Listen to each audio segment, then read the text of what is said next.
when something so crude can be graced with a splatter of beauty.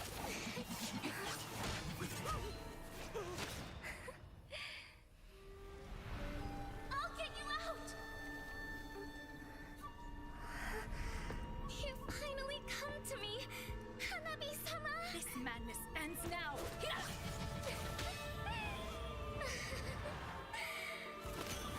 At last, I'm shivering with excitement!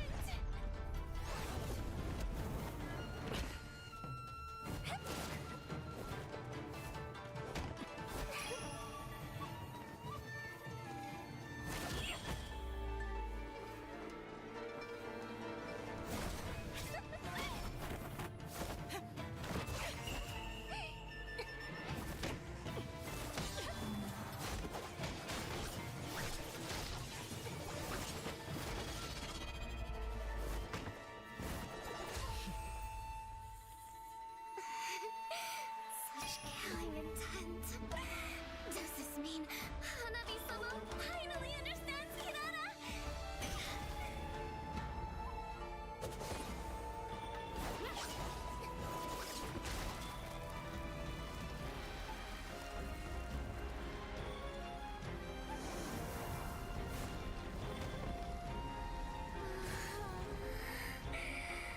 So warm.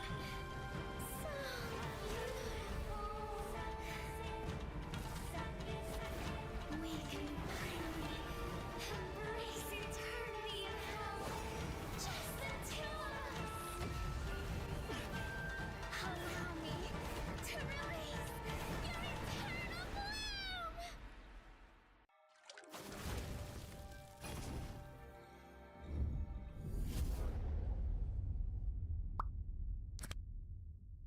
The human body was built to move, not trapped at a desk in one singular posture for 12 hours a day. It's time your chair evolved. This is Secret Lab Titan Evo. Ergonomically engineered for you, gamers, hybrid workers, artists, backing your every move.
something so crude can be graced. What a splatter of beauty!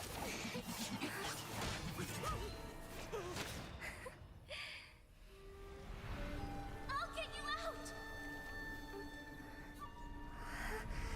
You finally come to me, Hanabi-sama! This madness ends now! At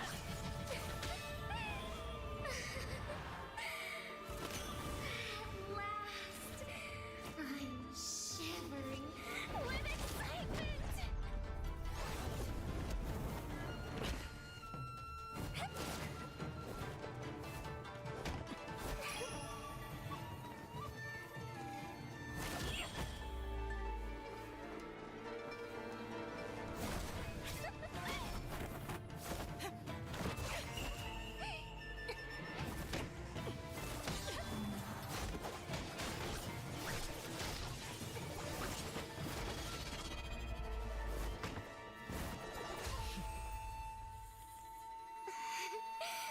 Such killing intent.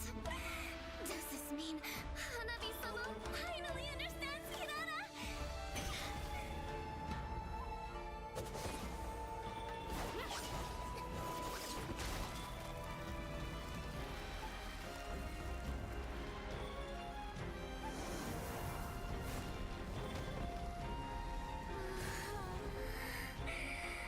So warm.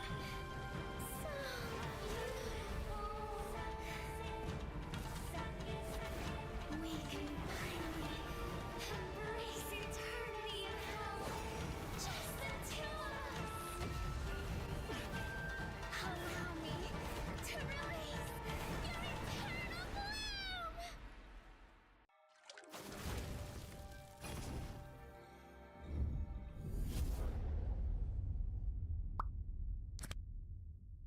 The human body was built to move.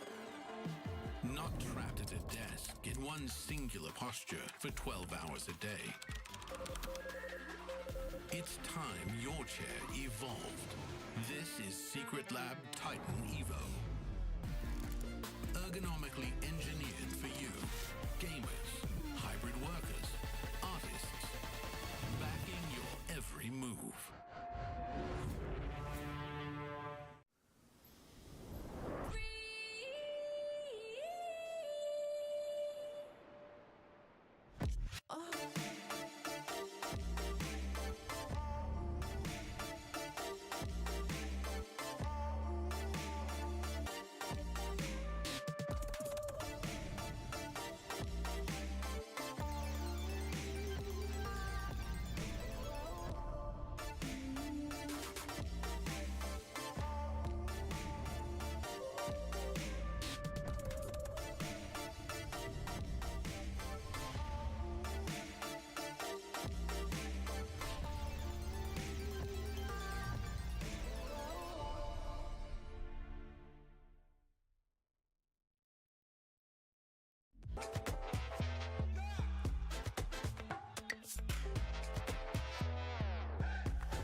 and of course, welcome to day number 3. This marks the start of the halfway point for our Asian Games Esports Mobile Legends Bang Bang qualifiers. And of course, my name is Jace. This is Cheryl. We'll be your casters that will bringing you the action for today. Well, Jace, can't tell you enough. It's great to be here. First 2 days has been an absolute banger. Very interesting because we've been always talking about, like, clubs versus clubs. Right now, it's nations versus nations. They're throwing off away their club jerseys and into the national stage. This time around, we've been talking about, like, a lot of teams really with high expectations. That's right. Facing up against up-and-coming teams. First time on an international stage. Yeah, I think this is a very good litmus test for not only just our teams that are coming in for our Asian Games as well, but of course, these teams are here to really compete, to show pride for their own respective teams as well. But of course, just a huge shout out to our the people that are behind this team to basically, making the whole show running. Of course, give a huge shout out over to the 2026 Asian Games Esports Events Mobile Legends Bang Bang Qualifier, proudly co-organized by Singapore Esports Association and Zenway Productions in support of sports promotion by Sports Singapore, our official integrated resource partner, Resort World Sentosa, official partner Muntang Games, My Republic, and Circle Labs. Thank you all the partners for making the journey to 2026 Asian Games possible. Man, this is really a tough fought kind of qualifiers. Stakes are high. Definitely. Winner goes over to, or the ones that qualify actually go over to Nagoya in Japan for the main international stage, playing against up of the best. Right now, we're still kind of in the seeded kind of stage. Everyone's in their own groups, everyone's in their own regions. We've got Southeast Asia, South and East Asia, Central Asia, and West Asia. So this has been interesting, to say the least. But man, we're halfway mark. Yep, we are halfway mark for our current qualifiers as well. Of course, these are currently going to a group stage. These are best of 3 round robins as well. Later, we're going to run through all the tournament details, just in case if you are not really updated as well. But of course, I would like to also let you guys know today also marks a new historic chapter in both Esports and Mobile Legends Bang Bang history, because we are celebrating the 10th anniversary. Once again, another milestone in place as well, taking its place an official event at the Asian Games, which is one of the most prestigious sporting competitions in the world. Wow, 10 years, very long time for. I really can't believe it's been 10 years. Yeah, it's been really a long time. Especially for a game like Mobile Legends, we've seen a lot of players, the growth of the likes of Carl TZ, who's been with us since M1 World Championships all the way up till now, and in the international stage, right before a huge. Great test in the mid-season cup as well. Yeah, I think this is also something that we'll be looking out for as well. But of course, some of these players, you may recognize them on screen as well. They've also played in their respective regions. But of course, right now, we're going to focus mostly on their home teams. That's the ones that we're looking at for. And of course, we should be having the group stages, standings coming up very soon, just in case if you are really not up to date. But of course, you should shout out over to Moment and also Abstract for taking us through the action for the first 2 days. Well, today and tomorrow, basically, it's a potential gauntlet, 21 games total. But let's jump into today's schedule. First up, 10 a.m., we're starting off with Iran up against Saudi Arabia. This will be Group Stage B in West Asia, and only 2 slots into the qualifying stage into Nagoya, Japan. Iran and Saudi Arabia definitely going to be fighting it out. Iran on the 3rd of the charts, but we'll be seeing these standings very, very soon. Yeah. Next match, 11:45, slated for Nepal up against Hong Kong, China. This will be an absolute series to not miss. And third match, 1:30, we'll be starting up against Nepal, up against Sri Lanka. Yeah, that's right. So these are really today's schedule as well. But apart from that, we also have the Philippines as well, and Myanmar later at 3:15 p.m. And of course, 5 o'clock will be Indonesia going up against Malaysia. Well, this is quite interesting, especially for a lot of the Southeast Asian fans out there who are actually gunning for their own country. But not to forget, Singapore up against Malaysia, our hometown brothers, dare I say, Jace. And final, last but not least, Indonesia against Philippines. Man, the last 2 matches are absolute bangers. Yeah, it feels like a mini M series happening here, right, in Singapore. Of course, huge shout out over to the fans as well. Thank you very much for coming over to Resort World Sentosa, because if you notice from the MPLPH Instagram as well, it's so many fans that coming over to support their favorite teams live at RWS. Well, coming into the standings as well. Indonesia topping the charts, Cambodia a close second. Really upsetting defeat for Team Philippines, who has relegated down into third place. But for Group A, Southeast Asia group, this will be 5 teams that are moving up from the qualifiers into the main stage in Nagoya, Japan. So Vietnam, Laos, and Singapore, they're not safe. Yep, of course. I think right now you can definitely see, some of the, the power rankings are being formed just a little bit. As what you mentioned, Churros, you mentioned that, Cambodia really delivering such an impressive feat, especially, going up against one of the best teams. I would arguably say the best teams in the world based on the other regions. But of course, here are your standings from Group B. Coming in first position will be Kingdom Saudi Arabia, coming up by Jordan, Iran, United Arab Emirates, and after that it's Oman. But I think this is the group that we'll be looking out for. You mentioned that this will be the starting match that we'll be watching later, which is Iran versus Saudi Arabia. Potential interesting standings that may happen here. Potential three-way tie. Lest we forget, the third place would be based on game series. Iran versus Saudi Arabia.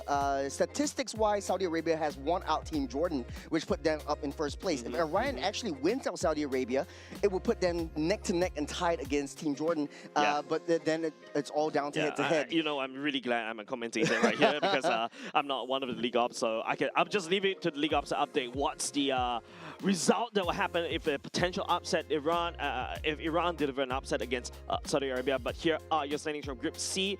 It is going to be Kazakhstan's going in first, then Uzbekistan, Kyrgyzstan, and then Tajikistan down at the bottom. Well, this is a pretty small group. I think the smallest group that we have seen. Definitely new entrants to the Mobile Legends Bang Bang scene as well. So welcome to all of them coming in from Central Asia. And hopefully, the top 2 teams will be facing up against regions that have been in the scene for years, and dare I say 8 to 10 years in Mobile Legends as well. Still, so far, I think Kazakhstan, Uzbekistan, they're in a solid spot. If they don't falter today, they will maintain their spot, and it's only 2 teams going straight to the main stage. Yep, that's the standard Group C. Well, breakdown right there, Churros. But I think, let's take a look at Group D as well. Coming in first is going to be Mongolia, followed by Hong Kong, China, Nepal, Pakistan, and Sri Lanka. Mongolia showing really a very good fight within that group as well. Yeah, South and East Asia has always been a very interesting region. We've sometimes paired up against players of this region, especially if you're from the Singapore, Indo-Malaysia server stack. And this has been quite an interesting series. Pakistan at risk of going to last chance qualifiers, where they will face up against Group B's last chance qualifying team as well. Mongolia, Hong Kong, they're in a pretty safe, Hong Kong, China, they're in a pretty safe spot. So to speak. Yep, I think I really like to see other regions coming in, especially like we're giving a more of a feature and also spotlight for these regions that usually you don't see in the M series as well. So I really thank that we've got the MLBB qualifiers for Asian games as well to really take a look, because each region comes with a different meta, and starting to see like Mobile Legends Bang Bang really popping off in the world as well. Like regions that I was never expecting to see in M series popping up here. Kudos to them. Thank you very much for supporting the game as well. Yeah, I can't agree more with you, Jays. I think this is going to be pretty exciting, especially since after the first 2 days with Jays and Moman on the pilot seat in the commentary series, abstract the moment in the commentary series. We'll get to see I was all the teams. Am I working yesterday?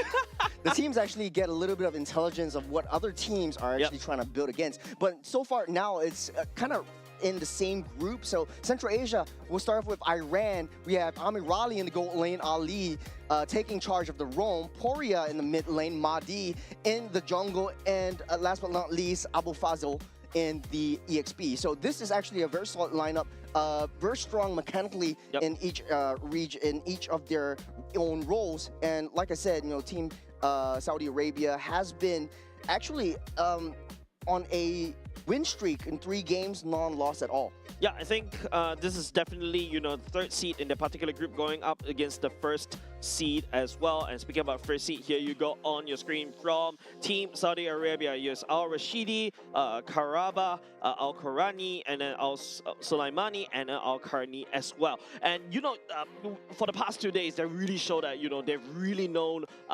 especially what you mentioned, they really know how to operate as a team, how to really dominate the land of Dawn really well. And of course, they're looking down at the third seed, looking like it's food. But we've seen upsets before, especially yesterday. Maybe this could be one of them as well. Fun fact, Saudi Arabia, a lot of their players seem very familiar.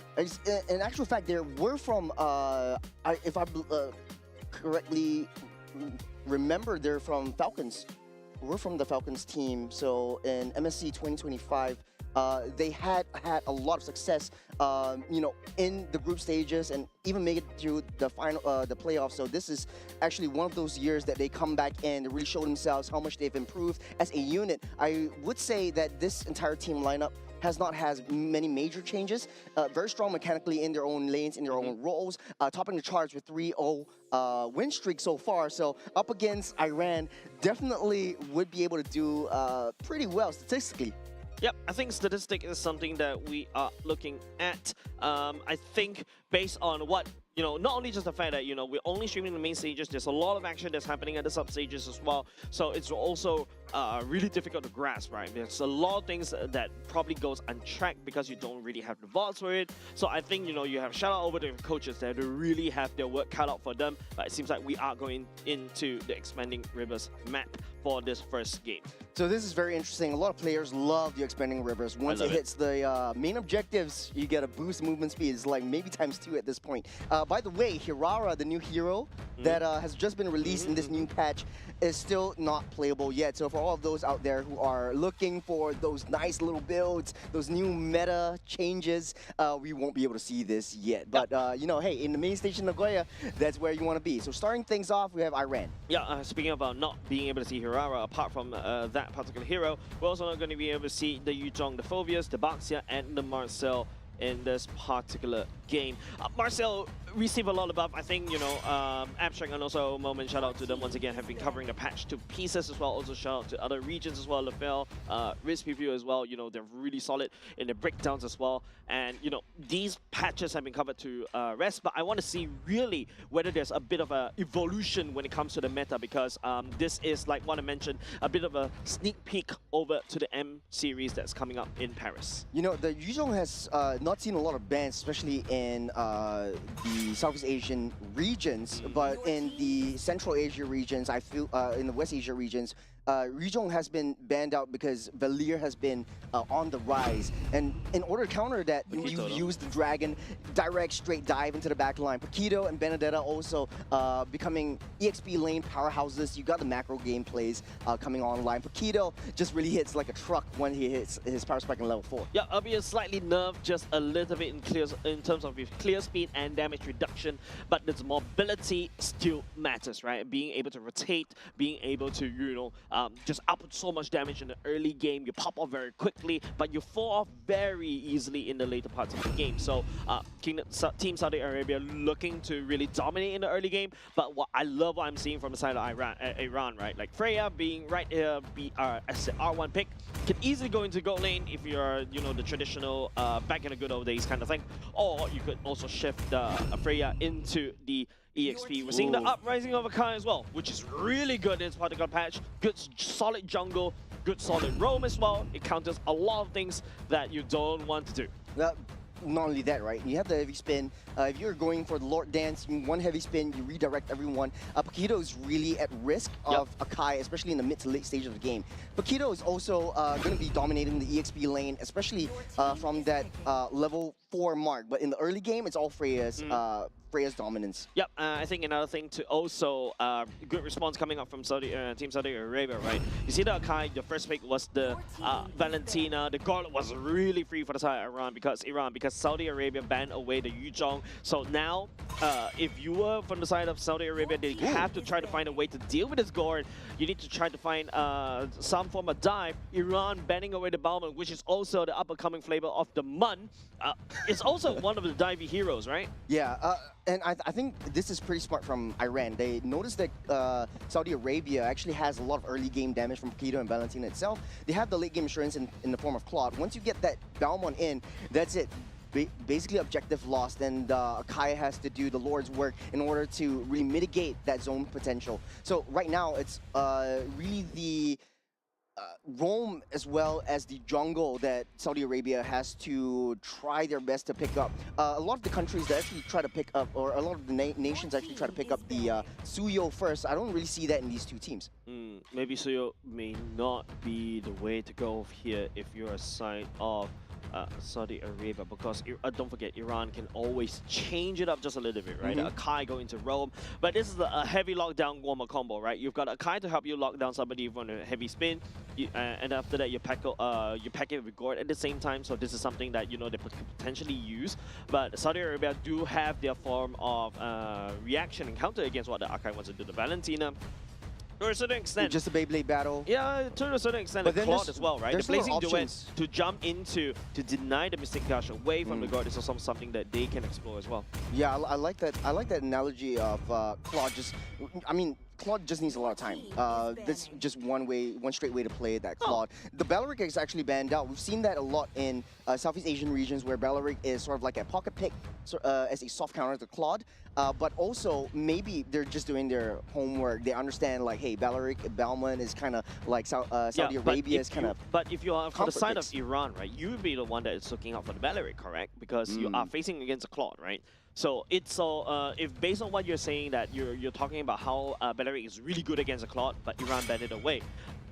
Maybe it's there to just deal with you don't want to basically get countered because they're looking for diving heroes. Speaking about diving, the national dive unit coming in as well. Matilda coming back to play. Matilda Airlines. We haven't seen that in a hot minute, but I love what Iran is doing. A lot of sustain coming in from this Matilda, a lot of zone potential from the Akai, and a lot of kind of front line, back line split. Before? Oh, flying Freya. Oh, flying Freya. Actual Valkyrie. If the Valkyrie can fly and you enable the Freya to fly again, it's like a Valkyrie on rocket. Basically what they lack now is essentially that backline protection for the Gord and whatever marksman they want to pick up. But essentially Freya could always go into the gold lane, so they're actually sussing out for an EXP fighter as well. So if they have that EXP fighter, you have a sustain in the form of Matilda, that works out pretty well. KSA responds immediately with the Fredrin and the Cho, which I love. It's extremely tanky, very mobile. You have a lot of early game damage. You have that mid game to late game tankability in the form of a Daddy Fredrin, and you have the Cho to be able to get that pick off. Yeah, I think you're talking about dive heroes, right? The Cho fits that build as well. The main goal of the Cho is to deactivate the Mystic Gush as well, and also to peel for Valentina and perhaps even the Claude. Speaking of peeling, they've got more peeling from the side of the Fredrin, the CC monster as well. If you're talking about Saudi Arabia's roster in terms of this set of heroes, I've seen this set of heroes.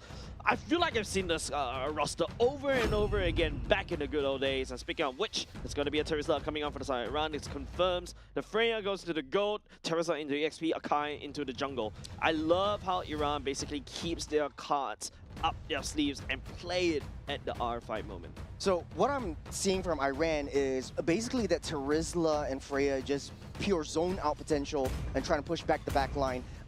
Essentially just find a way to deal with Paquito as well as Valentina to try to get Gord a safe distance away. Matilda for additional support, Akai just for backline defense. What I don't understand is the Balaric getting banned out when they're not going to be using a Hyper Marksman, but they have options right there. Yeah, I think the Terizla kind of fit what they're looking for because they're also kind of afraid of diving here, anti-dive, right? Because the Terizla is a dive, Akai is a dive, Matilda known to really dive. Yes, so sir. They're gonna really go for a diving spree as we go into the first game, the first match of day number 3. Potential upset in this particular groups. We shall see in game number 1.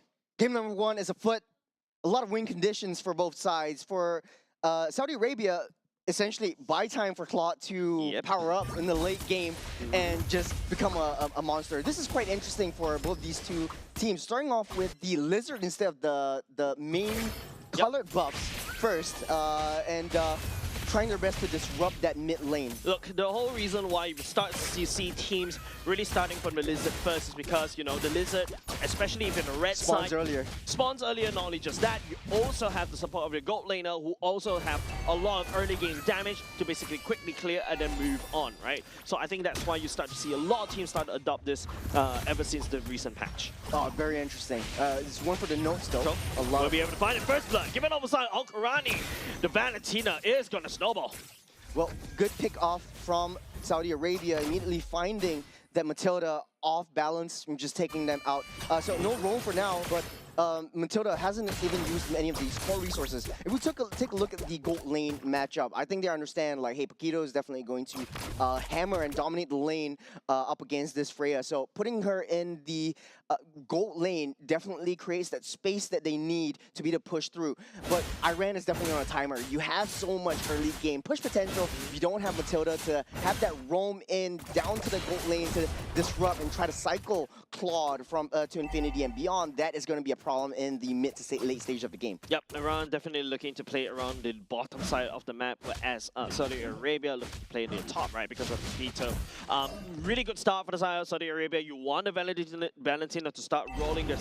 There's also a potential chance where the Valentina could be just like the same level as your enemy jungler as well, right? So there's something that we may be looking for Mahdi, looking for a pick-off, but Karaba will be able to get on away. This is quite scary for Iran. You've got level 4 on the Paquito, a lot of burst damage. Fort got to watch his 6. Heavy spin activated by the Valentina is playing a spell. Shrilly, there's going to be a Beyblade. Up for Fazil will be able to go all the way in to try to die, pushing Saudi Arabia away. Iran picking up first turtle. Great lockdown by Mahdi. Just try to push that Fredrin away with the heavy spin, secures that turtle, and starts the approach. So this is quite interesting from Saudi Arabia, because once you have that Paquito on that level 4 power spike, you want to be able to disrupt that backline immediately. Go straight for that gourd, go straight for the main damage dealer, but this is not what Saudi Arabia is kind of doing. Maybe Al-Qurani is not in the right position. Maybe Al-Qarni has a little bit of miscommunication. It's still the first game. Speaking of which, Saudi Arabia will be able to catch on to Mahdi. The dash away from the side of the sky allows him to dodge just a little bit, and I really love your breakdown, right? Like, it seems like Iran is just using pure damage to zone away Saudi Arabia from that turtle fight. Yeah, this is just playing to Iran's strength. For Saudi Arabia, they're hyper-focusing on, hey, let's play into the late game. Let's just wait till clock comes online and then we strike.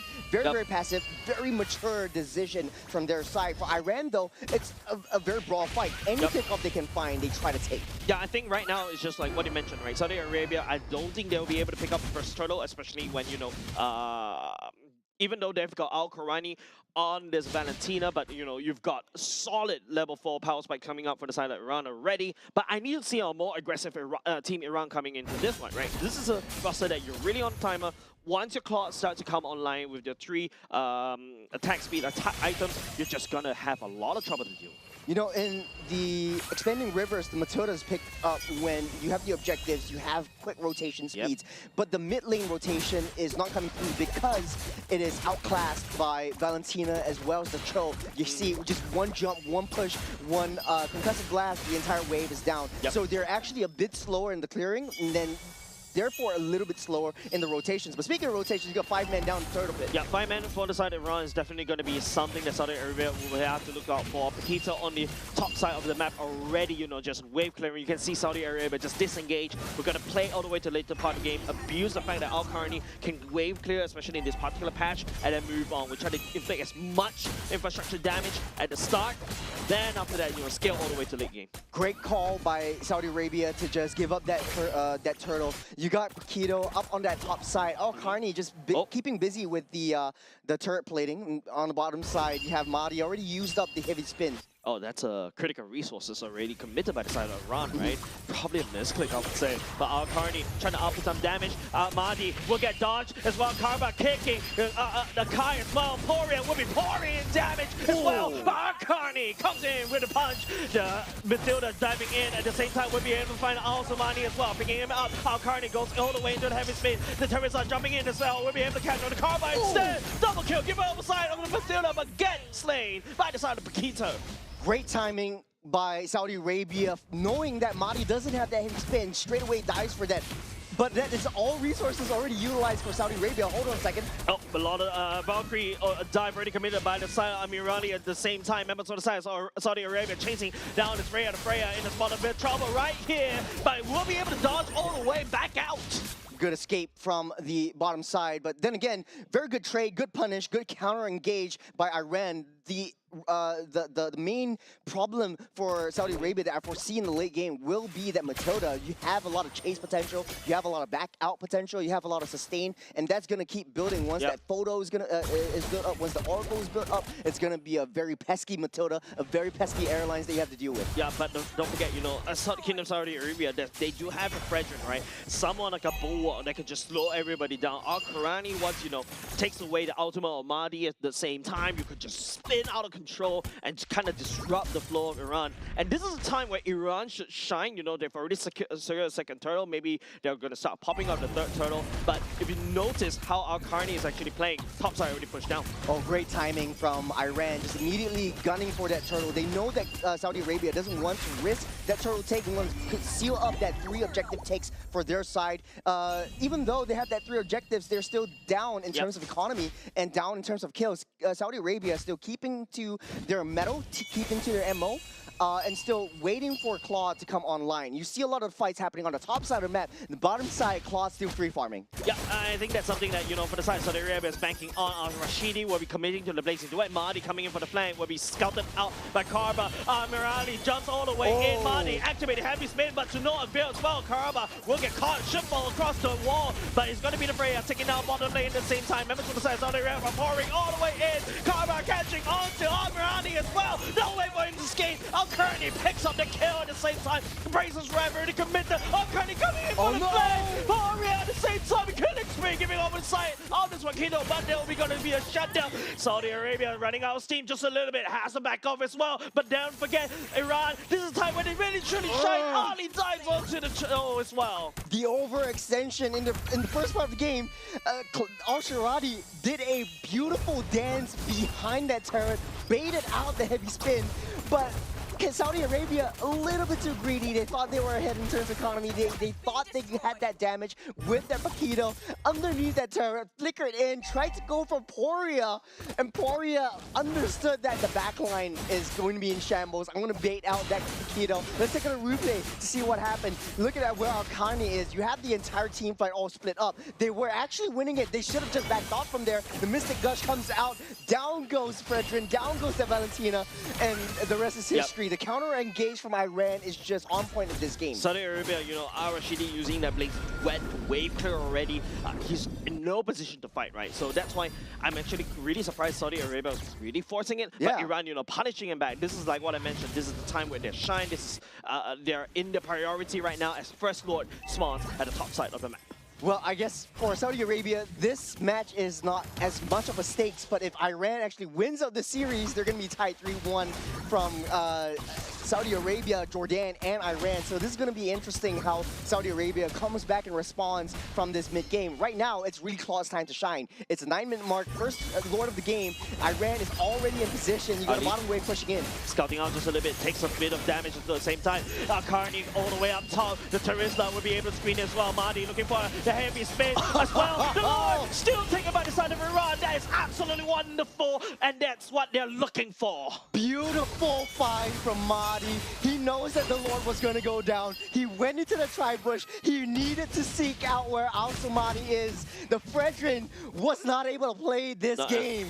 He's going to get it pushed out. He's not able to peel the onion coming up from the side of Iran because the overwhelming CC is coming at the same time. Don't forget, Poria could also land on the Mystic Bomb at the same time to scout it out as well. It just creates so much havoc, especially during these Lord fights. Great macro play also from Iran from the long side of the map, away from that Lord pit. You got a bottom side. Damage. Hold on a second. Coming in, we'll be able to catch onto Abu Fazl as well, but this is Terizla. This is the time where you are not trapped with him. You're trapped with me instead. Poria all the way back. Team Saudi Arabia, wonderful target prioritization at the same time. It's going to be a trade. Good find from Al-Qarni, straight from the back line. You have Al-Qarni still doesn't have that damage. He's able to sustain, but he's facing up against two. Bottom side, Lord is still hit up. Oh man, two members down for the side of Team Saudi Arabia as well. Lord would lead a charge all the way down bot. Iran just holding Saudi Arabia there. You know they are looking and inching for a fight, but the defense is not there, and Iran took full advantage down the bot lane. Great understanding of map awareness, great understanding of triggering the team fight up on that top side jungle to give Lord that space, so they're playing as if they have a 6-man. Yep. So good timing on Iran for that team fight, that skirmish.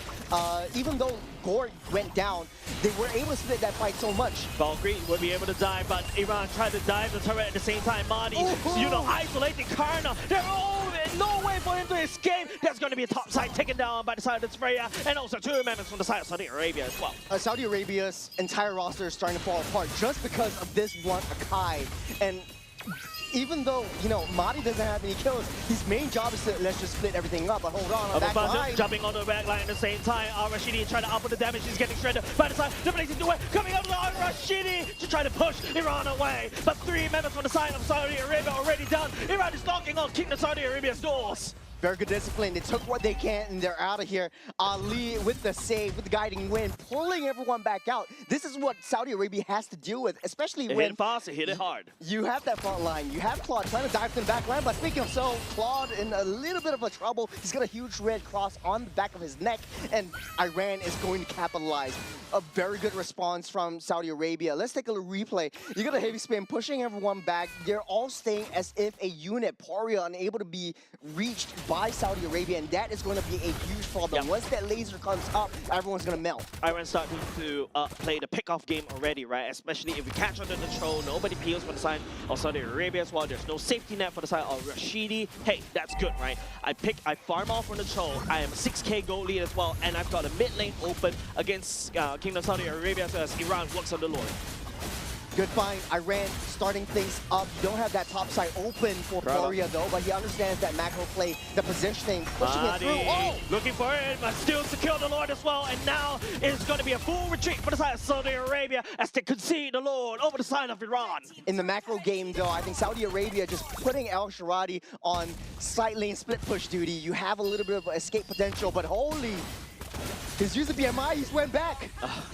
I'm not too sure. It's like, right, it feels like Saudi Arabia just grasping at straws right here. Iran, a snowball out of control in the mid-game. And now, even though Kingdom Saudi Arabia, Officer Fazil, trying to jump with the flicker ultimate as well. Penalty zone already committed. Al-Karni burned away the heavy speed. The Lord being pulled all the way to the other side. Then almost to the focus. Remember, Al-Karni trying to look for the flank right here, but the members from the side of Iran already confounded. There's no way for him to find the flank. Mahdi will be trying to isolate, diving underneath the turret as well. Looking for the fracture. It's going to be a Martin for the Freya catching onto him one by one. Saudi Arabia is starting to lose manpower. Iran has so much discipline and so much understanding of their team's target prioritization. They know that Al-Karni is going to go block that wave. They don't have the minions coming in, but this is very, very tricky for Iran because all of their team members are very, very high committal. They need to dive. And speaking of dive... Speaking of diving, Teresa goes in the penalty zone as well. Al-Karni trying to make it, but he gets a Mystic Gush from the side of Poria. It's just, you know, Saudi Arabia is constantly getting picked off by Iran. They don't really have a lot of waves here, though. Looking for a wave clear. Speaking about that, it's going to be Al-Rashidi trying to make a play right here with the blazing duet. It's now or never, but it's going to be never for him, unfortunately, as Iran knocking onto the base of Saudi Arabia as they pick up game number 1. Fantastic game. Iran definitely happy about that one. Very high discipline. Straight away from the first minute, they knew their objectives. They knew when to back off. They knew when to not be too greedy, which is what Saudi Arabia needs to come back from. Iran now taking the first game off. This puts the entire group stage kind of roster at risk because statistics-wise, if Saudi Arabia wins out 2-0, that means that you know, Saudi Arabia secured their spot. But right now, it's really in shambles. I'm really liking this group, man. It feels like, you know, competition is really tight, Juros. There's so many things that could potentially show Iran, you know, showing the fangs right there against Saudi Arabia, which is top seed, by the way, in this particular group. And now it feels like, you know, Saudi Arabia met their match. for a start, I think notable mention to Madi. He knows his role. He knows when to use his heavy spin. He knows that, hey, you know, objective is kind of in low HP. My job is not to secure that retry first. My job is to bait that Fredrin out, try to disrupt him. The entirety of that game, Fredrin was basically just a non-factor for any of these team fights. I feel like Fredrin couldn't even get into like, what, 1 meter away from the Lord to land on the retry. Even though the Valentina was there was a weird Beyblade flight right there, but if you notice how the Akai really positioned, like what he mentioned, just solidly around the Lord, just making sure that, you know, they've got all the neutral objectives. There's no way the Fredrin is going to be able to scale, and then they win the game. MVP R4 pick, the Matilda, a very good pseudo counter for a very frontline heavy draft and a very fighter heavy draft from the side of Saudi Arabia. This creates a lot of opportunity and space, sustain coming in from the photo, a little bit of guiding wind to bring everyone back if they come a little bit too close. That is precisely the key to the puzzle if you're having a double fighter side lane. Typically, a lot of teams, they have that double fighter side lanes. They have a lot of ways to get in, but no way to get out. This is the key.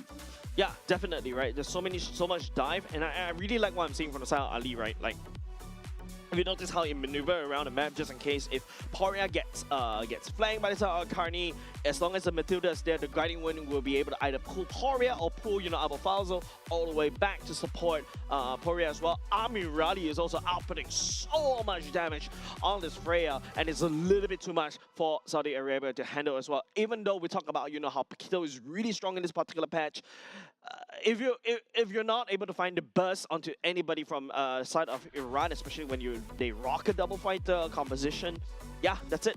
Yeah, for Saudi Arabia though, I think the Cho specifically from Karawa doesn't really have a lot of presence.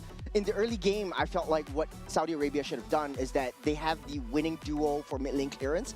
Once they clear that wave, start that rotation, start that engage, start the invade into the jungle. Madi would suffer if that pre-level 4. So once you have Al-Sumani coming in from the level 3, level 4 power spike, immediately try to invade, immediately try to find a sort of pick off to buy time for Claude to come in. But in the late game though, speaking of that, Claude doesn't really do a lot of damage, and it's just everything was just healed up by the Matilda. I feel like it's just, you know, Saudi Arabia was a little bit overly aggressive on the kind of composition for, especially in the earlier parts of the time, the games where the member side of Iran is really clumping out as a 5 because they're really strong as a 5-man clash composition.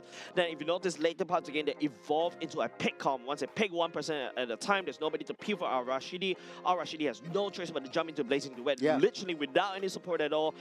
And he just gets melted. That last base defense from the Claude was basically a summation of what you just said.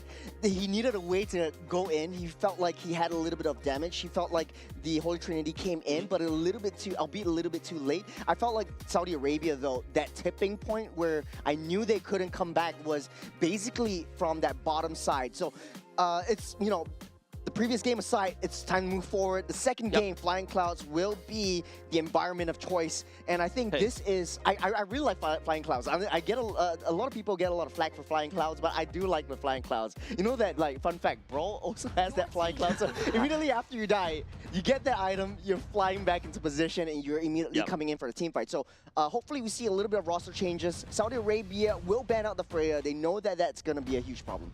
Yeah, I think Amirali earlier just now was just playing into really a massive threat as well. You couple that with the Matilda, all of a sudden, you know, Iran is just flying everywhere, right? And the fact that Skin Saudi Arabia wasn't able to hold it. Trying to use the Paquito to split push earlier just now, I can see some effort. In fact, they're the first one that takes down the turret at the same time as well. But you gotta have to admit, sometimes, you know, you see Iran also trigger happy as well. Madi using the heavy spin over and over again.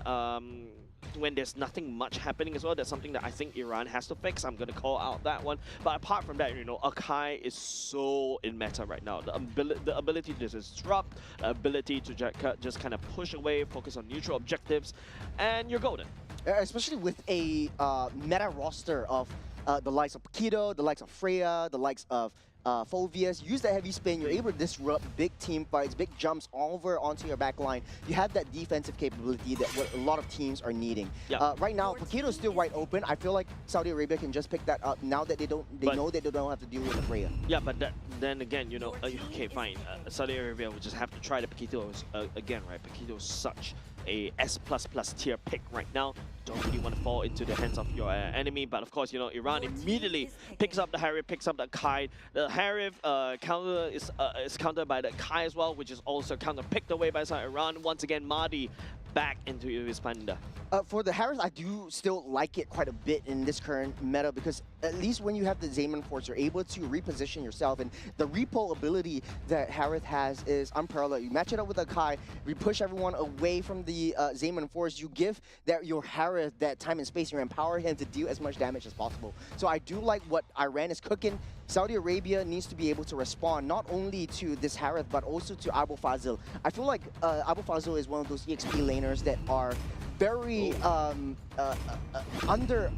underseen in a way because he has quite a lot of presence in the previous game with the Terizla. You see a Terizla against Paquito. Paquito is going to be wreaking havoc in the early game, but he held himself well. He knew his objective. And right now, the change is going to be, let's take out the Eve, let's take out the Guinevere, we'll take out the zone potential away from Iran. Yeah, so once again, you know, Guinevere and Eve, now, you know, I think Kingdom Saudi Arabia just now thought that they could go on in a clash composition against Iran. Clash composition earlier just now. Seems like Saudi Arabia is going to stick to the guns just a little bit more. Kalahi drafted a Eve and a Guinevere. Now, Guinevere in this particular patch is meant to just hold somebody and try to outlast and out-sustain, right?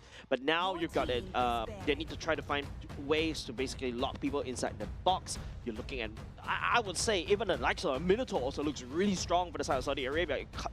You counter dive, you also set up a massive zone denial for the Harith. All of a sudden, the Harith couldn't do anything, even especially when you maneuver inside the Zaman Force as well. But Iran, you know, drafting Ali back on his midfielder to pull key members away from that real-world manipulation as well, which is also something that they may be looking for. Well, this is very challenging. I understand what you're saying about the Guinevere, but it's going to be hard to catch. The spatial migration is not going to land. You're going to have Matilda with the Purify, you're going to have Harith with the Purify, and Akai basically invulnerability. So the Guinevere won't be able to set things up. You do have one of the faster jungle clear, so you need to be able to find your way away from the Akai, away from the heavy spin. Definitely, Kingdom Saudi Arabia is not going to be a huge factor in the objective takes, especially when Akai hits this level 4, the heavy spins in ARM. It's going to be a very big problem for Saudi Arabia. You still, Iran leading to the early game kind of composition, right? Like, don't forget, Mathilda's recent buff in terms of her magic damage is just exponentially crazy right now. And of course, you know, they want to have the early game tempo. That's why, you know, Iran bans away the Hilda, bans away the Khalid. They don't want to give these early game roamers over the side of Saudi Arabia. If not, you know, your mid duel is going to rotate even faster. Now, Saudi Arabia, they're looking to perhaps ban away the Lapu Lapu. It's the previous game earlier just now. But, you know, there's always potential Terizla coming up. They're going to respond to it, then ban it away instead. 5 bans away for Abu Fazil. Oh my goodness. What is left? What is left for him? Technically 4 because Amirali was playing the Freya as well. Fair, fair. I mean, everyone is just a fighter. So I think Saudi Arabia identified that Abu Fazil is actually a huge threat to them. And I do agree with Saudi Arabia's kind of understanding of how to operate around this team. But then again, they want to give Paquito a winning lane. Once you get Paquito a winning lane, once you hit level 4, you have that invade potential, you have the aggression, the speed, the rotation capability coming on from this pack. And this is going to be hard on Team Iran. This is going to be quite interesting also if they pick up the Lapu for themselves. There you go. But Lapu, now question to Churros, right? Like Lapu versus a Paquito in lane. What do you feel about this matchup? Very even. Very even. Lapu's definitely going to win out pre-level 4. Paquito's going to have a little bit of an upper edge in terms of that level 4 power spike once you get that 3-hit combo. But then again, Paquito does have a much faster wave clearing potential. You have much faster rotation speed. Lapu just stays in that team fight. So Iran does have flexibility. Lapu going straight for the EXP to EXP matchup doesn't necessarily need to win out that lane. What he just needs to do is buy time, draw the team fights away from Harith, buy that time. I also want to say, point this out. Iran was actually, their entire ban roster was trying to suss out that Saudi Arabia, forcing Saudi Arabia to pick up that Claude, but they go for the Moskov instead. I like this because they have a little bit more options to send either Al-Karani or Al-Rashidi into the side lanes. Apart from that, your Spear of Misery as well, right? He will be able to push your kite away as well. You also got a way to kind of slow everybody down inside the real world manipulation with the Glorious Pathway working against them. But if you compare this roster right now, I personally feel I'm still leaning over the side of Iran. Lapu Lapu is a known counter against the Yve, just because Yve wants to open the real world manipulation. You're stationary. Lapu can just go in Bravest Warrior. You cannot lock him down during that form because he's CC immune. And of course, you've got a Gord sending the laser down where the Yve stands. I do have to agree with you. This looks like a very difficult and challenging draft to execute if you're Team Saudi Arabia. For Iran, though, pretty easy. The only Achilles heel is that they have too much magic damage. Too much magic damage from the Gush, too much magic damage from the Harith. But we'll see. This is game number 2. That's when the Lapu Lapu really shine, right? Like literally, when everybody builds magic resist, there's nobody to, there's no armor for the Lapu Lapu. It's just gonna do a lot of damage. Yeah, I like that you point that out. A lot of people underestimate the damage that Lapu deals.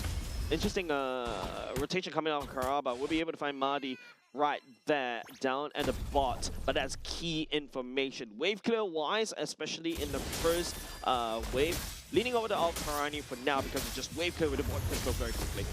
Oh, good find. It's already 2 very big resources already used up by Ali and Poria. So the mid lane is definitely going to be in shambles. And for Saudi Arabia, the mid lane trio is extremely strong. I won't doubt that. The only thing is, how do they capitalize? How do they try to go for that engage? They're clearing up the waves fast. They need to be able to take out all the resources that Mahdi uses. Yep. I think right now it's just, you know, Saudi Arabia looking more aggressive, right, as compared to game number 1 earlier just now. Iran, on the other hand, don't forget, I think even though they've got a very aggressive lineup, they don't really capitalize on it, like what you mentioned. I really want to see, you know, Al-Karni to start flanking, start finding picks on Poria.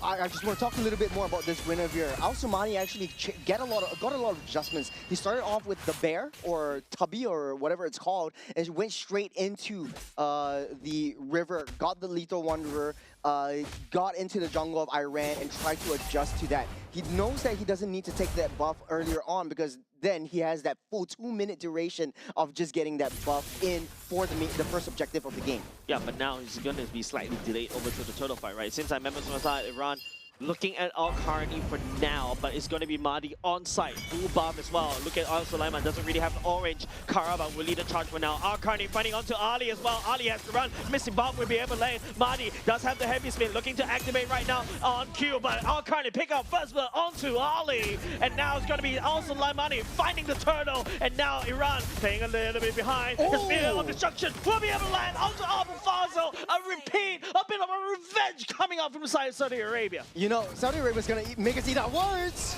Definitely. Al-Karni, unfortunately, will fall in the hands of Ali as well, but that's just a consolation prize for Saudi Arabia. This is the aggression that I love to see. Al-Karni did an extremely good job in pushing away that back line.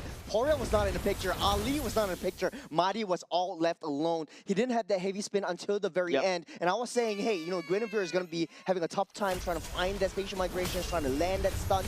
But hey, you know, they're proving us wrong. They have a lot of opportunities to do so because the backline was so split up by Al-Karni. Yeah, and the fact that, you know, the SOD actually lands at the last moment, allowing, you know, Al-Rashidi to join the fight. Abu Fazl may find himself in spot trouble. Al-Karni sends a punch to his face. That's the beauty of the Guinevere. Early game damage, early game mobility, early game crowd control capabilities, and then you try to go for the kills. This is what I'm talking about. You make sure that you win out that mid lane, make sure that you have that rotation. Spear Misery will be able to find on Amirali at the same time. Karaba doesn't land the spear for now onto Amirali. Will let him go for now, but you can start to see Al-Rashidi picking up the corrosive scythe. It's going to start to scale.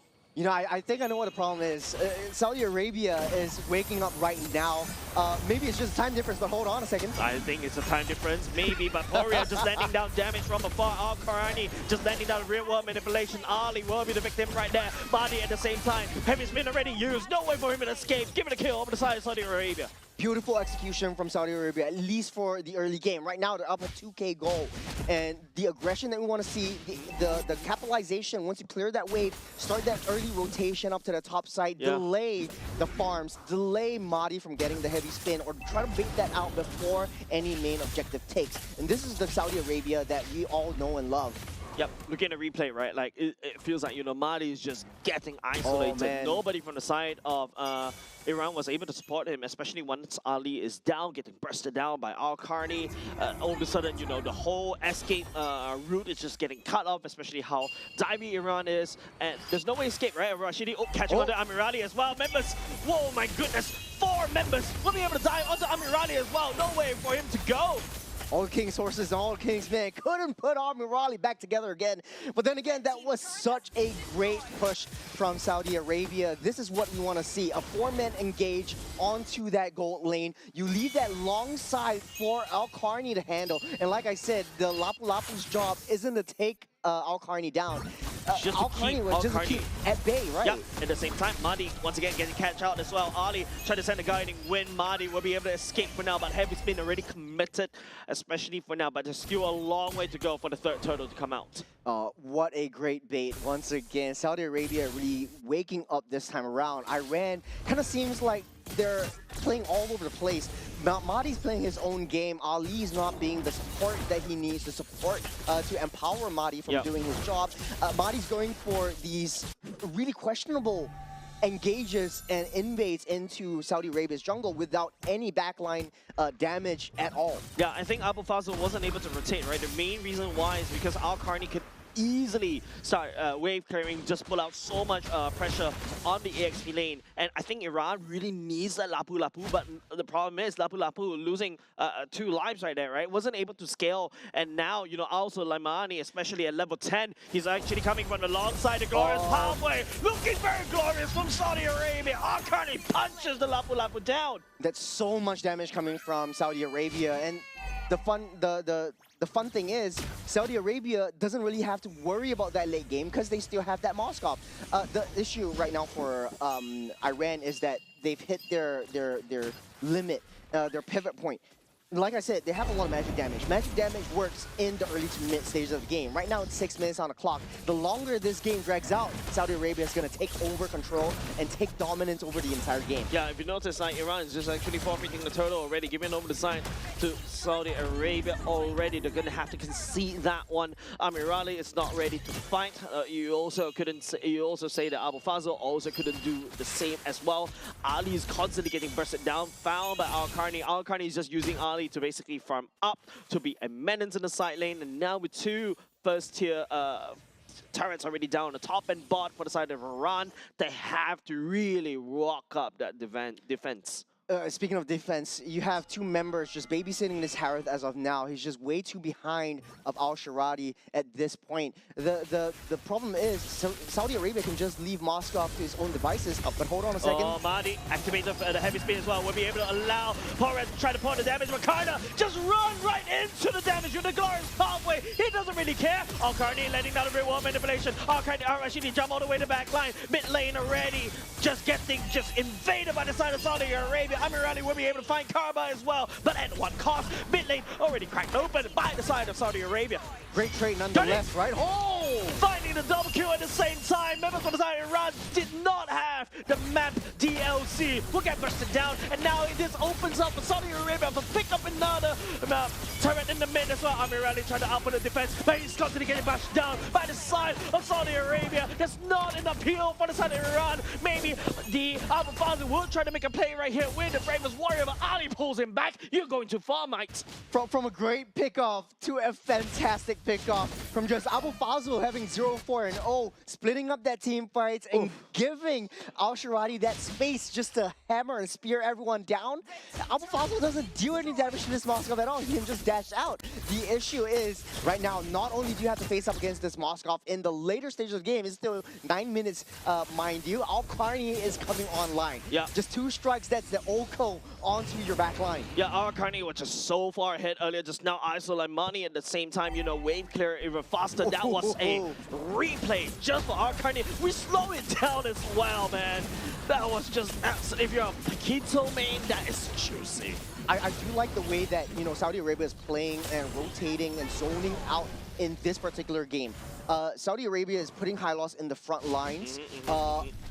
Maybe one jungle away from where this Moskov is. So you have a little bit more time, a little bit more intelligence before you make a move. And this is precisely how Saudi Arabia should have played in the first game.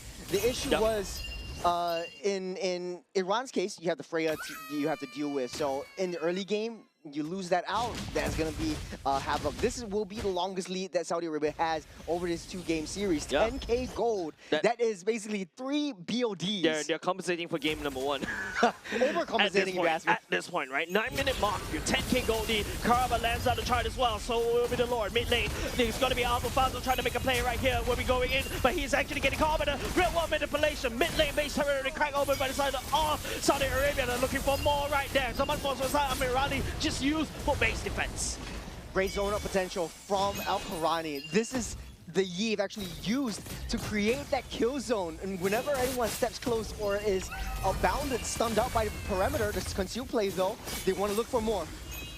May not be able to do so for now. It's just a scare, tactic, fear, psychological warfare, so that, you know, Saudi Arabia will be able to take that top at the same time. That's holy, also glorious pathway will be able to land it down, and also Alpha Fazo melted down by the side of Saudi Arabia. Karaba leading the charge on his 4 legs at the same time. Rashidi will be able to push Mahdi at the same time. Al-Karni comes in with a punch, and now it's just Iran just throwing bodies just to try to defend the base. Good find onto that Moskov, but they have to deal with 4 more though. Morali is coming up with the damage, but a little bit too late. Right now, all 4 T3s are going to be hammered on by Saudi Arabia. Real manipulation. Al-Karni used the flicker at the same time. May got caught as well. Morali returns the favor. Poria taking credit for that kill, and now it's just going to be Saudi Arabia overstaying their welcome. Whew, okay. For Iran, game's not over yet. Morali is actually finding these crucial pickoffs. You have a lot of shutdown go coming in from Al-Karni over the side of Al-Mirali, so that's going to be a huge help for the side of Iran. Right now, all they need to do is find these pickoffs. The issue is you can't leave Korea and Al-Mirali too close because Al-Karni is going to capitalize on that one. This was a huge mistake. They overstayed their welcome. They were a little bit too greedy. They left Moskov alone. They weren't able to get into support too much. Al-Mirali finds that angle, takes Moskov out, and creates a lot of time and space, and that farm gap is just closed. Yeah, at the very least, you know, Iran will be able to close up at least 3k gold lead, right? Those juicy shutdowns perhaps will be the way for the side of Iran to get back into the game. However, they don't really have a scaling comp. It is actually Saudi Arabia. Al-Rashidi has scaled, he's outputting so much damage. You also could also say the same over the side of Soleimani at the same time. Al-Karni early just now leading the charge, 8-2-1. This is the B1 pick that we know and love. In this stage, second Lord of the game, Iran should just give that up. I think the only issue is Alpha Fazo needs to build pure defense at this time. Try to tank that damage, try to leash that out for Amirali to really just come in and just hammer onto everyone. The next Lord fight, it's going to be difficult, but they do have that wave clear potential. KSA is definitely pushing up. They want to stay on the aggressive. Fighting onto Mahdi at the same time. Heavy spin committed. Try to push Saudi Arabia away, but he gets caught by the side, giving a kill over the side of Al-Karani at the same time. Real world manipulation. Al-Karani also looking for him, flank at the same time. Ali trying to buy time with the dive. Pouring, Tremoria trying to go in a Mystic Gush to push Saudi Arabia away. Massive ultimates committed by the side of Iran, but at what cost? Oh. The cost is so much. Iran's already used up so much resources. Karni fighting onto Al-Faza at the same time. Zaman force, but the Lord's already marching all the way down. Iran right now is trying to land the defense, but no, will not be able to hold as Saudi Arabia returns the favor. 1-1 is the score. Beautiful manipulation, beautiful mind games coming out from the kingdom of Saudi Arabia. This was just precisely what we expected to see in game number 1. Seed 1. Maybe they woke up on the wrong side a bit. Maybe it's just a time difference issue. Maybe it's just jet lag. Nah, it's just but too early for gamers. Second game, they woke up, Jace. Yeah, it's just too early for gamers, I would say. Yeah. So, to be honest, right, this is exactly what I was expecting for the side of Saudi Arabia in game number 1. But of course, you're not going to discount Iran out just yet. Maybe it's just that one game, game number 2, it kind of faltered just a little bit because Saudi Arabia found their mojo jojo as well. They capitalized on the mistakes. But as Abu Fazl wasn't able to rotate. Al-Qarni just going in ham. Yeah, the issue is for Saudi Arabia, and I can foresee this for game number 3. They do have a lot of aggression.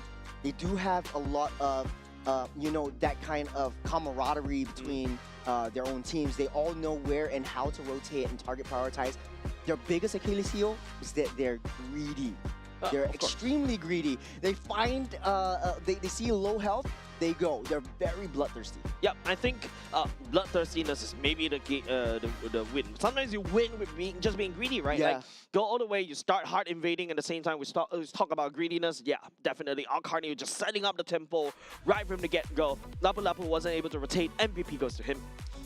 Great game from Lapu from the start, and like I said, it's pretty an even match for Lapu Lapu against Paquito.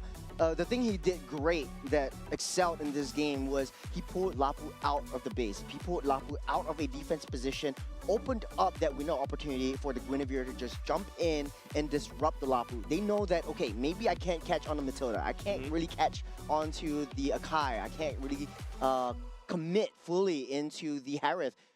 Why not just go for the Lapu instead? He does have the iframes, but right before the iframes is being pulled out, he's using the Bravest Fighter to clear the lanes. This is how desperate Abu Fazl was. And the strategy for Saudi Arabia, don't forget, remember in the draft, five bans onto the EXP lane heroes. Yeah, and they finally found the right one, right? Like, they let the Terizla slip, and then Abu Fazl was able to go the literal gauntlet for it. We're expecting Abu Fazl to be a threat over to Al-Qarni at the same time, but the real world manipulation was let long. So long. Iran wasn't able to achieve that keys of victory earlier just now. Poria as well. I think, some of the missing gush was a little bit too premature at the same time. But problem is, you got Carbon that could just glorious pathway, run straight. You saw that sequence, right? He ran through the laser just to reach Poria. Man, Karaba, honestly, Karaba as well. This horse is just a maniac. Yeah. He's just, he's like, okay, you can laser me. Gunfire. I'll lay down the red carpet. I'm healing everything back up. Yeah. True damage, no problem. True damage, no problem. The law and order right in your face. Poria is forced to disengage. And then after that, they don't. Iran just falls off in damage. Harith wasn't able to output the damage, outbully Al-Rashidi in the early game. And after that, it's just pure dominance for the Saudi Arabia game 2. For Saudi Arabia as well, I think closing that gap is really their forte. They know that, hey, we want to fight together as a unit. They're going to leave Poria all the way at the back. The Gord is going to be in a safe position. You're going to have Al-Qarni try to find a flank over to that. We'll try to just create that space. We'll pull away the front lines. Mahdi's always in front. That's what they want to do. It's just baiting, playing mind games like, hey, I want to go, I don't want to go, I want to go, and then I strike. And this is where, Saudi Arabia really excels in. The issue is for this particular game, I feel like the momentum from the first game and the win really got into their heads. And so Iran just played as if like, hey, I'm gonna win this game no matter what. No, I feel like the Iran hype train is going on at the same time. It's just they're putting all the fuel, putting all the coal into that furnace, and then Saudi Arabia came in and just extinguishes that, and then after that they just took the lead, right? Like literally, and I feel like it's just perhaps, Saudi Arabia identified what happened in game number 1. They adapted quickly, and he who adapts first wins in MLBB. Well, fun fact, Jace, this is going to be the first 1-to-1 series in the entirety of Group B. Oh. And what better, tie series as of now than a fight for the last chance qualifiers. This is going to be a fight between third place. If Iran actually wins this, it's going to be a 3-way tie. Saudi Arabia wins this, they're set. Yeah, but at the same time, this also upsets the whole group, right? Like, imagine if now Team Jordan may actually get some flack at the same time, right? Because after this particular game, I believe there's only one game left, and that's only going to be Team Oman going up against Team United Arab Emirates. Unfortunately, their face kind of set in stone already. Unfortunate, but the impact of this third seed may impact the second seed as well. It's also kind of interesting if you're a big fan of Team Jordan or Jordanese, you're looking at this and you're gonna be like, Man, I'm really put in a tough spot. Like, my fate No, is in it's- their hands. Yeah, it feels like, you know, somebody just decide what I eat for dinner. I have no say in it. Right? Falafel. I think that's what they eat. Yeah. It's just like, you know, I think right now it's just how am I going to make it, how, you know, Team Iran is going to have to make it in a way to kind of deliver upset against Saudi Arabia, right? It feels like, you know, the Akai started to get deciphered by the side of Saudi Arabia already. So now what the ball is definitely in their court, right? Saudi Arabia, on the other hand, you know, that aggression can be punished. We saw that in game number 1. And I am expecting maybe we start to see, you know, counter anti-dives coming out from Iran already. Like perhaps even a Valir coming out. There could also be a Balearic that could come out as well. Heck, even an Atlas that has not been seen in this particular series as well may be shown at the same time. Yeah, I have to agree with you. But in actual fact, they do have an anti-dive draft already. And like we said in the draft of game number 2, Iran does have the better draft, like on paper. Statistically speaking, it's hard for Guinevere to land those spicy migrations. It's hard for Paquito to find hits if you face up against a Lapu, but they made it work. The issue was Iran was just playing like 5 hitless chickens. Mahdi was going in, there was no support whatsoever. He tries to go for the invade, but you know, the Matilda was so far away. Poria wasn't ready yet. He was just one man trying to clear that wave alone. There wasn't any support from that mid lane duo. So in order to really stay positive onto this one, it's really, they have to play as a unit. They have to play like a hive mind. Yep, of course, you know, we talk about talk to death about, you know, the potential keys of victory for both these two teams already identified. I know it's not fair to identify people into stereotypes, but you see the pattern for the past 2 games already, and now Iran is going to go into first pick, unlike the previous 2 series as well. So, you know, Saudi Arabia banning away the Paquito. They know Al-Qarni, they know the power of the Paquito through Al-Qarni. They're not going to give it over to side of Iran. That's a good, smart move from the side of Saudi Arabia. Now, Iran, they identified that, okay, so Guinevere's comfort for you, I'm going to take that out. That's a huge problem, especially in early game. Saudi Arabia actually bans out the Yu Zhong 3 times in a row. Right now, Iran is in the first pick, first ban, so they might be able to snap pick that one up. Maybe Albafazo is just extremely comfortable with one of his signature heroes in the form of that Yu Zhong. Yep. But you're trading over a Marcel, a Yu Zhong, and maybe even a Jusin for that. Yeah, Jusin surprisingly wasn't being selected. I think there's also one of the bans earlier just now. So yeah, just snap pick. B1, definitely Jusin is the prime pick, right? But now, of course, you mentioned about Marcel. Iran is not going to go for that one. They're going to ban it away instead. Usually I'm expecting a Marcel ban from the side of our side instead of B side. Probably they're not equipped for that one, so they're going to have to just remove it. Because, to be honest, Marcel can be a boon and a bane on your side at the same time, right? Your golden hour coming in an awkward position also kind of disrupts everything that even your team may do. Well, I mean, Marcel is a very tricky situation, and like you said, it's really a coin flip, because if you pick up Marcel in the first pick, your opponent's just gonna generally just pick up the Valentina. Right now, Jusin is open. It's been banned out 2 times now. Iran can just snap pick that one up. It creates for a very steady kind of mid lane, but they go for the Boxer instead. All right, Bangxia, you know, a strong early game as well. Iran is going to capitalize on what they're strong at the early game, right? You just going to have to out-rotate, and of course, apart from out-rotating, making sure, you know, Saudi Arabia stays humble at the same time. And the best part is, Saudi Arabia doesn't pack up Paquito as well. We may potentially see another hero coming out from our Carney, something that has an early game impact. I think that if Iran actually goes for the Matilda again, it's just a throwback to 2 years ago in M4. Basically just the Baxia Matilda combo that we see in every single game.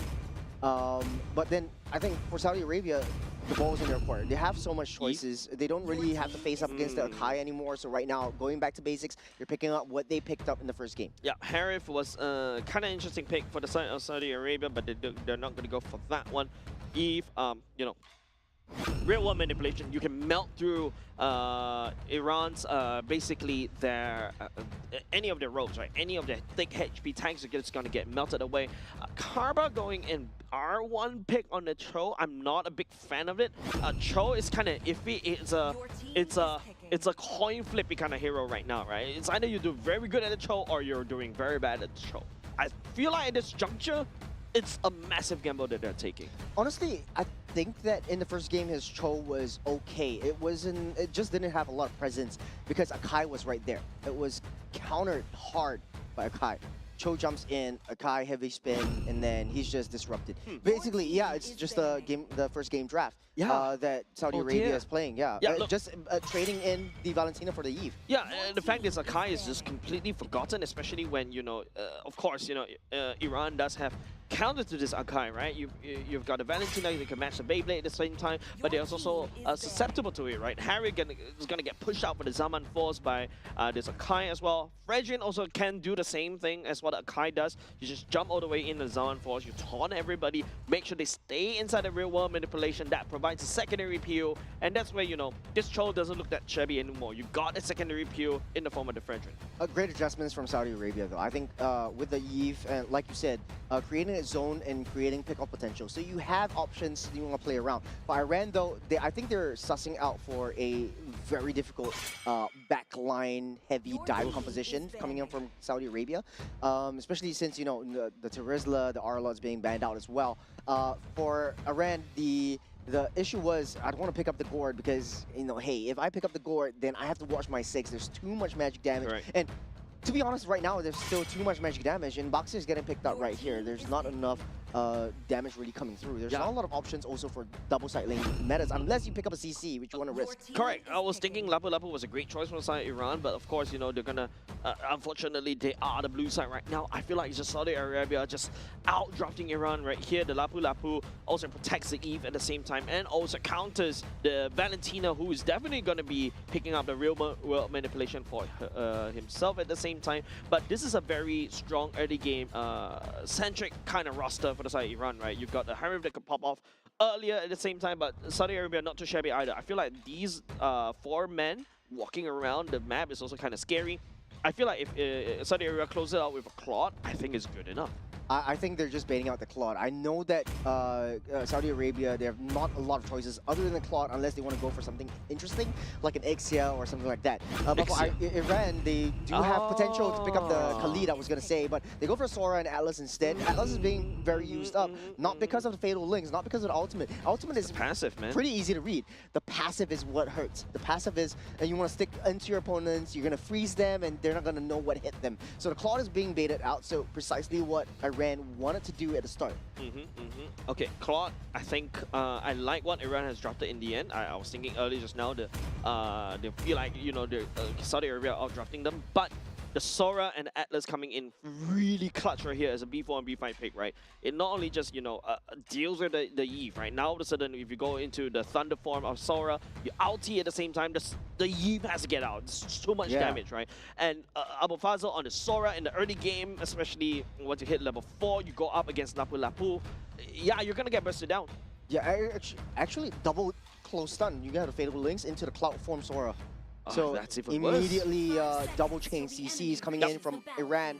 The adjustments were good as well for Iran, I wanted to say. Because agree. you had, I was saying, hey, you lack a lot of physical damage because you have so much magic damage centric in your roster. Right now, you draft the Sora, you have the opportunity to adapt to the situations, Cloud form and Lightning form into any of these team fights. If you have maybe a 3 to 4 man Fatal Links, if you have a 1 man Fatal Links, you know how to play around that. So this is game number 3, where even Stevens. Mid-lane Flicker already committed. You talk about even Stevens, it's not gonna be even Stevens, especially in the battle spell. Karma will commit to his own as well. Sees Marty. Oh, Courtney also using the Flicker as well to double Flicker right off the bat.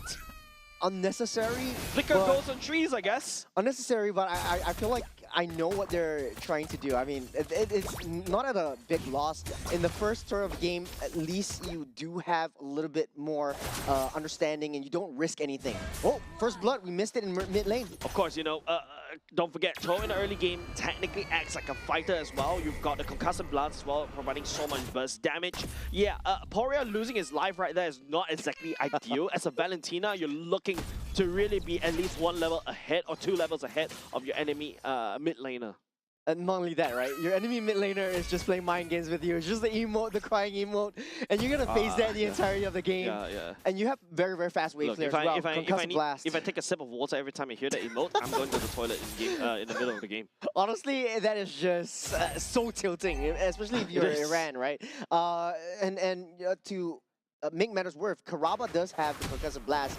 Together paired up with the Eve, you have a lot of early game wave clear, lane control. In the bottom side, though, I would say the Harif wins out Claude 9 times out of 10. But in this case, you know, Claude is really keeping himself well in check, and that's why Iran want to bait out that Claude instead of Moscow. Yep, Muddy finding onto Karaba as well. He beelines for the turtle, leashing over. Arcarni is in position. Bravest Warrior already committed at the same time. He's taking round of the damage. Karaba is looking for a flank right there. Abu Fazl at the same time goes into cloud form, holds Saudi Arabia. Iran takes the turtle away from Saudi Arabia, but they also take away Arcarni as well. A worthy sacrifice, but it's not over yet. Not over yet. It's going to be Ali trying to make a play right here. Road wall manipulation by the side of Al-Qurani. At the same time, Ali lands on the artillery strike, busting down Ali. Unfortunate. Flicker, I heard it. Al-Karba trying to make a play. We'll be able to find Mahdi as well, but not enough damage coming out of Saudi Arabia as of now. Appraisal's wrap! I said it's a little bit too quickly as Poria has to make it run the tails tucked between his legs. Well, in all seriousness, Al-Karni did a worthy sacrifice, jumping straight into the backline to disrupt Mahdi. But Mahdi was still right in the midst of battle. Ali was just using that passive to freeze him, to make him unviable in that zoning potential. But funnily enough, every time there's a blue team, it's always bloodthirsty. They're so greedy whenever you're on the blue side, don't you think? Yeah, it feels like, you know, Saudi Arabia just take a nerf on the side of the aggression, right? But it is still worth it, right? For the side of Saudi Arabia, they pick up 3 kills, albeit losing 1 turtle as well. And don't forget, Saudi Arabia is on the scaling column, and this is something that, you know, Saudi Arabia will take full advantage of. Iran, of course, need to step up just a little bit more. I feel like the Valentina is really behind, and it's actually really concerning. Speaking about concerning, Amirali taking a lot of damage. Doesn't really have the mana to basically zap around. Al-Rashidi, take a good opportunity, take a good trade. I think, damn if you do, damn if you don't. The Blazing Duet used up to clear the lanes, and then starting that early game rotation at the 4th minute mark is what Saudi Arabia needs to do in order to stay online. That is Karaba being a little bit too aggressive. They know where that is. Real manipulation, it's okay. It's Poria buzz the flicker as well. But Saudi Arabia, you know, using aggression against Iran. Earlier just now, they were the one that poured water onto the hot coal. Seems like Saudi Arabia is not going to slow down that tempo. It's still pretty controlled, though. They set the aggression because they know that they're going in for the pickup. Karaba's going in because he knows that 3-man is going to back him up. And this is precisely how Saudi Arabia wants to play this. Bait out the aggression, bait out the fatal links, and go in for a counter engage. Ali. Saudi Arabia does great on that one. Looking for that one. Bravest Warrior already committed, but now Ali takes a lot of punishment as well. Abu Fazl will receive the Bravest Warrior stun as well. Goes into the lightning form at the same time, but will not be able to charge it out. Nice flicker for the side. Al-Karni to kind of deny that, but Karana will be able to kick Al-Mahdi all the way back. Turtle given over side Saudi Arabia. Links anymore used, but it's just to be it. Will not be able to slow down Saudi Arabia. But Mahdi taken down by the Eve as well. Abu Fazl has to run. That was a quick backup coming in from Saudi Arabia. Not only did they take that turtle, they took up the purple buff as well.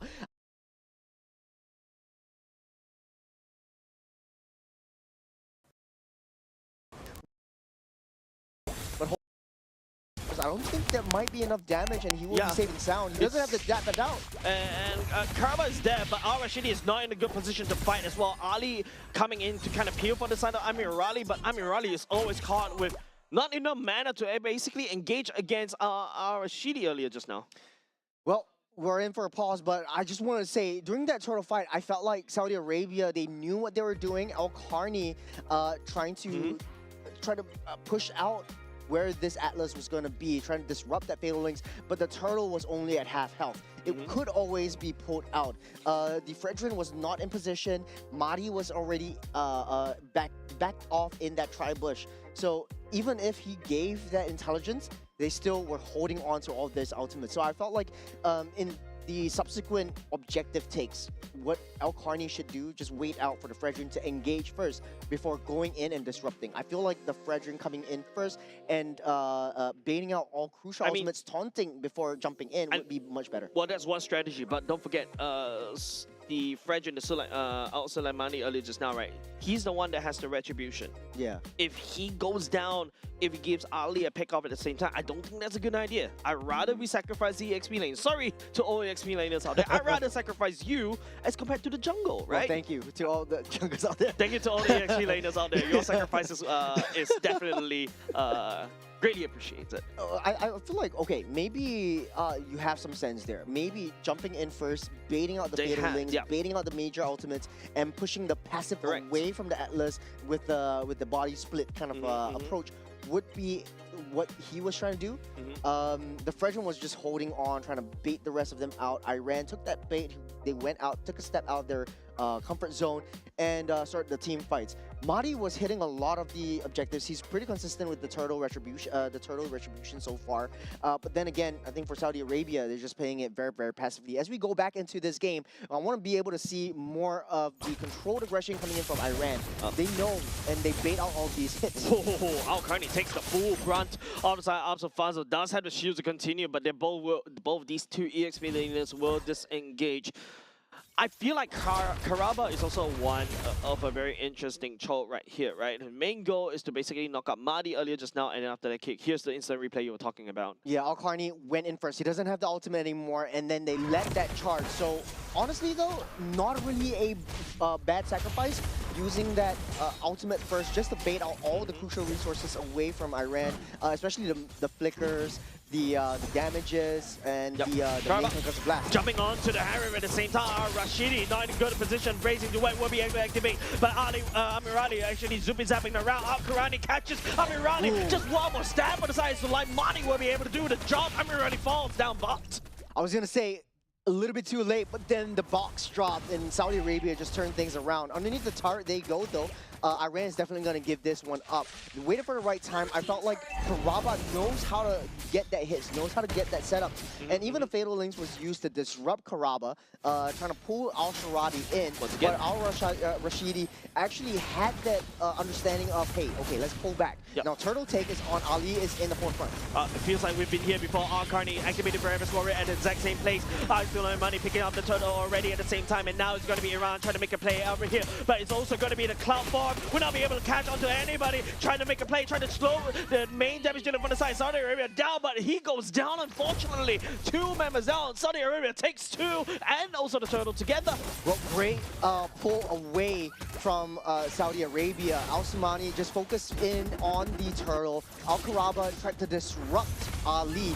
The next best thing is try to send Alpha Fazl in for the Cloud Form, try to get as much as they can, but there wasn't enough backup. Poria is one of those, Poria on the Valentina is one of those heroes that you need a little bit of distance between yourself, but you can't go all long range. So if you put everything in one basket, Valentina's gonna go down, you don't really have a lot of damage. So now we see a lot of kinks in the armor, especially if you're Iran.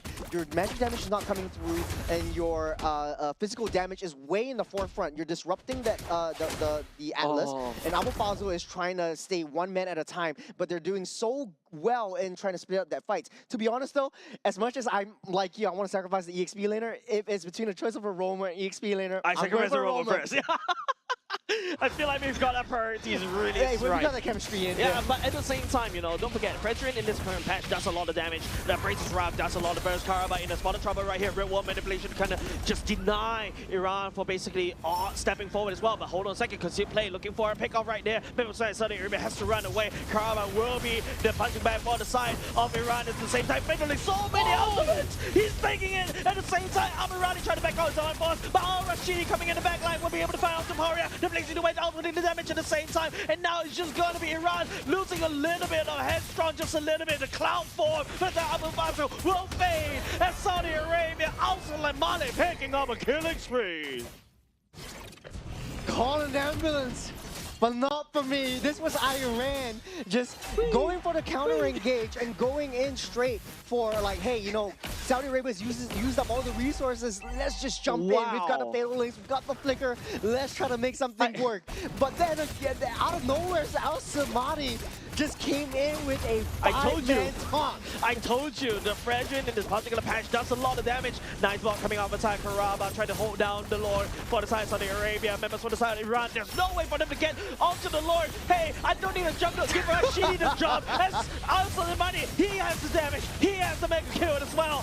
The Abu Fazl trying to make a play all the way in the backside. But Al-Karani right here, still safe, still opening damage. The Cloud Form punches under the floor. But at what cost? Money also falls. One after another. Iran is falling back.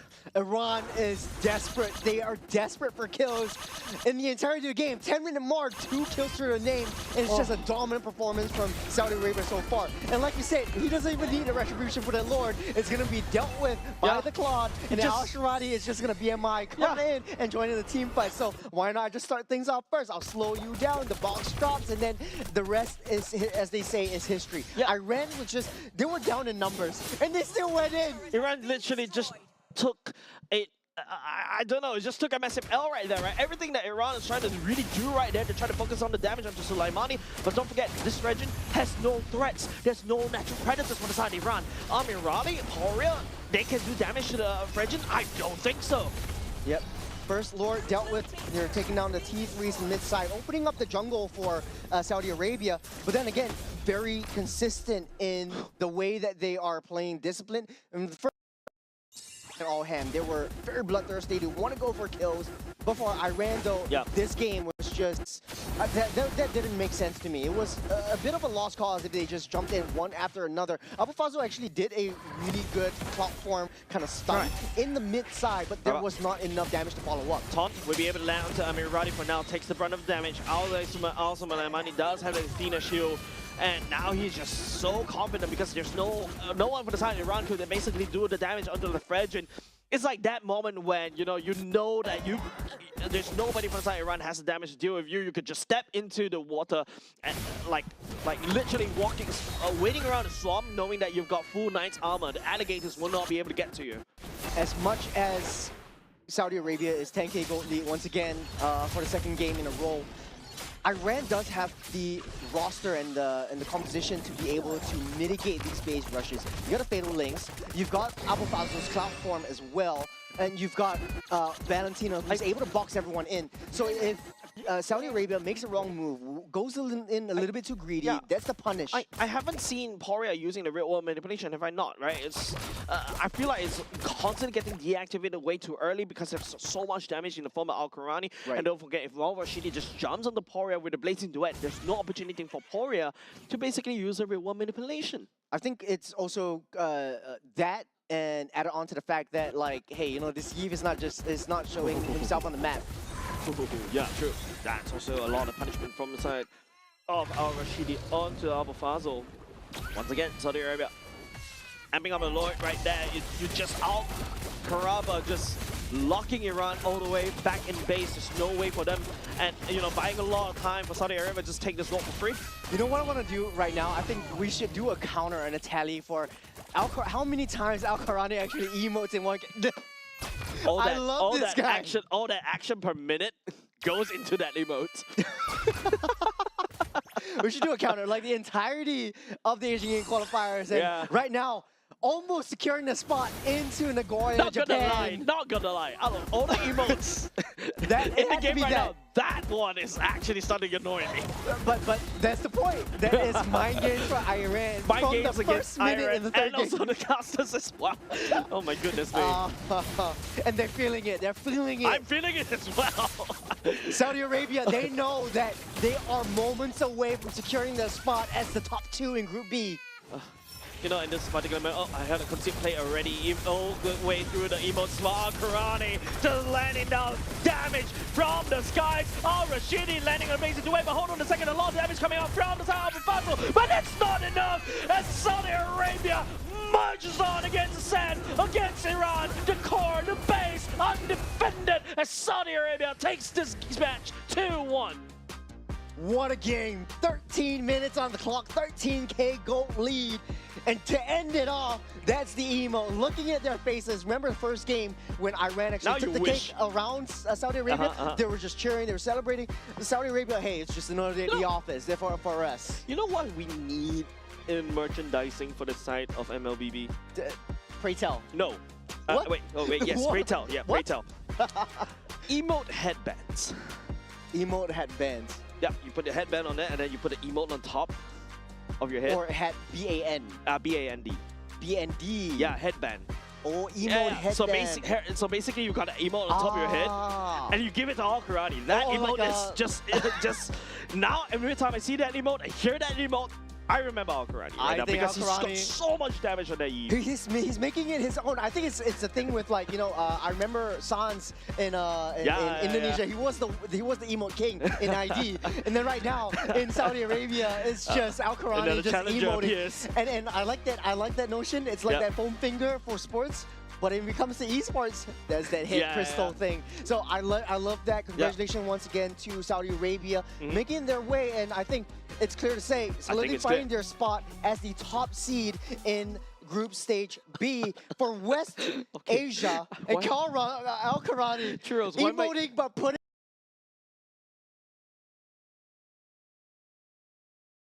Cannot stop hearing because Al Karani coming in as the MVP of the game. The damage that he's literally pouring, no deaths at all, and also 100% kill participation.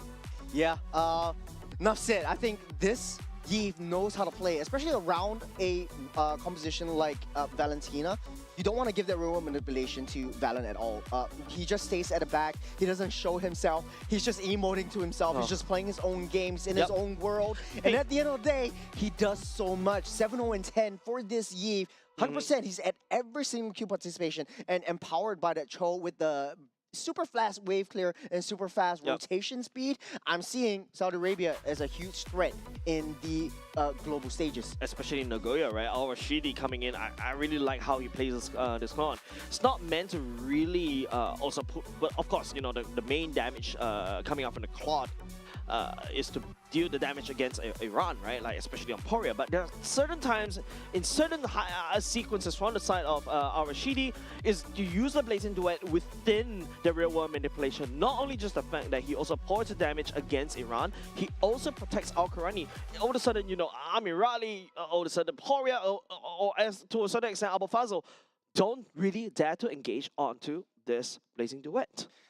I feel like it's not only that. I think we spoke about this in game number 2. Iran always has a good brain for the draft. They always draft like beautiful potential combos that we hypothesize, like, hey, you know, fatal Looks good on links paper. into the cloud form. Look good on paper. It really looks good on paper, but the execution right from the start, like, okay, when we said, like, hey, okay, we're lacking physical damage, let's bring in the Sora instead of the Lapu right now. So this actually created so much opportunity for Iran to come back into the fights. But then Mahdi is, after the first win, the momentum, the win just really got into their heads. He's just playing away from his team. There wasn't any support when he goes for the invades. He tries to go in for that fights. And I know from that, the second to last team fight where everyone just started jumping in for the Fredrin. It when feels he's like a at one sushi health. conveyor belt, right? It just did feel like a sushi conveyor belt. Yeah, They and the weren't really Fredrin using their brains for taking it like that. so Al-Suleiman is just gobbling them up at the end of the conveyor belt. Yeah. Knock, knock, knock. And one by one, just Iran just goes into his damage, right? You know, that fuel to that fire, he does have the taunt too. So like you jump in, He does he's have a taunting, taunt. and he just That's a away. legit taunt, not the emote taunt, all right? Yeah. Right, and you also pointed out also Lemani, right? Using that taunt to great success, catching onto 5, was able to peel, make Al Karani's damage as the Eve so much easy to do, and all of a sudden, you know, it's just the onslaught coming out from the side of Saudi Arabia is just unstoppable against Team Iran. Right. I think this entire game has been a blast. I think it's the first game also for Group B that we've seen a 2-1. It's generally just 2-0, so I felt like Iran kind of was like, yeah, we're celebrating. We can take Saudi Arabia There down. was a chance, not but gonna they lie. are still the kingdom of Group. They're still the kings of Group B. The kingdom of Saudi Arabia coming in as the top seed for Group B so far. I mean, there was a chance for the side of Iran as well, right? To There show was. it up. And it's always great to see, the third seed picking up a very strong fight against the first seed as well. Because to be honest, this was a blast to watch, right? At the very least, you get to see, how Saudi Arabia adapted. And then you also see how Iran was so dominating in the early game, in the first game. Albeit, slowly start to lose a little bit of the tempo, the momentum given over the side of Saudi Arabia, forcing mistakes out of Iran. And then everything is just history. Well, we spoke a lot of downfalls for Iran and all of that, but it's still not out of the woods just yet. They have still a potential for a last chance qualifier with the other team, I would say, in Group D as well, which is also coming up next. So in the next match, it's Nepal up against Hong Kong, China. Yep. So this is going to be quite interesting because we will be able to see, okay, so this is how Iran kind of operates around.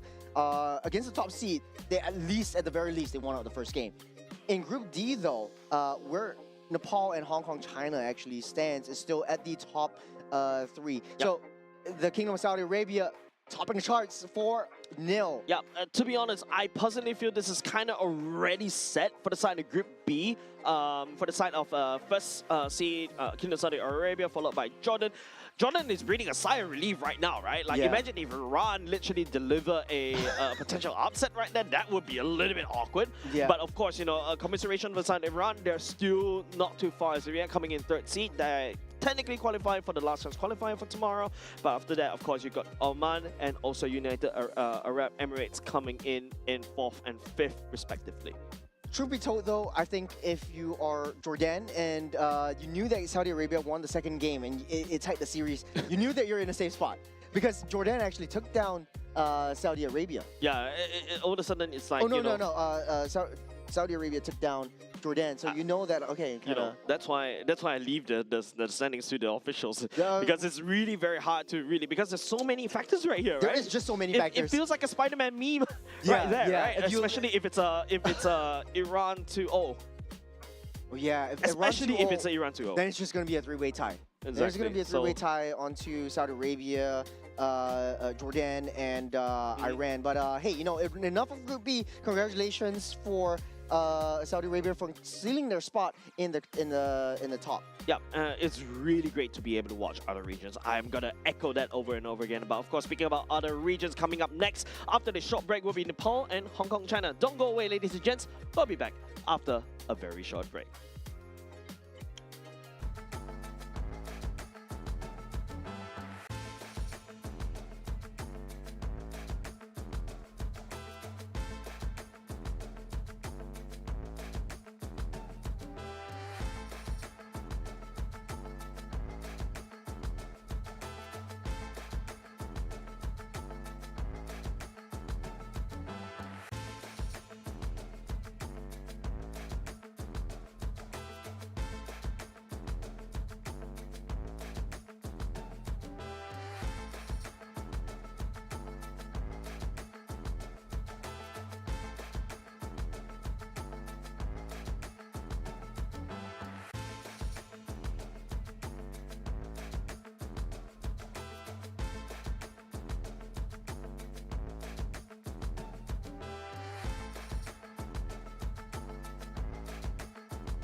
are fated to wither.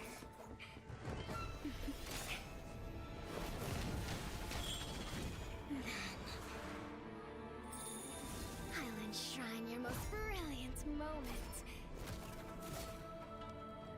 in crimson splendor. Even something so crude can be graced with a splatter of beauty.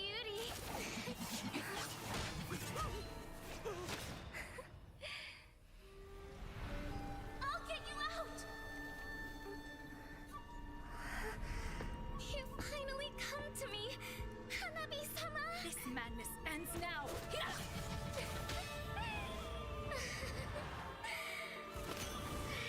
last, I'm shivering with excitement!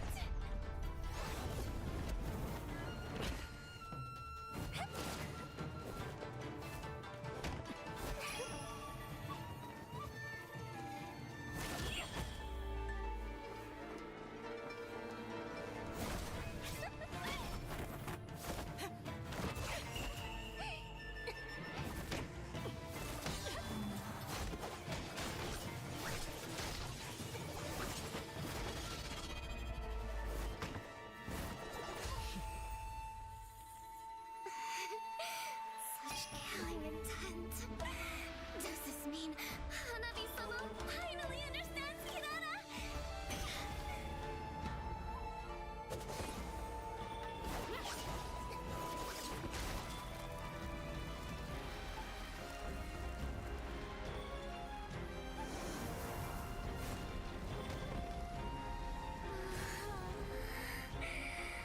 So warm. So beautiful. We can finally embrace eternity in hell. Just the two of us. Allow me to release your eternal bloom.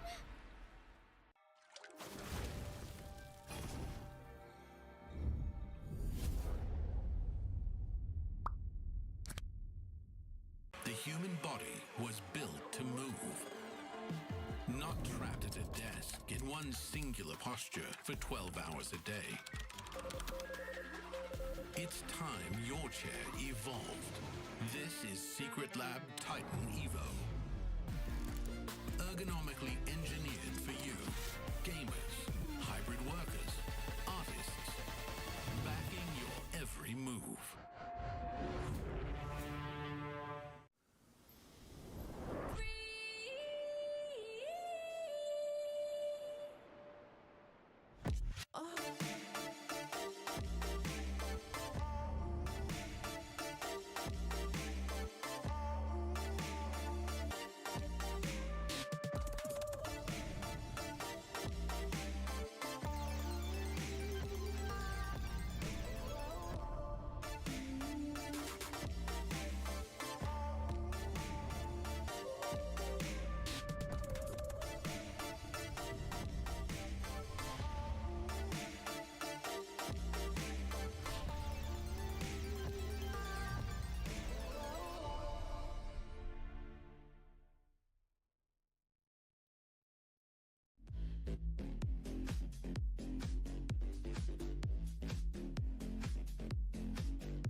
this is what we mentioned earlier just now. Day number 3, perhaps this is the time where you start to see power rankings start really setting down, or would there be, the rise of newer regions into the group stages? Ladies and gents, welcome back into the Asian Games, Esports, MLBB qualifiers as well. We just saw Iran going up against Saudi Arabia today, earlier just now, and now we'll be able to watch Nepal going up against Hong Kong, China.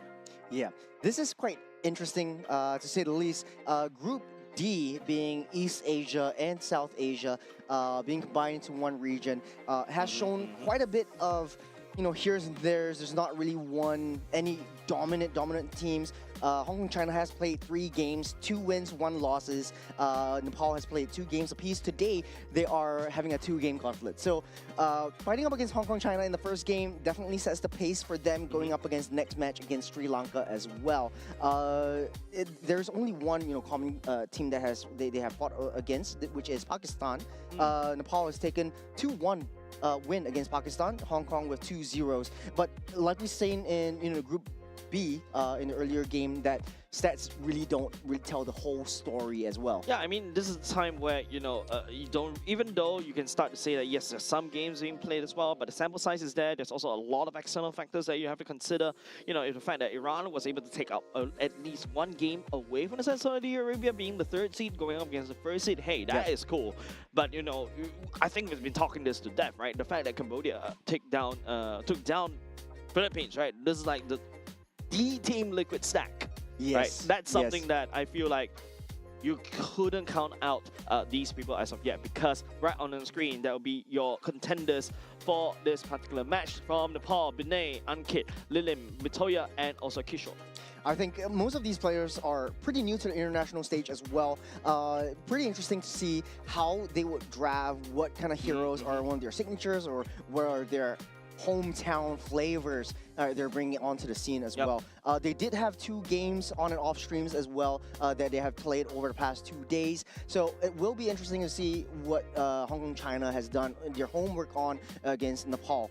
And on their side, speaking of Hong Kong, China, we have KY Zhang, KK Chan, HL Law, CJ Wang, and MY Chung. But for the sake of simplicity, we'll just call them Zhang, Chang, Law, Wang, and Chung. Yeah, these are their surnames, by the way. This is, yes.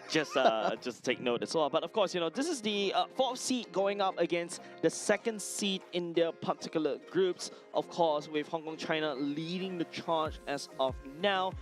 So far, they've done a pretty good job. I feel like we don't really have a lot of data, and of course, you mentioned that hometown favorites is something that we may be looking out for, right? Especially, don't forget, every region plays the game slightly differently. I remember there's a period of time where one of the regions, even though we've already transitioned away from the Johnson Audet, they were loving the Johnson Audet. They were just bringing it back, and I remember that one international stage, just taking their own hometown flavors. Like, for example, Singapore, our sunny side, we have Diablo putting into the international stage and putting into the limelight the Khalid picks, the Minzatar and the EXP picks, the Badangs that were up and coming as well. So it will be interesting. I do want to point out the fact that for Nepal, they've only played 2 games so far. Hong Kong, China has played 3 games, so this will be their 4th game of the entire group run, their 4th and last game facing up against Nepal. So if they win out against Nepal, they will be in a pretty safe spot and tied to 1st and 2nd seed against Mongolia. So does that mean that this is perhaps the only last chance for the side of Hong Kong, China to be able to rack up some points if they really want to be the 1st seed? I know being the 2nd seed in the group stage is nice and dandy, but we saw what happened. What could potentially happen to Jordan, right? Yeah, you really want to solidify yourself at the 1st seed, because especially when, if you're in the 3rd seed, you are at the mercy of other teams. Then you drop down to the last chance qualifier, and then you have to go through the scenic route, especially for this group. Yeah, definitely not a nice position to be in when you're putting your hopes and your fates into some other team's hands. Yeah, and you don't know how they're going to perform anyway. So really play your best, and I think they have shown some prowess in the form of taking 2-0 off of Sri Lanka in the same group stage, taking off 2-0 to Pakistan as well. So for them coming in here, their only loss was against Mongolia 2-0, which is 0-2 in favor of Mongolia. I mean, definitely the Khans still leading the charge right here, especially, do have some presence in the M series as well, and it's actually really fascinating to be able to see this, especially like what I mentioned. It's just, you know, and I love it, right? Being able to witness some of these other regions that you don't really usually see in the M series to really show themselves. Hey, what kind of meta they bring in, what kind of flavor they bring in. Maybe we could learn one or two things from them, because I feel like definitely Team Liquid did learn something from the Cambodians. Yeah, definitely. I think from the Southeast Asian stage, it was really a very messy, chaotic kind of run. We're all in the Southeast Asian region for a very long time. Mobile Legends has existed here for a pretty long time as well. For Hong Kong, China, pretty much a new entrance to the scene. Nepal as well. And them understanding and learning about the game is definitely different from the rest of us. We haven't really faced them in the Southeast Asian region for teams against Hong Kong and Nepal in their own region, so we don't really know what kind of heroes they're going to pick, what kind of signatures they're going to come in. So we're starting off the game pretty soon. Broken walls with the map and environment of this matchup. Yeah, I don't know. If you are a history nerd, I think you may be able to link Broken Walls to this particular matchup right there. But yeah, like, look, Broken Walls is one of my favorite maps as well inside of MLBB as of now. There's so many avenues, so many ways for you to gang, and that also makes you, like, you know, you gotta have to be a slightly mobile when you go around the map. This is where, you know, your cleats. We saw the Mathilda in the previous game earlier just now. It's starting to shine, and look at Hong Kong, China. They saw what this Panda can do. They don't want to deal with it. Yeah, this is a pretty good start right off the bat. Just taking out the Akai and knowing that Akai does have that invulnerability. He does have that heavy spin. You know, the heavy spin to disrupt the zone potential, the tankiness that it brings to the table. So Hong Kong, China just doesn't want to deal with that. Now, for the blue one side, you have the first pick, first ban. Paquito is definitely on the line, on the tables. Juicin as well. You have also got the likes of the Freya, so to speak. So for Nepal, the ball is in their court. They have the power to decide what they want to leak out to Hong Kong, China. They're taking away the Freya right off the bat, Churros. Nepal just doesn't want to see the Freya.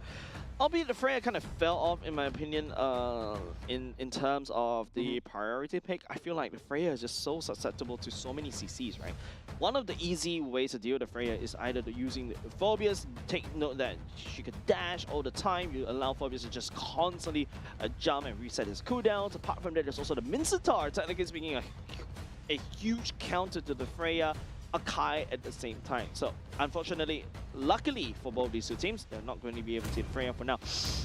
The Paquito, the Paquito is still up, and the Phobius is also still up as well. Yep, Phobius, Paquito. Legend. Juicin is definitely still up. I think Yuzhong has been pretty much in the scene for quite a bit of teams as well. Due to the fact that, you know, Akai is being picked up, a lot of artillery mages and long-range mages.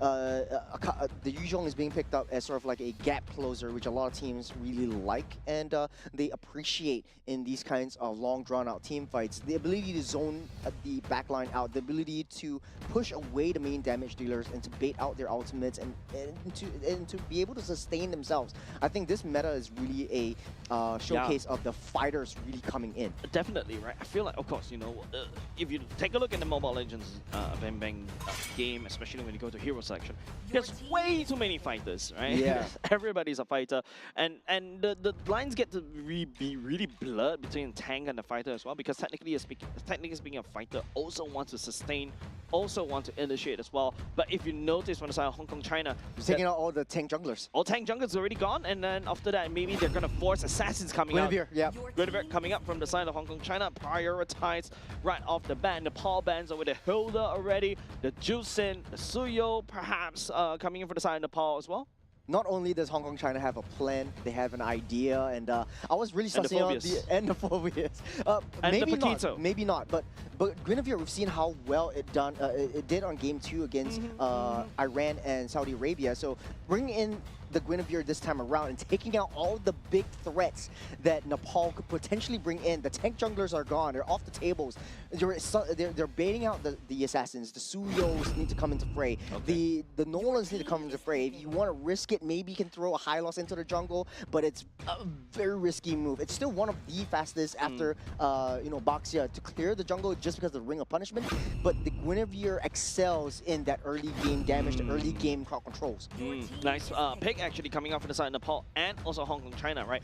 The fact that Nepal actually went for the high loss they're also expecting the guard to come out. We saw the high loss, the glorious pathway as well, and now that guard looks very scary because there's also a Yu Zhong that's just flying around. I called it. The Yu Zhong is basically picked just to counter the Gord. So juicy, man. Yeah, Gord is just sitting there. We have the Mystic Gush. It is a little bit challenging to control with the laser's direction, and it is so much easier if you have the Black Dragon form to just circle around. You're not able to just lock on Disco ball. to that flying menace, and then it just lands next to you, petrify, and does that full combo. Yeah. So the Yu Zhong definitely a good pick right here. If Hong Kong China really wanted the Gord pick, they should have banned out the Yu Zhong, but then they do have a plan with the 3 tank junglers. Right now, even a little more is being banned out, so they just want to give the jungler an easier time.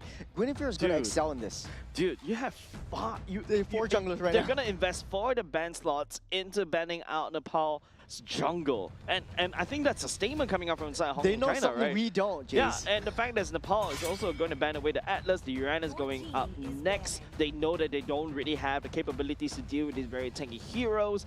And yeah, evidently, right, Harif and also the Yu Zhong, technically speaking, not known to deal with your utility jungles, your tanks as well. And the best part is, Nepal is not afraid because beside Hong Kong, China, they banned away the Frederick, they banned away the Akai, and also the Baxia as well.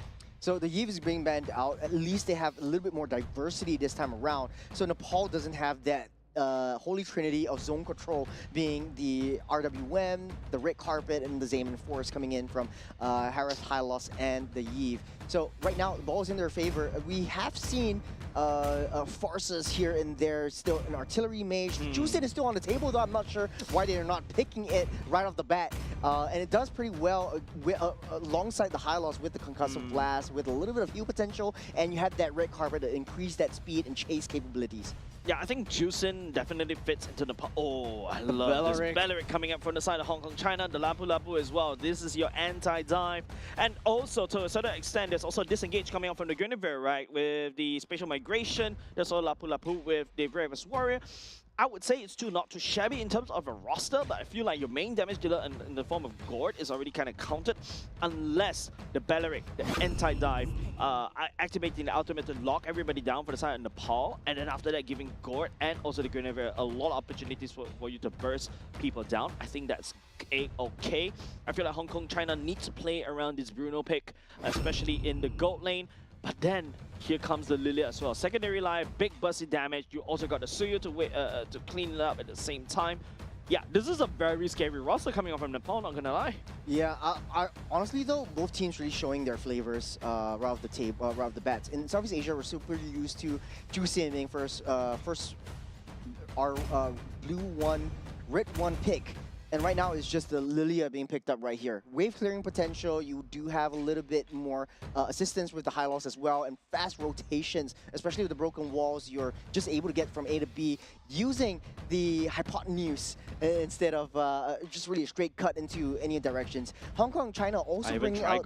When you said hypotenuse, the first thing that came into my mind is trigonometry. What's next? Yeah, the fastest point from point A to point B. That's what I'm saying, Jace. Integration? But for Hong Kong, China as well, we're talking about hometown flavors. They're bringing back the Bruno. True. We haven't seen that in a hot minute. We're seeing Keller actually bringing it out in MPLID in the previous season, but that's only very, very situational. They locked it in from the first half of the phase, and it does very well in the early game with a lot of high damage, especially up against the Harrow that is picked directly after. They have a mix of good magic and physical damage that we like to see. Yeah, and I like how I was really, if I remember Nepal as a region correctly, based on my past view, last time when I watched their games, they really love their assassin pick.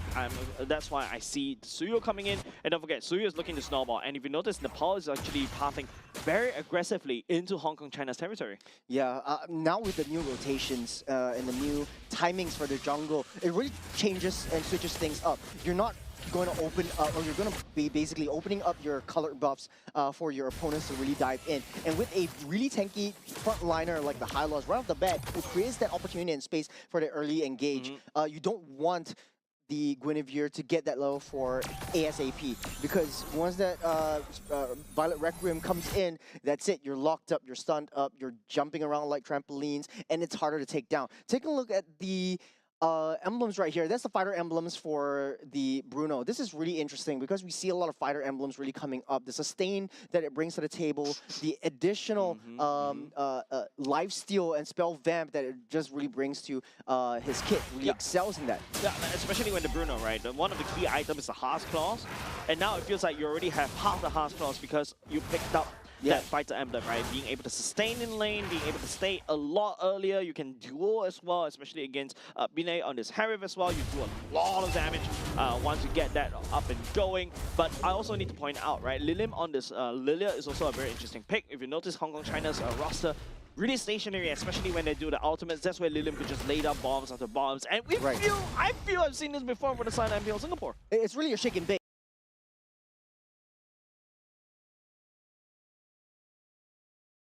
First turtle being spawned up right here. CJ Wang is going to take control of this versus 4 members of the Nepal and making a charge. Charging out Arrow as well. Cheong also, Bravest Warrior, Mitoya in a spot of trouble, has to jump away. And Kishore will be able to find onto Wong as well. Ankit leading the charge as well, just tagging onto Cheong as much as possible. Figure already committed, but Kishore, listen, no, a dragon has encroached onto the territory of Hong Kong, China. What a good find for Kishore. Immediately identifying the spatial migration, coming in from Wang, going in for the counter re-engage, and the damage from Yu Zhong. So underestimated. Nepal, that gameplay reminds me of a ballerina. They dance around danger right there coming out from Hong Kong, China. Hong Kong, China was outputting everything they could in that one as you take a look at this replay. Yes, Wang made a really terrible decision, going and straight away jumping in first. Chan wasn't in the right position and was way too far behind. I think that the idea was Wang tries to start things off with the spatial migration, at least try to get 1 or 2 members off the ground from Nepal, and then Chan goes in for the ultimate as well. But in actual fact, he's just throwing his bodies. He knows that the Guinevere is a little bit paper in the early game, so if you want to risk that, that doesn't really make a lot of sense at the start. But the biggest problem is Chan doesn't really have the ultimate, right? You're level 3 when you go into the turtle, and that's where I think the biggest difference between these two teams. Not just the fact that Mitoya just piloted Suyo very gracefully. Like, it's so amazing how you see there's so many CC coming out from Wang and also to a certain extent Law and also Chan, but it did not land. Mitoya get away scot-free, take this hurdle, and also gets 2 assists along with it. You know, in hindsight, during the draft, hold on a second, KK Chan will be saved, but just to finish my thought... One, finding on that, that's also going to be the Mystic Gush as well. Fighting onto Mitoya, 2 ultimates make it 3 at the same time, but Kishore coming in, landing in front of Havens on this massive dragon, also just wreaking havoc in the roster for the side of Hong Kong, China. Kishore is still dashing out, Cheong also absorbing most of the damage, but it is still Nepal unable to punish onto Hong Kong Chan's pickoff. You know, as soon as we say good praises about Suyo and was like, you know, underestimating Wang a bit, they showed us Wang waiting in that dot bush, knowing that Mitoya will just path towards that that bear golem thingy and just immediately go straight for the pickoff. The response from Nepal, though, really well done. Even though they didn't get the counter kill and punish for Wang, at least they got some push off back. At least they had a little bit of, hey, you know, if you want to take out my jungle, I will take yourself back. Take a little itemizations right here. Skypiercer, first item for Mitoya. He's really risking it this time around. Yeah, he definitely needs that one. The Suyo really scaled so much on this Skypiercer. I feel like Nepal was once beaten already triple shine, right? Giving the turtle over the side of Hong Kong, China. So, in this case, I feel like for Nepal, they did have the opportunity to contest for that one, but now that Mitoya is out and about, the passivity of Nepal really coming to fruition. They know that they don't want to risk it now that CJ Wang is still on the table. Something interesting, Mitoya is still level 9 versus CJ Wang, who is also slightly behind. Earlier just now was only level 7.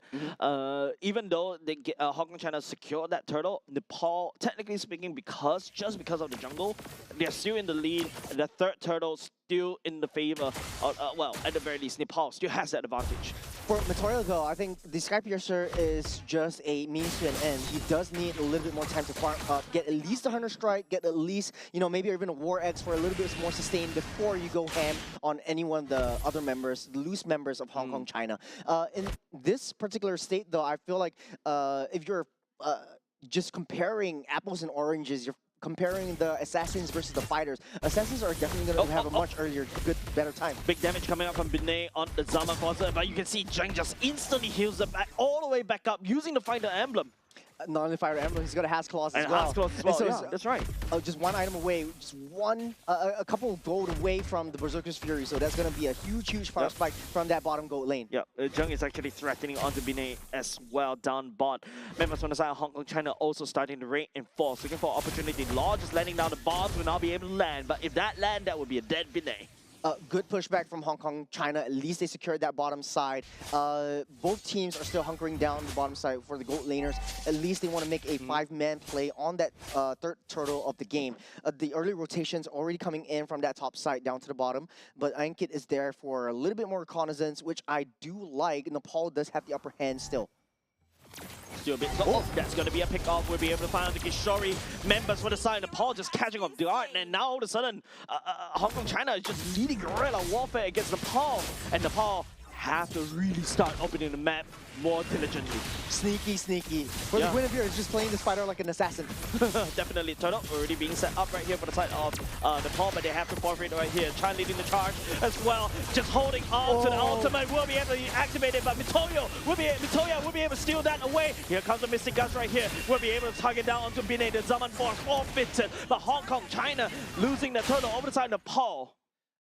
Great start to the team fight. This is precisely what you want to see. KK Chan basically just going in first. CJ Wang holding back, finishing off that turtle. But to add fuel to the fire, Zheng is coming online. You've got the sustain, you've got the damage, you've got the Berserker's Fury. Nepal is going to go down one after another. Right now, Hong Kong, China up in terms of 1,200 gold lead so far, and they are going to scale so much faster just because they have a physical damage, a little bit more reliable marksman. Yeah, look, if Nepal wasn't able to turn on the faucet of Law, they're gonna absorb so much damage. Don't forget, Zheng has been also scaling hard against Binay earlier just now. Binay wasn't able to pick up any form of kills, also unable to pick up any form of assists as well. And if there's also the Zaman Force that's already constantly threatened by Chan and also Law, to a certain extent even Cheong as well with the Radiance Warrior, right? He's forcing on him off the Zaman Force. There's not a lot of damage coming out from Nepal. And Mitoya already, you know, constantly getting picked off right here. Even though he's ahead in levels, yes, he's able to secure the neutral objective, but he's not stacking Sky Piercer. I just want to add to your point about Law. In actual fact, Law's Mystic Gush is so hard to land. It's Nepal's draft is very mobile, but the fact that they took out Kishore right before the turtle fight just created that space for the Mystic Gush to push back the enemies and create some space and time to split up these team fights. And Chan as well, right, on the Belleric. That's a very long taunt. Technically, it's also going to be stunned. Kishore main target right now. There's going to be over the ground committed by Law. Mitoya will be able to find onto Wang, bust him in down. That's the first Sky Piercer stack for him. Great find, great block off. Great block off, but hold on a second. Law using the Mystic Gush, just instantly melting down Kishore. Another down as well. Ankit Cheong picking that kill up. Insane punish. Zheng also doing the macro game, sitting comfortably down the bottom side as well. Binay can't even find a way to come back into it. And Zheng, not even in the team fights just as of yet. Hong Kong, China showing the damage coming in from Law. They know that, hey, you know what? Let's just put Law in the mid game.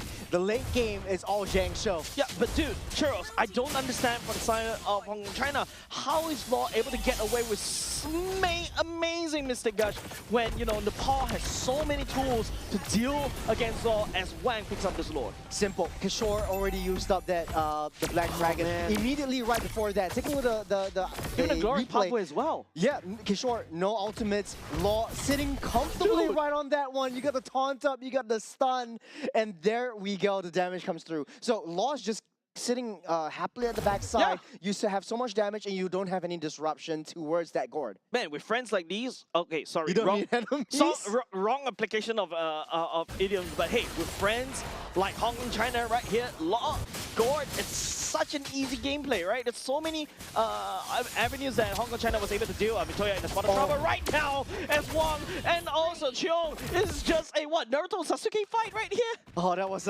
such a beautiful chase, especially from CJ Wang, just finishing up that buff to get additional economy to her name as well. And Hong Kong China just, even though the kill is just 5-3, Hong Kong China is just dominating Nepal right now. Yeah. I feel like for Nepal though, Nepal there isn't a lot of wave clear potential apart from this Lilia aside from now. The Lord is also pushing in. Hong Kong China cannot make a mistake. They have too many high committal heroes. Yeah, Hong Kong China, by the way, like legit, Law is getting away with these crazy Mystic Gush, right? And the timing for Law to use this Mystic Gush, you can see the confidence from this B2 pick, right? The fact that they're going up against, you know, even a high loss, even a to a certain extent, the Lilia and also a Yuzhong, right? He still locks in this Gord and trusts his teammates to either land the stun. We're gonna pick him off one after another. You got Chen, you got Cheong on these ultimates that could just stun and also taunt. Yeah, all of a sudden it's so much easier for Law to execute. Yeah, and like we said though, you take a little damage dealt. That's the highest, top of the charts.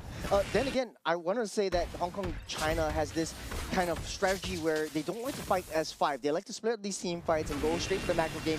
Very intelligent on their part. They know that, okay, let's just try to disrupt that team fight, draw the 5 members together, and then send someone up to the macro lane or long lane to deal with the turrets and the lanes. So you don't really have to go for these 5-on-5 team fights. And also, because of that, you know, your lane fixed against Nepal's favor. Mitoya was sent to go all the way back out there. That's where the bushwhack appeared, right? Wang and also Cheong just tag teaming, just taking out Mitoya. Don't forget, Mitoya on the Suyo is squishy. Speaking of squishy though, I think that Mitoya's first item, Sky Piercer, is really biting him in the foot now. Even though he's got a Sky Piercer first item, he's not sustaining well enough. He's still holding on to that one. At least he has that sustain in the form of War Eggs and a little bit more damage and penetration from the Hunter Strike. The main damage will come from Lilin as of this point. Kishore's only job is to try to disrupt that backline. But now it's going to be a lot harder now that Jung has a full Trinity crit build. I feel that Kishore also going in pure damage, you do need some form of tankiness, especially if you want to do. I feel like Kishore's main goal is not to kill. It's there to just disrupt team fights, disrupt Law, push him off. Mystic Gush, that's your whole duty right there. Any kill is kind of like a bonus to a certain extent. Yeah, basically just parachute down on top of Law, petrify him, disrupt the Mystic Gush, and just buy time for your team to really come in. Just Ball started to hurt at the same time. Hong Kong China will be able to secure the Lord as well. Now Kishore will be able to use the Dragon to just try to fly away. He's down low at the same time. One after another from the side of Hong Kong China. Zheng finds the kill onto Enkit. Look at this state of the team fight. Nepal can't even get close. Dude. Hong Kong China is just sending Wang just doing the Lord's work. No pun intended. But then Zhang coming into the team fights, when they fight a 5-on-5, there was no way in heck that they're able to disrupt Zhang at all. He's got the sustain, he's got the, right now with the Malefic Gun, he's got the range, he's got the distance, he's got the damage, he's got the burst. And even Kishore with the Black Dragon form, we saw that in the Lord fight. Lord was at half health, he's got the Black Dragon in, he's taking a lot of damage from Zhang, he's like, okay. I got it back out. I fly in, and then all of a sudden I realize, hey, I need emergency landing. I need to back control. off. I've got to turn back. There's someone on my flight, man.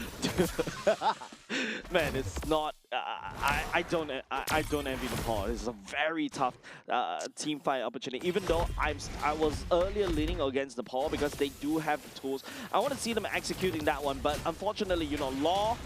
With that Mystic Gush, with so many CCs from the side of Hong Kong China is forcing down Nepal's throat, and Nepal's not able to hold, especially the top side. Extremely dominant though. Like they know their main targets, they know how to play, they know how to strategize around that Zheng, just dealing that damage from back line. Zheng is just dismantling top side and mid at the same time. Kishore flying onto the Dragon form and try to push the members from the side of Hong Kong China away, but the minions also marching against the Nepal. Bottom lane from the side of Nepal already taken down by the side of Hong Kong China already. Half HP, it's the base from the side of Nepal as everything onto the table. That's going to be a nice picture by one. But Law still laying down the Mystic Gush. The glare is halfway laid down by the side of as the members from the side of Hong Kong China knocking on the core of Nepal, one after another, and they started losing steam just a little bit, but more than another minions marching in. Hong Kong China takes game number 1. What a statement from Hong Kong China right off the bat, showing us a hero that isn't really played in this Southeast Asian region. But then, hey, you know, if it ain't broke, don't fix it. Going back to basics, bringing out the Bruno once again, playing to their strengths, playing to their metal, and then just showing us how it pretty much just works around. The Yep. Bruno at the end of the game was just hitting like a truck. So Dude. he's just leaving in the back. But the last Raptor Dryad Yeah. from the Belleric held up 3 members. Black Dragon was just used way too panicky. It was just a trigger finger on their part trying to save that T3. But then again, pulling 3 members in Yeah, and just, it's just- decimating them with the gush as well. I So, think for the side of Kishore, I agree. You have to do something, right? You have to protect. But don't forget, you're going up against Zheng. Zheng and a Bruno with those, you know, malefic gun. You're just Yep. literally tearing. You're just uprooting turrets one after another. You can see how with one fell swoop, one Lloyd's all it takes. Lord, Zephyr feeling it from the Mystic Gush. well, definitely feeling it. He's proud of himself. He's played a very fantastic Gordon, even up against one of his natural predators in a dragon. Yeah. And he showed that, you know, this Yeah. guy on the surfboard is just killing it on the waves. It's like the chicken starts to hunt down the eagle. Usually it's the other way around if you follow the food web, but it doesn't make sense. Well, right? to that point though, the chicken used to be a T-Rex, or I might be mistaken. It's not been technically proven T-Rex as of that then. lost its tail, huh? But then again, this was an incredible Gord It has play been. right from the get-go. He's landing the stunts. He's creating that space, empowered by Chan's Belleric in order to find the approaches, find the kills, and Yep. Hong Kong China just played the macro game so much better than how They- Nepal actually counteracted that. They're not fighting as 5 members. They're not pulling resources in and throwing all their eggs into one basket, all Yep. their eggs into one fight. They're leaving Zheng on the side lanes. They're pushing in these turrets. They're creating space. They're creating control. Yep. There's a lot of times where legit, like what you mentioned, like fixing the lane, forcing Nepal out of position to basically deal with the lane, they surprise it. And once, you know, Mitoya was receiving it a bit, at least twice, all of a sudden Mitoya's priority fell dramatically. You don't feel the presence of the Suyu anymore, and it's just Hong Kong China's game. Yeah. For the side of Matoya, though, we discussed a little bit of the Skypiercer first item, especially within a lot of the regions. And Skypiercer, like, you know, the internet likes to say it's a brawl item. And I do understand why they say it as that. You want to get into these skirmishes, you want to get into these team fights, but law is in the way. Wang is also, after that first mistake that he jumped in first, and, you know, his team was all not ready, and Nepal was finding a way to win the early game team fights. He sort of adjusted his playstyle. I feel like Matoya should have adjusted his own too. Yep, look, the amount of damage dealt from the side of Hong Kong China is not too far apart from the side of Nepal. Nepal does have the damage, but it's landing onto the likes of Chan, it's landing on the likes of Chung, who's also absorbing everything back. Don't forget Wang, also absorbing all of that back, right? And apart from that, it's just, you know, Nepal side too squishy, right? I did say that, Kishore, I think you need a lot more tanky items. The kill is a good thing. I feel like Nepal's region has always prioritized, I want a team fight, I want to kill, I want to, after that, take objectives. But I agree, Hong Kong China is playing this really smart MLBB in a way where I just play the macro, I force mistakes out on Nepal, and I punish you for it. Yeah, it's like Nepal is playing checkers while Hong Kong China is just playing chess. And it kind of worked out in their favor. And this is the MLBB that we know and love. So the execution is not too far from how Southeast Asia, and you know, it reminds me of how Philippines really likes to play it. Don't throw your marksman into the mix so early. Just let him time to simmer in the oven, let him cook a little bit, throw down the turrets before the last hit. Yeah, on that analogy on the checkers, I feel like Hong Kong China is playing the Chinese chess, whereas Nepal is playing chess. Actual chess, fair. right? So I wouldn't say don't have a East cannon. versus West, but like in a way, it kind of is South versus East. Yeah, I really love what I'm seeing for the side of Hong Kong China. Excited what they can offer in Nagoya as well. And of course, you know, Nepal, don't forget, this is the second seed going up against the 4th seed in the favor of Hong Kong China as well. I don't like to sugarcoat things. That was a convincing win for the side of Hong Kong China. As much as it was convincing, though, let's start lest I let you remember the first game in the first series of today. Iran took a game off Saudi Arabia. True. And Saudi Arabia was like, okay, I'm waking up. Don't I'm count coming your back. chickens before they hatch. Don't count your chickens before they hatch. Yep, and Some of the throwing eggs idioms. might be broken. Some of the eggs might be, for you to cook, and it's not yet. I don't know what I'm saying right now. Maybe too early for you as But well. hey, Jace, this has been a really fun game, especially It for is, Hong it Kong, is. China. It's really, it goes down to the strategy of how to play and how they execute. Even the draft itself, we're talking about hometown flavors. They brought back the Bruno. They brought back the Belleric as well. I want to see more of these, teams outside of the Southeast Asia regions come really on. bring in their hometown flavors. Hey, come on. Let's be real here. Berserker's Fury change. Leslie? Possibly it was pulled out a couple of times in different regions in Southeast Asia. Come on, It you're not on could the bring it Leslie back. train, man. I Okay, am, I'm a bit I am. biased right here. Yeah, but it's very Evidently. situational. But right now, since the advent of Claude coming into the meta so much more, Exactly. Leslie used to be a natural predator. And so I won't be too surprised if Leslie was picked up to counteract the Claude, to counteract, the True likes damage, yo. of Belleric, because you're only hitting, 1-2 shots, and it's basically, I wouldn't say Oko.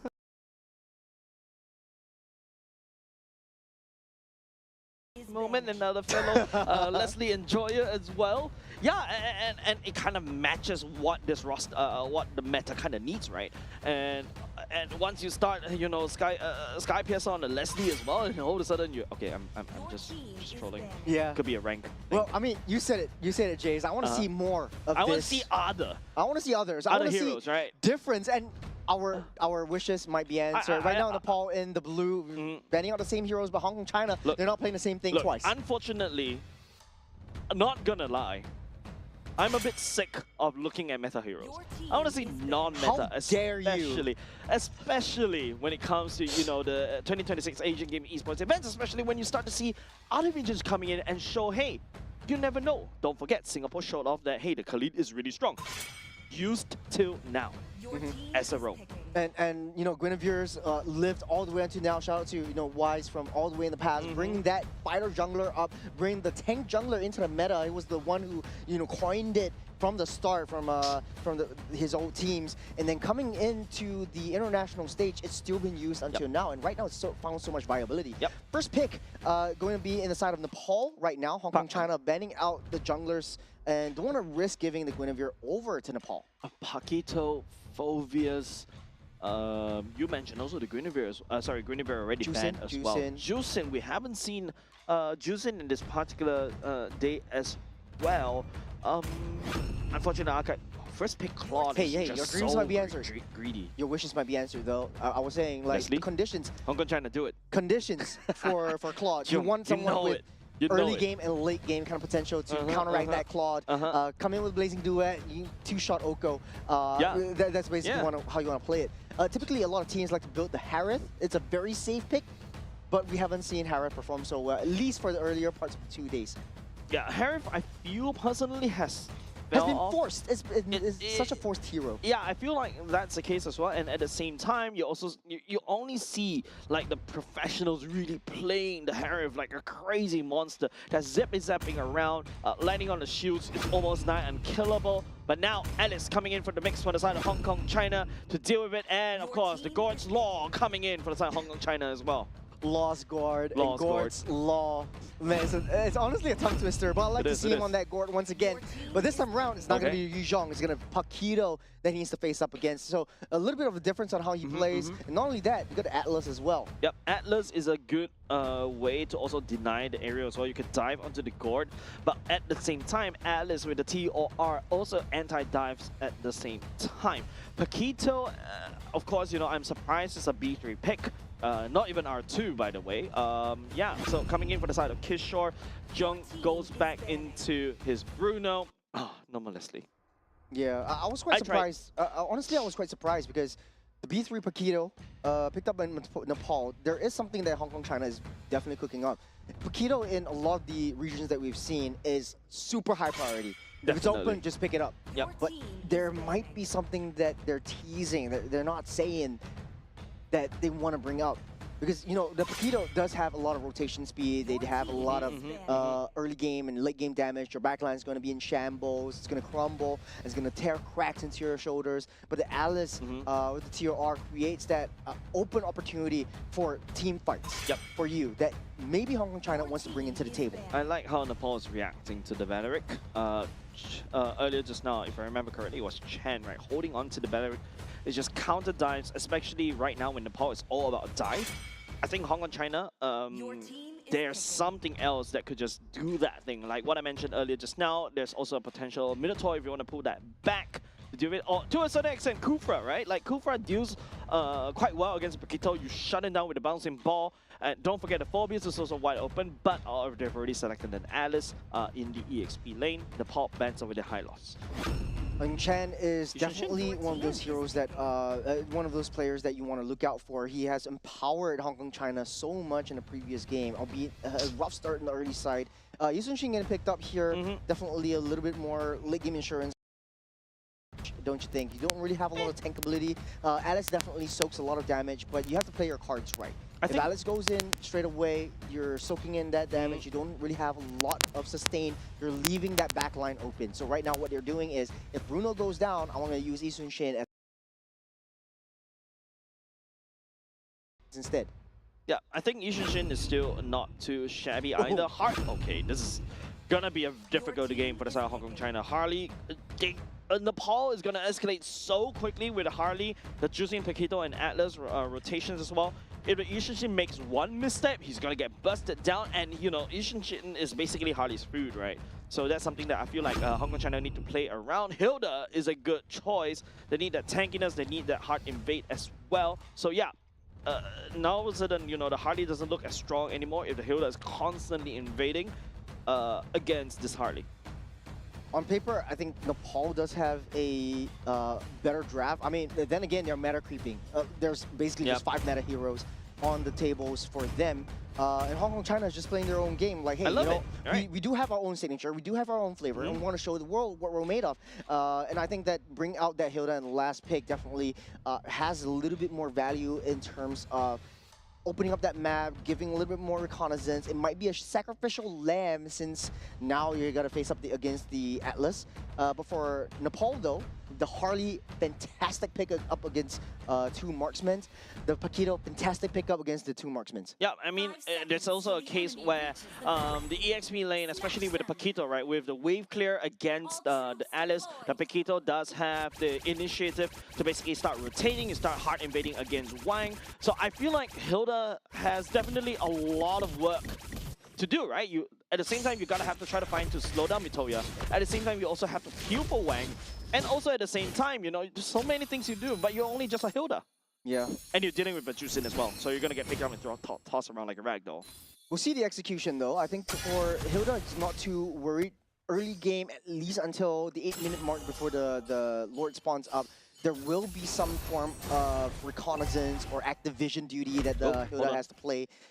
Hold on, Wang is on the wrong side of the map, was able to steal that away, ignoring the orange and also the... Oh, hold on, Flicker already committed by Chung as well. His shot following the same, but given aside with the Mitoya. Immediately saw the opportunity, immediately went for it. Even Chung was used up the Flicker as well. Now, the Goon Squad is here. Nepal wants to go in for a little bit more towards Hong Kong, China, but they're straight away. And I wanted to say, Wang actually started at the top side, moved straight away to the opponent's jungle, and then start rotating towards his map. This is because Chen to rotate freely around the map. Okay, look, I think this time around, Lilim on the Juicin, agreeable, right? Hilda is almost a non-factor. If Hilda is needed to constantly kind of babysit Law right there, all of a sudden you've got Mitoya just starting to rotate even harder as compared to Wang. Wang right now in the first turtle is not good, should not have a lot of priority because you are a Yushun Shin. You do need a lot more items, but you can farm very quickly. I mean, that was a solid mistake from the start of Hong Kong China, but we've seen this before. Shaky start, but they really show up this time around. In a lane-to-lane matchup, though, we expected this from the get-go. Kishore is already level 4, so that's a huge power spike coming in from Kido. Big mistake coming over Chung. Doesn't really have level 4, doesn't have a TOR, but Law coming in, flicker backwards with the Mystic Gush. Harley will be able to take down Chan, and also the Turtle following suit as well. Wang looking like it's moving for the side of Lilip at the same time. Wang, one dog dash, but Kishore lands the jab onto the General. There's a lot of damage from the get-go. This is precisely how Nepal wants to play their entire composition, their entire matchup. They do have that late game insurance in the form of Claude, but they're pulling the team fights away from that gold lane, giving Benet some time to farm up. But then again, this is just Ankit setting things up, slowing everyone down, freezing them if they have to. Kishore showing that damage coming through. Matoya targeting onto the back line. Now, Law, previous game, he was a menace. This time, he's just a little bit more wide open. Yeah, not really, because Chong needs to charge up the TOR in order to land, but Belleric, on the other hand, I just pushed one button, and immediately it's just Law's time to shine on the Mystic Gush, right? But you have to agree. Law flickering backwards, knowing his range on his Mystic Gush, I would say is commendable, but I feel like Hong Kong China needs a lot more than Law. I think they need Zheng, they need Wang to really step up earlier just now. 100%. Kills on the table, as we learn and as we know, doesn't really tell too much of the story. Hong China could still come back onto this one if they play how they played in the first game. But this time around, it's just the XP lane's just having a tough time. Chung is just sitting on the back foot of how Kishore likes to play this. Once you get that 3 strikes, once you get that combo, Chung cannot absorb and sustain the damage coming from the Peter. Chung is basically the punching bag of Kishore, right? And it's good, right? Kishore is just constantly landing the damage onto Chung, keeping him at bay. It reminds me of that, you know, Uranus kind of gameplay. Okay, the XP went to Kishore, right? Yeah, it did. Yeah, nice jab for the side. Kishore will be able to take away, kind of slow down Wang just a little bit more. Hong Kong China, on the other hand, first turtle, of course, not in your favor, but second turtle, maybe. Just maybe. Nepal's already in position, 1,200 gold lead ahead. Hong Kong China EXP lane a little bit disrupted because Kishore is just taking control of that, just dominating and pushing Chung back. So a little bit difficult for Chung to get into position into the turtle. Anyways. Don't forget, Chung earlier just now in the first turtle doesn't really have the TOR. He's constantly getting punched down by Kishore, has to play a little bit safer, doesn't have the EXP, and that's why Hong Kong China lost that one. And now second turtle forfeited over the side to Nepal, would be able to pick it up easily. Smart play. Don't want to risk too much at all. Zheng does have the Haas claws though. He has to watch out for the Fatal Links pull from the side of Nepal. He does have the flicker to get away, but without any Purify, that could spell a little bit of trouble from him. A little bit of adjustments from his itemizations, going straight for the defensive build instead of straight away jumping into the Berserker's Fury like he did in the previous game. Currently, as of now, Nepal seems like they're leading the charge, especially in terms of kills, and especially in terms of neutral objectives. Hong Kong China, on the other hand, don't forget, they're kind of like a smarter player. The Fatal Links, not very smart in terms of the housing as well. Lily picking up Chan, Binay taking down Jay. It's a massacre up top. Now the Mountain Shocker doesn't even land a Kishore. Yeah, they can't punish Hong Kong China. They're playing a little bit on the back foot this time around.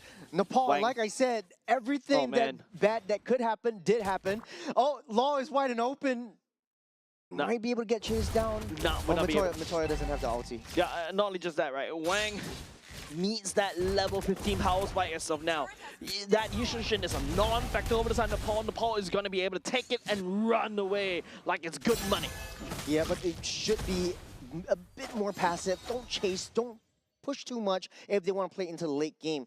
The core is maybe save their turrets, save their position in lane, try to play the first at least 12 minutes in a very defensive state. Try to catch on the Kishore right there, try to slash and dash, but hold on a second, Kishore will not be able to go away. That's going to be the first kill in the 6-minute mark. Members on the side, Nepal also raining out reinforcement down Bond, but it's going to be Law bursting down. I believe that was Ankit as well, blazing the wet, still tickling for now. Some signs of life from Hong Kong China. They know that Nepal's hits are split up into 2 places. They want to at least take control of the Pepito down the bottom side. This was beautiful. They lured the Zheng in, and like I said, whatever bad that could happen did happen.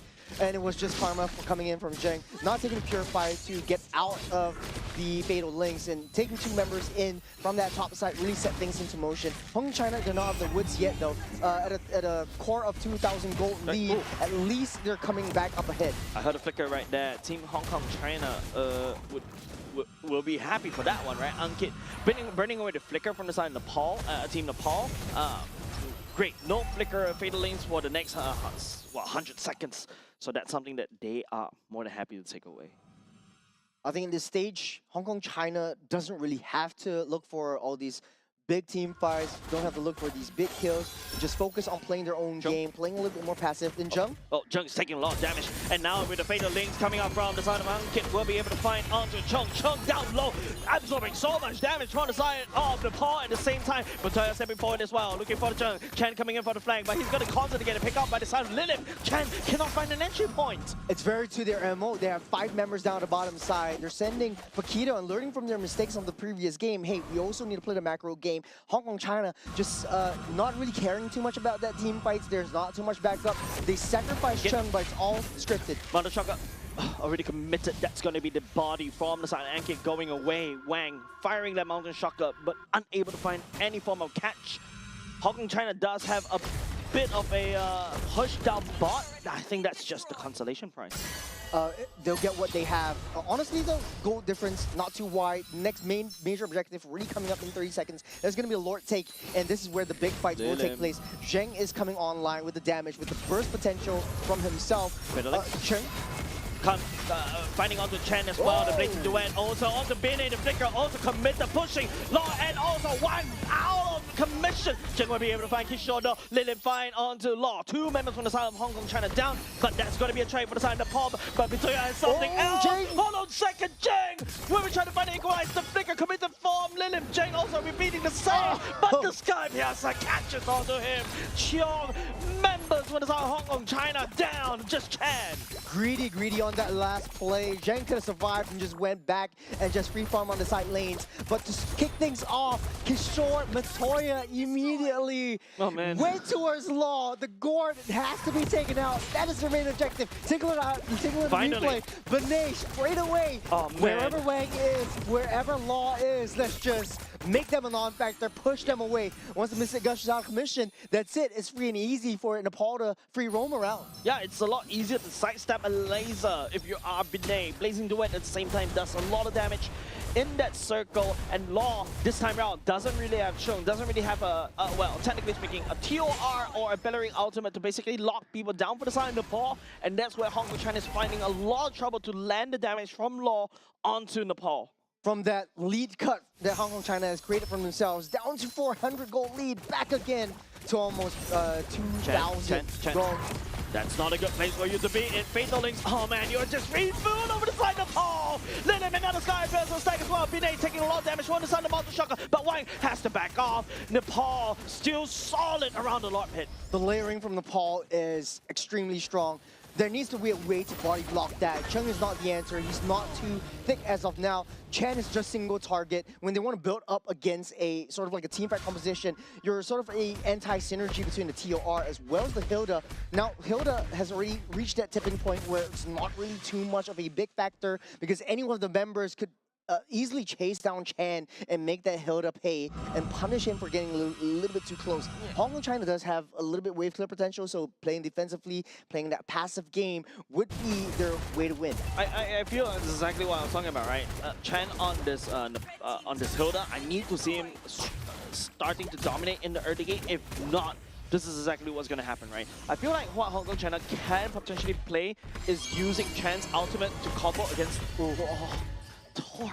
Why? Big resources already used up. No flicker burn away by the side of Nepal as well. Yeah, Lord also marching down the bottom side, so if there is a base rush from the side of Nepal, Hong Kong China cannot defend against this one. Yeah, this is massive mistakes that Nepal will be able to capitalize from that one at the same time. Burning away the Tor from the side of Chong is absolutely wonderful. And now it's just Nepal setting up. Mountain Shocker, committed, Fatal Links will not be able to catch. But unfortunately, Wang will be doing that. Mountain Shocker landing down, will be able to catch onto Ankit as well. Members on the side of Nepal has to back off. Spoke a little bit too soon. They just drew them in underneath their base. Hong Kong China does have that damage coming in, but then they don't have that tankability in their front line. They cannot fight outside of their base. There's their only win condition. Try to draw in the team fights towards their base, towards a little bit more defensive position, because remember, if you're fighting underneath the turret, you have a little bit more base defense and a little bit more defenses into your own statistics. So for Nepal, though, they don't want to make these kinds of divey mistakes. Very high committal. You don't really have a lot of escape potential. You're using the flickers, going in for the fatal links, and even if Hong Kong China doesn't have that purify, you're going to be stuck in a spot. Yep.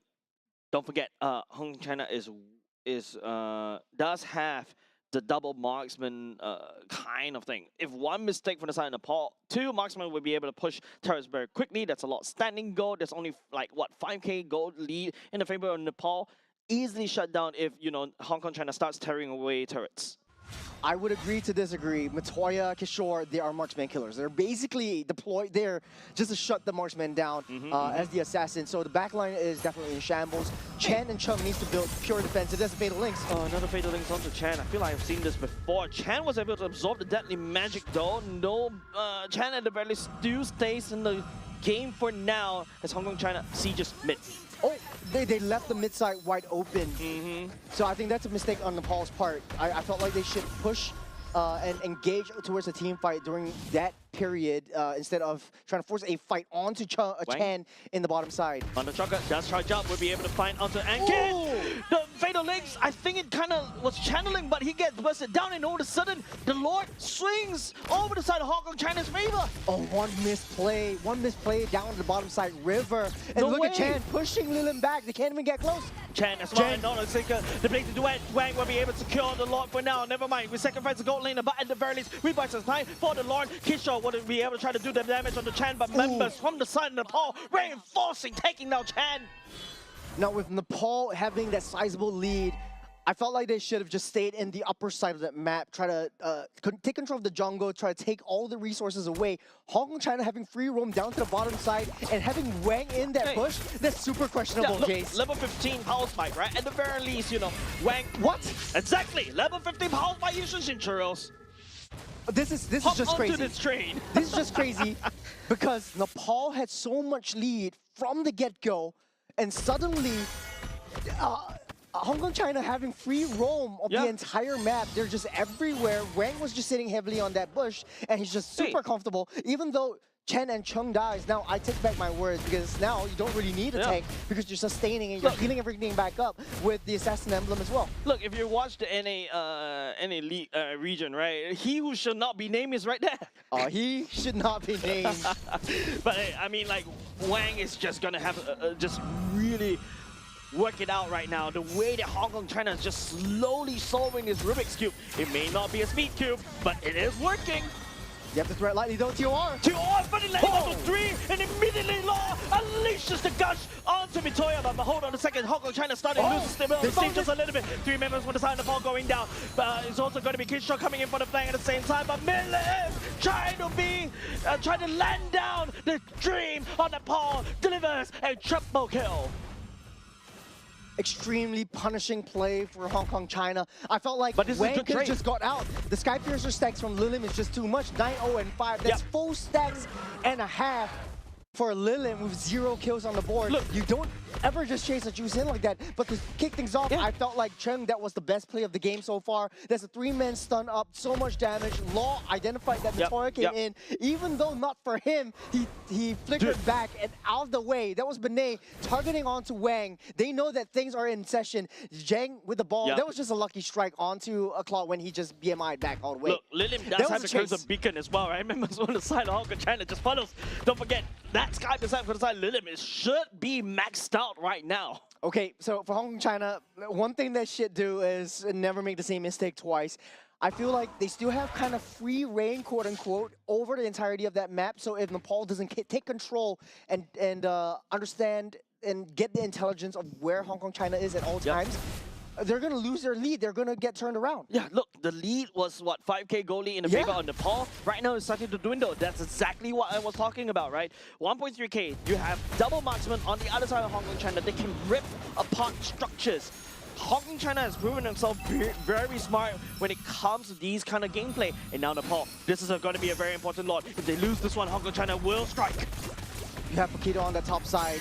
Don't know where the Paquito is. They knew that they were taking care of that top side, but in any case, the Fatal Links would be able to land. Oh, man. They get a sense of it. Wang, Mountain Shaka already reveals the position of the side of Kishore as well, and all of a sudden Nepal has to give a wide breath away, just waiting for the Mountain Shaka to deactivate, but the Lord still being pulled by the side of Hong Kong, China. Great reset on the bottom side. Lane is already pushing in. There's TR. TR will be able to L3, Law reposition onto the Mystic Gush, but Lilim will be still able to find the damage onto Cheong at the same time. Kishore finding onto Law, but Wang comes in with a Vinay, but Lilim, the Sky Piercer, pierces through Hong Kong, China, one after another. There might have been a misplay coming in from Hong Kong, China. They Right from the bottom underestimated. side, the TOR nicely read by Nepal, especially Binay. Binay was in a spot bother, but before he went down, immediately threw down the Blazing Duet. He knows that it can't be cancelled by the TOR. At least he got some damage off of Chong.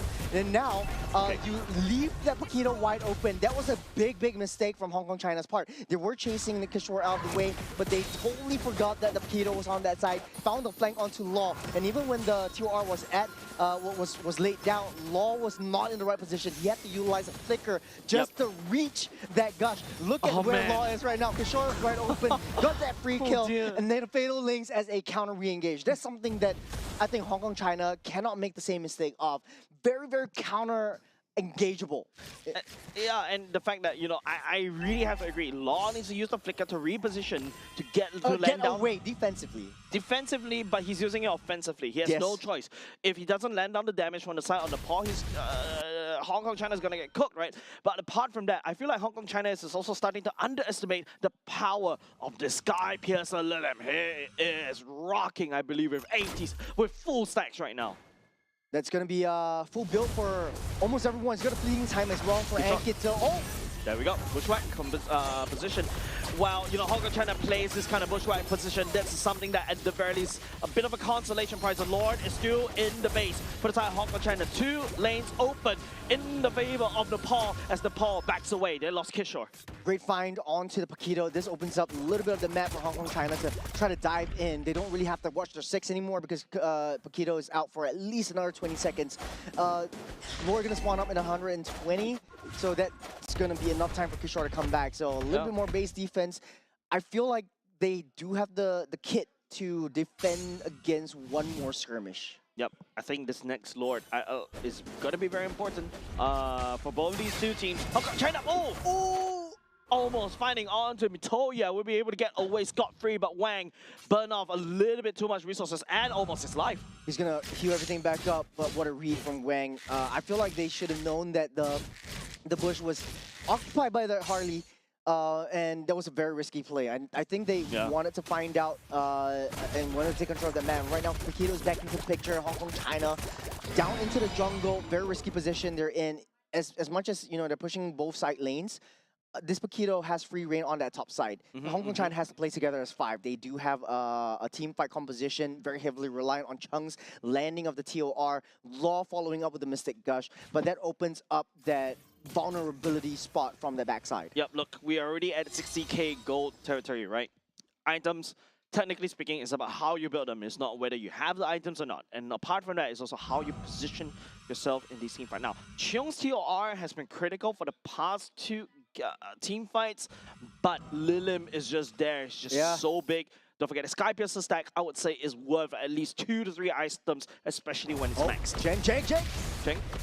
Will not be able to find the damage onto Jang. Will be able to just at least dismantle, but a lot of flicker already committed by the side of Hong Kong, China. I'm starting to fear just a little bit. Lilim is already going in. Massive, but Mitoya coming in. And it's now going to be Wang. Trying to wave clear this one very quickly. Mitoya focusing fire onto the core. This is going to be a base rush. Wang denies his Mitoya. But then again, the members, what is our Hong Kong, China losing 1 member in the main fight earlier just now.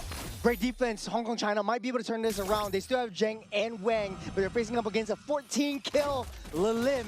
The Lord is wide open. Ankit already has Fatal Links back up and ready to go. Don't forget, Mitoya is down, but don't forget about Kishore. Kishore can also do the same as well. China's the player sacrificing himself for that kill, giving the kill over the side of Lilim once again. Hong Kong, China losing 3 members earlier, and that's going to be a 50-second kill, well, downtime. And for the side of Chan, Hong Kong, China is just throwing bodies at the problem, hoping that they can solve the problem. Well, time bot for Nepal. Matoya will come up in time. They will have free reign of this lord. So you're probably going to blitz this down. Even the Mountain Shocker wouldn't be able to do anything. Lilin is such a beast right now. Okay. I saw the Mountain Shocker coming in from Wang.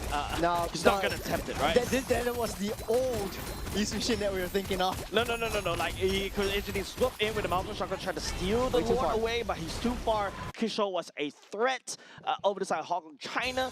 The fact is, if Kishore showed himself all the way up there, Hong Kong, China needs 2 members to deal with Kishore at this point of time. To be honest, this could turn out much worse if Wang didn't recall before anything went even worse. If Matoya wanted to throw everything in position, might have just sold every single item, buy 6 different Windtalkers in order to burst that base down, but Wang was just way too strong at this point. Can't manhandle a level 15 full build Yisun Shin. Right now, the base defense will come in. Hong Kong, China, this is their last shot. That's gonna be it. Mitoya finding onto the dead magic onto Wang. Wang hides in the base for now. TOR trying to land, but Binay responds. Binay is all blazing away, and with the crowd trying to also absorb so much damage. Members of Hong Kong, China does have a bit of the defender's advantage, but Lennon is there to shut one after another. Nepal equalizes against Hong Kong, China.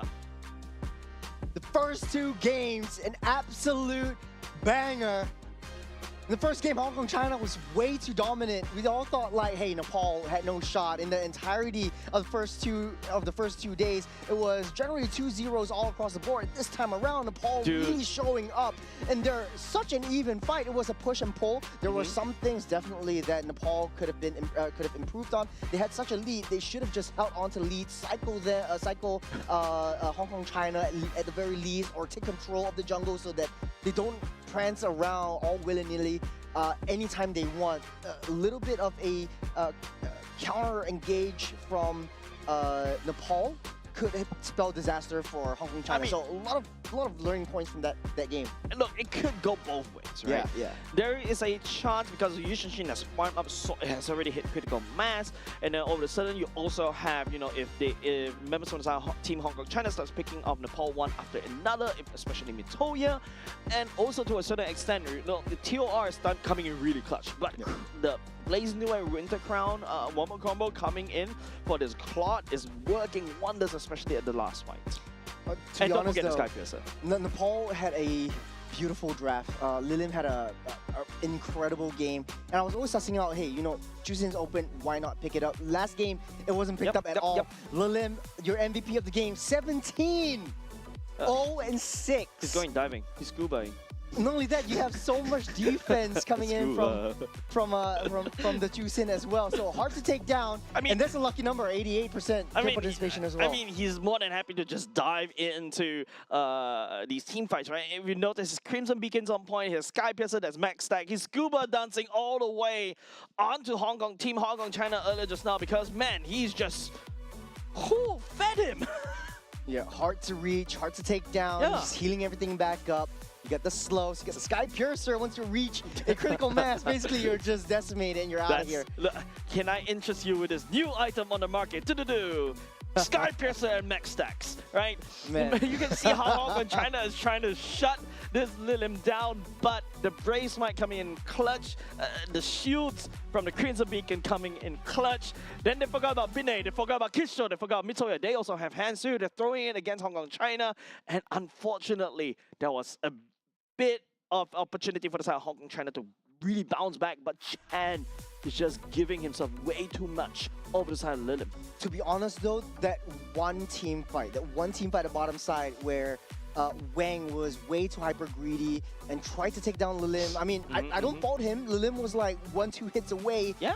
But the Skypiercer was just way too much. Like immediately once he reached that, I feel like 12%, 10% of his health immediately just gone.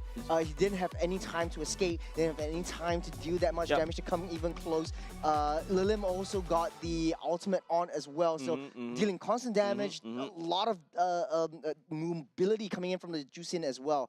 And so I think mistakes were made for Hong Kong, China. Nepal had an incredible game. Definitely learning points from not giving up the jungle too much, but I feel like this is even Stevens for both teams. Yeah, I think even though Hong Kong China taking an L right here, but they've shown their how they are able to climb all the way to second seed is not just from sheer micro, it is sheer macro. And knowing when the power spikes are, they strike, they try to buy time from each other, and then after that, they play the map. Like there's a couple of times where I was hoping the bushwhack kind of thing that we saw in game number 1 appearing in game number 2. Earlier time we saw that on Mitoya twice. Second time Mitoya was smart, was able to disengage from that one, so that's okay. But had that bushwhack appear over and over and over again, I would say that's it. Once Hong Kong China was able to pick off Nepal, that's it. But Nepal, on the other hand, that Juicin was the MVP. That Juicin was the one that saved and held Nepal's dream. I would say the Juicin just played a heck of a game. It's so hard to take that down. Yeah. But not only that, I feel like the entire draft was just learning from game number 1. Game number 1, Hong Kong China had a really strong backline. A strong backline damage and burst capability. You got the Gore, you got the Bruno, and they're playing the Gore and Bruno again. So why not? Hey, let's just pick up a double marksman assassin kind of combination. You have the Paquito right now. You also have the Harley. So your backline's not safe.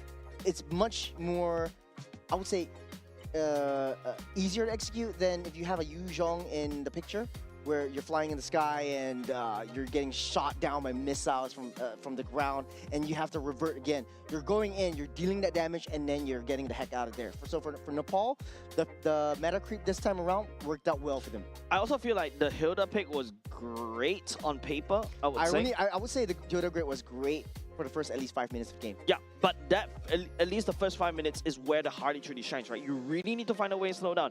Exactly what I said during the draft, right? I feel that the Hilda is a kind of poor thing. He needs Kagebushi no Jutsu, right? Being able to just the Hilda needs to cover everywhere. Not only just the fact that you have to peel for Yushin Shin, you also need to poke at the Harley as well. You also need to start scouting out the map at the same time, but you have a Juicin. The Juicin is constantly, when Chan is just the Hilda is just charging against at the Juicin earlier just now, all the Juicin has to do is just land down the damage, pick that Hilda away, and just throw you aside. And don't forget, now, of course, 2 patches ago, the Juicin deals more damage, especially after she throws a tank onto Squishy. And don't forget, you got a Yushin Shin, you got a Bruno. It's just difficult to get even remotely close to the Juicin at that point. The Clock of Destiny, that build was precisely designed to keep Juicin alive while dealing a lot of DOT. DOT is the issue that tore them down, not the burst potential. And yes, I agree with you. The Bruno as well as the Yushin Shin does have the burst potential, but they're always very deep into starting the team fights first. They're starting to engage us first. This results very badly on them because of the Atlas coming into the picture. Yeah, Atlas is that counter dive, right? Their counter dive, yeah. If you notice, like no matter how Chan was trying, I feel like they do have kind of that idea earlier just now, like using the Hilda to lock somebody down, and then after that, Law follows up with the laser. But like I said, it's just too many things for the Hilda to do, and it's just super hard to basically pull off that combo, right? As we go into the game of 3, it seems like we're going to the Flying Cloud. Oh, my favorite environment once again. But circling back to the Hilda and what worked in the early game, I feel like a lot of teams are experimenting with starting with the neutral creep buff instead of the color buffs. So this could be a bit of an adjustment issue, especially for the junglers. Okay. Pathing issues or rotation-wise, that really doesn't really make a lot of sense. We saw the side of Hong Kong China doing the early game aggression, but it wasn't really supported by Chan coming in. But second phase of the game, let's see how they adjust. Yeah, let's take a look at the bans right here, Churros. Hong Kong China going up against Nepal. This is game number 3. Am I always cussing with you? And we always go to game number 3. This is already the second match. Like I said, 21 game gauntlet, but now Paquito being banned out alongside the 2 tanky boys, and then the Freya and the Marcel's coming in. I hate you and love you at the same time. Yeah. This is the love-hate relationship. Well, hey, everyone wants to see 3 games. Let's go for 3.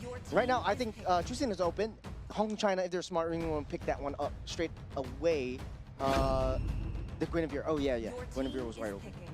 Yeah, I feel like if you notice as you watch other regions, right, there's different priorities when it comes to their own heroes, right? Even though, yes, we watch a lot of MPO Indonesia, Malaysia, Philippines, Singapore, these are your most watched regions as well, right? They are the ones that kind of dictate the meta as of now. But I feel like when you go to other regions like this, like Hong Kong, China, and Nepal, their priorities is a little bit different as compared. So I think it's not fair to kind of apply what we know of the meta here. And of course, you know, Jusin, Nepal was able to pull off great earlier just now. It seems like they're not going for it, even themselves in the R1, R2 pick. I like your point. Honestly, though, I feel like it's the way that they see the game would definitely be different. But this is still East versus South Asia, which is quite interesting because I don't think they've been playing together before. This is one of the first few times that we've seen Hong Kong China in the stage as well. Beleric comes through once again, around with Bruno. This is the first game that we've seen. This pretty much the same draft, but it's almost the same draft. Different. Different order. Yeah, different pick order. I think if you're a Coach Kenshi right now, you know what's up. You're expecting the Gord to come out. You're expecting, you know, the something in the EXP. I believe that was a Lapu Lapu as well for the side of Hong Kong China to come out as well. So Nepal, what is their take? I think easy, low-hanging fruit, ban away the Gord. Easy job, right? But there's also other bursty mages that could also benefit from the Beleric, like the Farsa, if you want to go for that route at the same time. You also got the Lilia, right, to also benefit off as well. There's so much CCs. And I would say something, I will give you a crazy idea, number one of the day. Nepal, if they haven't picked up the Atlas, they can even go for Diggy, right? It just denies what the Beleric wants to do and the Guinevere wants to do. But Diggy wouldn't work. I mean, both roams were already picked up. But the Beleric was actually just baiting in. You want to do a counter skirmish kind of gameplay. Alice goes in with Fatal Links, and then you throw it on the Wrath Dryad, and you're throwing everyone in. And Nepal hasn't picked their fighters yet, so it's yet to be seen. I'll do you one though. I feel like Nepal doesn't want to ban out the Gord because they want to force that Gord in because they found a way to deal with the Gord. It became a norm factor in the game number 2.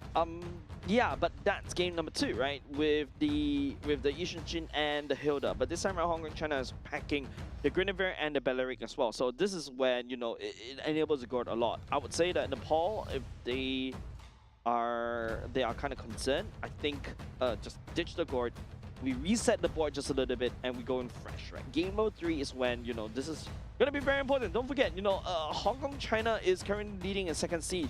Nepal, on the other hand, 4th seed. If Nepal takes this one, it's going to shift the group stage a lot. Yeah, tough. I don't want to think about the rankings because it's going to be a mess as of now. Nepal, though, I do want to point out that, hey, this is the first of 2 series that they're going to play. And the fact that this is their 3rd game of the first series. So there's a lot of opportunities for Nepal to show, right? So every point matters. In fact, game number 3 is going to be very important for them. And now there's going to be Yuzhong Ban coming out from the side of Nepal. I would say it's strange because I feel like Nepal in this stage would be better in banning out. Then I agree with you. Ban out the Gord and pick up the Yuzhong for yourself. Maybe. But then maybe the Valentina actually comes up, and then Hong Kong China actually picks up the Valentina. So you not only get the Wrath of Dryad, you also get the Fatal Links. You get the double reach because of the double dash. Oh, why not? Why not? Oh, yeah, okay. yeah. You're not playing the Gord. Hong Kong China self-bans the Gord instead, throwing a bit of a... At the very least, throws the plan for the side of Nepal out of the window. Means that at the very least, Nepal now knows that they're going to go into a bit of a surprise in the B4 and B5 pick. If you are Nepal right now, do you pick your mid here or do you pick your EXP here? I'll go straight Valentina immediately. At least I do have the Beleric's ulti and the Atlas ulti. So I feel like the high priority right now for the mid lane would be the Valentina. You have early game clear with the Beleric and the Atlas per se. Great rotation speed down the mid lane, mid game as well. And you get double the ulti. Yeah. Couple of seconds left on the clock for this one. What's Coach Kenshi gonna lock in? Farsa. Gonna be the Farsa coming in. Pairs well with the Atlas. And also strong early game, right? Technically speaking, a Farsa, if you play it right in the early game, she's not an artillery mage yet. She's an assassin. Yeah. If you play it right. I was teasing this for the previous series. And right now, we won't see the Valentina at all. Eve. It would have been interesting, though, but it's back to the age-old artillery versus artillery. Still, it's the same it's the same game plan as game number 1, right? We lock everybody in the box. Now, not only just the box that Hong Kong China is going to build for You them. have the roots. You're planting the roots. They got circles, they got a smaller circle, and they've got a long rectangle. Just because And I started balls. with saying hypotenuse, and then you were like, okay, I was Geometry. thinking geometry. Geometry. Well, you know, my middle name is a mathematician as well. really? Yeah, well, we don't say that on stream. So back to the draft. Oh, really? Terizla getting picked up right here. What's the formula for to solve x in the quadratic equation? Is it the plus minus? The plus minus one, yeah. Yeah, plus minus. So I like the fact that we, The- even on Asian Games esports events for MLBB qualifiers, we are still giving education, not only just in MLBB, but also preparing for your O levels. Hey, I'll do you one. If you go into the game and you see like, okay, you know, the damage counters coming up, you're like, okay, this damage is coming in from the 25% damage from the War Axe, and then the Hughes factor coming in, and you calculate the damage from there. How do you want that? I think that needs differentiation. I need calculus for that.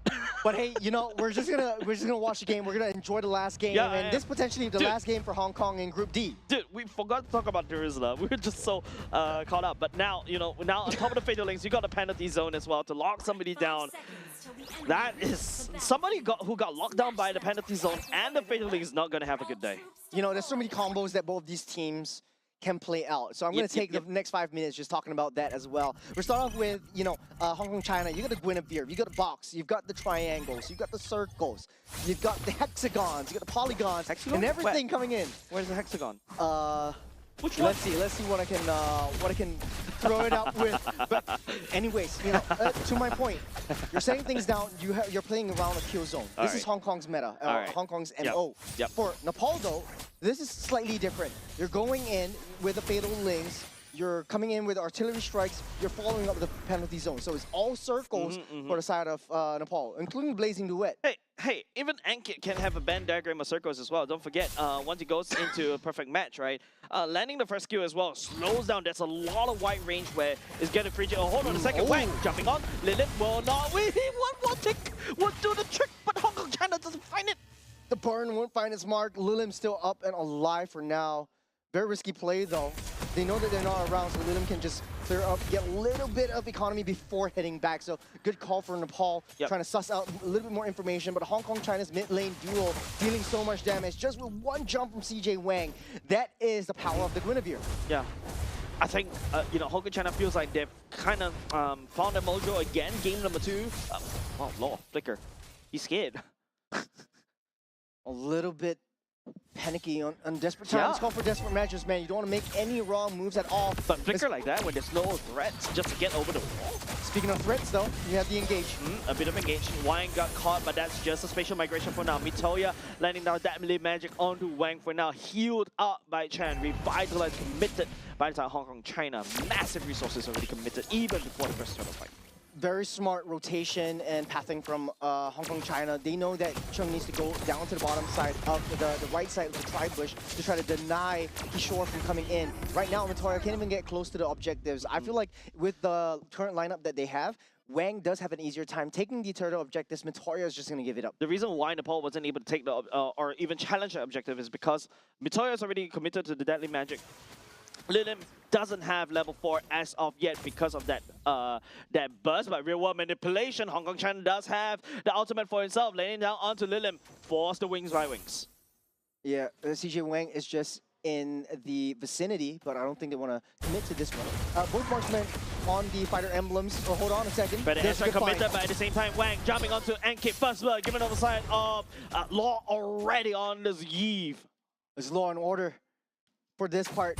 Good find by Wang as well on the top side. Both marksmen have the fighter emblem, so definitely sustain will be there. Deadly Founds Cat Magic Mitoya. will be able to find onto Zheng as well. Wang getting pushed out, and oh! Find the Requiem at the last minute onto Mitoya at the same time. Ankit does not have a Fatal Links, doesn't have level 4 yet. It's only just taking out all the way there. Nepal is in an EXP deficit.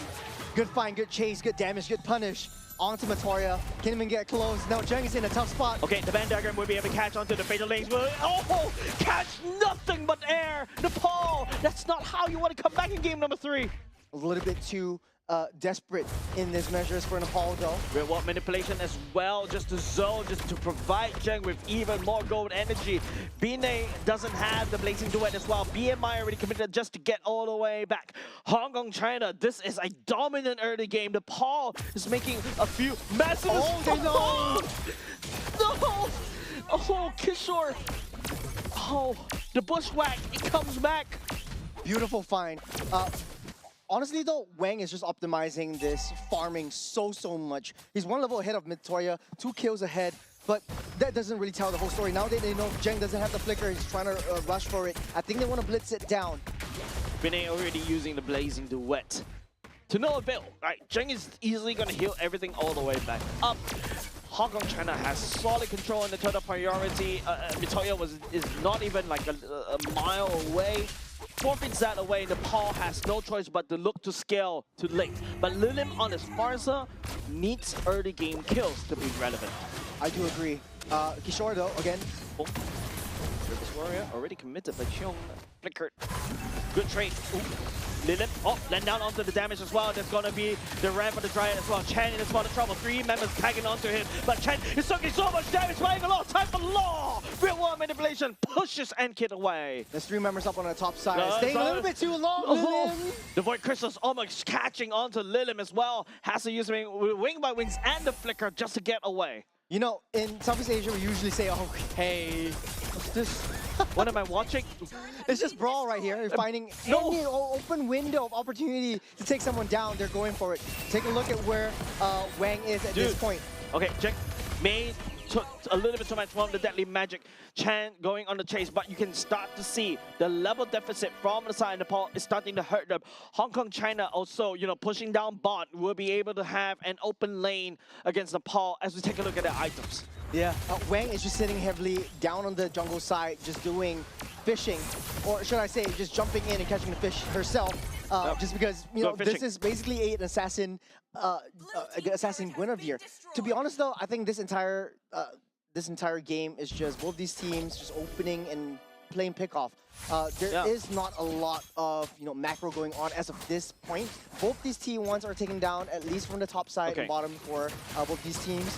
But then any opportunity they see, they're go in. Oh man, the Valeric is just doing wonders against Bine. Bine is actually hitting and hurting himself more often, and here comes the fatal lane. But Wang fighting onto Mitoya with the Valeric whim. Amki goes down, nagged by Zheng's footballs. Not only do they have to fight against a football, they have a big Wang to fear against it as well.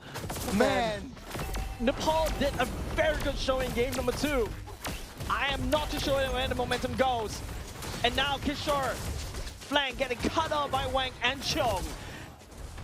This combo coming out from Hong Kong, China, it feels like they practiced for this one. Hold on a second, Fred, the airstrike as well. Real world manipulation already committed by the side of Hong Kong, China. I believe they will be able to find a shot. Nice guns all the way back. This could be the time for China for the ball to also do something. But Mitoya a little bit too far ahead. But also Cheong also will be able to find onto a Wang. Man, what a brawl is coming up for these two teams. Trade for trade, blow for blow. They see an opportunity, they pounce. The flicker used to position aggressively. And it's all 5-on-5. I think building and drafting this entire lineup, it's just any opportunity you see, just jump straight in. Yeah. And I think this is precisely what these two teams are doing. Hong Kong, China eventually just still up ahead, 4,400 gold lead. Taking a look at replays, this is just a defensive measure from Nepal, trying to take a move. Kishore start things off with a nice penalty zone. Ankit doesn't have the fatal links, used it a little bit too early, or just holding on for dear life. He flickered in. I think the last moment he doesn't have the ultimate. He flickered in to sacrifice himself. I'm not sure why he did that, but I think just buying time for Nepal to come back in.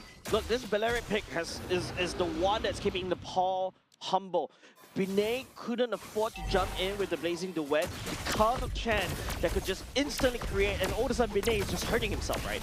And not only just that, Nepal on the other hand, Lilim, the Feather Airstrike is great and nice and dandy, but the problem is, you only have 4 shots. Real world manipulation lasts longer and also zones and also deny and does a lot of damage. So now Hong Kong, China, 5k goalie in the favor. They also take down the Lord for themselves.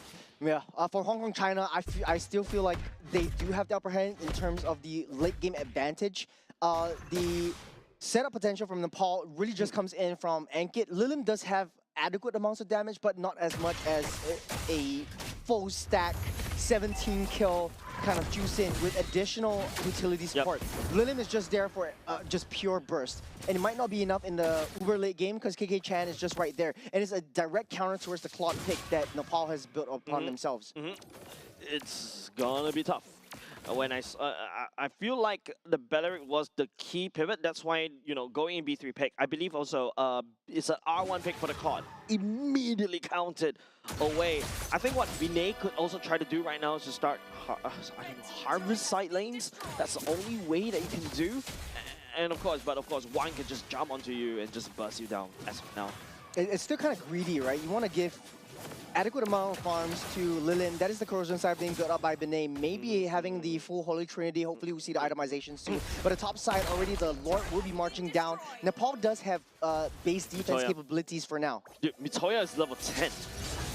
And Chan is level 10. The enemy jungler is your jungler is the same as the enemy roam in terms of levels. All of a sudden, that denies you from a lot of neutral objectives as well. And, you know, it's just Hong Kong China delivering a almost perfect game number 3, right? Game number 2 was maybe them just trying a bit of luck just a little bit with the Hilda. But now, they're back in game number 3. So, taking a look at itemizations, you see the Beleric already building the Chastis, Aldrin as well. So, reducing the attack speed coming in from not only the Claude, but the Harley as well, because you have the additional 1-2 strikes before you jump back into your former hat. But Benet still doesn't have the full Holy Trinity. It's just 2 out of 3 of the 4 items. There's not enough damage as of now, but who does have damage is Lim, able to keep that the turret at bay for now. Lilim is just using the feather airstrike just to wave clear. You can see it landing onto Chen. Chen's just laughing it off. Usually you expect the Farsa feather airstrike to be an airstrike, but this is just what? It's just rain. Well, I think that for this stage, Hong Kong China does not have any room for error, or they don't really have any ways to make big errors unless Ankit just really wants to just jump right in or they just dive in. As long as Hong Kong China just plays it safe, wait for the Lord and then do that whole Lord 2-minute cycle, Lord 2-minute cycle, I feel like they can just win this out. If they just commit, that's where Atlas can just capitalize, pull everyone back with the Fatal Links. If they draw Nepal out, that's where they really shine. They're so far ahead. They're able to taunt everyone up with the Beleric themselves. Zhang has that damage already. That's the Trinity for the crit Trinity already built for the Bruno as well. Yeah, and the fact that Hong Kong China is not even hard pushing until the last minute of Lord. This is perfect textbook in terms of macro play, right? You draw Nepal out, especially when they're, you know, 7k gold lead behind. You catch onto somebody, you burst them down, and after that you just snowball, right? You starve Nepal all the way out. You deny the farm for Binay. This is just 101 ABC macro textbook. Yeah. I do have to agree with you. Ankit in a very interesting position right here. Doesn't have a lot of support from Nepal. Wang does know where Ankit is at that time. It's a bit too far. Perfect match already committed. Wang already focusing down on the Lord at the same time. Zheng using it. Wang doesn't even need the retribution at all. The issue is Matoya doesn't have the free roam and versatility that the Yisun Shin had in game number 2. I remember at this point of time, Hong Kong China was still fighting their way out of their base to try to sit heavily onto the bushes, play the bushwhack combos, albeit a little bit different in terms of draft. I feel like Nepal should find ways to try to push in the waves, try to at least get some form of reconciliation. Hong Kong China is not going to make mistakes. They're not going to leave their mid lane wide open. They're not going to go for your tanks. They're going to go for the ones that do the most damage. I feel like, you know, Hong Kong China feels like they're very comfortable on this Guinevere Beleric combo, right? It feels like they practice this in scrims over and over again, and I think a wise man once said, I fear the man that practice a kick over and over again. That's right. I mean, Benet also has a core power spike, so if any time they want to come back, this is now. They need to find the right moment, the right opportunity. It's all about Ankit. Fear the 1,000 kick from Hong Kong China. Yep, I feel like it's all down to Ankit, right? Ankit and Binay need to work together. Ankit sending it up, looking at Chan. Binay letting down real world manipulation, cutting on the 2 better airstrike for the side, a little bit too shallow. Law is just landing onto the damage, onto the pole. Ankit down. They're holding on for a little bit too long. Enkit was in the right position. When Enkit was there, Hong Kong China, they kind of know that, okay, when Fatal Links is coming, let's just back off just a little bit. We'll put Chen in the corner. Fatal At Links least if wasn't they even pull used. Chen in, they use the Rapid Dryad to pull everyone back in. Yeah. So that is the strategy right here. Hong Kong China looking for the full stop to this long essay as the Paul throws the body to try to defend. But two members from the side of the Hong Kong China already down, but the core is still being won by Wang as Hong Kong China takes game number 3. A dominant performance from Hong Kong China once again. A little bit of a shaky game 2, but in game 3, they're not making any mistakes. Yeah, the sign of, you can see the Hong Kong China, the face, the sigh of relief was there. Game number 2, they're like, what just happened? Let's just, just wipe that from our memory because here, that's a 2. Oh, no, sorry, it's just 2-1. I'm just using the MLBB reference. But then again, it's not only 2-1 for Hong Kong. This is their last game of Group D. This is 3-1 in their match score. So I'm not too sure about the seedings. I'm not going to care about that as of now. But the last game, they went out with a win. Went out with a W. That is huge for Hong Kong China. So props to them. For the side of Nepal, though, back to the drawing board, because not only did they have to play previous 3 games against Hong Kong China, they're up next against Sri Lanka once again. Yeah, and I think this is when, there's not a lot of time to basically go back and dissect because there's not a lot of time as compared to some of the other some of the other matches, right? But of course, kudos on the side of this Guinevere on Wang. He's just bushwhacking first pick Guinevere. Now we know why. That's an assassin fighter-ish Guinevere thing. Woman, player, beast, animal, you name it. This was just Guinevere at its best. I think in this game, he played it to the T.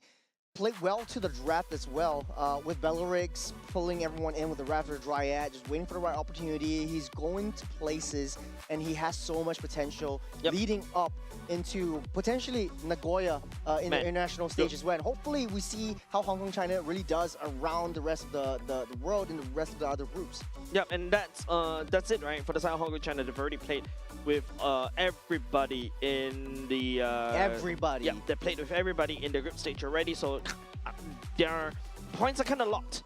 But Nepal, on the other hand, right, there is a bit of chance for them to be able to, at the very least, get into the last chance qualifiers.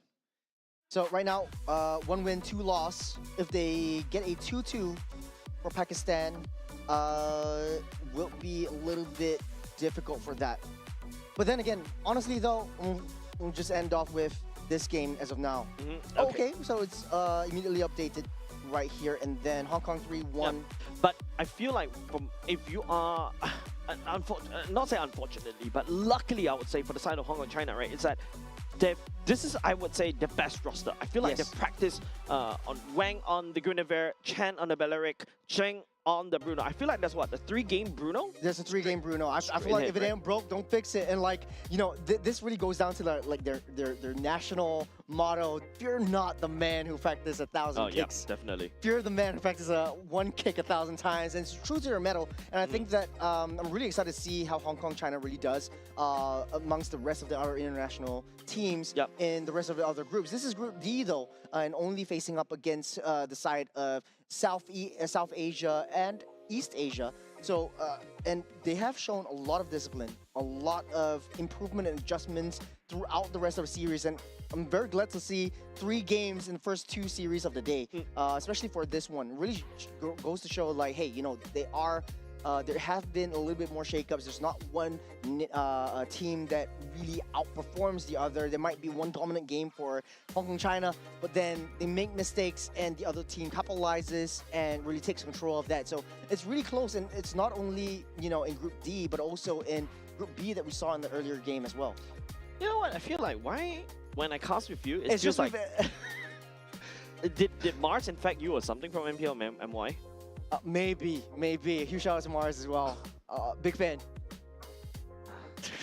I know. But hey, potential 21-game gauntlet. I know the production is going to kill me for this, but we want to see more out of these plays. We want to see more hometown flavors for everyone. Take a look at the standings from Group D. Nepal still not the woods just yet, 1-1. still have one more game against Sri Lanka that they have to play, and it looks like statistics-wise they might be able to make their way up on top. This is not really adjusted as of yet. Hong Kong, China had one game win, so it's a 3-1. They're still second in the rankings. Nepal have a pretty decent spot in the last chance qualifier. So this is 2 on the top going straight to Nagoya, and then 1 last chance qualifiers. Yeah, definitely. Right? I think, like what you mentioned, right? Nepal definitely at the mercy, but there is another chance for them in the next series that we'll be watching later on, because that's when, according to my schedule, next series. The next series that they're gonna have to try to do is to basically go up against Sri Lanka. And in fact, that will be the series that we are watching next. Yes, that's the next series. It's just updated that Mongolia also beat up Sri Lanka 2-0, so that puts Mongolia up on the board as well. Then it's going to be a tie between Nepal and Pakistan, so this is going to be looking very, very spicy for now. It is. I think today is definitely going to be a very big day for the side of Nepal. It's either they make it or break it. Don't forget, they're coming out from the series from a loss. It is about tempo, and tempo is king, especially when it comes to MLBB. So we're excited to see what Nepal and also Sri Lanka have in store for this particular group. So ladies and gentlemen, with that said, don't go away. We're going on a short break. We'll be right back.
If all that bloom are fated to wither,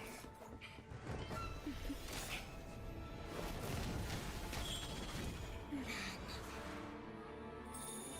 I'll enshrine your most brilliant moment in crimson splendor. Even something so crude can be graced with a splatter of beauty.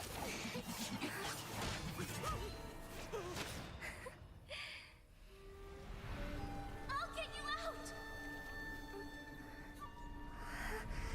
You finally come to me, Hanabi-sama! This madness ends now.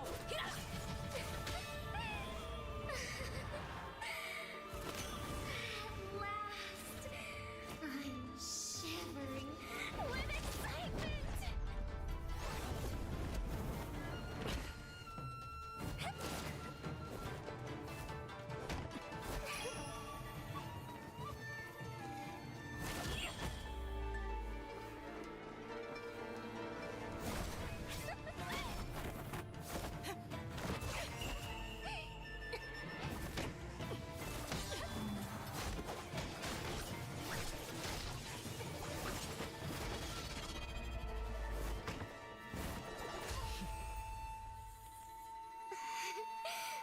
Such killing intent. Does this mean Hanabi-sama finally understands Hirana?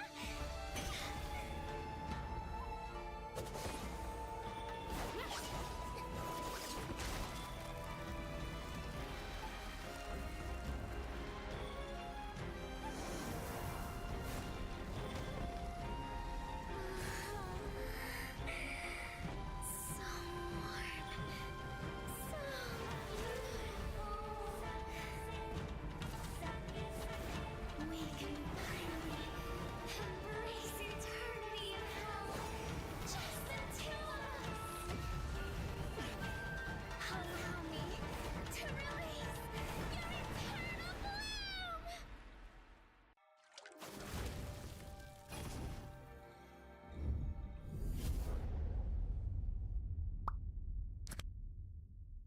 human body was built to move. Not trapped at a desk in one singular posture for 12 hours a day. It's time your chair evolved. This is Secret Lab Titan Evo. Ergonomically engineered for you, gamers, hybrid workers, artists, backing your every move.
moment.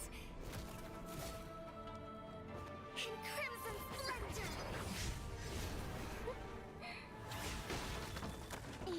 something so crude can be graced with a splatter of beauty.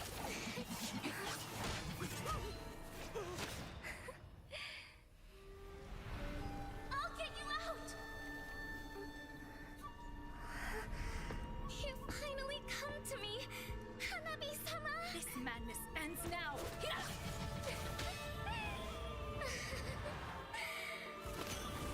At last, I'm shivering with excitement!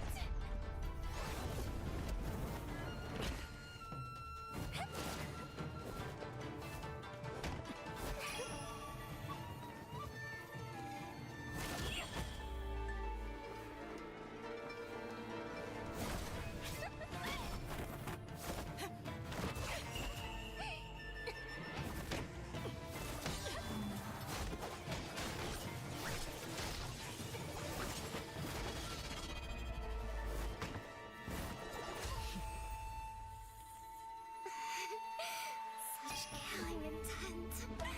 Does this mean Hanabi-sama finally understands Kirara?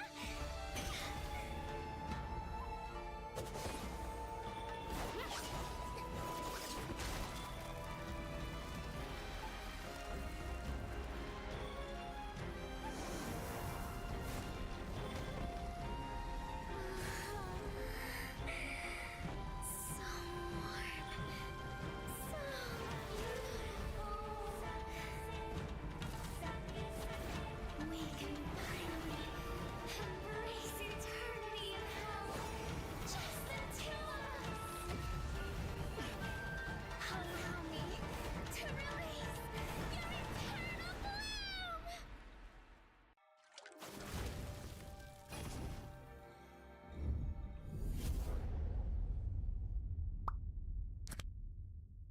The human body was built to move. Not trapped at a desk in one singular posture for 12 hours a day. It's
And we are back once again, ladies and gents, to the 2026 Asian Games Esports Mobile Legends Bang Bang Qualifiers. This is still Jace, this is still Churros. We are your caster, well, for the next few hours with us. You can't get rid of us just yet. Hey, it's still the third game. It's still the third series. But we are following the storyline of Nepal. I feel like Nepal from Group D did a very good showing in game number 2 against Team Hong Kong China. However, game number 3 was a little bit iffy. Yeah, I think that the adaptations and the adjustments just really, for the entirety of today, for one of the games that we've seen so far, a lot of teams that won, they were like, okay, it got into their heads, and then they're just not following the script, not following I feel like it's not the strategies. I feel like it's not saying that they get into heads. I feel like the momentum, the win was knocked out by the opponent. The opponent figured out the strategy, and then after that, they just took it. This is what we call on-site adaptation, and that's what makes a team the difference between a great team and a greater team. Good and great. Great, fantastic. Great and greater. But anyways, I think that Nepal still has a very good shot in still transitioning into the last chance qualifier. Correct. For whatever we see right now, Sri Lanka unfortunately does not have a very good seeded season so far for all the games that they've played. So coming into this one, especially after a loss from Nepal definitely looking for their revenge, looking for redemption, and really showing us and the rest of the world what they're really made of. I think it's all about the reset, right? The reset in between the two matches, albeit if you notice the break wasn't very long as well. Not only just the fact for us casters, of course, it's also for the players. I think that's more important, right? They have to step away from that mindset. Okay, I lost 2 games against Team Hong Kong China. How are they going to go back? Don't forget, at the very least, I would say for the side of Team Nepal is that they're going up as a 3rd seed, going up against Team Sri Lanka at the 5th seed. There is a chance, there is a parallel world where, Sri Lanka will get a 2-0, and then, all of a sudden, that whole scenario, that whole storyline of Group D changes as we look at the roster from Nepal. We have Binay, Ankit, Lilim, Matoya, and Kishore. I just want to point the attention out to Lilim. Had a very phenomenal showing as a Jusin. Pretty consistent player from what we've seen in the 3 games from the last series. Matoya is a very strong jungler as well, albeit he needs to be empowered by his team. He needs that support. There is sort of like this Achilles heel and this weakness that the jungles from Group D kind of is a one-man army. They want to go towards that invade. They want to go charge into the opponent's jungle, show that aggression before any support comes their way. Okay, as we take a look at their opponents, Sri Lanka may potentially deliver an upset against Team Nepal. Team Sri Lanka represented by Praveen, Hashan, Nisal, Kavindu, and Asan. Same as well. You never know what these people could bring onto the table, especially when they come from other regions. Other regions have the different flavors, also the different styles of play. If you saw how Team Hong Kong China, nothing but praises, right? In terms of how intelligent they play and they manipulate the map against Team Nepal, where Team Nepal, yes, you gotta have to give it to them. Their micro is insane. Yeah, for Nepal though, they did have a couple of mistakes that were made in Game 2 against Hong Kong, opening up that map, really not cycling and holding on to the lead as much as they should have.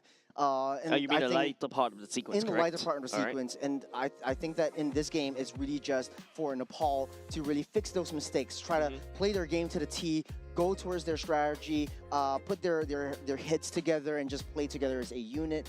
This could be one of their last shots in order to solidify themselves as into the last chance qualifiers in Group D. I would say that their chances is actually kind of decent. I'm liking the odds to be able to stay in the last chance qualifier, right? Yeah. We also talked about how Sri Lanka currently is in the last seat of their particular groups, but there may be a weird scenario when it's a 2-0 and over the sudden, Sri Lanka, you go get 4 points and then over the sudden shot themselves all the way up in 3rd seed, snatching that last chance qualifier away. Not that chance is not 0. Yeah, it's low, but not 0. It is definitely not 0. Nepal does need at least a 2-0 win to be extremely. Honestly, I can't really put my finger into this. This is still anyone's game. If It Sri can be. Lanka It wins can be. Nepal 2-0 or 2-1, it might shake up everything. Pakistan on the other side is still playing against Mongolia as well, so we won't know what that goes down. Yep. So far, Sri Lanka has only won one game against Pakistan in the 2-1 in day number 1. We're going to go into Flying Cloud Hey. for the first game of this particular series. Nepal against Team Sri Lanka. Just really excited to see what kind of flavors that they bring. Was shocked, surprised, and very appreciative of what Hong Kong China has brought to the table. I love it. When they had they not only had a plan, they had an idea, right? With the Bruno being 3 games off of that. If it ain't broke, don't fix it. Maybe it's not really a bad game. It's just, you know, it's just the circumstances of that particular team fight or skirmish that didn't go into their favor, but it still held to their metals. For Nepal, though, they have range. They have a lot of versatility. They have the adjustments capabilities, and I'm excited to see what they bring into the table this time around. Sri Lanka did have a little bit of time to understand and identify what Nepal likes, what Nepal is weak against, so they might have the upper hand in terms of, hey, let me try to ban out all their comfort picks, and what they are banning out this table is Marcel and the Paquito. On the other side, Nepal, being the blue side, take out the Freya, Baxia, and the Harley. Oh, and the Juicin is being banned out. We see how Lim had that 17-0-3 KDA in game number 2. Yep. I think learning respects over to side Nepal with the Juicin. First opener as the Valentina. Not a big fan of it. Usually you expect it in either B2 or B3 or R3 pick. Valentina open means that, you know, you really go and say, hey, I am going to steal your ultimates. All Sri Lanka has, Team Sri Lanka has to do for now is just easy, right? I just drop heroes that, you know, it's either I overwhelm you with the amount of choices of the ultimates that you can take, or I just starve you from the choices that you can take. Like, for example, even Selena mid is something that, you know, is going to be very awkward for the Valentina, right? Even to a certain extent, Way of the Dragon as well. There's a heavy spin, so we might be potentially looking at a Beyblade kind of battle kind of situation right here. Look, there's a Valentina on the side of Nepal. Sri Lanka picked into this Akai. Fair, fine. I feel like if not, you know, Nepal will take a little bit too much. Don't forget, Nepal has banned Akai quite a few games as well in the previous one that we saw in the previous series as a point of reference. But Valer, nice anti-counter. Don't forget, Valer can also counter the Akai to a certain extent. If Valentina decides to take the Beyblade away from Akai, use the heavy spin against Sri Lanka, the Valer can counter that easy. And not only that, I think for Valir, this might be situated in the mid lane. I might be wrong. It could be adaptable and flexible into the EXP, but they're sussing out that Nepal is trying to pick a tank jungler. I think Sri Lanka wants to play around that tank jungler kind of situation. Arlott sees a lot of day for first time in the first game of this series. The Arlott is going to have a field day here, right, Churros? Like, every time the heavy spin that's pushed, that's going to be a CC. Arlott could just jump onto it, right? So it's just unlimited dashes all across the board. But apart from that, you know, Team Nepal went for the Khalid and Valentina Wombo combo. This is a very strong mid lane duo in the early game. Valer, to a certain extent, can lane bully, but you need to reach him. In this particular, CC's galore for the side of Sri Lanka, banning out the Leomart for now. So I think they're really hyper focusing on the who is coming up in the jungler for Nepal. I want to talk about Arlott actually, because Arlott in this particular patch, you don't build a lot of tank on this Arlott. His numbers are really nutty. You just dive all the way. You just burst it out. Claw goes in with the Blazing Duet. You just find a slash. You deny everything, right? But now looking at the bans, Moscow ban and also the Sora ban. I think for Sri Lanka, picking up the Arlott itself, and just to add on to your point, for Nepal, they do have a counter in the form of the Valentina as well. Picking up the final slash for themselves, and it combos well with their own draft. The only issue is Akai and Valir just have immune CC in their ultimates as well. Okay. Nolan sees a lot of days for Sri Lanka as well. Sure, it's interesting, right? Sri Lanka goes for the Nolan pick immediately, right? Akai, usually we see the Akai as a jungle, but now because of the Nolan, it shifts the role over to the EXP Akai, perhaps? Look, no, wait, Arlott already is there. This is pretty messy because Arlott can go into the EXP Or the roam. But or you don't... or gold if you wanna push that far.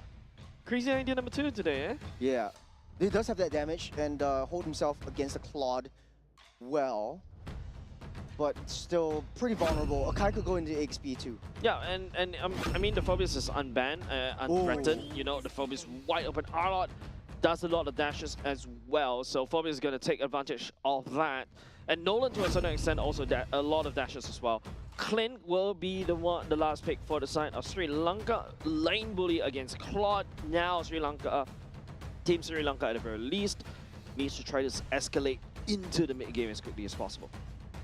Well, the Clint is something new that we're seeing today as well. Nepal picking up the Lancelot. We have seen great successes in great Lancelot users. I think it's no different from Matoya as well. Coming into this one, Nepal does have a better shot in the early game, especially with the Khalid and Valentina. You immediately win off the mid lane dominance. You're starting their rotations, empowered by Lancelot to just follow up any of these team fights. Not too much of a fan of Akai and the Roam. Reason being, it is, I would say before the level 4, it's kind of still squishy if you want to check the bushes, if you want to give that reconnaissance duty. Yeah, I mean, you can headbutt into the bush, right? As we load up into game, ladies and gents, this is the, well, I'm already starting to lose count on the number of series because we got a long day. So far, the series that we've been witnessing is delivering 3 games in a row. These 3 teams, especially in day 3, it's not going down without a fight as we load up into game number 1 between Team Nepal and Team Sri Lanka. Well, Sri Lanka, just going back to basics, taking up the color buff. All across the day, we've seen a lot of the junglers choosing and prioritizing the smaller neutral creep camps instead of the main colored jungles. This enables them to rotate a little bit faster and clear up at least one more of the creeps before targeting onto the colored buffs. Because typically, when you start with the orange buff, you give up on the beetle. You start with the purple buff, you give up on the lizard. Now, Nepal showing a little bit of aggression, trying to push Sheen back. And yes, we will see the Kai in the roam. Yep, I mean, right now, look at a lot of damage from the side of Khalid onto the side of Team Sri Lanka. Even Mitoya trying to land down some damage as well. Early game still not too bad. Technically speaking, Lancelot is a scaling kind of assassin. Once it hits the next, like at least level 4 or maybe level 6, you start to see his power spike coming in. This is also a bit questionable for the top side, but bottom side, there's 3-man gang. Assad, 3-man gang. Flicker already committed to Arlott. Oh, Lilim flickers at the same time, picks up the kill. Lilim is not happy about the previous series. Great mid laner this time around on top side. Sri Lanka trying to look for any consolation prizes onto Benet. But it is strange, as I was saying, because you have a Claude who is known for that late game potential, not too much of early game. For Clint, it is an all-rounder. You have a bit more range in early game. You have that passive that you want to build on, especially with additional enhanced damage from your basic attacks. You're able to zone out Claude. We typically see Clint being picked up as a pseudo lane counter towards this Claude, but being pushed back by Benet, not a good look in the early game. I mean, yeah, I mean, it's all about how Praveen plays this, right? I think not only just the fact he got a lot more poke in the side of Benet as well, but now, okay, Ankit setting it up, will be able to spot out Hashen and also Nissa as well. Kishore, then now Mitoya working on the turtle. Yep. Kabindu might be able to steal this. Oh, final slash trying to actually steal the turtle away, but it doesn't hit anything. That phantom execution coming out from Mitoya. Kill, give credit over to Lilith. Extremely dominant performance from Nepal, at least for the first objective take. They know how to zone out the rest of the members of Sri Lanka. They know and give vision to where Kabindu is. Once he took down the purple buff, he knew that he was kiting down. They were waiting for him on that bush to try to take him down and pick him off before anything goes south. There's Lilith, half this health already gone from Praveen. This is the Valentina that I was expecting in the previous game and previous series game number 2. You have to be dominating. You have to start lane bullying. You have to rotate along your team. Just point damage, try to escalate. Ankit escalating. Hashen doesn't really have the heavy speed. Mitoya uses that phantom execution, disengages. Nepal picking up that pace and just being extremely aggressive, trying to lure out and bait out all of these big ultimates. Nisal already used up that ultimate. You have his hands hit with no more CC immunity. A bit of a damage landing down the side of Kabindu. Lilim using the heavy spin. The shields coming in a little bit clutch. This flickers. Lilim flickers as well, just right of cooldown. It was on a precipice of being sent to the graveyard, but great play from Lilim to counter-engage to counteract the engage coming in from Sri Lanka. Very, very aggressive mid laner, and that's what I like to see. I mean, then again, he knows how his escape route is going to be, holding on to the flicker until the very end. I like how cute that that whole interaction is, right? Lilim using the heavy spin as an ultimate every time Akai lands uses a skill. There's a shield. Lilim just literally saved by that passive from Akai. And not only that, he baited out the Valier's flicker as well. So useful resource on the ultimate as well as the flicker, but Petrified being used up as well. Heavy spin catching onto Ankit. Ankit flickering out of dodge right there. Nice escape from the side of Team Nepal. They definitely needed that one. Team Sri Lanka, though, they've been trying to put as much nails into the coffin for the side of Team Nepal, but nothing seems to land. Very aggressive. I think if you're Sri Lanka, and it's easy to say, I want to play defense, I want to play it safe, play underneath the turret, but then you're picking up that scraps. Your jungle's in shambles, and Kishore jumping in the air for the pursuit, committed Mitoya securing the turtle for some retribution and also the phantom execution. Asan, that's going to be the final slash. Jumping in, will be trying to land down the damage. Mitoya still escapes. Nissa also commenting onto the fireballs, and ultimate nothing sticks onto Team Nepal. Smart for Kavindu. While all of that went down, purple buff already taken away by that Nolan. He knows that he doesn't want to be a part of that team fight. On the bottom side though, Mitoya flew too close to the sun right there. Kavindu as well, finding onto Bine. Bine really blazing the way. Will be able to tag onto Kavindu, take him down. There's a jungle for a jungle. I think Mitoya just overstayed his welcome. The core should be just take out the color buff. The purple buff was right there. He took it out, and he should get the heck out of there. Sri Lanka identified like, hey, you know, this Nolan is in our jungle. Let's just take him out. We're up ahead. We do have that damage. We'll just pick him off. Nepal's draft, like I said, early game, extremely high damage, especially with the Khalid and the Valentina in the mid lane. The mid lane duel, rotation speed, extremely fast, extremely strong. Praveen is taking a lot of damage from the top side. I wasn't expecting that Binay and was able to hold his candle against the Clint, right? Clint, right now, based on his damage, especially if you land the first kill, should be able to do quite a decent chunk of damage. But Binay seems like, you know, with the 2 kills in his pocket, he's able to escalate even harder as compared to Praveen. Praveen, on the other hand, I think have to play it safe right now. Like what I mentioned, really just scale back just a little bit. His team is slightly behind, but Team Nepal is very active around the map.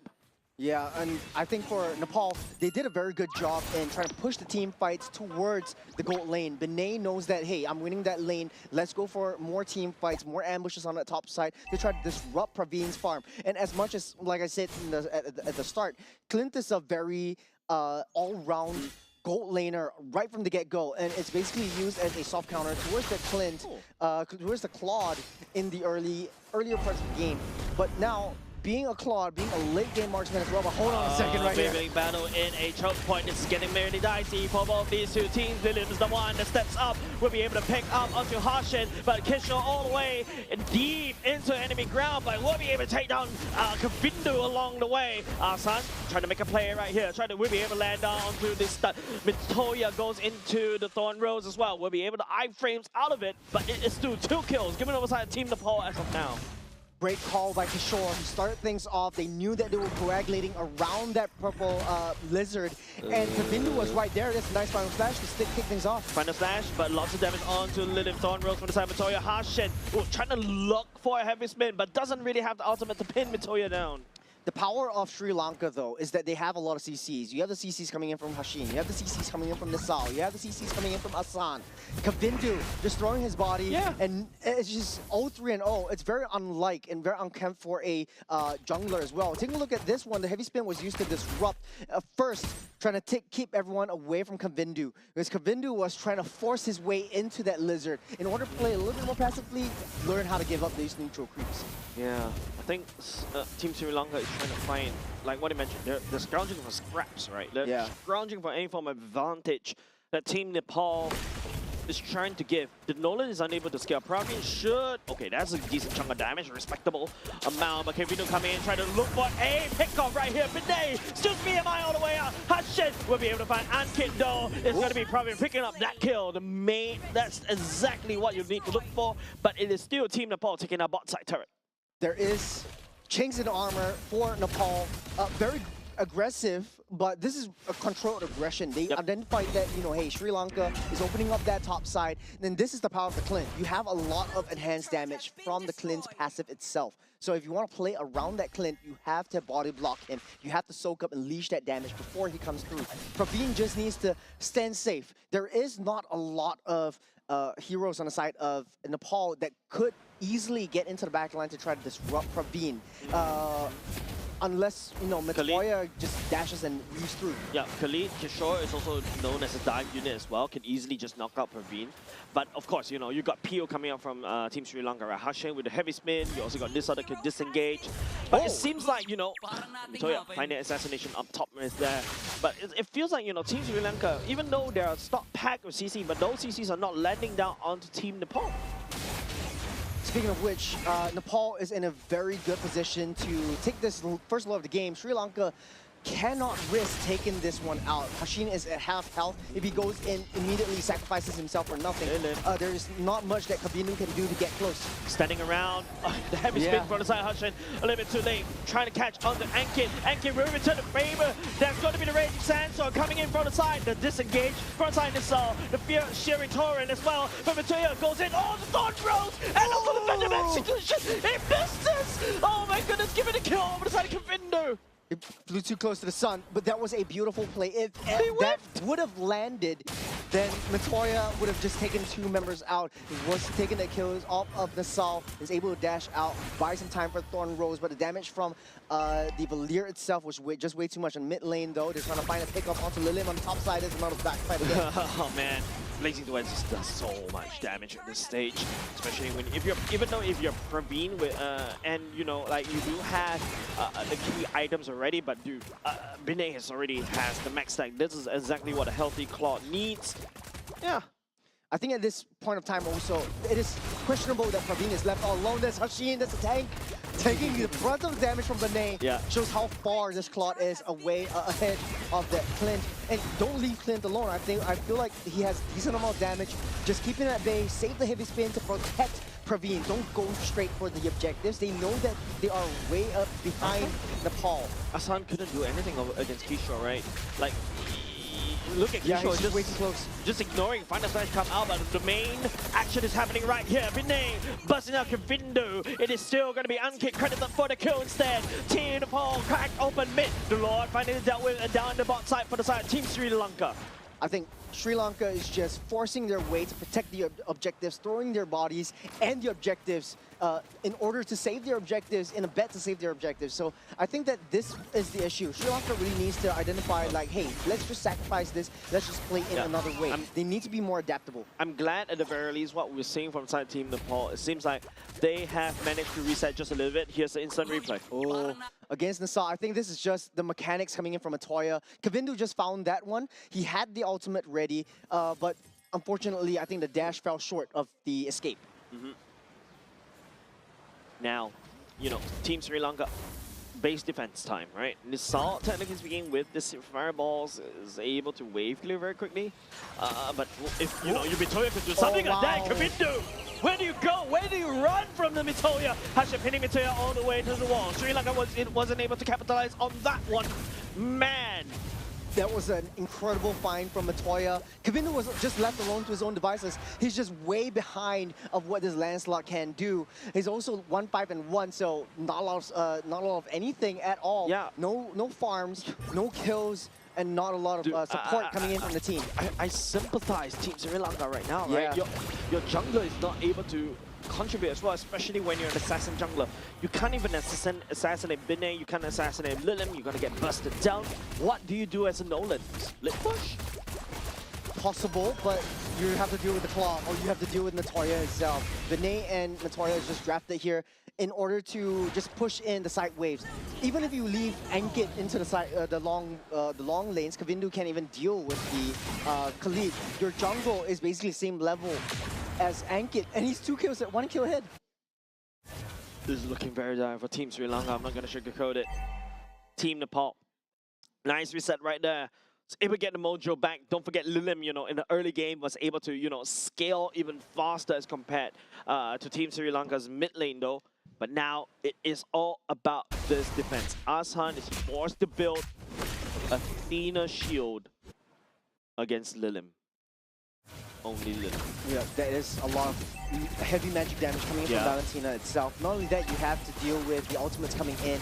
And like we said, the final slash from Lilim itself, if it's able to find Asan, this creates a lot of havoc for Sri Lanka itself. Binay Mitoya just cracking a lot. Oh, it's an Mitoya. Okay, at the very least you trade for that one, but that's, I would say, not... Okay, luckily it's not exactly a shutdown goal, but Sri Lanka may be able to do something out of it. Reggie Sands off on the side. Ankit, Harshan, heavy spin to try to disengage. Harshan dashes all the way back. Kishore stepping forward as well. I heard a flicker as well. Committed by the side of Kishore. As Team Sri Lanka still defend for now. You can't tank, but silver lining is Praveen does have the damage. Look at the itemizations right now. You have 4 core items for that Clint itself. The only issue is you got the Akai, you got the fleeting time for the Akai as well. You know that you're not getting the kills, you're not getting the assist. I would say sacrifice the fleeting time, get something a little bit more tanky for yourself. At least like a damage mitigation item. You got the 2 cores, at least maybe a anti-cuirass to mitigate that damage from Matoya itself, or a little bit more empowerment. So I think that the Sri Lankan team, they do have a shot if they are able to protect Praveen.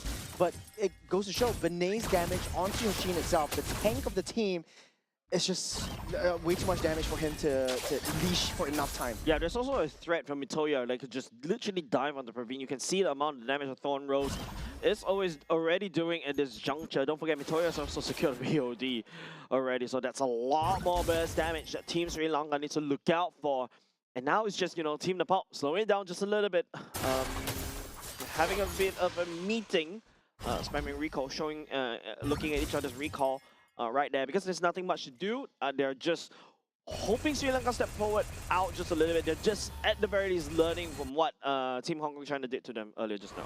Yeah, this is a smart move and good adaptation at this point.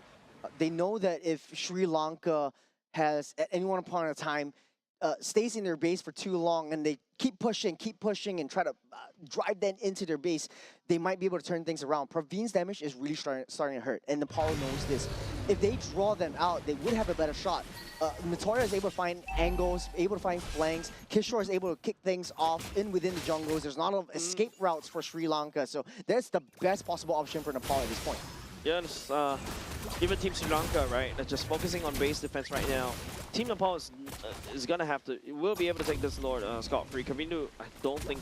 Oh, they're luring. No, they're luring them in. He may be going for that. No, Mitoya lands down the Reggie, and now with the Reggie Sandstorm for the side of Team Nepal, the heavy spin to try to deny right now. Binay also jumping in with the Blazing Duet. Take a lot of damage from the side of Praveen though.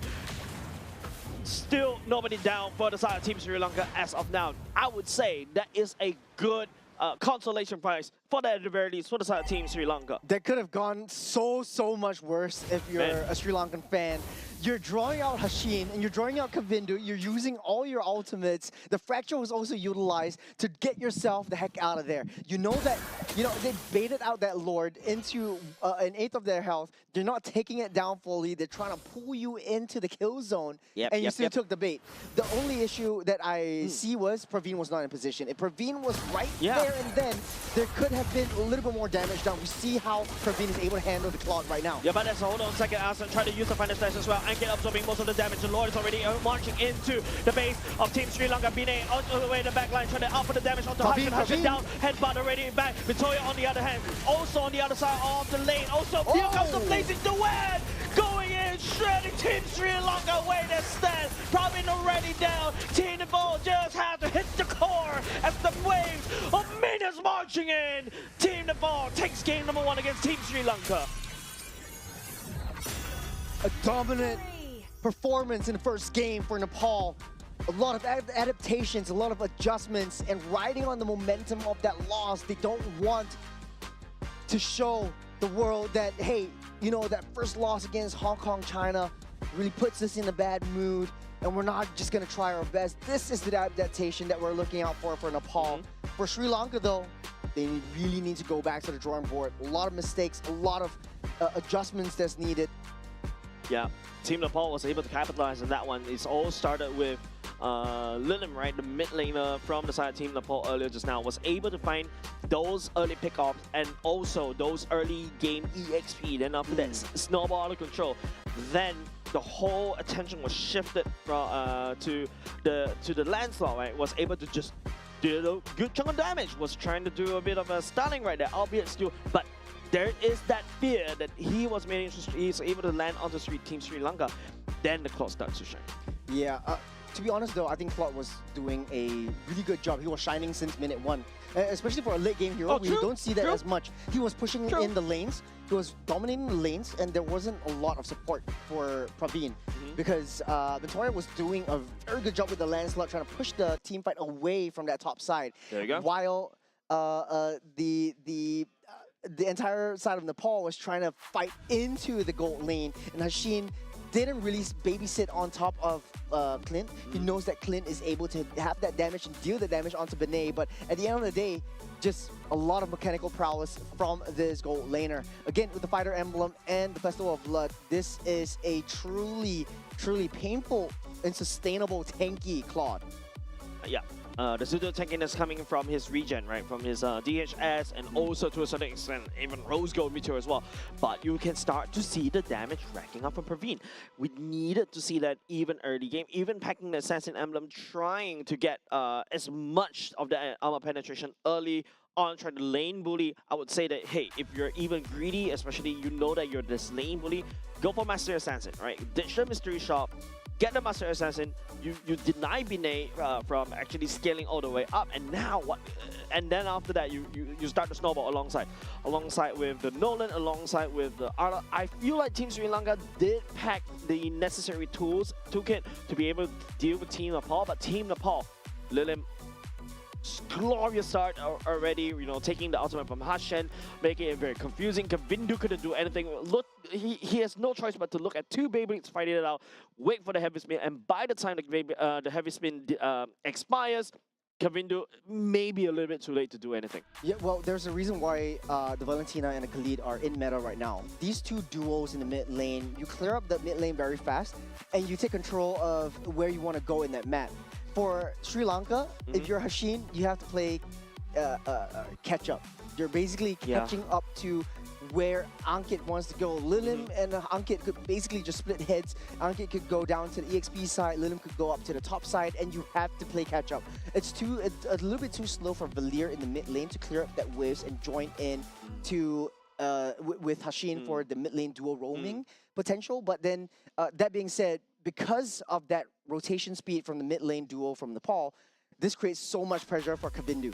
Kavindu in the entirety of the game, you see so much kills. He's exposed, he's killed, he's back again. He's spending more time in the graveyard than in the battlefield in the Land of Dawn itself. I feel, you know, for the side of this Nolan, there's not a lot of impact, especially after you start losing your life, right? Yes. After you lose two of your lives, there's nothing much you could do anymore, right? If you, I also see that, you know, Kavindu tried to find Binay to assassinate, find assassinate onto the Claude, but the Claude was just proven to be way too slippery.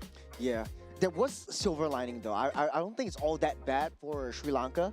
I think that Praveen at the later stage of the game really had a lot more damage to at least had an almost two-shot opportunity towards this Claude. And I say almost. Because in the early game, if he would have played a little bit more aggressive, if he would have a little bit more support from that mid lane duo rotation, albeit it being a different mid lane, apart from the Valir, he would have had a much better laning experience. He would have had a much better early mid game.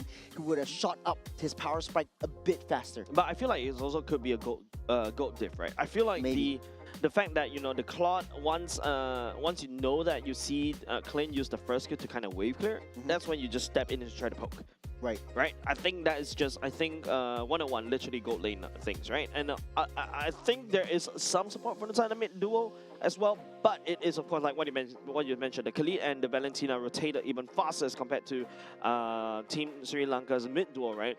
But I think what I also want to see more is maybe this is the time for Team Sri Lanka to reconsider, maybe not go for the assassin jungler already. I feel like the utility jungler fits what they want to do, protect Praveen. That, I think, is just one of the strategies that we always see some of the teams adopt, especially when they're at this point in time. PP, protect Farine. It's also protect the. I'm not gonna say it. I'm gonna just annoy Jays out of that. But It's hey, like you know, it's giving back to me the season drawing 4 vibes. It's honestly back to the drawing board for Yep. Sri Lanka. There is a lot of executional mistakes as well, like Hashin just prancing and dancing over to the Lord pit. He knows that they're not going to take the Lord. There's no chance in heck they're going to steal the Lord I away feel like- because there's a Nolan Yeah. against the Lancelot. And if Nolan goes in, the heavy spin used up, it's not going to be enough to keep Nolan at bay. There is a chance, right? If Hashin uses the heavy spin to push the Lancelot away, especially after, you know, the Lancelot exhausts all his iframes, Nolan could just come in and sweep in. I feel like it's just the confidence from the side of Team Sri Lanka. If Team Sri Lanka was able to just commit to this idea that they just stick to this idea, I feel like they could have got this. But it is about mental state right now. Now you're down 1 game against Team Nepal. Team Nepal, feeling the momentum coming up, is going to be expanding rivers as well. And this is where, you know, Team Nepal, you saw how quick they are to rotate from one lane to another. This is their map to shine. Yep. But for Sri Lanka as well, it's the strategy of PP. Just go PP, protect Praveen. That's all we want to do. We'll see how they adapt to this one. If we see how we adjust towards the aggressiveness that Nepal likes to bring into any of these games. We're starting things off. The Jusin, Paquito, and Valentina banned out, so we won't see Lilin with the Valentina at all. Valentina as a ban. Not a massive fan of that. Valentina, if albeit strong in this particular patch, not ban worthy, right? But at the very least, okay, maybe if they want to go for this B1 Akai pick, so be it. Now the Valentina looks really juicy, but Akai heavy spin, don't forget the Diggy. Maybe Diggy would have been picked up right here. Nepal could pretty much go experimental on this one. Suyo will be the first pick on this, and Suyo is one of those heroes that thrive on that mobility, on that movement and mobility. Hold on, just a quick check as well. If I remember, if I saw correctly, Binay was swapped out for Abhishek as well, right? So, okay, at least there's a bit of a switcheroo. Team Nepal feeling it, I would say. You know, they are third seed now going up against the last seed. It's time to show off some other players, right? Like, but Suyo coming in for the side of Team Nepal. Team Nepal still loves the Assassin as usual, but Team Sri Lanka on the other hand, I want to see this Akai on the jungle though. Yeah, I have to agree with you. I think it doesn't work out too well for Rome. There's too many factors that you have to consider when you play the Akai in a Rome. You don't really have a lot of escapability. You do have that dash, you have that knockup thing, but you're still a little bit too paper. You're one of those tanks that you have pretty low base defense, so you don't really want to push that Akai in. Suyo, on the other hand, oh, that's a Brody picked up right here. Yeah, I've been tapping on you to say, hey, there's a Brody. Okay, I just noticed that Sri one. Lanka. Oh my goodness. Okay, Brody is a very non-meta pick right now. It's of course, same idea. Lane bully in the early game, PP, does have a lot of Praveen. burst. Of course, once again, but how do you protect Praveen against Kishore on the Yuzhong that will be coming down onto you? And now even the Eve doesn't look very safe anymore. Real world manipulation, right? You're static. Yuzhong will fly down to you. What is Team Sri Lanka's response? Maybe on the Akai heavy spin. I don't think that might be enough though. They need a lot more tankability. Right now, the main damage dealers are solidified. Kavindu cannot go for an assassin anymore. I feel like they want to play towards that late game, which is sort of like counterintuitive since the Nepal's lineup so far is super momentum based, a very high early game damage, very high early game mobility, and also the late game insurance in terms of that Claude. So Abhishek honestly doesn't need to do anything in the early game, just needs to farm up, play a little bit of a farming game at least for the first 10 minutes, try to go for the side lane split push, and just let the rest of the team do their thing. Suyo is one of those heroes that is known for like, hey, if I know I'm going to be hyper aggressive, let's just pick up that Suyo. High early game burst damage, high elimination factor in terms of the S2, the Sever. Look, I would say, yeah, they do have a fairly balanced matchup. They do have heroes that really shine in the early game. They also have heroes that really shine in the late, right? Now it's going to be Team Nepal's turn. Mid laner is still open. The Farsa, I think, is a good idea. And immediately, I feel like for the side Team Sri Lanka, they're taking a few L's in the drops. Now you're going to get countered by the High Loss, the Yuzhong, and to a certain extent, even the Suyo and the Claude, they could just BMI out of the real world manipulation, or just the dash out of the real world manipulation. Yeah, this is extremely difficult to deal with. Now, you know, like 3 out of 4, the 4 members that has been picked up by Nepal is super highly aggressive. Yujong clears the lane super fast down on the EXP side. The only thing that can deal with him is probably is already banned out. You have the Freya, you have the Paquito being out of the picture right now. If you want to do mano a mano and try to keep Yujong in the lane, you could always go back with the Terizla pick, but the Ruby, honestly, the Ruby looks good right here. I love to see the Ruby come back. This is precisely what they need. And the Gourd, man. This is Lilim on the Gourd too. Yeah, and if I remember correctly, based on what I saw, Mystic Gush range is almost similar to the real world manipulation. I don't think a guard will stand inside that real world manipulation, but Leomon is a threat. The Ruby is a threat. There's so many ways that, you know, Team Sri Lanka could easily dash. But if you look at the draft once again, the high loss is a good counter against what Team Sri Lanka wants to do. Even if Leomon is chasing after you, you do have the glorious pathway to either engage or disengage. Well, game number 2, I would say Sri Lanka, going back to their MO, still has quite a bit of crowd control capabilities from the EXP and the roam side. Not a big fan of the Kai roam. Brody takes a bit more time to really pop off with the core item builds as well. And Nepal, on the other hand, they're playing speedrun. I mean, it's a lot faster to scale compared to Claude, right? Claude needs 2 items, whereas the Brody, if you get his skill hits right, you get the blade capacities, you can out-bully lane. But I think another key factor we've also got to see is something that I pointed out earlier just now, right? If you are clean, you go for Master Assassin, you're looking to dominate in the early game, that's a way that you can potentially snowball against Abhishek on this Claude.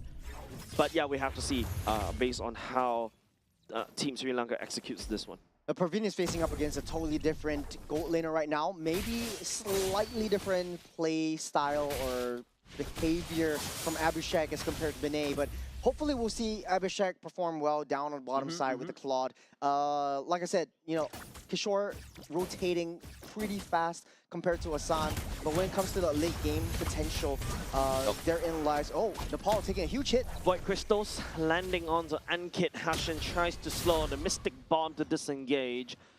Good trades coming out from times in the favor of Team Sri Lanka. Right now, they've got the initiative to basically rotate earlier to explore the map. This is big info given them side of Team Sri Lanka. See how they use it.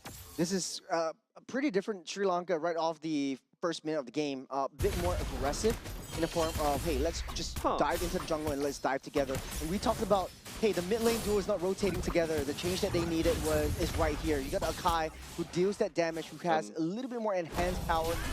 Coupled with that, that's level 4 Team on Sri the Lanka too. is looking to throw fist churros. Using the barbell defensive seat right on early on, especially before the turtle starts. I'm not too sure about this one. Team Nepal is more than happy to take that. Pretty greedy for the side of Sri Lanka. And right now, core resources already utilized by Nepal, by Sri Lanka. And Nepal has everything in their favor to go straight to that turtle pit. Kishore is already level 4, has that dragon. Limbs just slowly farming up. I Just think need one. Yeah, rotating up to the EXP side. Yep, that's it. So that 1 minute, the drag trigger bomb will be committed by the side of Kishore to try to find and push away Team Sri Lanka. Asan looking for a play right here. The barbell coming in a little bit too late. But Toya really secure the turtle for themselves already. Unkit down low. The Mystic Gush first look giving on the side of Asan. And it's going to be Toya taking Hashin down. A worthy sacrifice, a roam for Rome. But then again, it bought so much time. Ooh. Jumped away from the Turn Pop Memories. Oh man, that was so close. Probably could have actually taken down Abhishek earlier just now if Abhishek doesn't use the flicker on time. Yeah, taking a look at the replay, what transpired down in the turtle pit, there's a 3-man lockup by Ankit. I think it was also the Petrify from Kishore already utilized down in the Tri-Bush area, giving giving the backline a little bit more time to come in. So Mitoya does have 1 kill in his belt. Suyo just needs at least that killing spree to really come online. He has so much mobility, so much snowball potential. You don't want to give those kills over to Mitoya if you're Sri Lanka. Yep, I mean early game. If I were a betting man, I'll put it on to Mitoya, right? But later parts of the game, the Leomon start to come online, and Leomon is this massive scaling that doesn't require the Sky Piercer to scale, right? Whereas Mitoya, kill reliant, needs that Sky Piercer to scale. albeit, you know, when you go to the later parts of the game, you also got Abhishek from the side of Team Nepal that can just output the damage. Lilim also scales towards the later parts of the game. Team Sri Lanka, though, they need to do some damage now because this is a roster that pops off in early mid. Yeah, I do have to agree with you. I think Hashin didn't have the heavy spin to disrupt the team fight just now, but we'll see. Barbil try to do something. Barbil already done. Ankit being isolated by the side. Hashin, good play coming up with Team Sri Lanka for now. 2-1 is the kill score. Yeah, again, another kill onto Ankit, but it's not too much of a loss for Nepal, though. They're still holding their own. They're saving up. Okay, Nasal falls right before the turtle spawns up. That's not exactly good. Bad timing for the side of Team Sri Lanka. But at the very least, I think it's up to Team Sri Lanka to try to buy some time. Team Nepal could easily blitz down this turtle as quickly as possible, even before Team Nepal comes into play. Hashin's just right there. Heavy spin already utilized down the bottom side. That's a petrify down the bottom. Yep, here comes the Glorious Power. Mitoya securing the turtle for themselves. Mitoya scaring the Team Sri Lanka away. Kavindu at the very least take away the security on purple buff, so that's a okay. Look at, wait, hold on a second. Abhishek right now, Blazing Duet doesn't do a damage over the side of Praveen. Not as of now. The damage, the core items is not there yet, but they know the mid lane is coming down. Oh, Nisal. That river is the river of death for Team Sri Lanka's Nisal, man. It's like the murder scene. It's like the victim revisiting his own murder scene. That's no man's land. To be honest, if you're a pro player and you take that path, you're asking for it. You're asking for a huge punishment, and Nepal is basically just like that. Look, Praveen at the very least in this particular game still fares better, right? And you can start to see that he's able to output damage, he's able to secure that one kill. Hopefully, Team Sri Lanka, I think pathing is definitely something that we have to look out for if you were Team Sri Lanka. But Kavindu, you know, the Barbil charges, isolating one person, that's how Team Sri Lanka is hoping to claw back into the game. Yeah, for Nepal though, like you said, just circling back to the previous point, but hold on a second. Barbil once again, just as a defensive measure for Kavindu. There's another Mitoya coming back in. I'm hearing Jaws music right now. Mitoya sneaking in all the way up top. Kavindu may be left on his own, but it's a very weird rotation coming up from Team Sri Lanka though. Like Team Nepal is the one that's basically you know, activating in terms of all these initiators. Team Nepal's Mitoya picking up that Leomord. Yep, their structure is definitely falling apart in the 6 minutes of the game so far. Sri Lanka actually had a decent start to this entire game. Mitoya had to face against Ruby, able to dash out of there with iframes. Yeah, I think he kind of trying to force it. Speaking of forcing, Praveen forced to use the flicker to try to get on the way. Ankit trying to land the law and order onto Hashin, but Hashin is a very fast pender. Well, again, like I said, Sri Lanka's structure is really starting to crumble. I think that, you know, sometimes you have to really learn how to give up some objectives, hold on to your core items, hold on to your core skills before any major skirmish. Wow. Praveen, that's a huge gambit right there with the Sky Piercer. Hey, I've seen Grand just coming back because of the Sky Piercer, right? I remember that as clear as day. It's scary. That item could come in clutch for the side of Team Sri Lanka, but Hashin, heavy spin, doesn't pin anybody down the ground, but this time right, he's the one gets the pin. Lilim letting down the Musty Gush onto Hashin. Nissa also going down once again. The river is not safe for this man, and Team Nepal will be able to secure. No, actually, Team Sri Lanka secured the turtle instead, stealing that from Team Nepal, but it's just a consolation prize. They lost 2. Beautiful split fight. This was one of the times where, you know, the gold lane also joining the fights. This is the 3rd turtle of the game. Even though it's secured by Sri Lanka, Atsan did an incredible job pulling away 4 members from that turtle, but Nepal's damage is just too much to show. You got the Mystic Gush coming from Lilim. There was no one member from Sri Lanka that was able to disrupt that board. And speaking of, Kavindu getting sprayed upon by Lilim. She's burning down. And it's just Team Nepal just showing who's boss right here against Team Sri Lanka. Kishore is also starting to hurt. He's healing everything back up as well. And this is free roam for Nepal. The jungle is theirs. There is no space they are afraid of. I feel like each one of the members can just play in their own game. And they're really tipping the scales right here in the form of Mitoya going up to the top side, trying to deal with the lanes on the top. The entire bottom side, you have 3 members protecting Abhishek. Man, Praveen doesn't really have space to farm. Hashin explores that map, sees Kishore, sees Lilim. He's not gonna have to, he doesn't want anything to do with that. Hashin really has to hold on to this heavy spin. Doesn't have the ultimate. They know this. Doesn't have the ultimate. Oh yeah, that's right. You can see Abhishek. Oh my goodness, running to machine. Yeah. This is the 8-minute mark. Hoping to see the itemizations. Hopefully it comes up in a little bit. See how, okay. Thank you, Prof. And you shall receive. There's the corrosion I've already built up right there, but hold on a second. Enkit, are we way too close to box drop? The saw as well. Abhishek going down, blazing the wet. It is very tough to watch if you're from Team Sri Lanka. As 2-1 Nissal goes down, Kishore will be the sacrificial lamb for the side of Team Nepal, but they still manage to do a lot of permanent damage against Team Sri Lanka. Mid lane turret goes down. Abhishek almost there. Last item, corrosive scythe. Kishore start things off way too early within the turrets without the minions actually coming in. Sri Lanka did a very good job trying to split up that team fight, pulling Kishore away from the mid battle and getting Asan to try to zone that out. Sri Lanka is actually in position of this Lord though. Yep, the glorious pathway already secure, but round Praveen letting down the damage.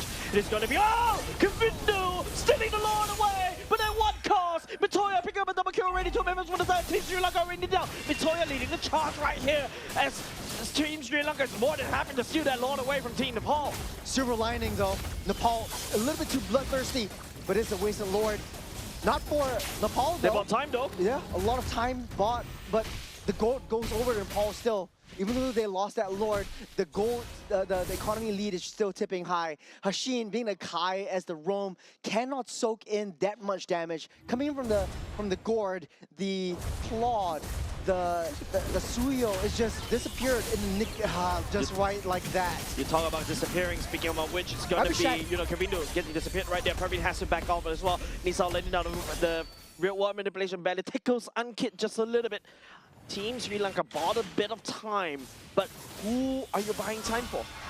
The itemizations right here. And speaking of buying time, it's just Hashin pulling everyone away. You see Asan also in the midst of battle, using the I'm Offended to try to pull 4 members away. And Asan actually, honestly, playing the greatest game that I've seen him play this time around. The Ruby is definitely super annoying to deal with. You got the chain CCs with the turns. You got the chain CCs with the pulls as well. Gave that time for Kavindu. It bought time for Sri Lanka, but how much more do you need? There's nothing to buy time for Team Sri Lanka. They don't have the scaling com that Team Nepal has. Abhishek, by this time, as what you mentioned, probably already has all 3 items. Nissal is forced to kind of buy the Wishing Lantern against the Ant Kid as well. One more kill onto Matoya, and that's a full stacks onto the Sky Piercer as well. Not looking very it's looking very dire for Team Sri Lanka. Team Nepal, on the other hand, just slowing down just a little bit. They've got 6k gold lead, but it could easily turn this around. Praveen still holds onto the Sky Piercer. That item is annoying, right? And also Kavindu is on the scaling Leomord, right? At the very least, Kavindu can tank just a little bit towards the later parts of the game, but I need to see more HP under Team Sri Lanka Hashin. I think that Sri Lanka does have ways to claw back onto this one. Praveen having a much safer game as he did in the previous one. Shield. He knows when to give up these turrets. He knows when to back off, and he's basically the saving grace of Sri Lanka if they want to at least, the very least, equalize this score line. But it does look like Nepal is overtaking, dominating this game number 2. Athena Shield built for the side of Hashin. I feel like Radiant Armor could Radiant Armor would have been much better, yes. Would have been a better choice against Lilim, right? Like, yeah, you just need to be able to absorb. You can basically stack from Unkit, and then after that be slightly tankier against Lilim. Right. I think that's one way to do it. Mitoya has already, secured the Demon Wings already, and now the Lord spawn. Team Sri Lanka, can they steal this Lord again? Sri Lanka cannot risk going into the jungles. The Dragon will chase them out so far. But look at the bottom side also. Matoya just keeping busy on the long lane. You're just leaving that Lord towards this Claude. Not in position right now, but the Barbu is right there for Kavindu. Might be able to steal things in. Ankit spotting out, Law and Order already committed. Asan immediately melted. That's also going to be another Sky Piercer stack given over the side of Team Nepal. Kavindu rides his barbell to run away.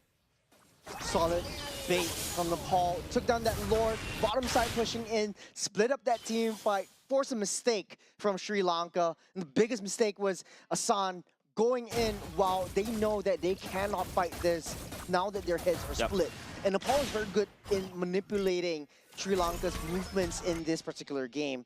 And Sri Lanka, as much as, you know, Protect Parveen is essentially the strategy, it's just not enough. Not like the Claw, who has AoE damage from the Blazing Duet. It's a single target. It's a lot of Damage coming damage. in. Oh, there's Iron Offender. There's going to be an Iron Offender as well. Revitalized, committed by the Sun, and get to try to peel the Mystic Gush to disengage, but there's still a Lord marching down against Team Sri Lanka. The defense is not over yet. It's not over, but it's looking dire, especially for Sri Lanka. A lot of the setups coming in from Asan is beautiful, to say the least, but there is no backup, there is no damage from Sri Lanka. Lord already marched in. This ult feels like it's going to go down just a little bit. Defender's advantage will be going back into the base to heal. This ult's looking for an area to put that real world manipulation, but the Lord's already marching all the way in. Team Nepal is looking to try to close it off. The Lord's already dealing with the real world manipulation, catching on the Armshade, a bit too shallow, but will be used to wave clear instead. They didn't miss the gush, but there's a lot of waves from the side of Team Nepal marching against Team Sri Lanka.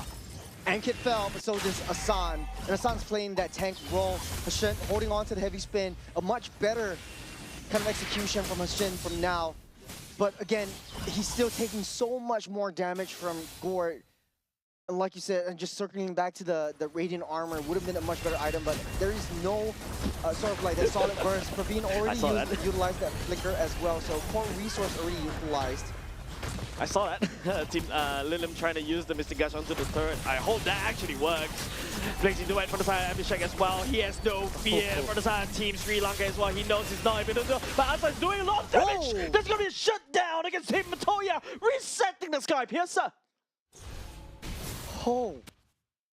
Sri Lanka actually found the target, found the hit.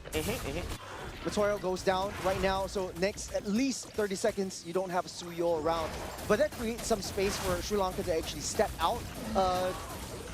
Economy gap actually closed into at least 6,000, and the gold actually went into Praveen. So building onto his Sky Piercer stacks, he's got full item builds. He has a little bit more damage. So again, like we say in the draft, it is going back to protect Praveen. Yeah. This is the main and core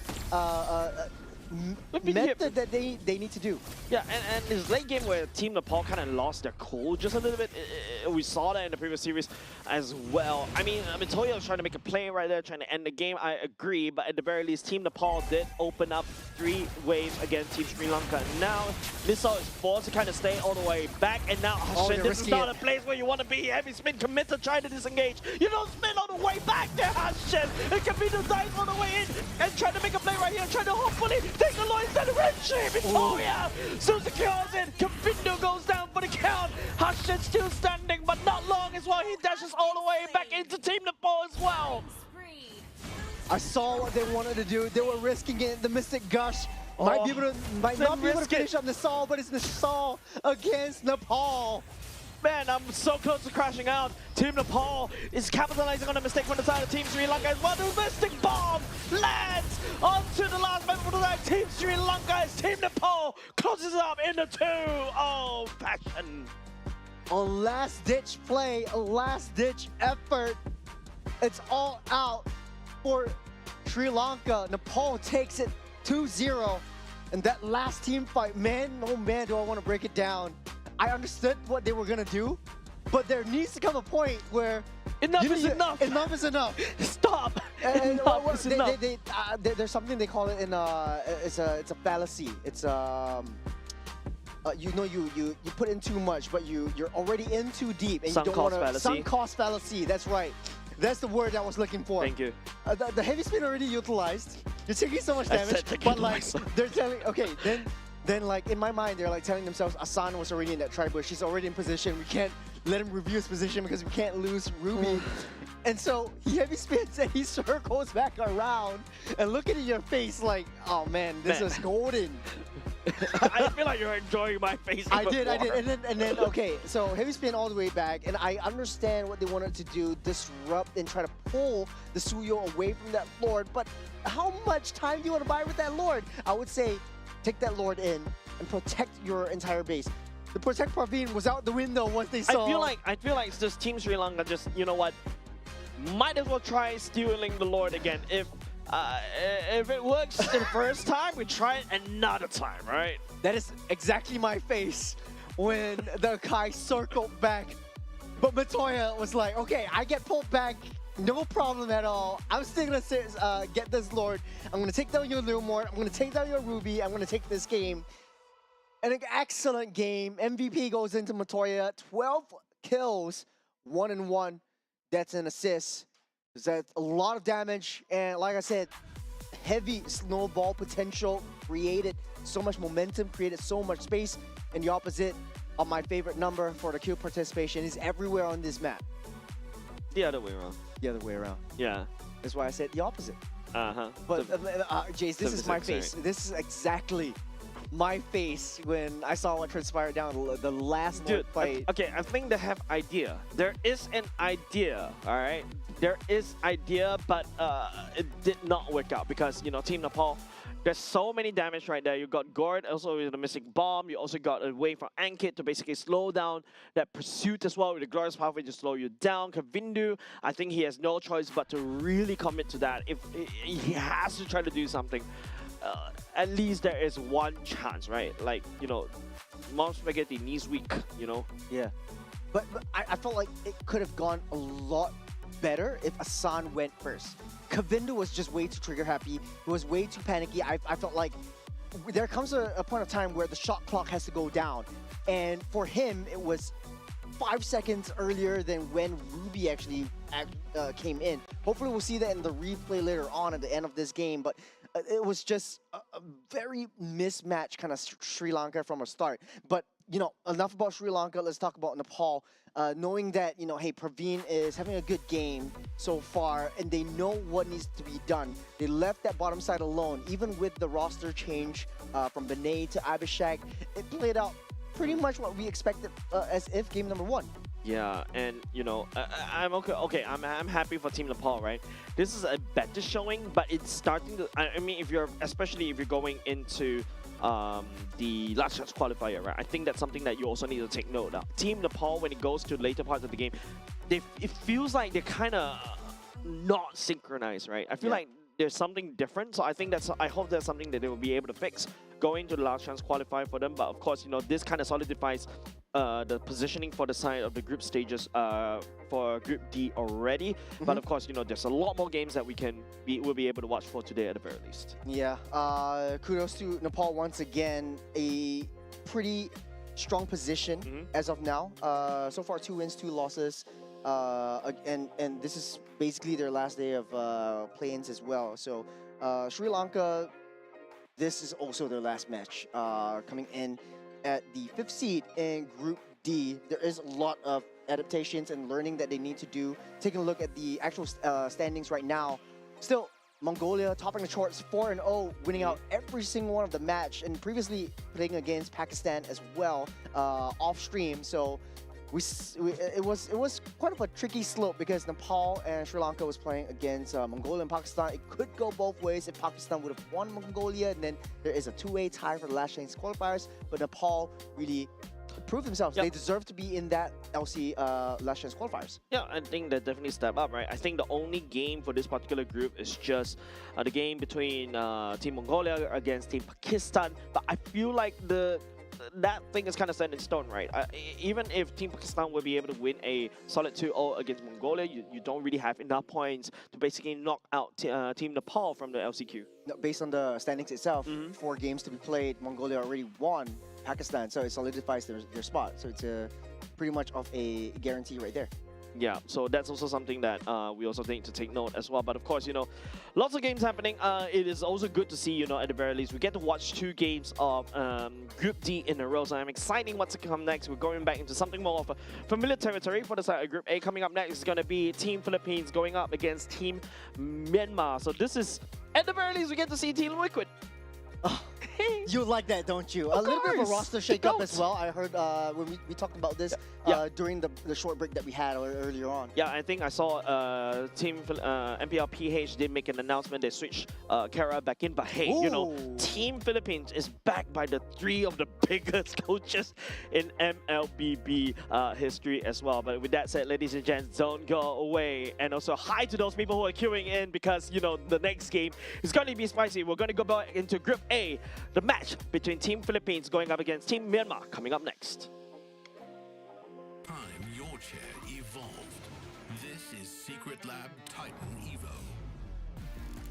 Ergonomically engineered for you, gamers.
something so crude can be graced with a splatter of beauty.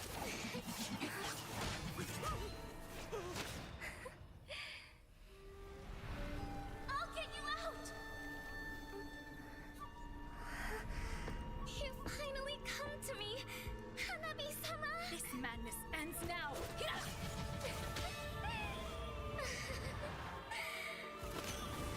At last, I'm shivering with excitement!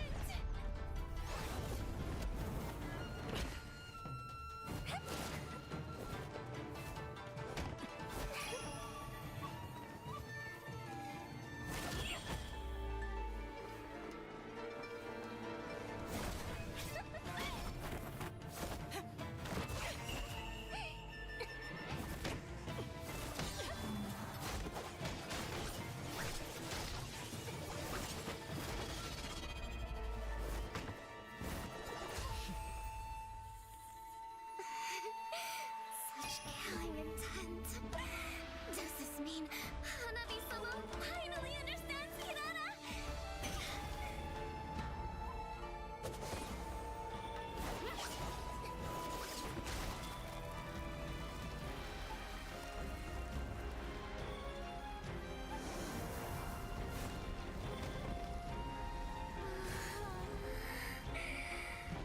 So warm.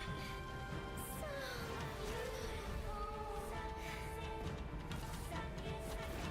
We can finally embrace eternity in hell. Just the two of us. Allow me to release your eternal bloom.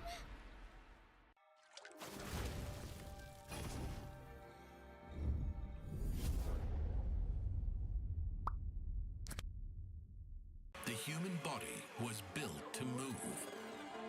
Not trapped at a desk in one singular posture for 12 hours a day. It's time your chair evolved. This is Secret Lab Titan Evo. Ergonomically engineered for you, gamers, hybrid workers, artists, backing your every move.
can be graced with a splatter of beauty.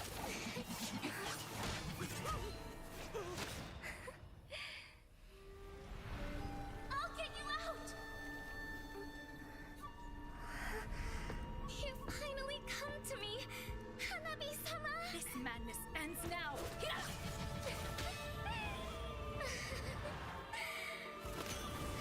At last, I'm shivering with excitement!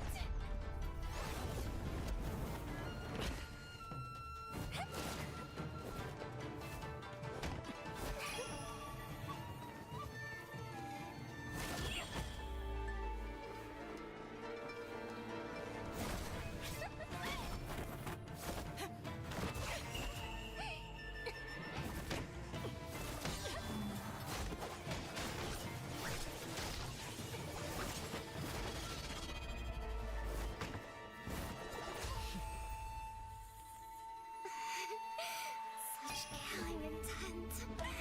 Does this mean Hanabi-sama finally understands Kirara?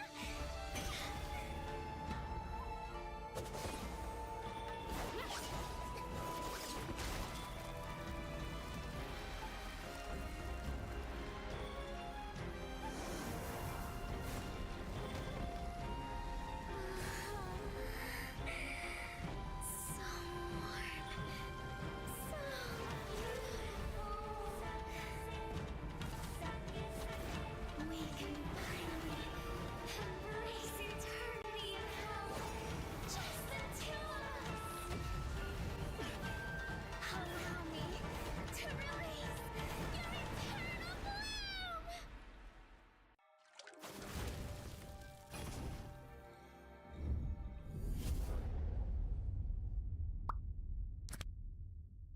The human body was built to move. Not trapped at a desk in one singular posture for 12 hours a day. It's time your chair evolved. This is Secret Lab Titan Evo. Ergonomically engineered for you, gamers, hybrid workers, artists, backing your every move.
Day 3 of the 2026 Asian Games Esports Mobile Legends Bang Bang qualifier continues. Of course, this time around, we're back in familiar territory. We're going back into Group A. It is going to be a match between Team Philippines going up against Team Myanmar.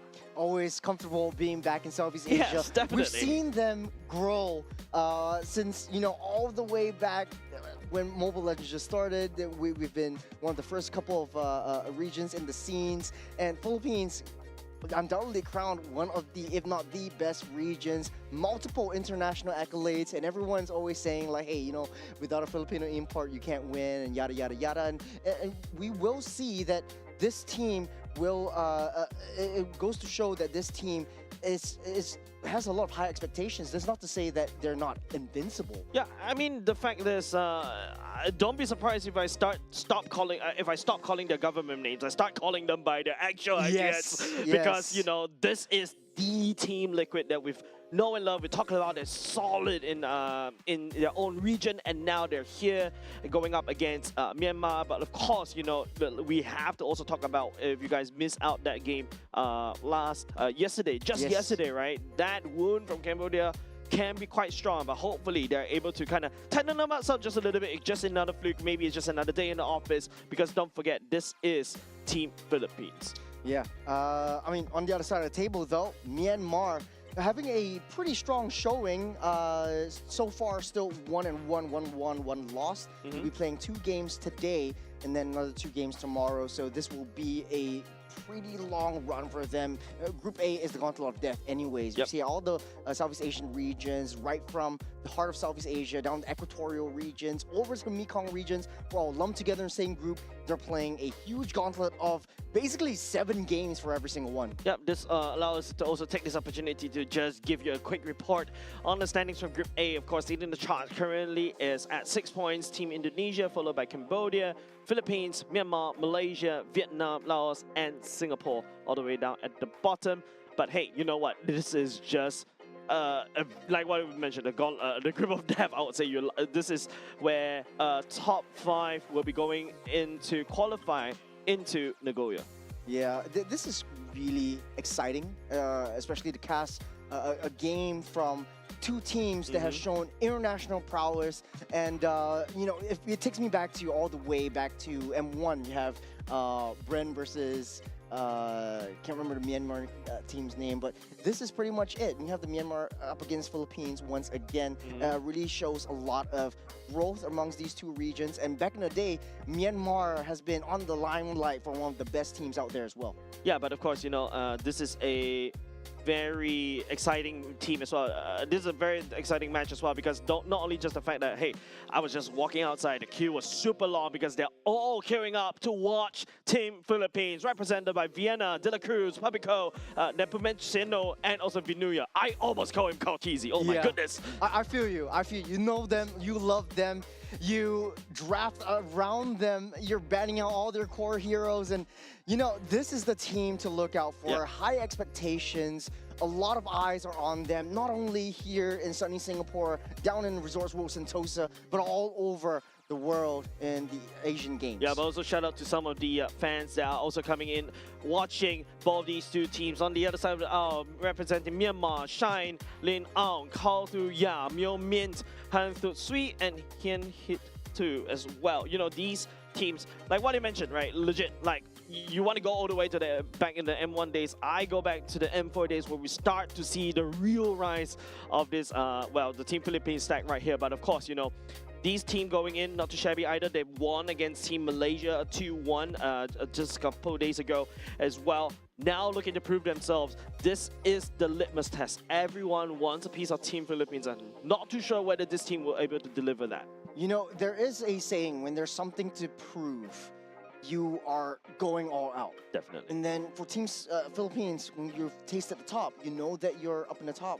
The only thing is, can you be taken down? That is the question that we'll see in this matchup. And I think I have high hopes for Myanmar to at least perform equally well, but hopefully we'll be able to see how far and how dominant Team Philippines will be in this current matchup. I'm sorry, I'm just a bearer of bad news. I really doubt so because we are all hoping for the golden road for Team Liquid as well. So Ooh. yeah, also shout out to Does some of the this count viewers. as the golden road? Almost, well, they're inverse. But I mean, like, look, shout out to all the fans that are also on site as well. Welcome to the site RWS as well. Shout out to Reminiscent. I see you earlier just now. And also some of the OG Singaporean fans coming in cheer also Team Philippines as well, showing the love over to other regions as well. So I really like this. It goes to show that we also show support to the other regions in Southeast Asia as well. Yeah, we're all brothers at the end of the day. We are enemies when it comes into the battlefield. When we're off the battlefield, it's all friends. But coming in to the first game between Philippines and Cambodia and Myanmar will be dangerous grass. I like the fact that you accidentally pull out the Nemesis Yes. as well. But of course, you know, this is technically still the qualifiers, right? There's plenty of time to go over to Nagoya. There's plenty of time to fix this. Also, you know, a lot of competition coming up as well. So I'm very sure, you know, Team Philippines will be in a stable spot. But now the games are afoot. Match number 4, game number 1. Myanmar coming in first pick. Bans away the Phobias, the Yuzhong, whereas Team Philippines taking away the Freya and the Fanny. So the draft is something that is pretty interesting. Apart from the first couple of games in Group B and D that we've seen earlier today, this is a more stable meta, so to speak, in the Southeast Asian region, albeit a little bit of minor differences. Philippines are banning out, targeting the jungle and taking away the Fanny and not wanting to deal with that at all. We've seen the Freya bans quite very often. Paquito is going to be on the table. Jusin's going to be on the table. Marcel is still wide and open for anyone's taken. I'm surprised, right? Like the Khalid being banned right off the bat, the third ban as well. So many picks out. I feel like Team Myanmar is really trying to open up as much picks as possible. You've got a Marcel, you've got a Paquito, you've got the Juicin. And now it's up to Team Philippines to kind of figure this out, right? Now, how are we going to be able to do this? Do we try to go ahead and ban away something absolutely open? Okay, you know what? They're going to force Team Myanmar to pick it. They ban away Juicin. Now, Team Myanmar, it's your choice. Marcel or the Paquito?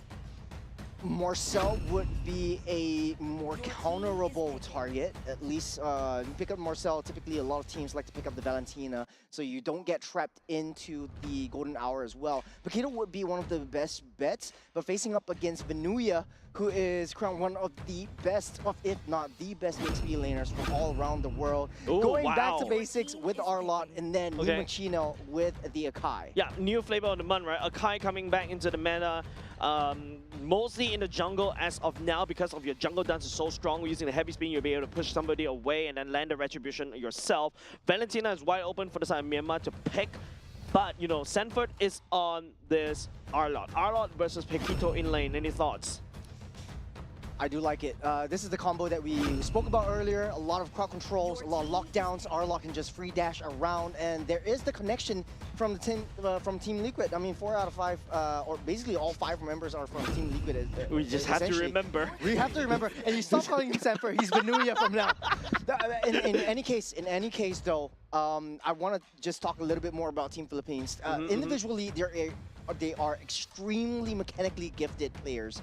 But especially for Nipo Muccino, it's so much easier to call him Cartesi. But Nipo Muccino, he is one of those players that he is able to step back and play a supportive role in their Kai when is needed of him. Don't make me call your government name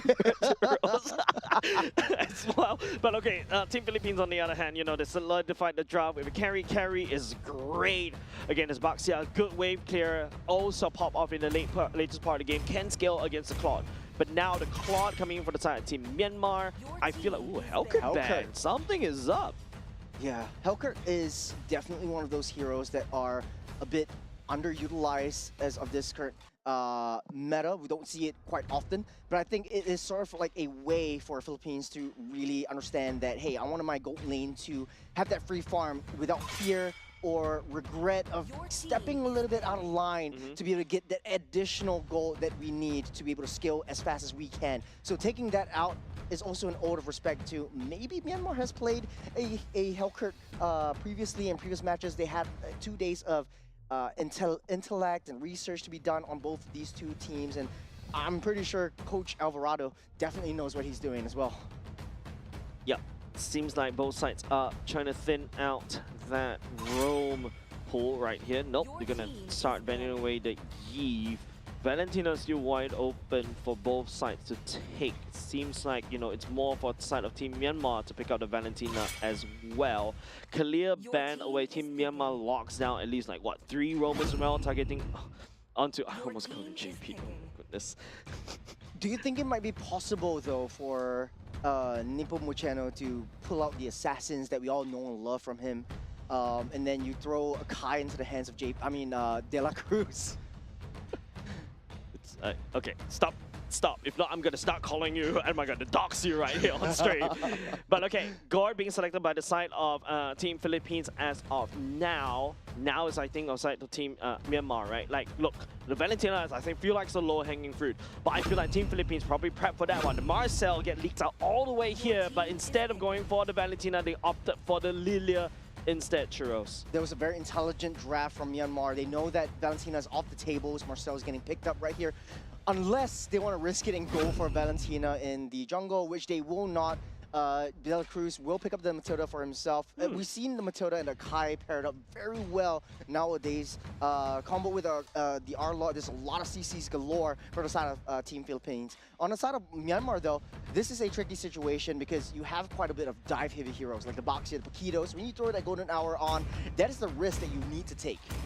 Yeah, this is a very squishy draft, not gonna lie, right? Like, I can see why the Matilda was kind of preferred right here because, you know, you've got the Marcel with the Golden Hour that could just, like, go drop it all the way down, and then after that, you know, your combo's gonna get broken. You need somebody to pull somebody out in an awkward position, allow to reposition, and don't forget, you know, Nepomuceno and also Vinuya going in for these kind of dive-heavy kind of heroes, and of course, to a certain extent, the Gord, right? Maybe a sitting duck. De La Cruz going for the Matilda, a wise choice coming out from Team Philippines. Yep, the sustain is definitely important if you're Team Philippines. They like their Toro dances, they like the Lord dances, and they like to stay in the team fights for as long as they can. Yep. So don't be surprised when they clump up in a death ball and try to go as ham as they can. So again, a lot of teams still opting to go for that side neutral creeps. We see Thuya already in the position of the opponent's jungle, giving a little bit more information, but I don't think there's too much they can do as of now. Yep, okay, gonna get scouted out by the Marcel instead. Of course, Asian are gonna go on into game number 1. Team Philippines against Team Myanmar right here. Interesting picks coming up from Team Philippines as well. We can see Team Myanmar denying the pick from Sanford's pick. Vinuya's Paquito. This is gonna be a mouthful for me. Again, going back to the emblems, a lot of marksmen opting for the final emblems just because of the heal ratio. You want to stay in the lane a little bit longer. In the late game as well, you have that sustain. So all you need to do is just kill the jungle creeps. You don't need to recall all the way back. And if you're a good marksman, you don't even press that recall button at all. So at the end of the day, though, going back to it, Vinuya versus Hentetru. This is going to be quite an interesting matchup because the Paquito definitely wins out in terms of the lane-to-lane matchup. But this is Vinuya that we're talking about. Yeah, but De La Cruz on the early game on this Matilda, right, does have a lot of damage, especially above. You can take a look. If last time Matilda does a lot of damage, she does even more right now, Churros. Yeah. This is also a way for De La Cruz to open up that map, check, and give intelligence to the rest of the team. Philippines is one of those teams that are very, very calculated. They don't take unnecessary fights, and they don't make mistakes if they don't have to. Myanmar, they're going to be able to capitalize on that one. Play a little bit more passively, play it to their strengths. Philippines knows when Paquito and the Lilia's power spikes are at as well. Yeah, it seems like Team Philippines was kind of gathering around the top right there, kind of setting up for that turtle fight. Unfortunately for the side of Hane, he's not able to join the fight. He finally hits level 4 though. Turtle getting chunked down half HP. Boxia rolling in the deep, trying to look for a pickup right there, but gets stalled by the side of Brunoya, the heavy spin. Viceno going around the world. And Pico letting down the Mystic Guard. First one, give it aside to Hayden though. As Myanmar finds on a stable footing. Double kill over the side of Team Myanmar already. As Team Philippines has been routed. Great save from De La Cruz. Pabico able to get out of there alive. Everything transpired when Vinuya was in the right position, got that final slash onto Kenteru, and it created a lot of space and opportunity, but they were hyper-focused on the Paquito and protecting the Paquito from that Gord, which is the main damage from the back line.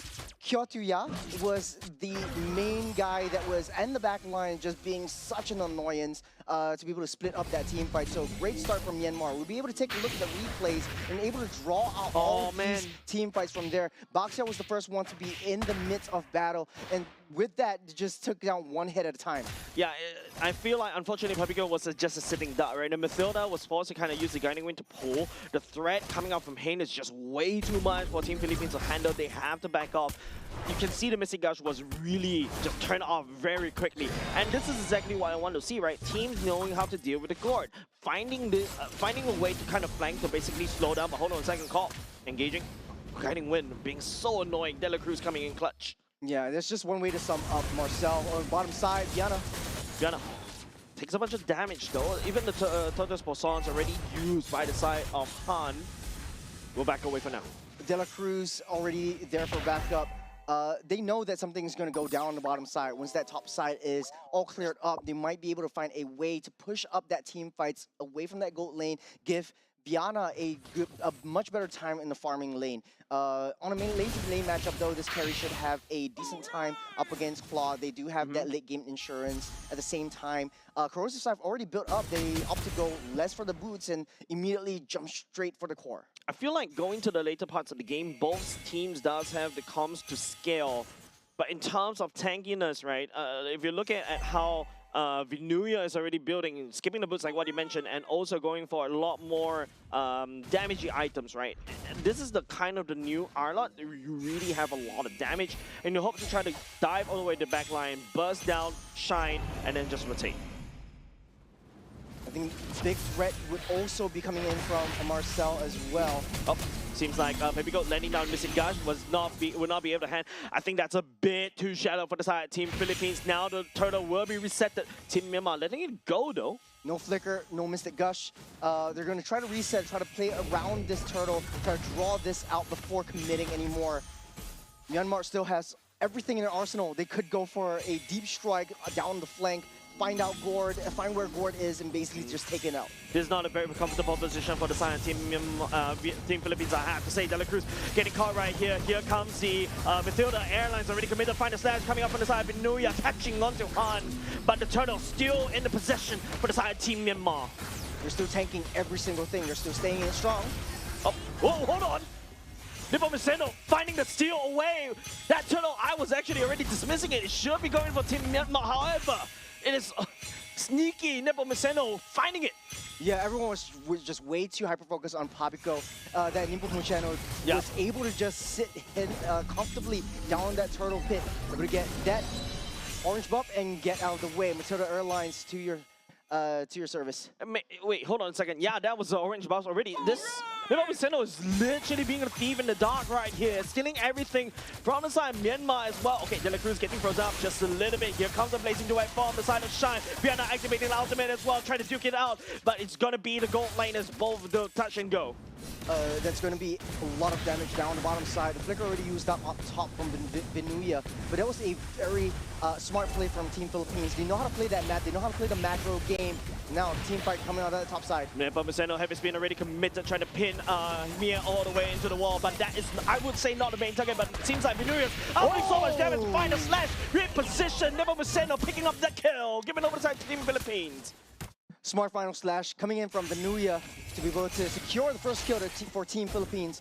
But man, Myanmar's Marcel is definitely going to be a huge annoyance to Team Philippines. He's just running rampant around this map, able to lock two members down, and you have to force in your basically all your core resources, your flicker plays, and everything else. Vico in a spot of bother. Should be able to just get out dodge. De La Cruz just providing, you know, airline services to wherever, especially with the rising cost of airlines right now. But hey, you know, Team Philippines, unfortunately, they lost topside turret, but I think Team Philippines trying to buy as much time as possible. Don't forget, there's a scaling comm right on Papico, right on Vienna. That's the whole golden hour almost hitting onto Team Philippines. De La Cruz using the ultimate, trying to get out of the hand. We'll be picking up that one. It's not looking too good. Team Myanmar has a priority right now. Myanmar at least sacrificed their roamer to keep Vienna safe. So De La Cruz, that was a worthy sacrifice on Matilda's part, but that golden hour dodge was definitely perfect for Team Philippines. Able to just take down that turtle as well. They're not too worried about these early game skirmishes. They're not too worried about these early game team fights. They're just going to let Myanmar just rush in and take down these heads because they're going straight for the objective. They're playing the long game. Power spikes for the side of Vienna already hit. There's already good stuff in that carry's pocket already. Maybe this is the time for them to strike. I like how Team Philippines is taking a bit of losses on the top and the bot. They lost, at the very least, they secured 2 turrets, but the gold is still neck to neck. So I would say that Team Myanmar, I feel like there's a lot more work cut out for them. I want to see more of this Keto just finding these angles to try to force it out. Philippines able to just buy time to get Diana online, to get De La Cruz a little bit more sustained coming in.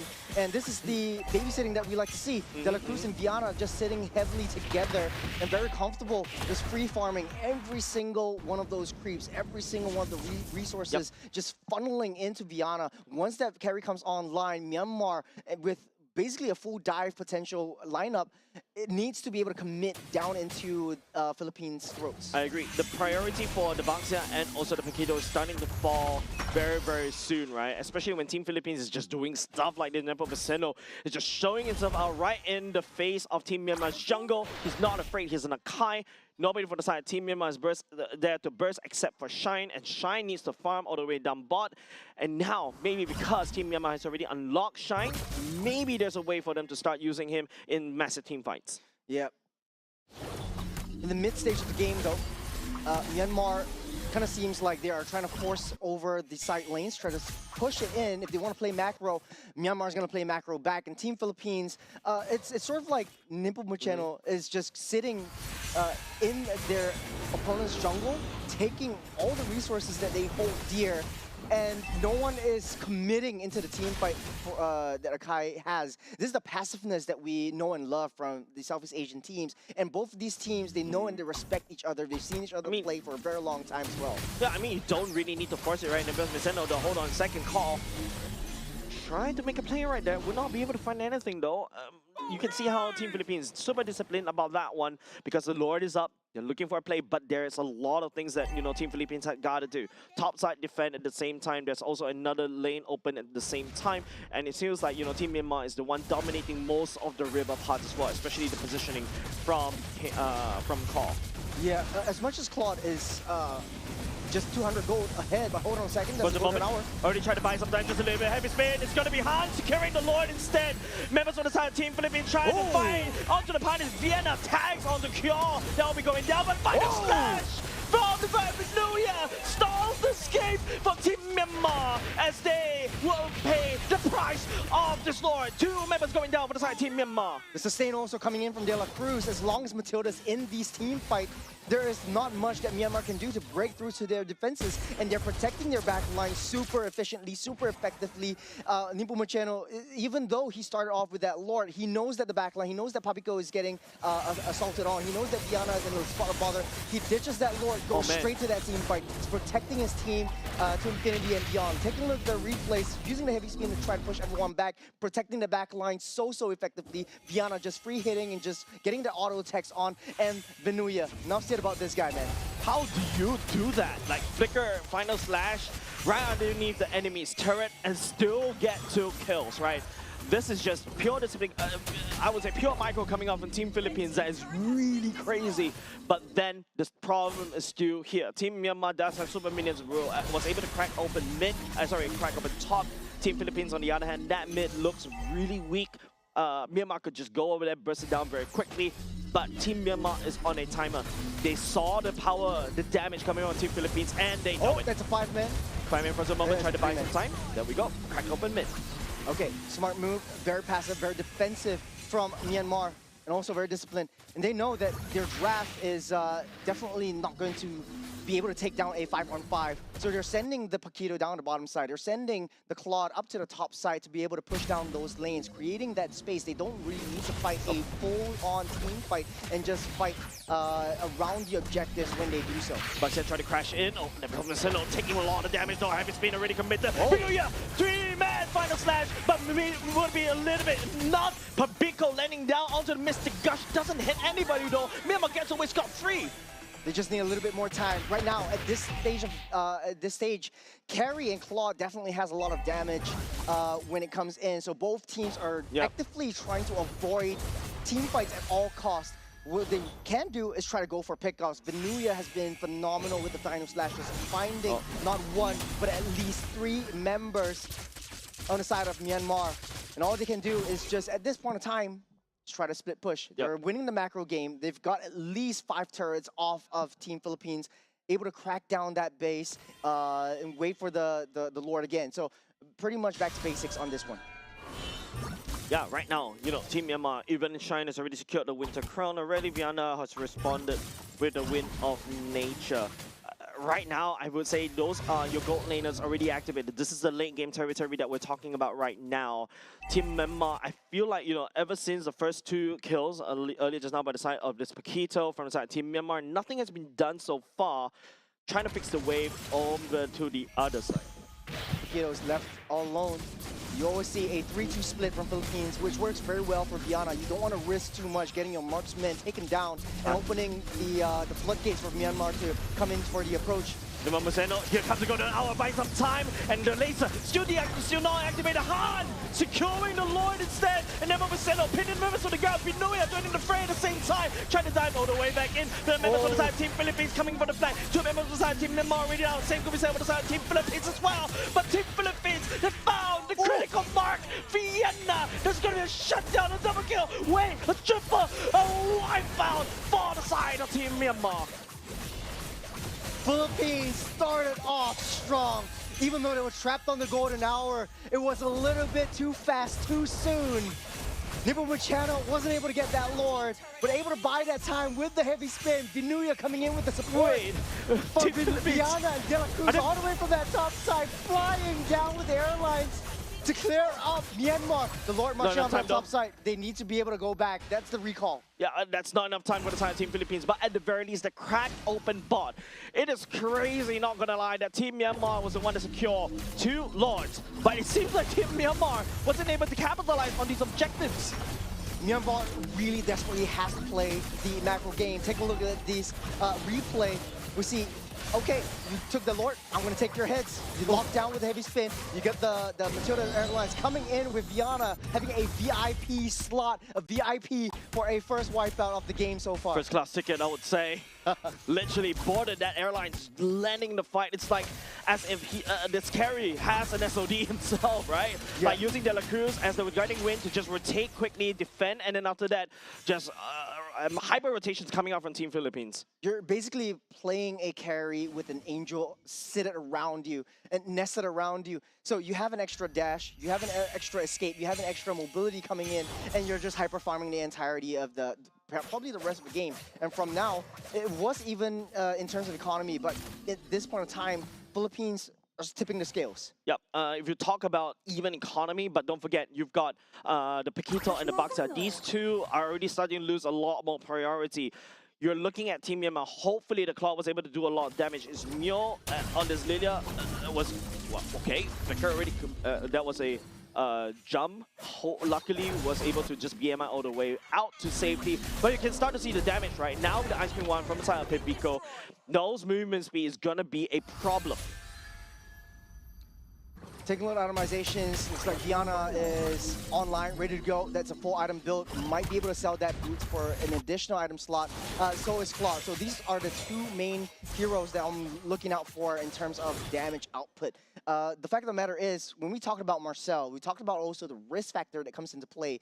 But hitting the golden hour really takes timing, and it has to be impeccable when it comes down to these objective picks. Yes, Myanmar can secure the Lords, can secure the turtles, but how do you convert that into the kills? And how do you plan your escape routes? Because Philippines, they're playing the traditional Ube strategy. It's the ultimate botting experience. As long as they're 5, it's so hard to get into the back lines, get into Pabico's face, get into Viana and try to take him out.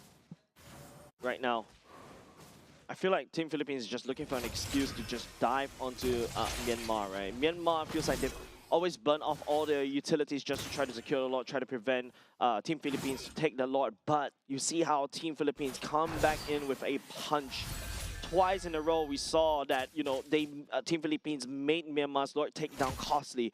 Team Myanmar take down the Lord. Team Philippines got to take at least 2, and all of a sudden you cannot reinforce with the Lord. You cannot take advantage of the Lord to kind of push against Team Philippines, though. So I think right now, I would say even Stevens, right? The goal lead also agrees the same based on the stats. In the macro perspective, though, both teams are not touching the Lord, waiting for the enhanced Lord. This is the 18-minute mark. And it does look like the 3-2 is working extremely well for Team Philippines. Mid-side! That's not exactly where you want to be! That's going to be Shine taking down De La Cruz right here. Vienna, massive damage coming out. Vienna trying to scale. The Wind of Nature coming in really clutch. It's a trade of a roam. Again, like I said, the 3-2 composition, they know that at the top side, Philippines has, they see Nepomuceno, they see Vinuya. So now, on the other side of the map, that's where Viana and De La Cruz is.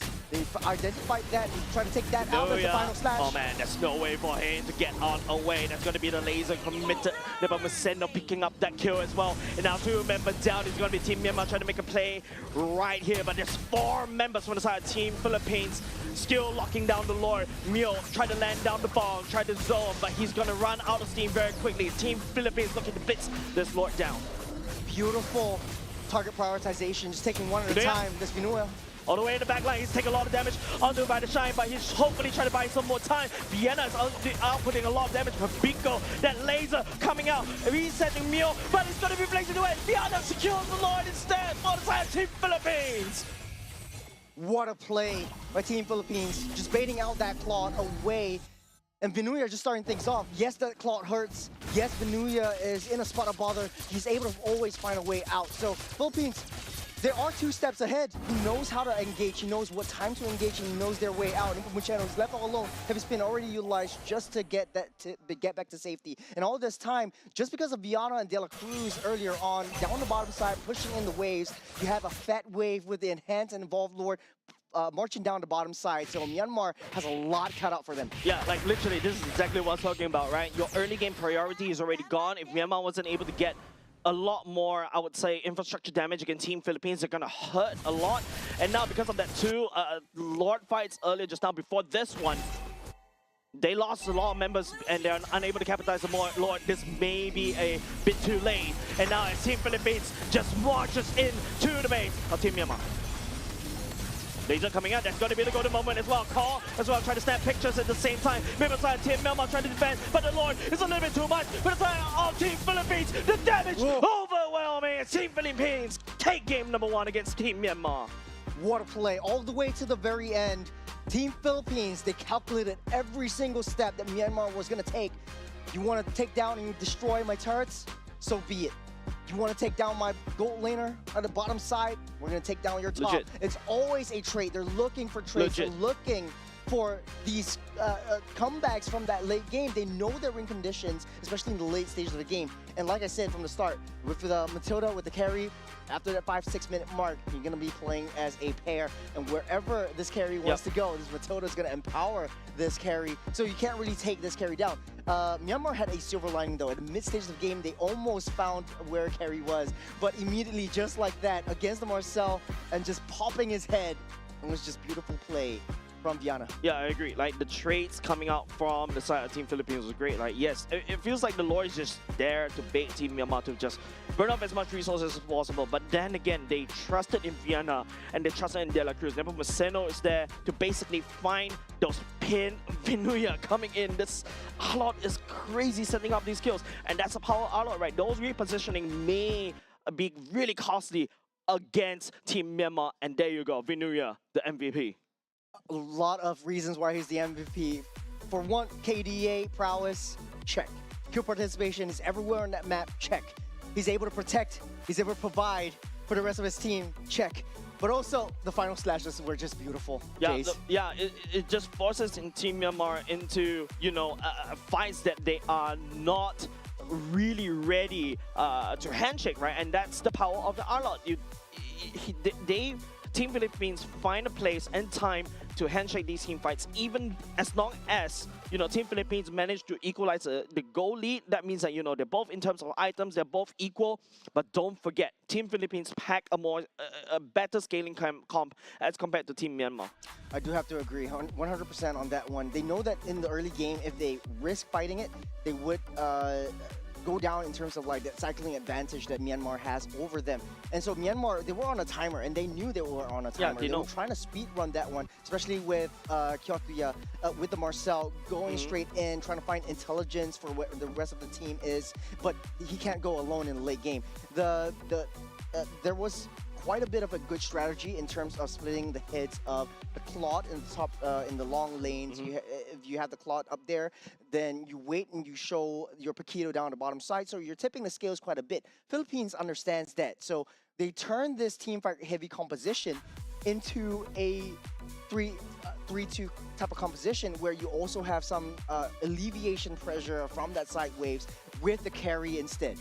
Yeah, it's pretty hard if you see how, you know, the items being built around. Once the ice cream one comes out for the side of Pavico, this Gord all of a sudden just doesn't really need to do a dot damage, right? Just slow down everybody so that, you know, if Maceno can sweep in, Vinoya can sweep in, and of course, you know, Vienna come in with De La Cruz Airlines as well, just coming in to start shredding through HUD, shredding through Mule, even to a certain extent Shine, right? And there's a period of time when, you know, when I saw the Wind of Nature coming out from the side of this carry, that's it.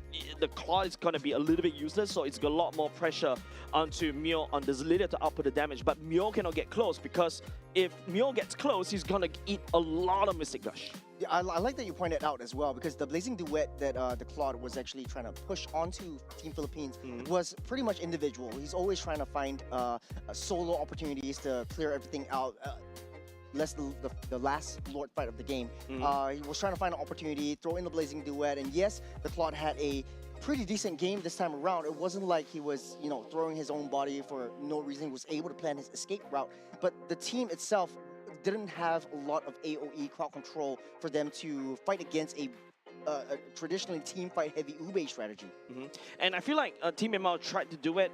You saw, like, you know, how Team Philippines was really strong, like what you mentioned, like crowding together as 5, and that's where the golden hour should shine, right? But it seems like, you know, the Team Philippines are really conscious about this golden hour, knowing that, you know, the golden hour is coming in. The Matilda comes, De La Cruz sweeps in, saves the main damage dealer, and, you know, pull them to safety, and then after that re-engage. And if you notice, there's always 2 layers of Team Philippines in terms of the fights, right? Pabico starts out with the Mystic Gush. He's not the main damage dealer, but he pulled a lot of attention to him.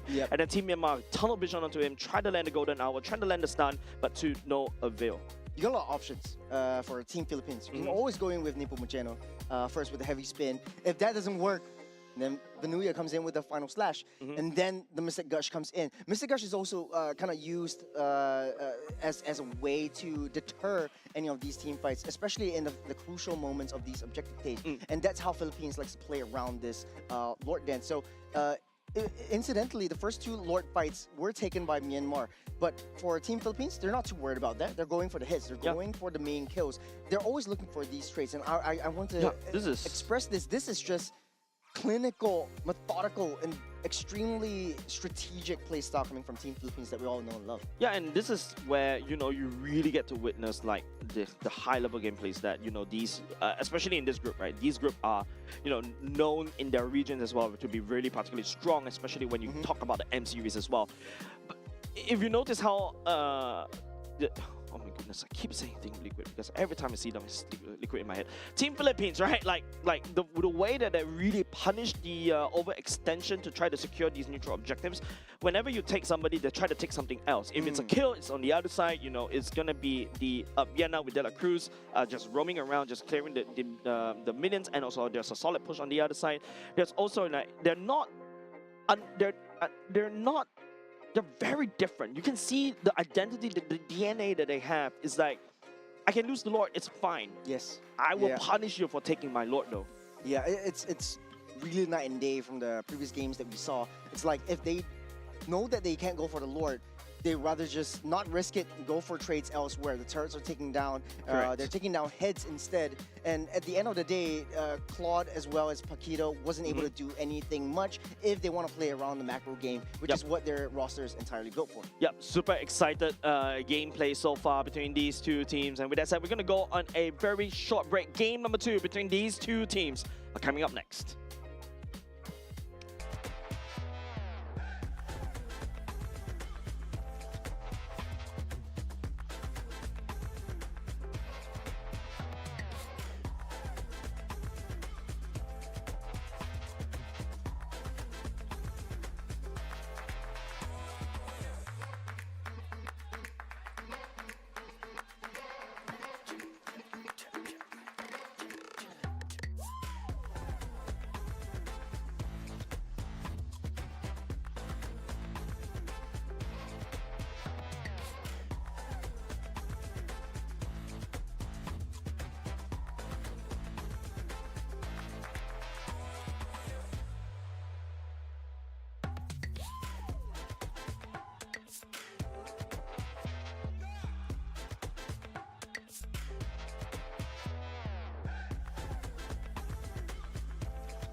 And we are back, ladies and gents, after a technical break. But glad to get the show on the road because, whoo, that Team Philippines show was really exciting, eh? Yeah, not to discount the fact that Myanmar actually played really well, holding themselves well in the first half, and did a little bit of digging. They are actually part of the Yangon Galactical squad, which won the MSL Myanmar champions this season around. So it just really goes to show the differences between the two regions, how they execute the game, and how they play their game. So this is really going to be a huge test for them coming back into the second game. Will they be able to come back from the big loss just now? I feel like because, you know, how Team Philippines, I'm like, okay, fine, sure. Team Liquid, right, is one of the best teams in the world currently as of now. Then, you know, you start to see a lot of the other regions is using them as a comparison, as a yardstick, right? Like, how good am I? So far, you know, it seems like it was really convincing in the early parts of the game, but that's because they've got the early priority in the Baxia and also the Paquito. But after that, if you noticed, I think Team Myanmar stopped capitalizing on the Paquito that got 2 kills. Usually, if you see other regions, especially other teams, right, once the Paquito starts making up 2 kills, you start to see more kills going into the Paquito. And then after that, they rotate out of control. Empower the snowball potential that Paquito actually has on the table. They had that kit coming through with the Baxias and with the roams that they had just now as well with the Marcels, opening up that map, giving that vision, giving a little bit more intelligence to how the Paquito wants to play around. But they opt to go for a little bit more macro play. This time around, let's see what is different. Philippines will start banning out the Fanny as well as Phobius. Nothing really too much change out there. Myanmar doesn't really want to deal with the Akai and the Yuzhong anymore. No Akai for Nepomuceno, unfortunately. This time around, Team Philippines going in first pick, right? These are just standard bans that we usually see from other M series or be it MPL regions as well, right? The Fanny, standard respect, but it feels like, you know, Team Myanmar more on the brawly side, right? They really want to team fight, and then after that win then after that kill people, and then take objectives from there. But Team Philippines feels like, you know, they've got that, they know how to deal with these kind of teams. They usually tend to get a lot overheated. We let them attack, we let them absorb, let them burn their spells, and then after that bite back. Adjustments, and the extreme absolute understanding of the game from Team Philippines.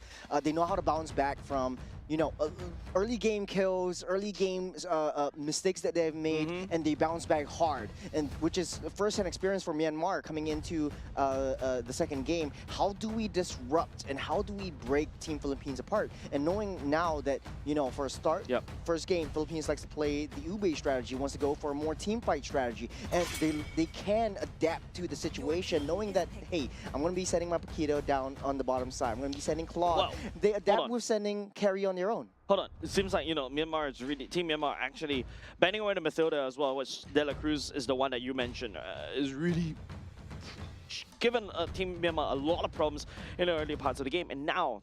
Oh, you don't want to give Paquito to Vanuya, though. Yeah, correct. That's the thing, right? It feels like Team Myanmar is just really sending out the Paquito for Team Philippines, Vanuya, but it seems like Freya will be the first B1 pick right here. Still open, can go to Gold, can go to EXP. Yeah, I do like what Philippines is cooking, especially for Freya. From the earlier parts of the game, definitely Vanuya will be able to hold himself well against a Paquito, so he's not going to be forcing that pick. If that is pretty much open, then you could throw it into the hands of Viana, and that creates a lot of threats, a lot of pressure from the side lanes that Myanmar actually has to deal with. So denying that pick, and they pick Paquito up for themselves. Baxia still no change though. I like the rotation speed coming in for Baxia. Yeah, game number 2 they open up similarly earlier just now for the side Team Myanmar. Team Philippines drafted Viana back into the carry. There's a Fredrin for the side Nepomuceno at the same time. Still open in terms of where the actually kind of locked in, right? It means that, you know, Vanuya is definitely going to be the Freya in the EXP lane. Yeah, Nepomuceno making adjustments to go on the Fredrin this time around instead of the Akai, and this is going to be extremely scary. Have you seen, lest we forget the Carl TZ kind of Fredrin that he throws into the mix as well. The Claude might be the answer, but it's a Claude and carry, once again, the classic skirmish up on the gold lane. Now, it's still pretty wide open into what De La Cruz wants to pick up, and I think this is how Team Philippines will be able to adjust to their play styles. If De La Cruz goes for his signature Khalid or signature kind of Hildas, this would set up a lot of early game tempo, which empowers Venuya to do his thing. I mean, I remember the Cho that was definitely prevalent for the side of De La Cruz, right? Instantly get denied that away, the clock goes in Blazing Duet. The last thing you need is that clock get denied for the Blazing Duet, and then after that get kicked, the pick off, and that's it, right? Paquito also technically susceptible to that one as well. You kick the Paquito, and all of a sudden, you know, Paquito may find himself in a little trouble, kind of rotate into these fights. Team Philippines still hell-bent on betting away the Hellcat this time round, not to give the Hellcat roam over the side of Team Myanmar. There is a little bit of truth to that matter, as you want to leave Viana wide open, so at least you don't really have to worry about skirmishes. Another kind of hero that could sort of fill the shoes that Hellcat puts in is basically your sorry, yes, your Natalia, or even the Chip. I feel like Beloyski was in me, but just a little bit. Or even the Chip, right? Yeah, okay. There could be quite a possibility. So De La Cruz won't get his hands on a Khalid once again. This is a huge menace when it comes to De La Cruz. Yep, a lot of respect over to De La Cruz this time around for the side of Team Myanmar, right? Like 3 bands dedicated just for him. The Atlas is still wide open. I feel like there's a lot of things in the lineup that, you know, both Team Philippines and also Team Myanmar can also pick up though. Now, do we look at the mid lane for both of these two teams as well? Team Philippines, I think there was a Eve that was banned in the R5 ban pool earlier just now, but this time around, you know, Team Philippines is in the blue pick. Yeah, Justin's Justin's already banned out, so won't get to see the light of day on this time around. Yifu is going to be banned. Gord again would be pretty good for Pabico. Plays very well in the artillery mages, so that's a counter deny pick. Okay, at the very least, you know, this time around it's going to be Team Myanmar that holds on to the Gord instead. But knowing how Team Philippines will play this, there's always a lot of there's an easy way for Team Philippines to really gain access to the Gord almost immediately. High loss, the Valentina to a certain extent, the Freya could also do the same, right? Coming into flame with the Valkyrie dive at the same time, that's also how you deny Gord for the Mystic Gush as well. There's quite a bit of options right here. If you want to really risk it, you could also go for the Farsa. This provides a lot of early game potential for the side of Team Philippines. Coupled that with a Freya and coupled with a pretty fast movement roam, this could wreak havoc for Myanmar's entire draft. Because Paquito really needs that time. Oh, the Loi and the Atlas. We've seen how this plays out. We've seen how this plays out. I am foreseeing an interesting play coming out from the side of Team Philippines, right? Pabico used the diversion, send the Atlas all the way to the back line, fatal link the Gord. And I think it's hilarious. This is a beautiful pickup from Loi for Loi as well. Not only anti-dive, but it also provides that kind of, even if you don't really need to use the diversion for an aggressive approach, you could always lay it on to carry to try to get the side lanes cleared up and join in the team fight. Selena will be picked up as the answer for Myanmar. So the vision play against a vision play. Dude, this is a very squishy lineup that Myanmar has just drafted for themselves, right? And these are very susceptible to Loi to a certain extent. The rotation and also the dispersion could just easily chunk everybody to pieces. Anti-dive, Selena, technically speaking, there's also a poke potential from the episode arrow, but most of the bulk of the damage, of course, the burst damage comes from her dives. But info is also something that the Selena can also provide onto the table from the side of Team Myanmar as well. So extremely pick-off centric. Kyotia is definitely going to play the Selena on the roam position, which opens up that map just a little bit. You are able to place wards to where Philippines wants to traverse around the Land of Dawn. But this might not be enough because Philippines has a lot of engaged potential. They're very fast with their gap closing, especially with the likes of Loi, with the likes of the Atlas, with the likes of the Freya.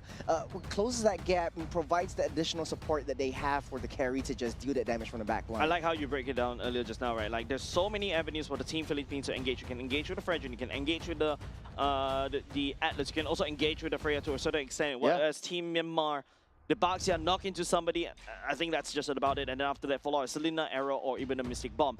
Maybe perhaps with the Paquito coming in the flank, maybe, but we need to, I feel like what Team Myanmar is looking to do is to really pick Team Philippines apart and then after that start shoving side lanes instead. Don't handshake any team fights with Team Philippines, especially in this kind of roster. I agree, 100%. Especially for Paquito, there are two targets for him, the Loi as well as the carry. We often underestimate the damage that Loi actually brings to the table, but the crowd control is just insane. It's so nutty, it's mental. And once you get trapped into that sort of like that death area, Myanmar needs to find a way to claw their way out of that. And the range that Selena provides, the range that Gort provides might not be the answer. The gap closing from Philippines is just way too much. Yep, let's take a look. Game number 2 though, Team Philippines in the lead currently as of now. Team Myanmar, after a long break, I'm not too sure whether whether Selena is it. The difference, hopefully, is the one, this pocket pick, hopefully, is the one that Team Myanmar is relying on in order to win and equalize the game score against Team Philippines.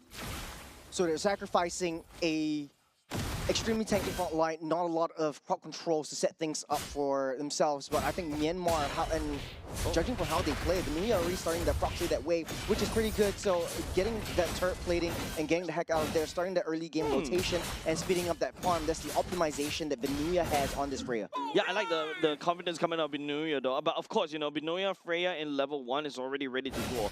Just spam the dashes and you just output so much damage, especially when you have the Warcry as well. He's not afraid of Han to just appear, and that side he's more than happy to take him down.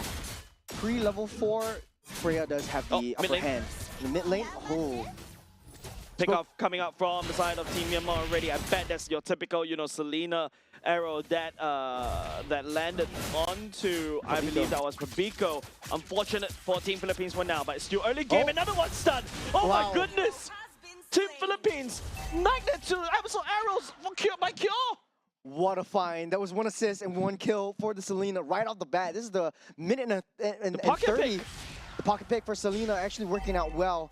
But they are on a timer though. In the late game, Selena doesn't really have a lot of defensive potential. Taking out itemizations, the fighter emblem once again. You want to get that claw, you want to get that carry up to scale fast. You want them to sustain within these team fights. We saw earlier on in game number 1 how sustaining and how tanky, quote unquote, that carry is, even if she's left alone to her own devices. And right now, starting off with team fights. Kill, landing onto another Selena arrow to try to slow down the fight just a little bit more. Nippo is already skill walking onto the turtle proposal, already committed. Here comes the Mystic Gun by Wolfspray.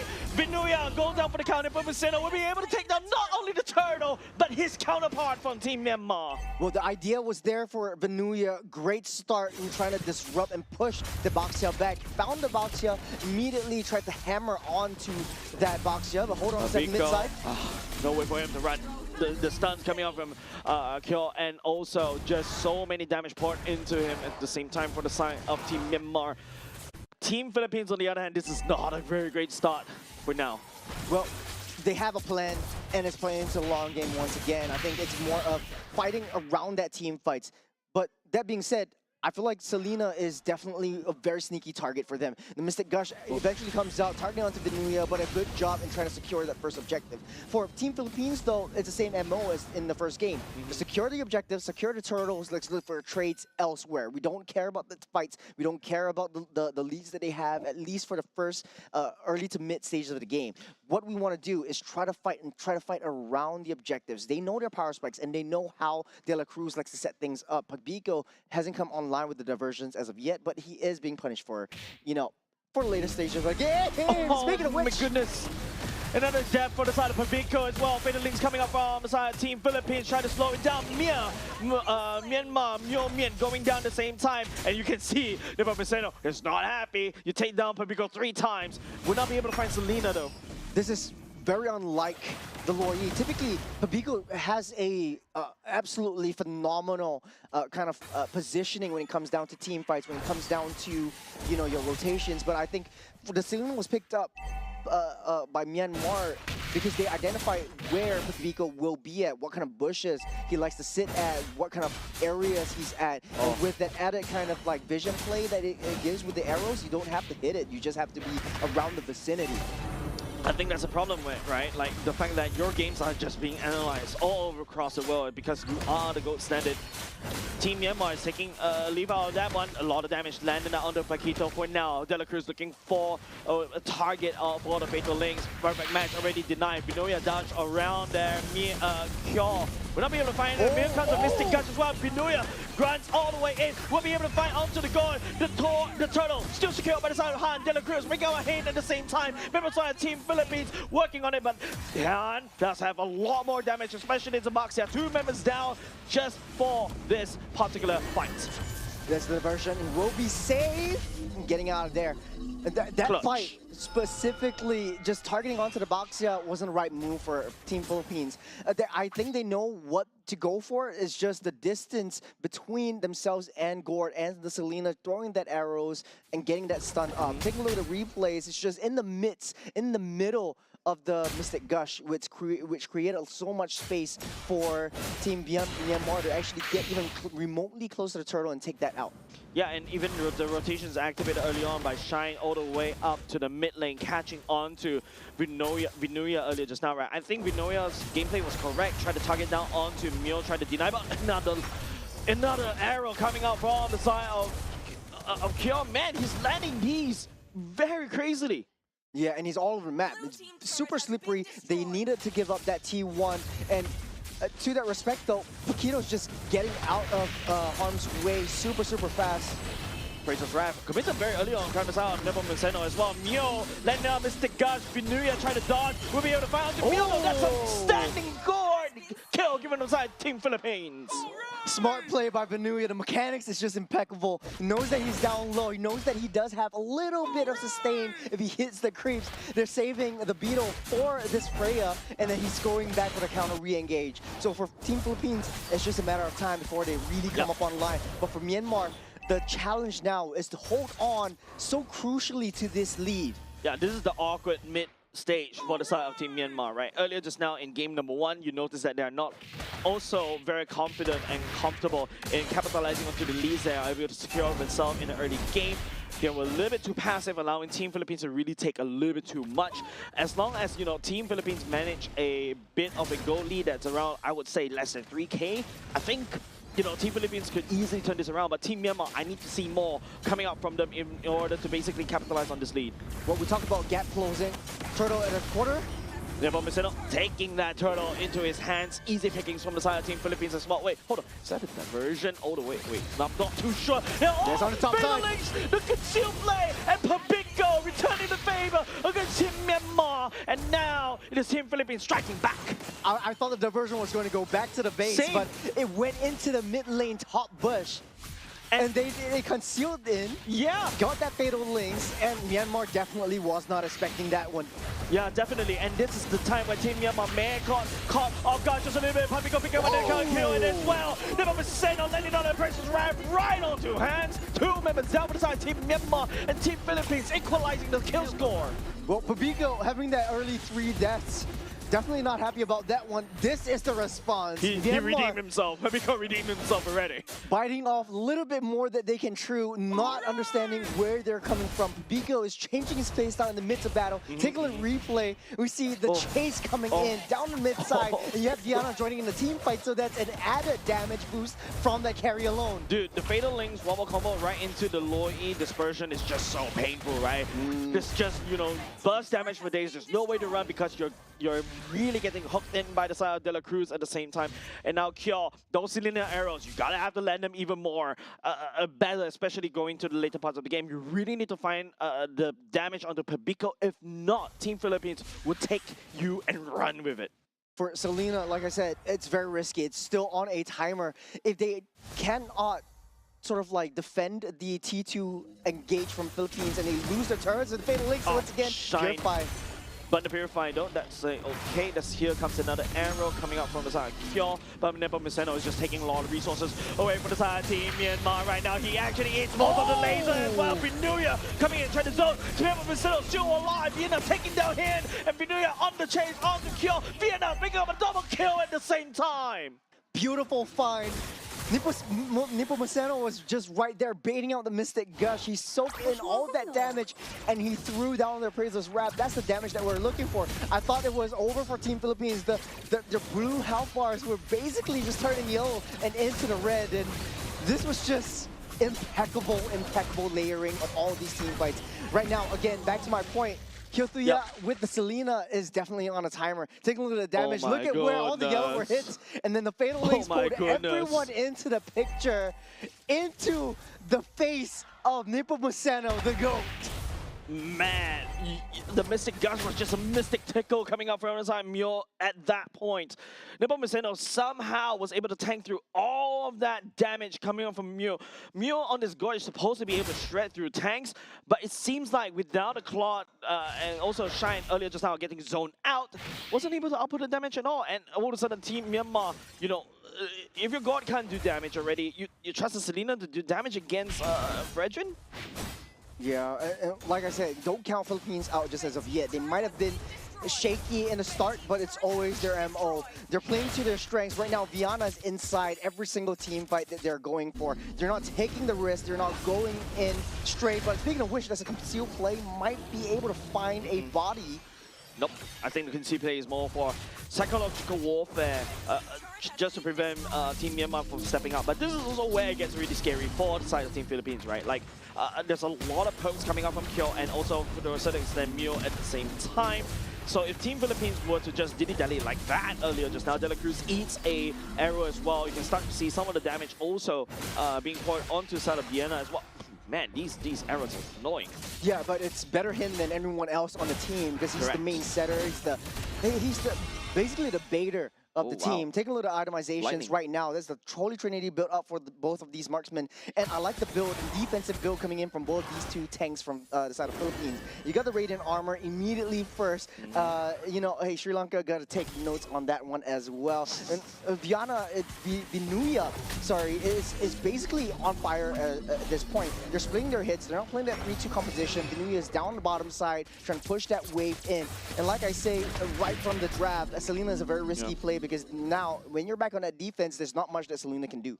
The Boxer is supposed to get more levels because of the early game priority, but Frederick, look at Nepomuceno right now. Just level 15, 3 levels ahead against Han. Once Team Philippines get a inch, they go through the mile. They take a lot of these resources away from Team Myanmar right now. And Team Myanmar, once again, this early game matchup, early game priority heroes that they've selected for themselves, unable to find the mark. Well, speaking of Mark, I feel like the Paquito should be able to find the back line and play a little bit more sneakily at this point. But Philippines is just roaming together as a unit, playing a 4-1 composition. They're on the opposite side of the map. So for Team Myanmar, it would be kind of easy to read. If you see where Viana is on that map, you kind of know where Vinuya is on the opposite side. So plan your routes carefully, plan that approach a little bit thread carefully. That's what I'm saying. Yeah, at the very least, you know, I appreciate how Vinuya is zooming in. But hold on a second, Kyo may find himself in a spot of trouble right here. De La Cruz crashes onto him. Here comes the Fatal Lanes. Normal roll for the side of Team Myanmar as well. The Appraiser's Draft, half HP onto this guard. The guard lands on the Mystic Gush at the same time, but this time around it may be a little bit too much for the Frederick. He limps away. Vienna finds the kill. That's going to be a killing spree given on the side of Vienna as well. Vinuya zones Team Myanmar away. Slowed up, stunned up, taking a full laser to the face, and even more. He laughs at danger. Man, Philippines is just on fire this time around. Lead is way too much. Okay. A little bit too much damage from the Lord. Right there. But they're layering it in. Mortality already built up by Nepomuceno. So the second Lord of the match will be in the hands of Team Philippines and looking for the approach. And if we play our cards right, Philippines waiting out for that Lord, marching in the top side. And taking a look at the replay, nice find onto the Selena. A little bit of an ego stretch as well. Take me down in the early game, I'm going to take you out in the late game. Hey, test me, try me. Yeah, Vienna is just like right at the max range of Mio. Mio's laser wasn't able to touch onto Vienna, so easy shred for the side of Vienna onto Han with because she is being a carry after all. But of course, you know, Nepomuceno actually pull out so much attention away from Vienna, allowing Vienna to truly shine. And this is really that kind of teamwork that, Team Myanmar is trying to break. Yeah, and speaking of teamwork, there's so much opportunity, so many angles that they can come from. Right now, it's the base rush. You can always find the diversion up on the top side. I don't think Team Philippines wants to commit into big major team fights. They might want to wait out for the next Lord opportunity. Now, not looking for style points. Unfortunately, the Lord will be dealt with by the side of Team Myanmar for now. Vinuya jumping in using the Valkyrie descent right there. Dashes over to kind of zone. I would say yes, at the very least, they take down mid. Good defense, good discipline. This is the Philippines that we all know and love. You have that lead, let's just maintain it. For Team Myanmar though, you're just picking up that scraps. Yep. I think, again, in the early game, there's so much kill potential because it was just the laning phase. And once Philippines just huddle up together, it's so hard to tear apart. But there are still, even if there are still weaknesses into Team Philippines, if Myanmar is able to find a good stun, if Myanmar is able to find the right target onto maybe Pavico or Viana, they could have an opportunity in. Diversion all the way down bot, and all of a sudden the whole squad for the side Team Philippines. Vinuya picking up a double kill as well, denying the Mitch from the side of Team Myanmar as well, as Team Philippines crack open bot. What a play, and they're going for it. Selena trying to buy time, but it might not be enough. But at the very least, the waves are already cleared by the side of Team Myanmar for now. But hey, it's unfortunate that we're not able to see on the minimap where Pabico decide to use the diversion. That's why. Because it's not in the minimap, it's outside the minimap. You're playing out of bounds now, and Philippines, they're pushing it through. Yeah, and now because Team Myanmar doesn't really have any form of peel, the only peel that they probably have is this Selena, which is getting guarded and screened by the side of Nepomuceno right there. But the members on the side of Team Philippines trying to walk on the core. Another wave marching down top. It's up to him to try to secure the Mystic Gush, pushing Team Philippines away, trying to defend as much as they can. They come in the nick of time, and Philippines, they're still all so happy and healthy. 10 seconds until Lord spawns up. It's just a reset for now. What a good start and what a good cycle, pushing Myanmar back. And they know they bought themselves 30 seconds of pushing power. Look at how far the base is stand. It's on the precipice, and Philippines, they know it. Yeah, we talk about scaling composition. Philippines has completely scaled. The Fresrin also, it's so thick right now. You also got Vinuya that also output quite a bit of damage. Could dive as well, but hold on a second. Nepomuceno finding on to Gyo as well. The Selena, no way for him to run. Mega kill given over the side of Vinuya already as Team Philippines works on the Lord without Nepomuceno. It's a statement. They're giving up the kills early. Selena's getting them, but Philippines are saying, I feel like I'm that's a going to bit come back to the version. Once again, goes all the way up top, straight to top, base. top, all the way back to base, but there's no minions.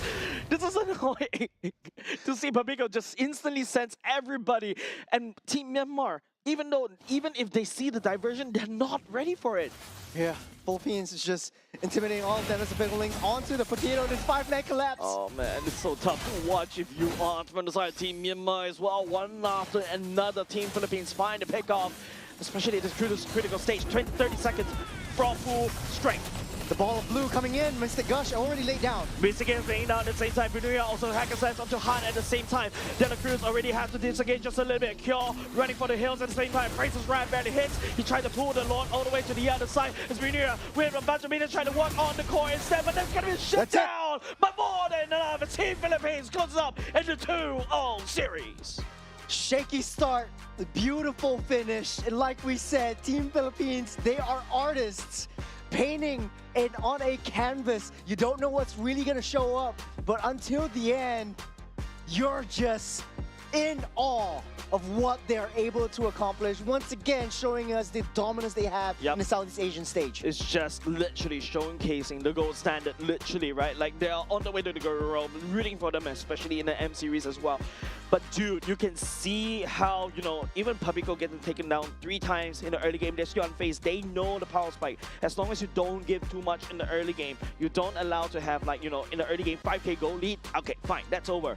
But as long as you maintain 1 or 2 gold lead, especially if you allow Vienna to start farming, there's a chance for them to return the favor. Yeah, not only do they have an idea, they have a plan. And their plan is just play late game, play Ube, and they're always together. The way that, the thing that really inspires me in this 5-man team, and this is the perfect team in order to have that layer-in team fights. They're all jumping in one after another, and they're all getting out in time. Even the last minute, it's all empowered by Mr. De La Cruz. Yep. The Atlas being annoying. Actually, no kills, no deaths at all, but 14 assists with 94% kill participation. Damage taken 144.229k. I bet you this De La Cruz has been eating most of these arrows, making sure Pabico is safe, sets up for the whole team. If you are a Loyi player, right, you see an Atlas on the other end, on your side, and if the Atlas is strong, you're gonna have a field day. The constant reset of the yin yang at the same time is just so juicy immediately. And the worst part is, Team Myanmar drafted a very squishy team. Yeah, and the way that Team Philippines likes to play this, it's I would say medium risk. De La Cruz typically, or not De La Cruz, but most Atlas players that we've seen in the previous matches, they immediately get the fleeting time, even if they're not getting kills, even if they're not getting the assists. But now De La Cruz is not risking that. He's going straight for all defense. He knows that, hey, the biggest threat is coming from that Gore. Let's get that Radiant armor down, then we strike. Let's try to get that item build for the Claude, and then we strike. So the Chesties Pauldron was being used as a reactionary measure, and I think he's definitely going to have a laugh at Pabico. Hey, haha, you got 3 kills down the early side. You're not protecting me. But it's all part of the plan. Yeah, I mean, it's really hard for Pabico as a Loyi to really try to dodge these arrows, especially if, Kyo. You can see why the pocket pick is a threat over the side of Team Philippines, especially in the early parts of the game. But really, definitely, you need a lot more than that. You give it to any other team, Team Myanmar may have to take the goal lead and then after they start to scale. But once again, it still boils down to the fact that if Team Myanmar doesn't know how to capitalize on their early game strategy, they don't know how to capitalize on their early game rotations, I need to see him to start rotating and start helping around the mid lane, maybe punch Pabico all the way out, and then after that, try to snowball all them. Maybe that's a way to play it. But Vinuya on his Freya is threatening the top side turret and forcing Hane to stay in lane. The 4-1 composition worked out really well for Philippines this time around, and I just want to sum this up by Paquito can't really chase up or find Pabico. And this was essentially a very big issue right from the mid stage of that game. He was having a field day in the laning phase against Venuya's Freya, but then again in the late game he wasn't too sure whether he should step out of line to basically find better angles, better flanks. They had a good start. I don't doubt that. They had the potential to really take this juggernaut down in the form of Team Philippines, but it was, call it intimidation, call it fear, call it respect.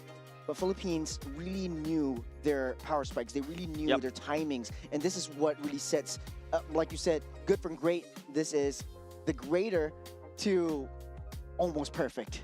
I feel like right now it's just like, Team Philippines, I feel like that was I would say, if you want to know when to start handshake team fights, Team Philippines definitely knows when is a good time. When Vienna is ready, they start fighting. As long as they, start continuous farming, you send... use Vinuya to buy time just a little bit more. Don't forget Nepomuceno as well. It's just this thick Fredrin that ate so much of that Mystic Gush and still able to walk out of it alive, burn off all these utilities. That's absolutely wonderful. But of course, I feel like the draft from the side of Team Myanmar, like I said, a bit very too squishy. I'm not like, I see why they want to go for the Selena roam. They really want to go high and dry to basically try to cheese it. But this is Team Philippines that you're talking about. Yeah, it's very hard to break the familial bond that Team Philippines have. Not only this team, but the rest of the whole country are also backing them. And it really solidifies themselves as one of the best, if not the best, in the game of Mobile Legends Bang Bang so far that we've ever seen. And this team has been just sitting on that hefty throne for far too long. They need someone to try to take them down, and gods can be killed as well. I mean, Cambodia did try a little bit, but of course, that was yesterday's game. I would say a bit of a wake-up call, I would say, for the side of Team Philippines as well. So, hey, I mean, at the very least, we do see some form of, I would say, not retribution. I can't find that word. in me as well all of a sudden. You're saying retribution just because of battle spell? Yeah, maybe. But Yeah. of course, coming up next, ladies and gents, this is going to be another Group A match. Coming up next, it's going to be Indonesia going up against Malaysia as well, that we'll be watching on the main stage. So pretty excited to see what, you know, we're literally jumping from one region to another, like switching channels very quickly from one to another. Yeah, but we're still in the Southeast Asian region. It's still within the core equatorial region as well as the Mekong areas. But we see that the play styles and the execution is not too far apart from each other. I'm just pretty surprised that Team Myanmar, one of the reigning champions of MSL Myanmar, is able to hold themselves pretty well, at least in the early game. The late game, though, it's all Team Philippines game. But now, on the other side of the coin, man, it's Indonesia versus Malaysia. This is going to be a pretty fascinating match to watch. I'm really excited for that. Yes, definitely. And of course, you know, I think it's also relies on Myanmar drafting those early game priorities. You need to find these early game priorities. But of course, you know, enough of that one. Coming up next, ladies and gents, is going to be Team Indonesia going up against Team Malaysia. Don't go anyway, ladies and gents. We'll come back after a short break.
human body was built to move. Not trapped at a desk in one singular posture for 12 hours a day. It's time your chair evolved. This is Secret Lab Titan Evo. Ergonomically engineered for you, gamers, hybrid workers, artists, backing your every move.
If all that bloom are fading.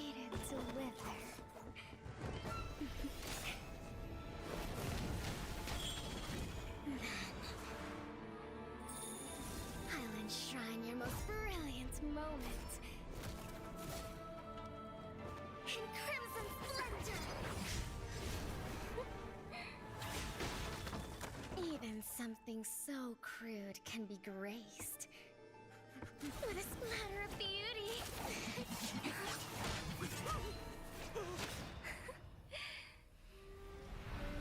I'll get you out!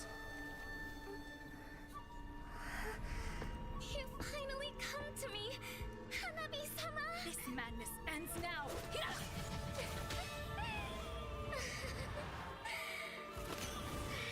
last, I'm shivering with excitement!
for day number 3, this is the 5th match of the day for the Asian Games Esports event, MLBB Qualifiers all the way to Nagoya. My name is Jace, this is Churros.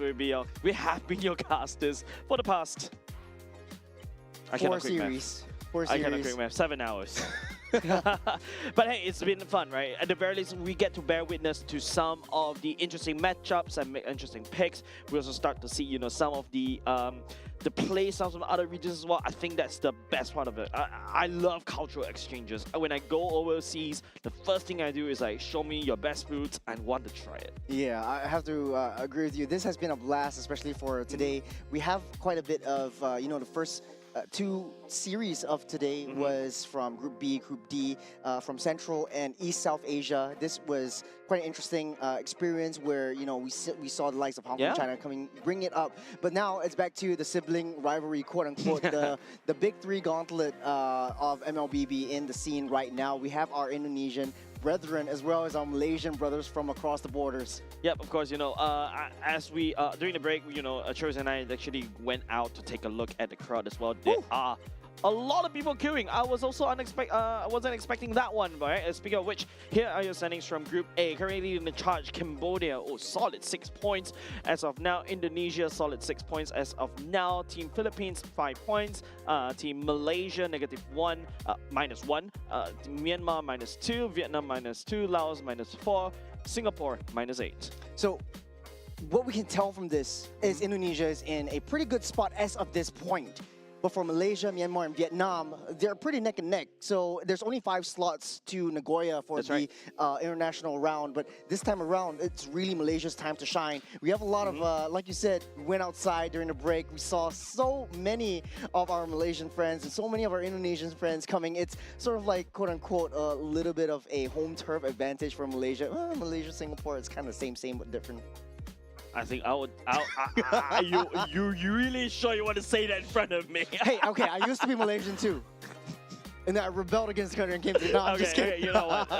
I think right now it's all about, teams, the team spirit right here. Let's take a look at Team Indonesia. Right here, Team Indonesia represented by Dingarai, Alexander, Delvin, Afan, and Xiaoyuki.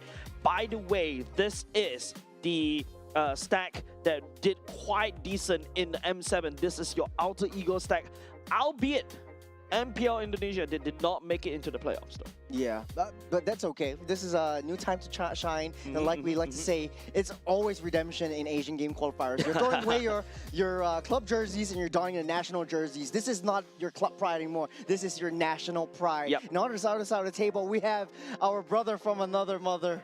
This is Malaysia on the table. Elton, Akif, Amar, Najan, and Razif. Welcome to Singapore. I'm playing this game right here. With my mic. All right, but of course, saying hi to my homeboys. Well, technically, no pun intended, right there, homeboys right there. Oh man, I miss home already. But of course, this is a very interesting stack because this is Team Ray with Chibi as well from the side of Vamos. So technically speaking, this is a bit of a mismatch team as compared to Team Indonesia, right? Team Indonesia, this is a stack that played really well during the M7. They've been working with each other very as well. But Team Malaysia on the other hand, this is kind of like they take a few.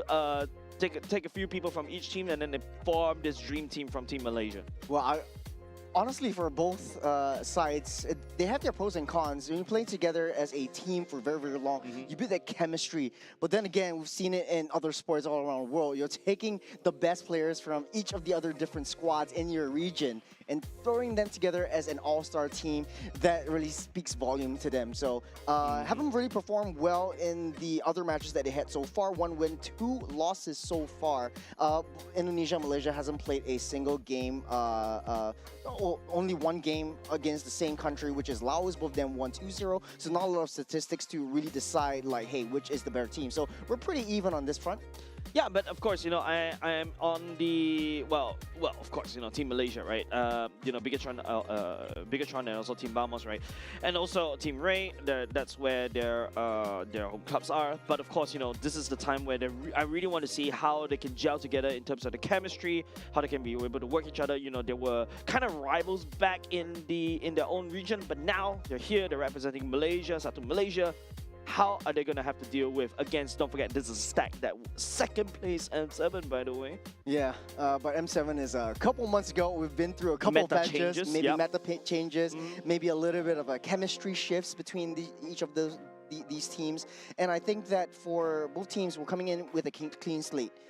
We've seen all throughout the first 2 days of AGQ, we've seen what we've seen today. Stats don't really matter. You might be able to win out against a different team, and you lost to a different team, but you are still pretty even in terms of the matchup when you come together as a new kind of a series. So we'll take each game as sort of like a new, fresh slate where they can craft their art upon. Yeah, I think the best part is that this is best of 3 round robin time. This is where, you know, I mean, especially for Group A, which is like a massive group of 8 countries as well. Technically speaking, Team Malaysia and also Indonesia are already like, you know, this is the 3rd versus the 4th placement, right? Irregardless, I would say they are kind of middle of the pack in the top 5, which is going to be qualified over to the side of Nagoya.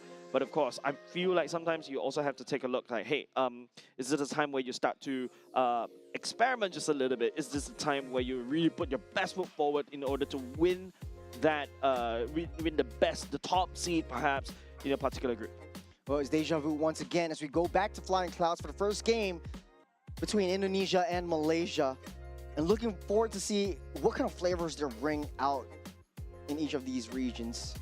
And I know, understanding from how Indonesia likes to play it, pretty fun playstyle. They have brought a lot of Philippine imports in their respective MPLs as well. So a lot of these very structured playstyle, clinical, methodical approaches to the gameplay has been drawn into their soup, into their montage. And so I think coming into this, it's more of what kind of playstyle do you want to see, or what kind of heroes do you want to see? Again, the Fanny getting banned out. We were seeing a lot of Fanny bans this time around, especially from Group A's, right? Yeah. Especially from Group A's. If you notice, most of the Fanny bans were coming from Group A's.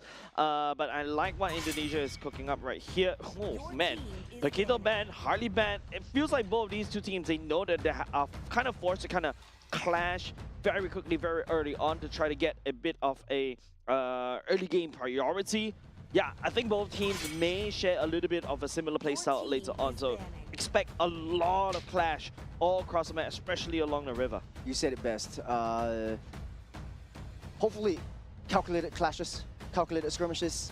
Malaysia opting to target onto Afan to take out most of the jungle heroes. It's still quite open. You got the Marcels, the Fovias, the Jusins. They're up for grabs. That a lot of teams like to prioritize. A bit of a slow ban from both these 2 teams as of now. There's still the Fovias, there's still the Marcel, there's still also the Juicin, right? And don't forget, at the very least from Group A, we're back into, you know, your standard meta picks, right? That you usually see from other MPLs. Now, Eve ban right there. So, it feels like, you know, Malaysia is... Wait, is that Saint Lucas? Where? Coach. That's not saying the Lucas. Okay, maybe. Okay. Okay. Oh wait, no, from Malaysia. Ah, okay. Yeah. I just saw that. Hello. I thought it was like Haven't on the seen you in a screen. while. Yeah. Who shout out to Saint Lucas? Was in MPO Singapore for quite a long time. Before, RSG, right? Wow. Yeah. Before Wow. traveling out there. I feel like we're revealing our age just saying that. But of course, you know, back to the topic at hand. Give ban coming out from the side of Team Malaysia already. Indonesia, you know, there's also the Marcel ban. I feel like right now Team Indonesia is like going in, trying to pick the poison. Bans away the phobias. Now, we've seen Marcel first pick. We've seen Juice in first picks, right? Either or for the side Team Malaysia and Indonesia. Who are you afraid of? Who do you prefer between these 2 heroes? 100% Juicin. But then it's a tit for that, this for that kind of situation. And Marcel is picked up right here, then I don't think Juicin will be on the table because you can easily counter it with the Valentina pick as well. And these 2 counteract that efforts. But I don't think, you know, a lot of these teams that we know and love don't really prioritize the Marcel as much anymore. The Juicin will be first pick right here. I do like this as the highest priority. It has shown a lot of prowess so far. And opening up that map, you have a little bit of escape mechanism. So yeah, it's a trade. fast picks coming up from the side in Indonesia already. They know what they want. They gun for the Marcel and also that Claude. Also, you know, Claude being such a S tier pick in terms of the gold lane as well. Taking that away, that's nice and dandy. We also see the Harif that could potentially come into the pick from the side Team Malaysia to match the Claude. But Harif going into a Marcel is going to be awkward because, you know, the Zaman Force can easily get denied. So I think, yeah, Indonesia, pretty wise choice coming from them, denying the Harif pick. But Malaysia will be able to get away with the Fredrin and also the Arlott pick. I know that the Moskov definitely is one of those heroes that do well against a lane-to-lane matchup against a Claude and has equal, or if not, dare I say, better lane opportunity in the late game. For Indonesia's side, they're going to solidify that with the Baxia. I do like the front line that they're building for Team Indonesia. You have a lot of mobility, especially coming in from Marcel and the Baxia alone, in order to direct the fights away from the gold lane, which is precisely what you want to do. So for Malaysia, though, they have a lot of limited EXP heroes. Typically, we always see the Paquitos, the Freyas, and the Fovias. The Arlott being picked up right here is pretty much like a Filipino twist. We saw Sanford picked it up just now, and if not that, then the Yuzhong, which was a flavor in other regions as well. Yeah, you're right. Like Paquito was completely. Oh, sorry, Paquito already banned away by the side of Indonesia. So yeah, you're right. I think Arlott is a good second tier. I don't say second tier. I would say a solid second choice as well, right? Because Arlott in this particular patch does a lot of damage. Not only just that, I always call that Arlott like a really, the power Arlott actually doesn't rely on his items. He actually relies on his final slash. The final slash pulls you all the way into an awkward position, like in terms of these into a team fight that you don't want to handle. That's why you ban it away. Okay, Yuzhong, that's what you mentioned. We start to see a lot of Yuzhong, especially in Asian games so far, so qualifiers so far. So yeah, taking that away. Indonesia bans away the Grandeur, which is kind of interesting. Right? Grandeur, I would say, fell off in terms of priority quite a bit. Maybe it's just the Malaysian flavor, and Indonesia has had a taste of that, and they don't really like your Padang, so to speak. Okay. Huh? I don't know what I'm saying right here, but yeah. I don't understand you. I cannot cover for you for that one. But okay, so, Granger ban, Matilda ban coming in at the same time. So yeah, they want to make sure that they've got river control a lot better as compared to Malaysia. Team Indonesia, they've already got the solid river control with Marcel and also the Baxia as well. I think CC would be a pretty viable option. It's been often used by teams to counteract the Fredrin and pesky assassins that come their way. If it gets banned out by Malaysia, then that opens the floodgates for maybe a Lapu pickup right here, which does pretty decently against this draft. So they do have options right here. More popular ban would be the Lapu, so you limit the XP lane fully. Yep, I think Lapu is great. There's also a Sora is also a threat. Sora is solid mid-game onwards. Early game, yes, once he hit level 4, he's just a menace to your enemy, but yeah, just don't want to deal with it. Don't forget the cloud form, especially, is just so annoying. Like it just stun locks everybody. And it's like a mini implosion as well. So yeah, so right now, if you're Team Indonesia, I feel like, yeah, you're right. Lapu looks good for them, especially you got that early game as well. You were able to deal with the Arlott as well. But no, instead, Indonesia goes for the Atlas. So Indonesia is psyching out for a 5-man team fight composition. Has pretty strong front line and a little bit more backline support in the form of a Marcel or even a Baxia who's able to roll away towards that Claude. But Claude is also quite a high committal kind of marksman. If he times it right, Blazing Duet could wreak a lot of havoc. We've seen the Claude against the carry before Malaysia. For the side of Malaysia, this looks like a carry game. You're able to melt down the Marcel, the Baxia, and the Alice, who is known for their tankiness. Unless you want to, go for at least like the long lane plays with the Moscovs. I feel like if you're Team Malaysia right now, carry works very well against Team Indonesia, right? Yep, they're gonna snap pick that as well, and then after that, all they need is a solid roamer. I mean, Khalid is I would say one of the best roamers right now in the current meta. You wave clear very quickly. You got Raging Sandstorm. You got a thick body at the same time, and all of a sudden you just heal for carry, peel for juice in, and then you're solid. Arlott, I would say in terms of Team Malaysia, I think you expect this Arlott to go slightly more damage. I will expect the likes of Hunter Strike, as well. But now, if you're Team Indonesia, you're missing a mid laner. The Eve is already banned away. This, far as technically speaking, could also work. What do Lilia? you think about Lilia can also work as Yeah. well, but what do you think about Kimi? To shred. Typically, the Kimi has been picked up to as sort of like a direct counter. Just a crazy idea number 3, by the way. It does work, and they are going in. I see you jumping up and down the tables, man. I know you got that right, but hey, it's all down to execution at this point. I agree. To be honest, though, I think that for Team Indonesia, this looks like a very, very scary draft. You have quite a bit of tankiness. You're able to set up. You're able to have that fast rotations. Kimi Marcel clears the lane pretty decently fast and open up that map for Baxia to try to get that engage. So it kind of is a fight fire with fire kind of situation in this matchup. Yeah, I think right now for the side of the Team Indonesia, right, I think there's a potential weird interaction that you will see. The Marcel with the golden hour. If the Claw decides to jump all the way in, it's gonna get stung out. The question is, does the Blazing Wire gets deactivated? I don't think so, right? You still continue on. It's basically like a free Winter Crown, right? Unless you get knocked up. No, your stun also gets disrupted. Yeah. We shall see whether that is going to be an interesting interaction.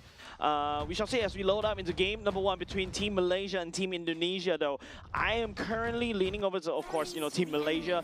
The carry pick, definitely one of my favorite as well, especially in this particular patch. There's so much shred they can just easily shred through either the Addis and also the Baxia.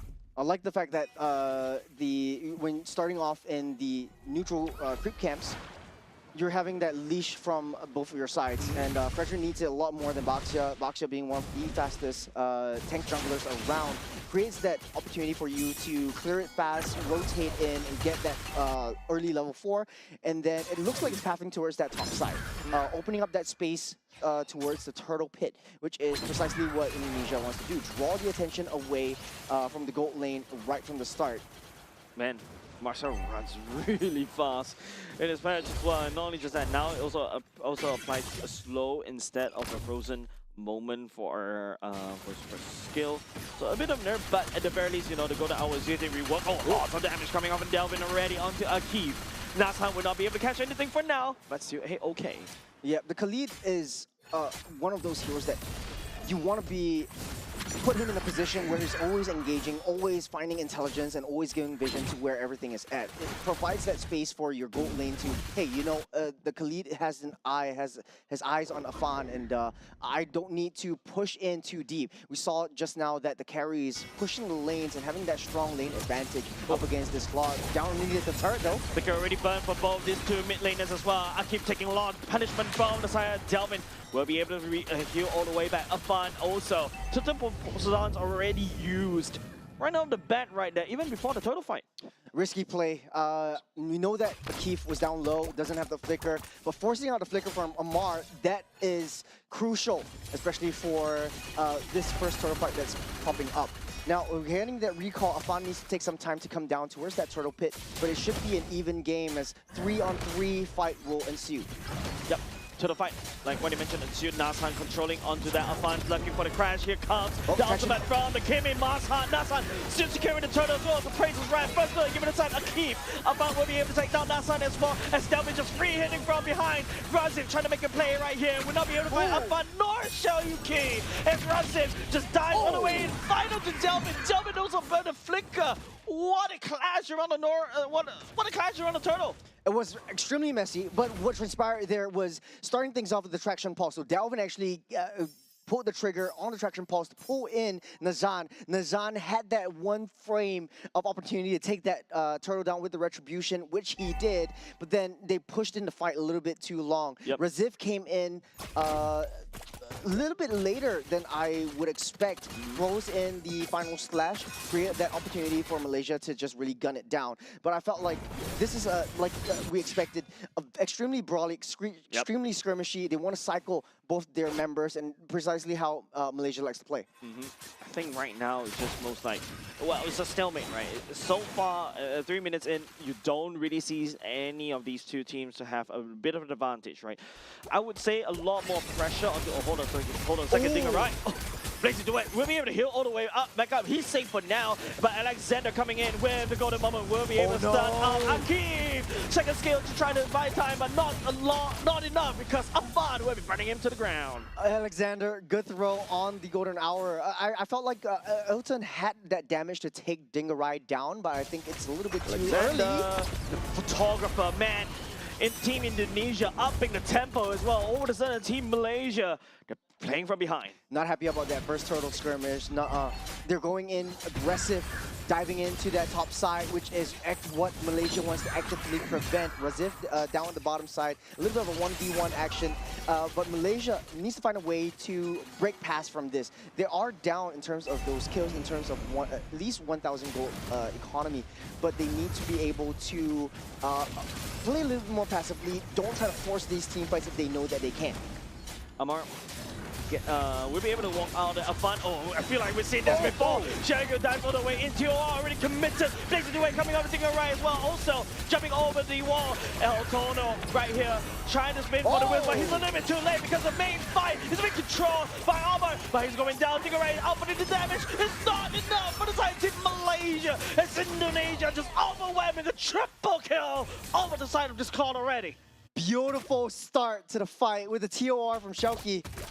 Able to lock down at least 3 members, and Lejean had nowhere to run, nowhere to hide. Afan took down that turtle. It bought a lot of space for him as well. So he came in, layered it out, took down that turtle, joined in that team fight, soaked up that damage for Delvin to come in with a traction pulse. So that was perfectly set up for Indonesia. Yeah, Elton wasn't able to join the fight, right? It doesn't really have the mobility like what a Claude had. Blazing Duet, and after that, don't forget with your Art of Fever, you're just literally zapping around. Alexander is just holding out a fight earlier because of these. It's so annoying. Look at my play right, hitting it right, picking up a mega kill already. Oh my goodness me, churros. Great pickoff onto Jusin. And Amar, they know that she doesn't have that ultimate. It's just up as of now. Shoki just forcing a little bit too deep. That's like the TOR as well, but here we go. Knocking down through 3 members as well. Afan also joining the fight as well. Razif unable to find an angle to try to enter the fight. Has to ditch. Malaysia losing 2 members as well. Not only just Akif, but Elton as well going down. You're punishing Indonesia. They know that Malaysia is trying to force a team fight, force a sort of like a counterplay from them, but Indonesia is not taking it lightly. The final slash already utilized, but they're able to get out of there. Great play from Indonesia. Yeah, they crack Indonesia cracks open mid already. Dingarai finds onto Akif. Akif all of a sudden, you know, you're as his Khalid. You have to be careful. Dingarai has picked up 4 kills already, and he hurts. Take a look at the map. It kind of seems like Malaysia is still in the farming phase. Akif just throwing his bodies right there, 1-4 and 1. We don't really see this as often. You just want to give a little more intelligence, give vision to where everyone is at that map before making a move, making a decision. Just with one turtle fight, Indonesia was able to turn things around from a 1,000 gold lead to a solid 6K in the 7th minute mark. Yeah, it's a exponential increase when it comes to, well, not say market share, but in terms of gold lead, right? Indonesia capitalizing. I would say quite a few mistakes, right? Team Malaysia was constantly getting caught off guard by the side of Indonesia, right? Alton wasn't able to join the fight. Dingarai is already there, and you can see a few moments when Razif is forced to go the long way around because, you know, Akif and also Elton is already down. Okay, there's going to be a pickup kind of side of fun, but I feel like Team Malaysia needs to look a lot more because Dingarai is wrecking havoc all the way up top. Yeah, you have the opportunity for the split push capability if you're a side of Indonesia. You already almost putting up that Holy Trinity. You're also buying a speed boot because of you know, getting out that slow potential from Amar. So that was a good itemization adjustment coming in from that Claude. On carry side though, this is just not looking too good. If you're a marksman, you have 2 kills down. You should stay happily down in your lane, trying to pick up that scraps, not try to fight any farm whatsoever. But this is not looking so well for Malaysia at this point. I think, you know, Alton definitely is gunning for that golden staff. That's definitely going to be one of the core biggest item, a power spike item for the side of a carry for now.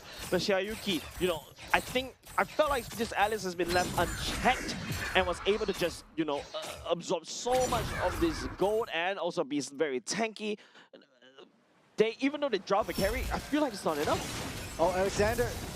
Gotta take photos as well. Nasan. Oh, here comes Delvin with the ultimate try to zone as well. Oh, backline! Coming out with Xiaoyuki.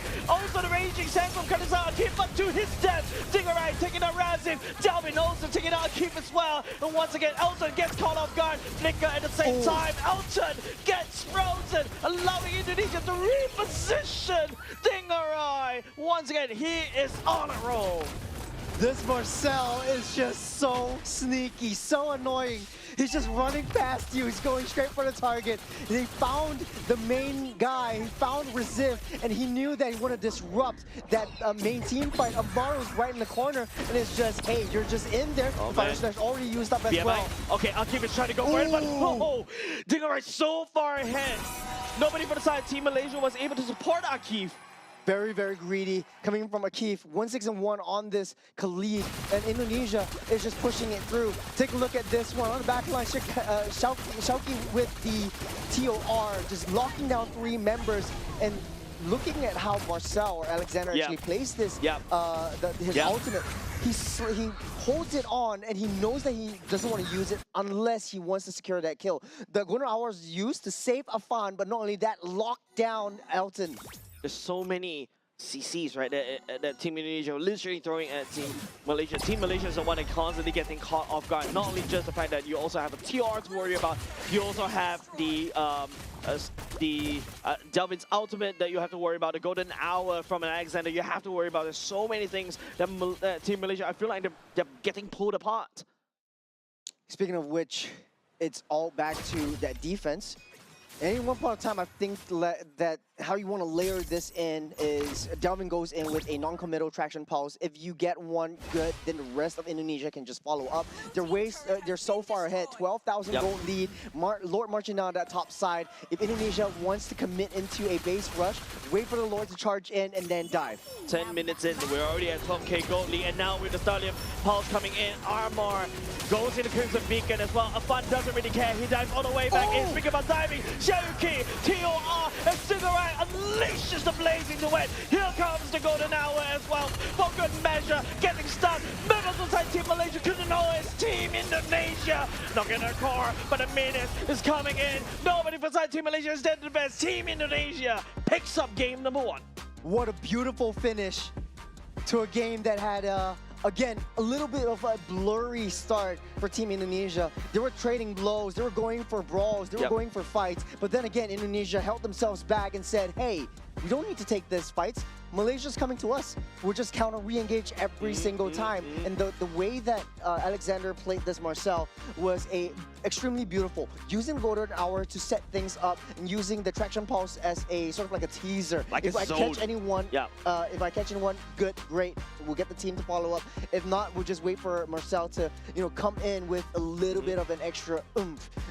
Then again, Shauki with the Alice was just all the way on the back line. You're focusing your fire and your attention on that Lord fight, then you oftentimes forget that at the backside, you got the Alice.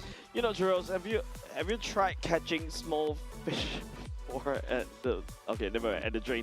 I'll come with the energy later. MVP giving over the side Dingarai. He is just so far ahead on this clock. It started from like what minute? I think the second minute onwards when when Dingarai was able to find double kills as well, and then after that he just explodes onto Team Malaysia. And of course, a lot of people are doing the scuba dance as well. Strong lane dominance from Dingarai. From the start, Carry does have a little bit more priority in terms of that laning potential.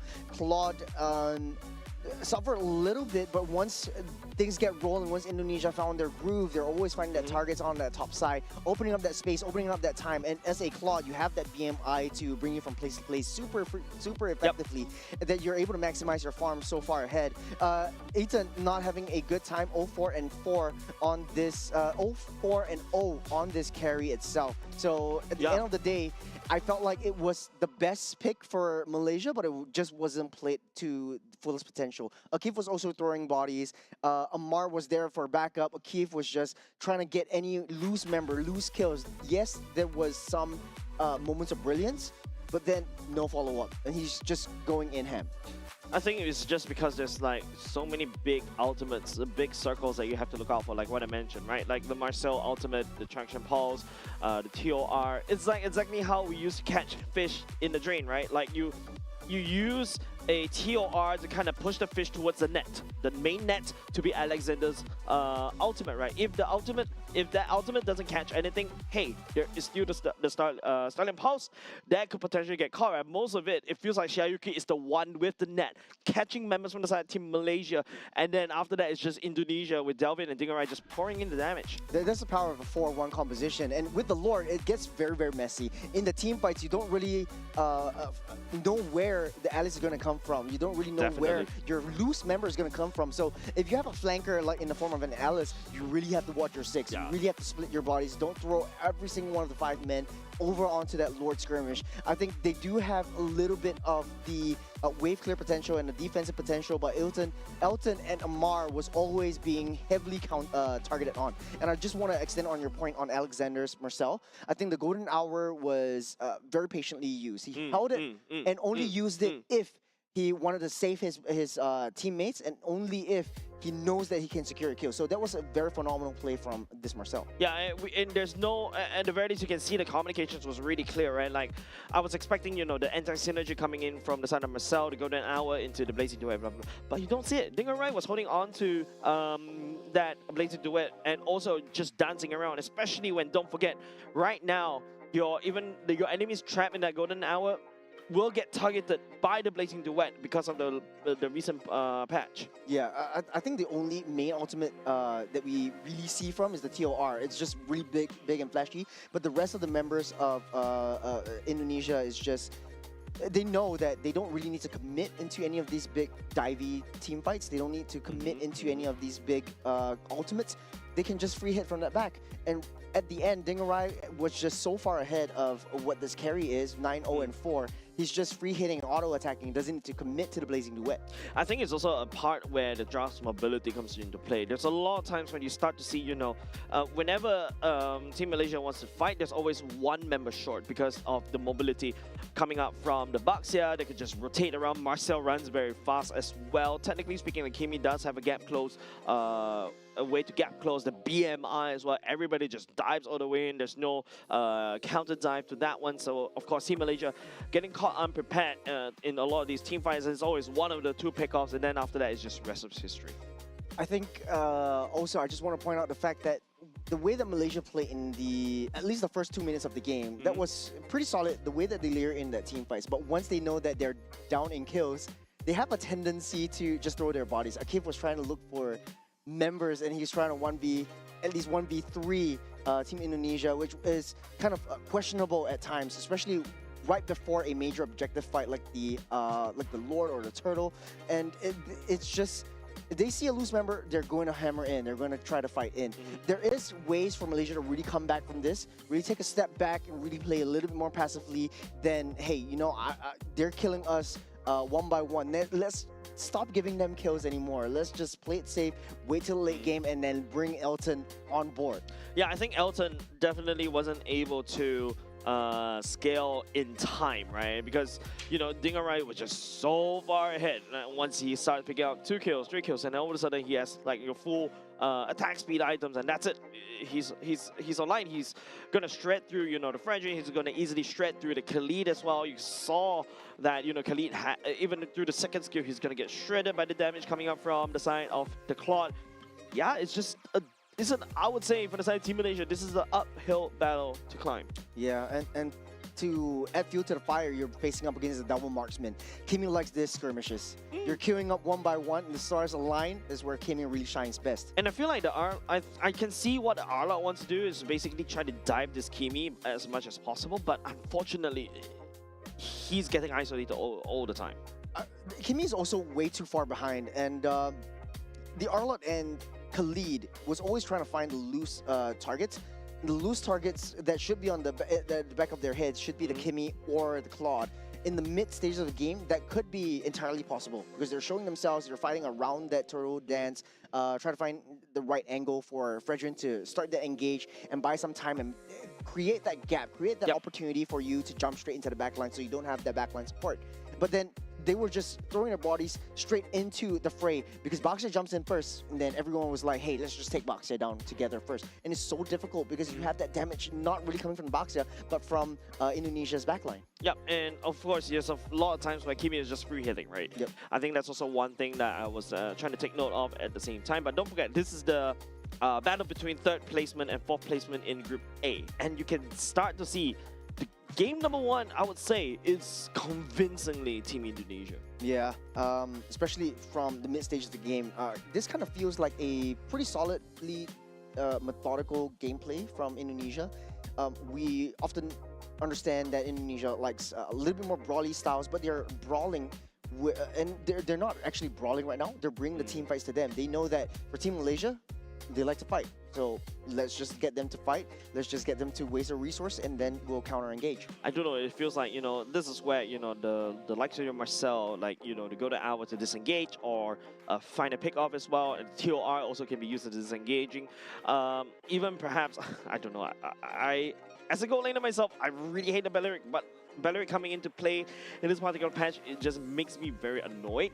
But heck, like, even imagine if the Belleric going up, if Dingarai faces up against the Belleric could just easily do a lot of damage to the Claude as well, right? So there's a lot of things that I feel like both these two teams really need to take a look as well. I would say that in terms of draft, initially I did kind of pivot over to the draft coming out from the side of Team Malaysia.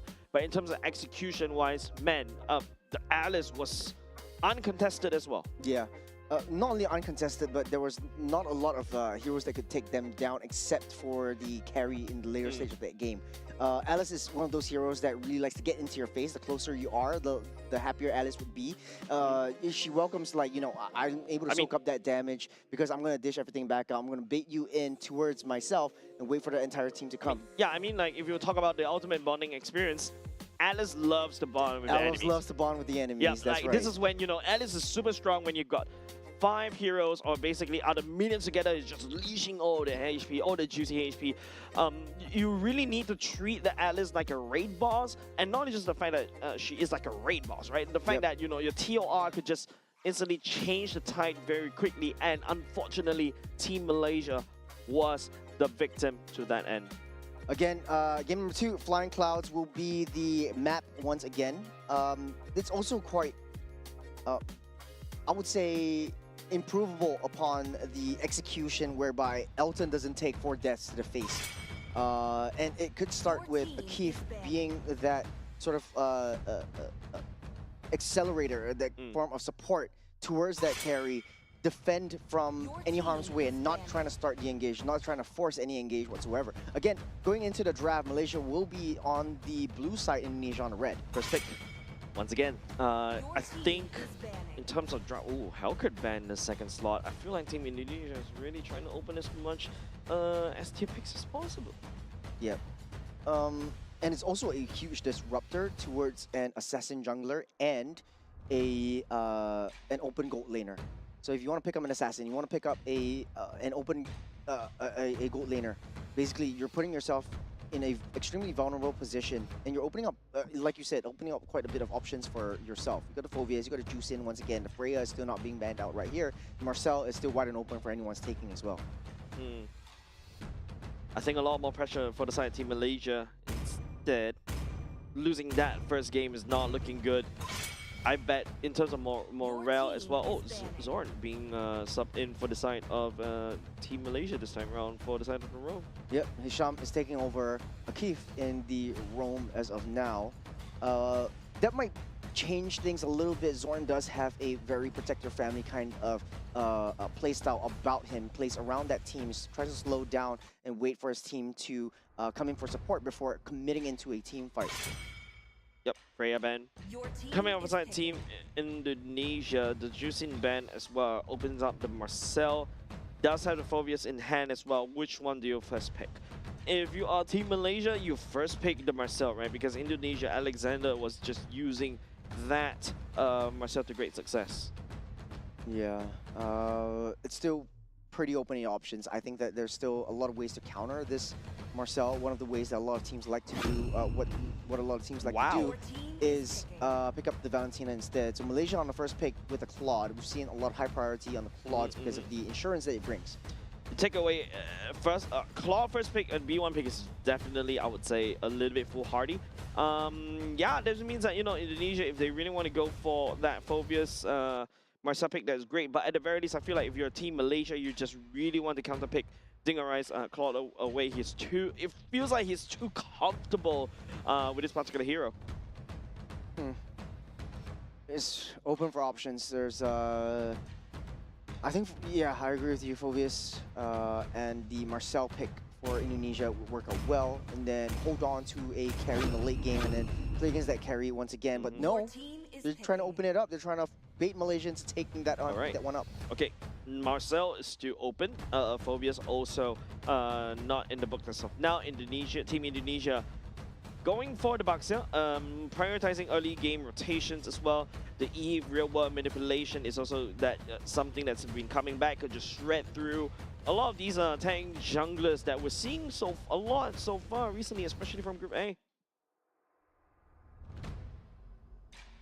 I think Malaysia might not want to change too much. They might go for the Fredrin instead, and maybe even pick up the. Gonna get shredded by Eve though. There's a choice. I think you either pick one, either pick up the Marcel or pick up the Phobius, but no, they're going for the Akai and the Gord. Because I was saying, like, hey, you know, let's open up that Fredrin. Let's pick up the Fredrin once again, but Akai seems like a much better choice, which I would say I forget. Akai definitely coming back into meta right now, but if you're Akai, I mean, yes, you can kind of catch onto E before she really opens up the real-world manipulation. And you also see a lot of teams starting to pull off the combo on the Akai and Gord. It's similar to what we saw back in MPL Singapore, right? The Gaja kind of wombo combo, right? You pin somebody down, and then after that, you just let Gord just unleash the Mystic Gush. But again, if Yi goes into the real world manipulation already, the Kai can come in and try to push, but albeit, you know, you only do nothing. But of course, you know, Akai is still solid in terms of turtle takedown, in terms of neutral objective takedown. The heavy spin is definitely going to be great. Don't forget, unfortunately, Indonesia has already picked Eve. I would say Valentina is a open pick for the side of Akai.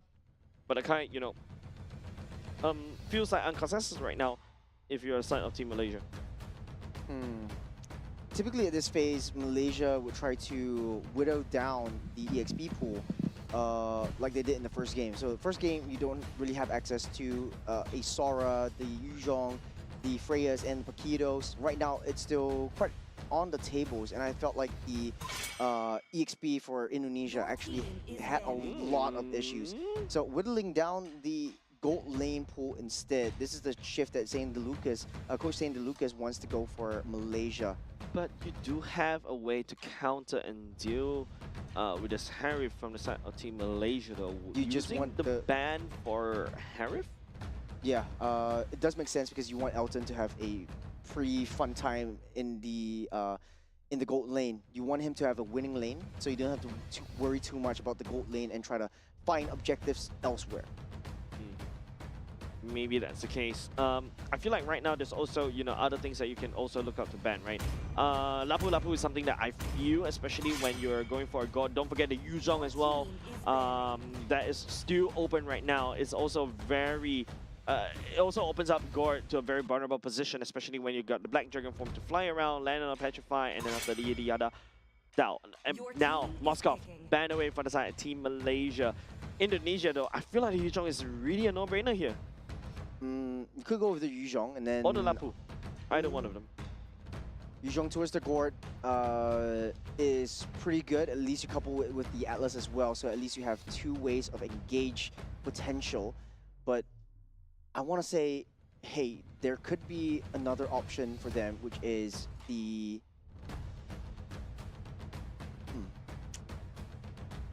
Leslie. I know, a little bit of a dramatic pause, but it kind of looks crazy idea good. number 4. Crazy idea number 4, but it kind of works out well. You're dealing with a lot of range from the Gord and the Claude as well, so it kind of works in, but Talk no, about we'll go with range. Granger. Talk about range. Granger was interestingly banned by the side of Indonesia in game number 1. Seems like they know what's up.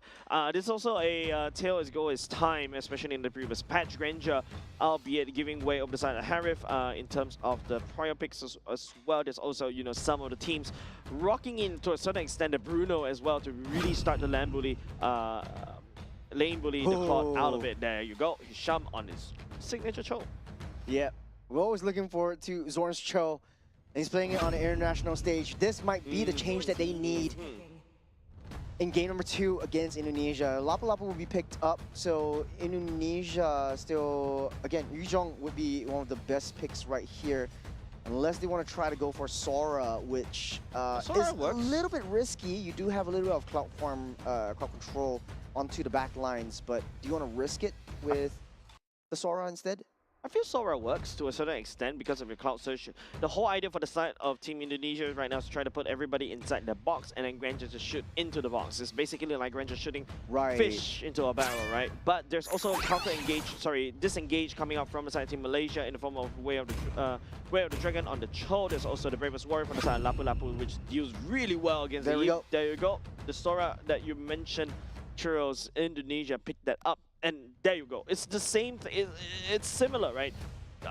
Atlas Fatal Links into a Sora Cloud Ultimate. Man, I feel like there's so many things that Team Malaysia has to look out for once again. Yeah, early game's going to be difficult for Team Malaysia, but hey, never underestimate Zorn's Cho. He's been playing it quite often in his own region. He's bringing it into the international stage to see how Indonesia is able to handle his Cho. Now the draft is set, and you know, going back to the analogy of a fish tank, for Indonesia, it's all about creating a fish tank, and then Atlas and Sora just goes fishing, draws everyone into that RWM, draw everyone into that box, and just let Granger just do his thing. Dingerai is going to have a field day on this one. On the side of Malaysia, though, will Lapu Lapu and the Cho and the swap over onto Hisham be that change that they need to take one game off of Indo? Yeah, but don't forget, Team Malaysia is on a scaling comp, right? You've got the Claude, you've got the Gore to a certain extent, the Lapu early game pop off. If the Lapu Lapu pops off, Delvin on the Eve is going to have a lot of trouble to a certain extent, even Dingerai as well, right? But of course, you know, if you take a look at Team Indonesia, this well, technically speaking, the Granger can do quite a decent chunk of damage against the Sakai, but apart from that, I feel like the only way that Indonesia will be able to deal with it is through this Eve, right? The Void Crystal could just shred through HP, especially after you secure the Glowing Wand. Yep. And Indonesia does have quite a bit of utility, not only from the Eve, but from the Atlas as well. You're able to slow down a lot of the approaches that Malaysia will bring to the table. Great gap closer in the form of a Sora, who's able to find nice little flanks and push them back into the core of the skirmishes and the heart of the skirmishes. And Granger is one of those heroes as well. You don't really need to bother about him during the laning phase. He does have quite a bit of higher base defense than Claude, so he will scale up a little bit faster, but at the late game, Claw's damage is just unparalleled. Just melting potential is right there. Yeah, I mean, it's a lot easier to land the Blazing Duet as compared to your Rhapsody, right? Rhapsody, you can only shoot straight for Blazing Duet as long as you are in the vicinity. You're doing a lot of damage, right? And of course, you know, on the Granger, don't forget, once you hit the Sky Piercer, maybe you could just snipe down the Gore even before that could happen. There is also, you know, for the side of Dingerai, you got your Cho, and also to a certain extent, the Akai that will beeline to you. I think that's also one way for the side of Rhapsody to just land its mark. So we're jumping straight into the game. This is game number 2, Malaysia versus Indonesia. Will the changes that Malaysia bring to the table and the substitution from Hisham into the room make a difference? We'll have to wait and see. Yep, going into game number 2. Currently, as of now, it seems like, you know, NASA is going to start at the Lizard and also the Beetle for the side of Team Indonesia. Yeah, it's just like, you know, teams are starting to really react to the new patch. I love it. I like it. But that also means that both of these two teams will end in the EXP lane after one rotation.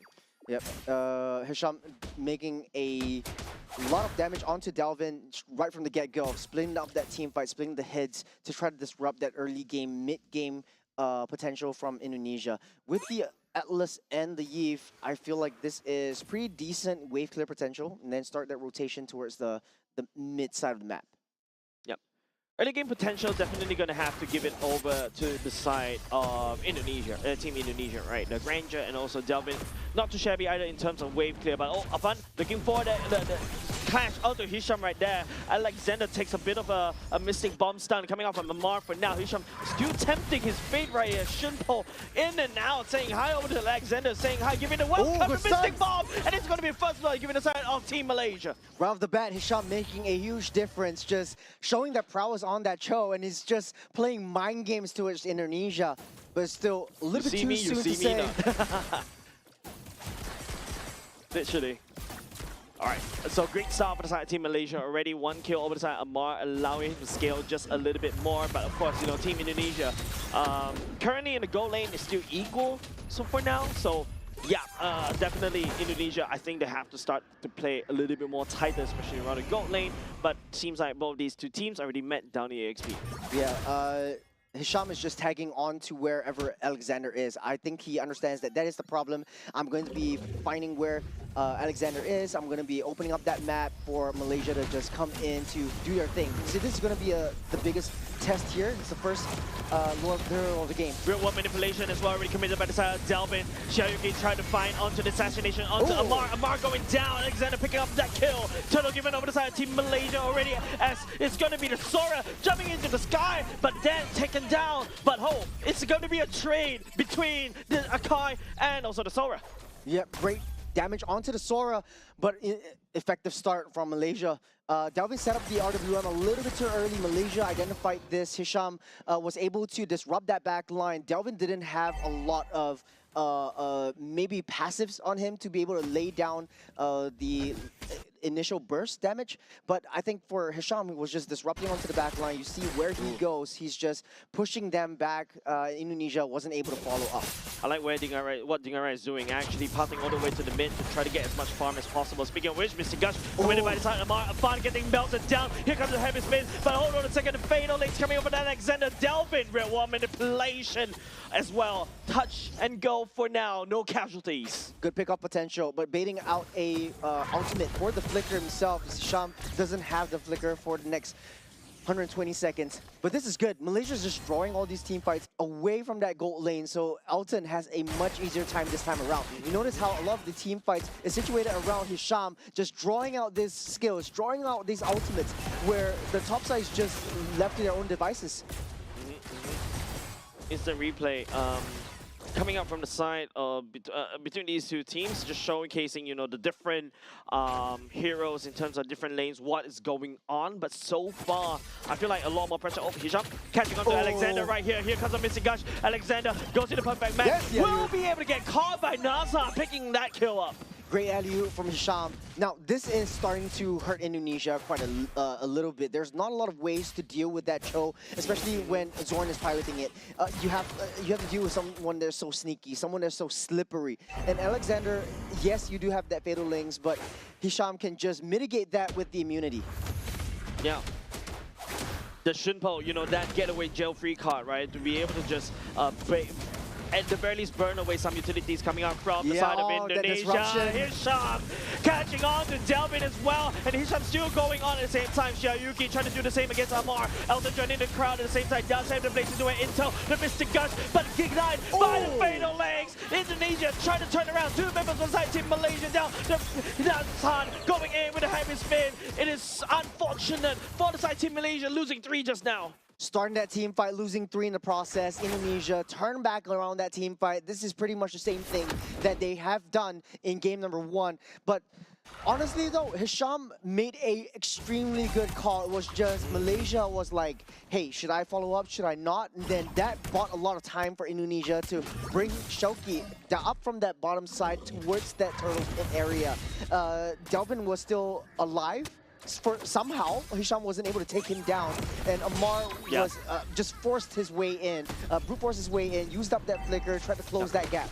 Yeah, I mean, giving kills over to Xiaoyuki is great, right? I love how Xiaoyuki opted for the Thunder form. Instead, there's going to be another kick coming out from the side of Hisham as well. Hisham picking up a kill onto Delvin. No real world manipulation, but Xiaoyuki will respond the same mid for mid. But it's going to be Nathan pinning up and all the way to the wall as well. Real world manipulation. No, already going to be down. Fatal Links pulling, but it's going to be Dingerai picking up a double kill. That's going to be Sky versus Stacks for days for the side of Team Indonesia. It's back to even once again. It's 8-8 kills.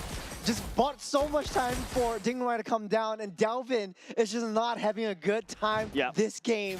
He's always on Hisham's mind, and Delvin just cannot get rid of this guy. Man, it's just the fact that Hisham is just stacking onto Delvin. Let's take a look at this replay.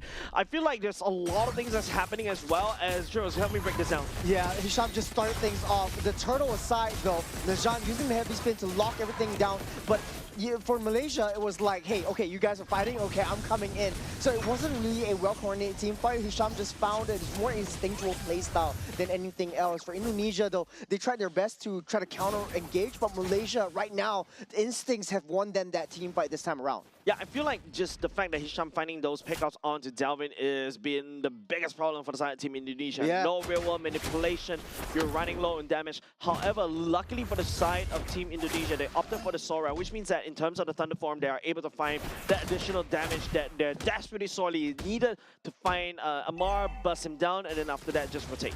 A much tougher game this time around, especially because, okay, hold on, Fatal Links. Elton all the way back. At the same time, there's going to be a shutdown from the side of Elton onto Dingerai as well. Hisham is just pulling around Alexander, forcing the Fatal Links as well. That's one big resource burn. Big mind games that Hisham is playing. That one change of that role just changed the tide of the battle. I think right now, Malaysia does have the upper hand. They're a little bit more slowed down. He's calling that shots. He's making the plays. He's creating that space that Elton actually needs. That's right now, Elton is up 2-0-0. He's having a pretty decent time this game around, and he's still building that Holy Trinity up. He's playing that mind games. He's playing that mental game, and he's just pulling everything away from Indonesia and away from Elton. A kick coming out from the side of Hisham, potentially looking at a fun right here. Xiaoyuki coming in, will be able to zone Amar away. Nathan still secure the turtle at the same time. Dingerai just gunning out Hisham in the wrong space. There's going to be a Skype stack given over the side of the Granger already. A fun onto Elton, and I can hear Vicker already being committed, trying to commit to the chase, but it would not be for nothing. Hisham created so much space for them to take that turtle and go straight into the offensive. He bobbed and weaved around. Xiaoki alone was not able to take up that back line.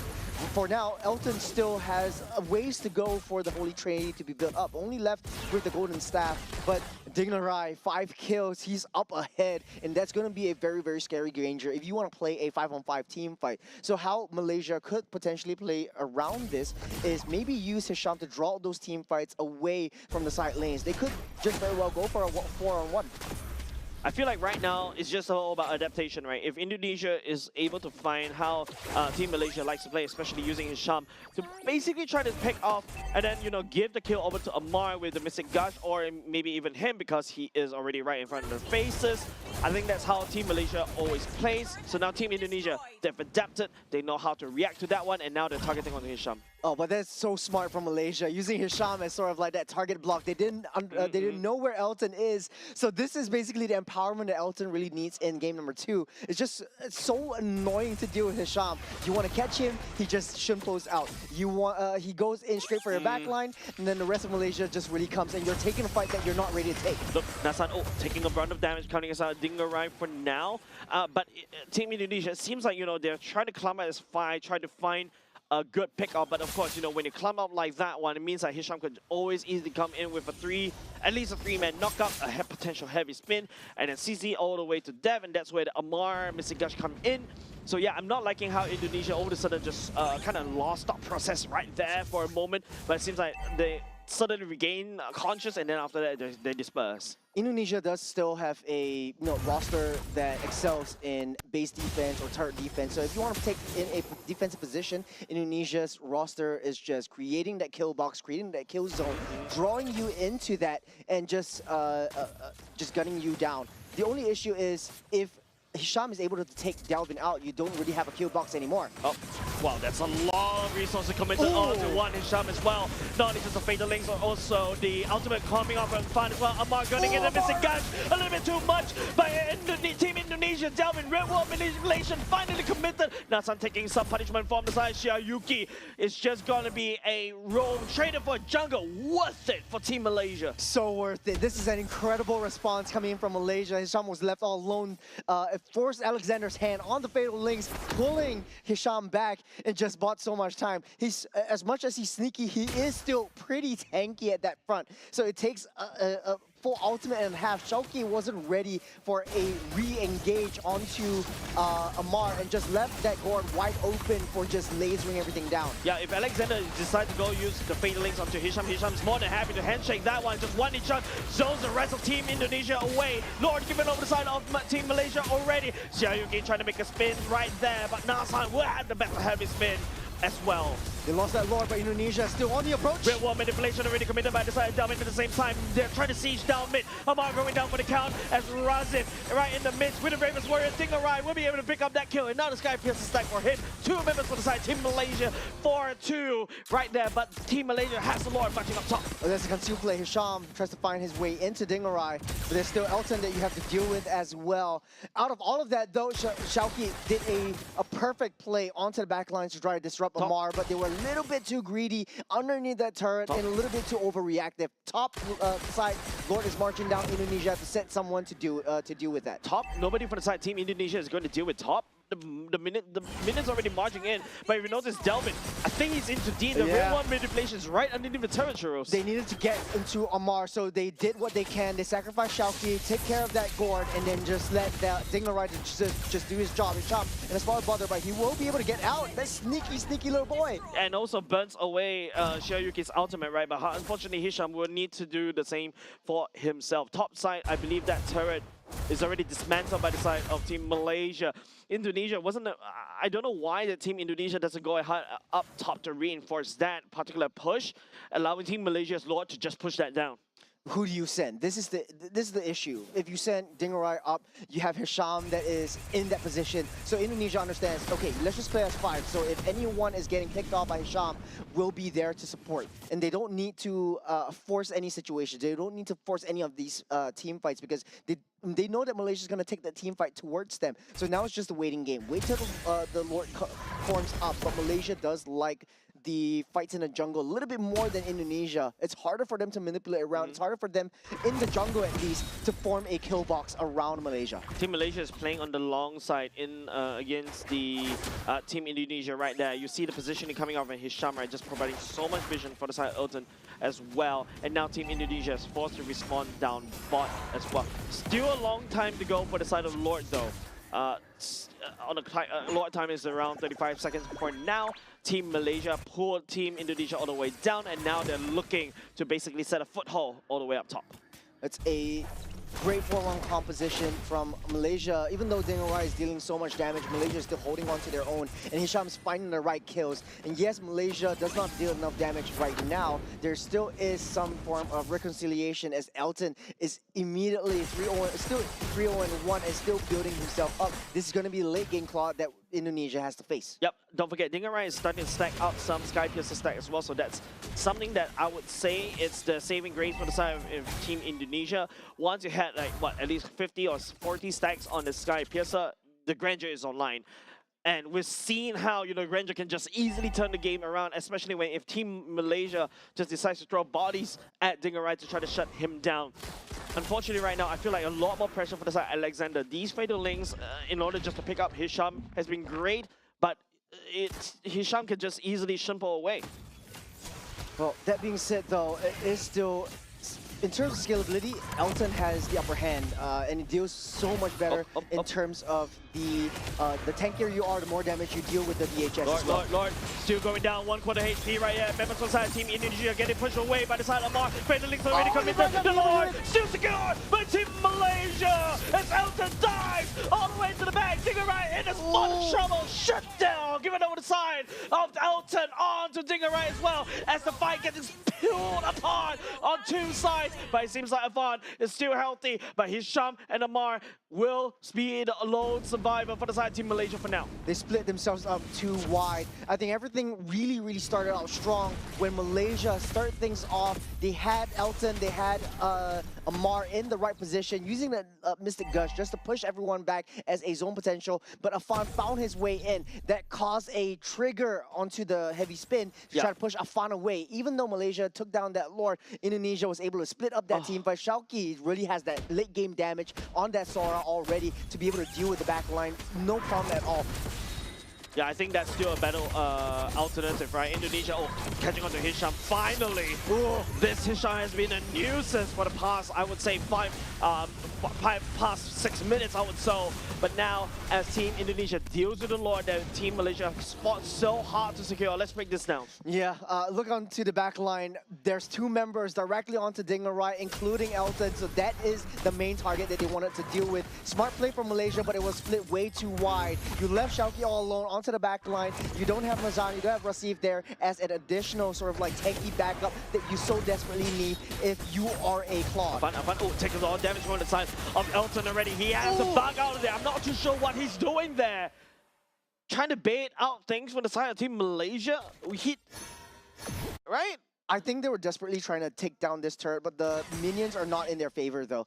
It's still the kind of enhanced minions, so to speak, that Malaysia has in their possession is marching into all 3 lanes. So Indonesia forcing that fight, you lose out your jungler, you don't really have that option to bring your jungler back in. Yeah, Team Indonesia was able to, hold on a second, Alexander. Nasan trying to push Alexander all the way out, fatal legs, kills, given over side, Dingarai as well. Xiaoyuki dives onto Hisham, trying to peel for his team, but he's taking so much bullet right in the face for the side of Dingarai. Alexander down low, has to pull back. Good bait coming in from Alexander, soaking in all of that damage. Nazan flew too close to the sun, getting pulled back by the Lynx into the depths of hell itself. And Indonesia able to protect themselves so far. And the scales are tipped into at least a 500 gold lead for Malaysia, but doesn't really matter at this point. The next Lord will be the Evolved Lord, and this will be the biggest prize that Indonesia needs to fight for. They lost all the core objectives. They lost the turtles, they lost the Lord, and they really need this time around. Yeah, at the very least, Team Indonesia was able to find the kills against Team Malaysia, right? If you notice, the goal lead is still on par. But if you're talking about the scaling column that Team Malaysia has brought, Elton has scaled. Dingarai, technically speaking, does pack quite a big punch as well. Delvin as well, right? At this point, your Eve could just easily shred through Nazhan or even to a certain extent the Hisham as well, right? But then, you know, Indonesia has solid foothold around the Lord Pit. They want to blitz this though. They don't know where Hisham is. He might be able to find a nice little angle on the backside. Look at where that Cho is going to go. Oh my goodness. The flank of a lifetime coming on the side of Team Malaysia. Elton tag onto Dingarai. With the blaze in the air. Fights onto Dingarai. Amar going to Mr. Gus. Xiaoyuki finds him as well. And now it is going to be Team Indonesia. Alexander using the fatal links right there. But the blue HP bars are looking so healthy as Razi finishes off Xiaoyuki. Team Malaysia wins that particular Lord Brawl. It was just not enough damage. Even with a 5-man fatal links, Shauki alone couldn't control what Malaysia is bringing into this fight. It's just Atlas against the world. Alexander against the world indeed. Mr. Gush as well doesn't really have the fatal links to buy time. And now the men's side, Team Malaysia looking to equalize the score onto the core as it is going to be a 1-1. Team Malaysia wins game 2. A huge sigh of relief. What is that flank, Churros? Man, I was sussing this out. This is how Zorn likes to play. This is the power of Hisham. He's not Zorn anymore. This is a new form that that Malaysia is bringing to the table, and that was the change that they needed. We saw how he was sitting heavily on that bush. The entire Indonesia squad didn't know of his existence. They were like, okay, let's just jump straight into the Lord Pit. And we sussed that out. He was using the concealed play, going straight to the back line. He found Delton. Elton found Dingarai, and, you know, Claude versus a late game Claude versus a late game Granger. Granger is only a one-directional thing. You use a Blazing Duet or your auto attacks. Basically, your Claude just overshadows this Granger. Especially towards the later parts of the game. That's why I was saying, right, the Granger falls really hard in this particular patch. And man, I want to see that. I hope to see that that flank from the replay, because Zorn, Hisham, I would say, you know, bringing Elton on a, I would say, around the world in 80 days kind of flank. He goes back to Malaysia, but he passes through Indonesia, he passes through the Philippines, goes to Thailand, and then lands into KL. He's just bringing around a walk around the park.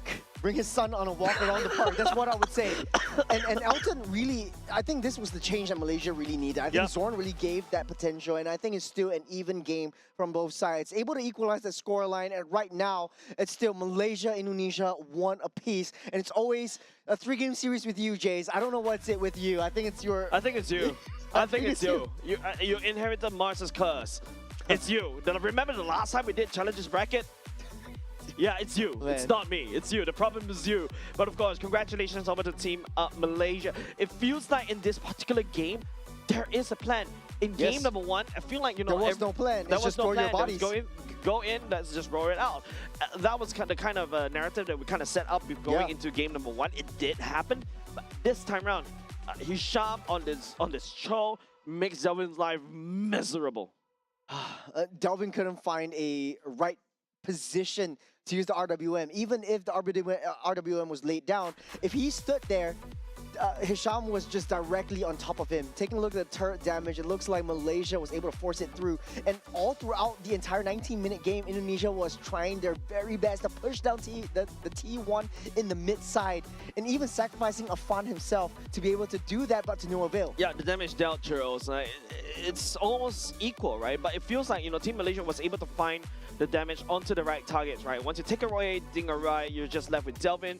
You're just left with the Sora. If the Sora isn't able to, like, if the Sora goes into cloud form, it doesn't really do a lot of damage, right? And then you do have a lot of CCs, but you are reliant on other people to pour in the damage. Once Dingarai is out of the game, I would say the only better person is that Eve, right? But if that Eve is constantly getting threatened by Hisham, it's nobody from the side of Indonesia to consistently dish out the damage. Yeah, I do have to agree with you. I think for Indonesia as well, you're throwing Shauki onto the late game backline gourd. And if you notice, the entire Malaysia team fight, Claude wasn't in the backline. Claude is a part of the front line. I'm elsewhere. He's elsewhere. He's front line. He's just following Hisham around, walk around the park, walk around the gardens, whatever you want to call it. But this is a front line Claude that you're talking about right here. There isn't any back line. And once you throw Sora, who is very reliant on the ultimate, very reliant on the heavy damage that the Storm form actually brings, and at the very best, you take down that gourd, there isn't any sort of a secondary re-engage scenario that the Sora could bring to the table. We saw that earlier on when the Alexander actually throws in with the Fatal Links onto the Sora's engage. But hey, you know, it's back to the drawing board for both teams. I think Malaysia had a lot of time to change up. Yeah, I feel like the introduction of Zorn, well, Hisham coming in, is definitely a refreshing placer coming off of Team Malaysia. With that said, ladies and gentlemen, we're going to go on short break. Don't go away. Game number 3 between Team Indonesia and Team Malaysia awaits.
A switcheroo of roams in between game number 1 and game number 2 delivers a solid performance for the side of Team Malaysia. Team Indonesia, on the other hand, struggles to adapt because Hisham comes in with a Cho. And man, you can see a very different Team Malaysia from there. You know, I'm still smiling from ear to ear after that previous game. The entire break, I was like, man, one player change just changed everything about this entire lineup. The Zorn effect basically coming up, especially if you're a Malaysian fan. You're seeing Zorn coming in, and from our brothers in Johor all coming into Singapore watching this match. I've heard the crowd, even with the earmuffs on, the headsets on, we were always also able to hear their calls. And this is just, you know, the power of a family. I feel like this is also, you know, how MLBB actually brings all of us together as well to really come in and cheer for your favorite teams as well. And of course, I believe there's also, you know, some of the Singaporean fans that also came over to take a look at Team Philippines earlier just now. But of course, enough of that. We need to talk about game number 3. Game number 3, I think Team Indonesia feels like game number 2. What is that thing that they're not hitting?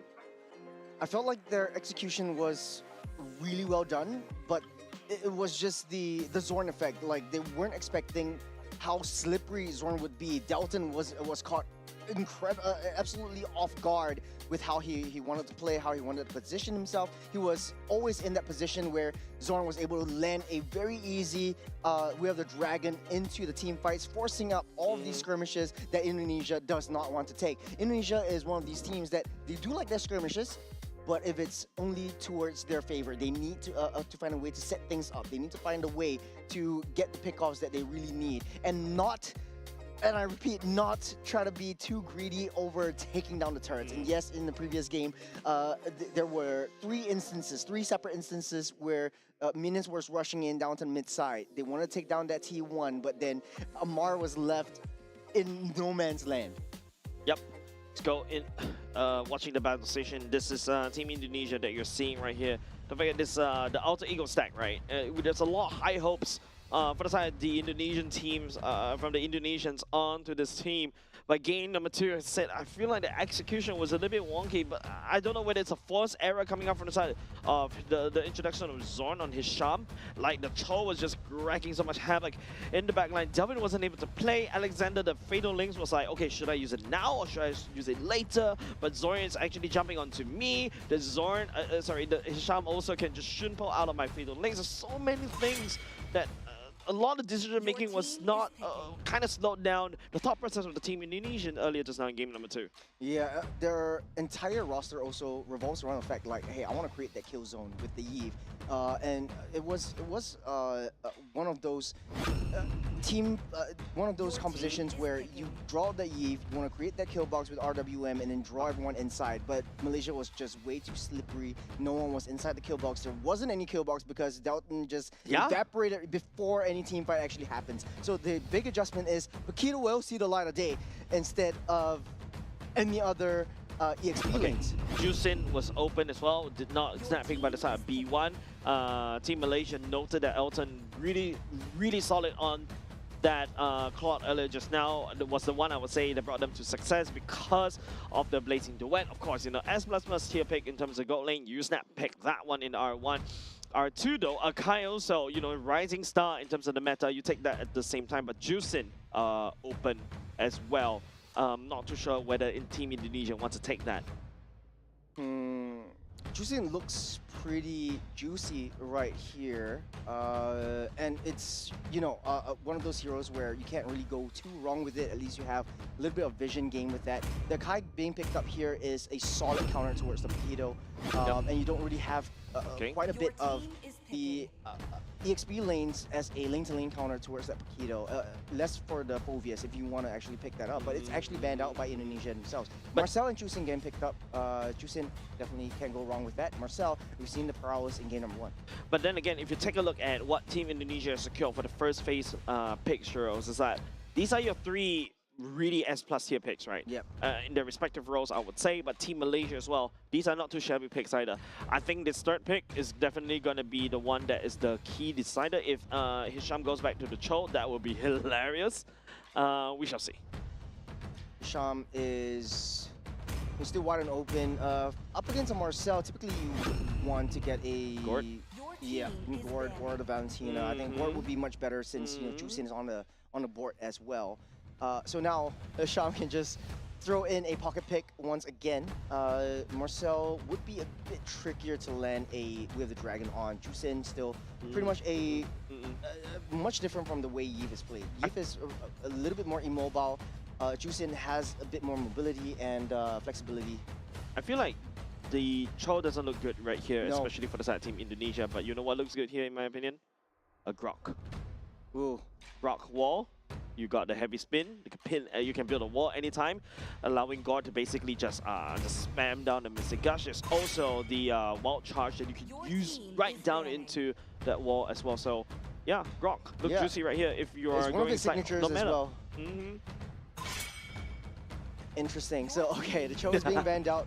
But like we said, I don't think the Cho will see the light of day this time around. It's a little bit more difficult for Cho to land any nice pickoffs, but it does have uses beyond pickoffs, which is opening up that map, providing vision, being super annoying with the concussive blast, and trying to push the opponent's jungle away.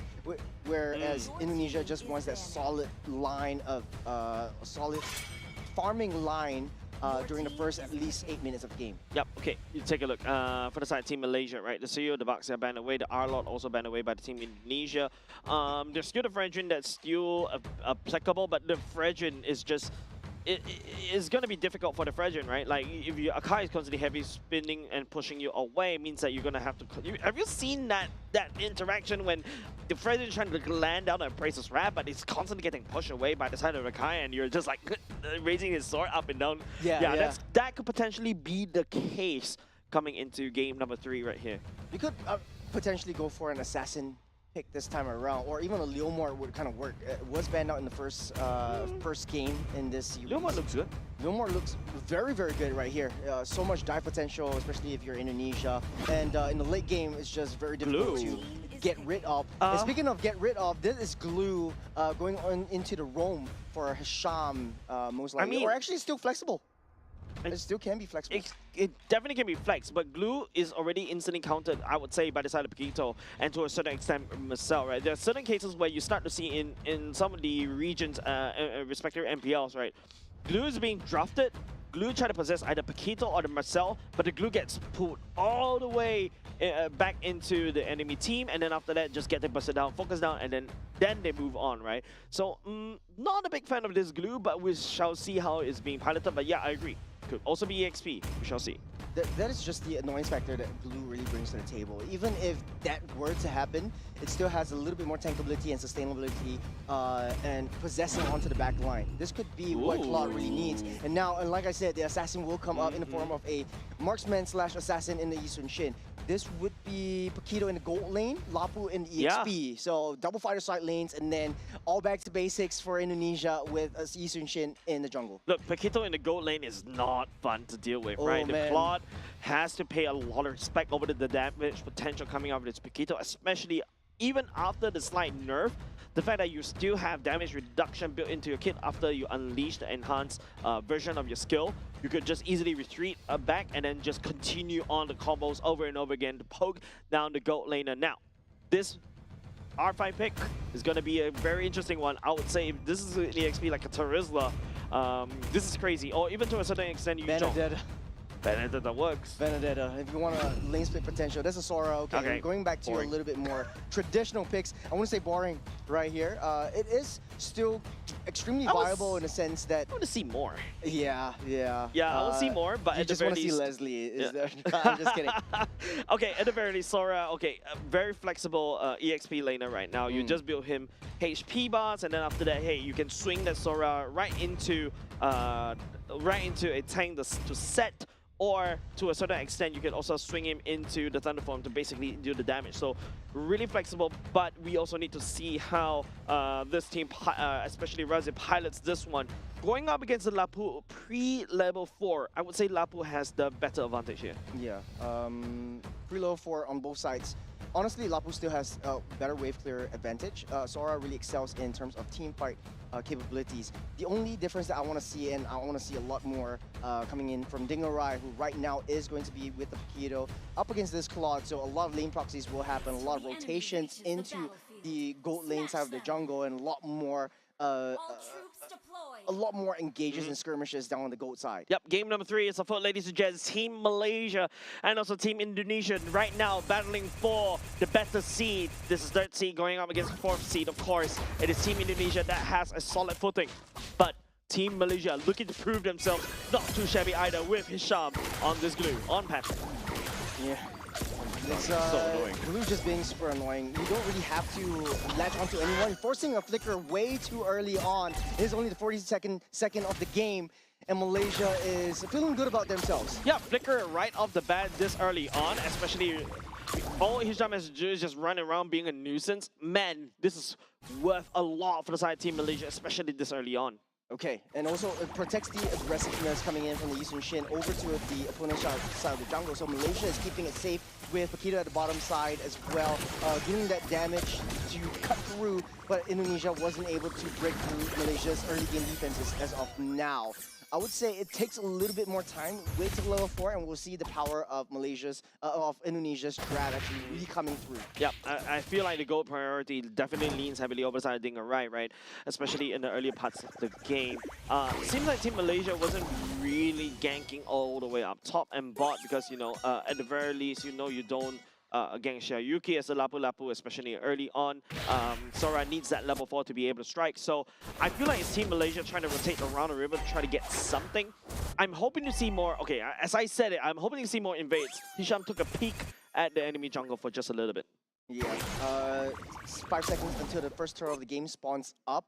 I think Malaysia is definitely in a better position to contest for this. They do have a little bit more power spikes, and without the Paquito in the XP lane, is not in the right position. You might be able to rotate up to get a 5v4 fight right from the get-go, but Indonesia needs to buy that time. Nazan kind of understands this. He finds that rotation coming in, especially with the river speed buff. Paquito is going to be in the position in really soon. Yeah, I mean, that's the whole point of you drafting a gold lane fighter, right? You really want to quickly just go all the way into this turtle fight over the sudden 4v5, and it's not looking very good! Nathan takes the turtle away from Indonesia, but given over the side of Team Indonesia, though 2 members on the side of Team Malaysia already down. Needs Hisham in a spot of trouble just a little bit. Shouldn't try to give any more kills over the side of Team Indonesia. Nazan with the retry battle, he just won it right off of that.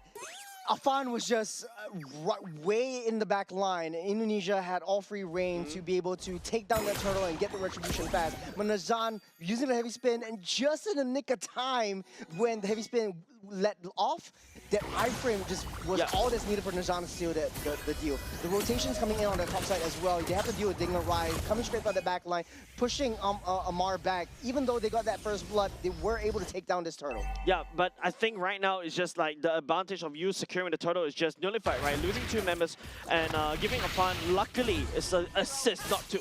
hold on. A support, what, this Robo Combat? Hisham taking that win? Was it down on the mid side?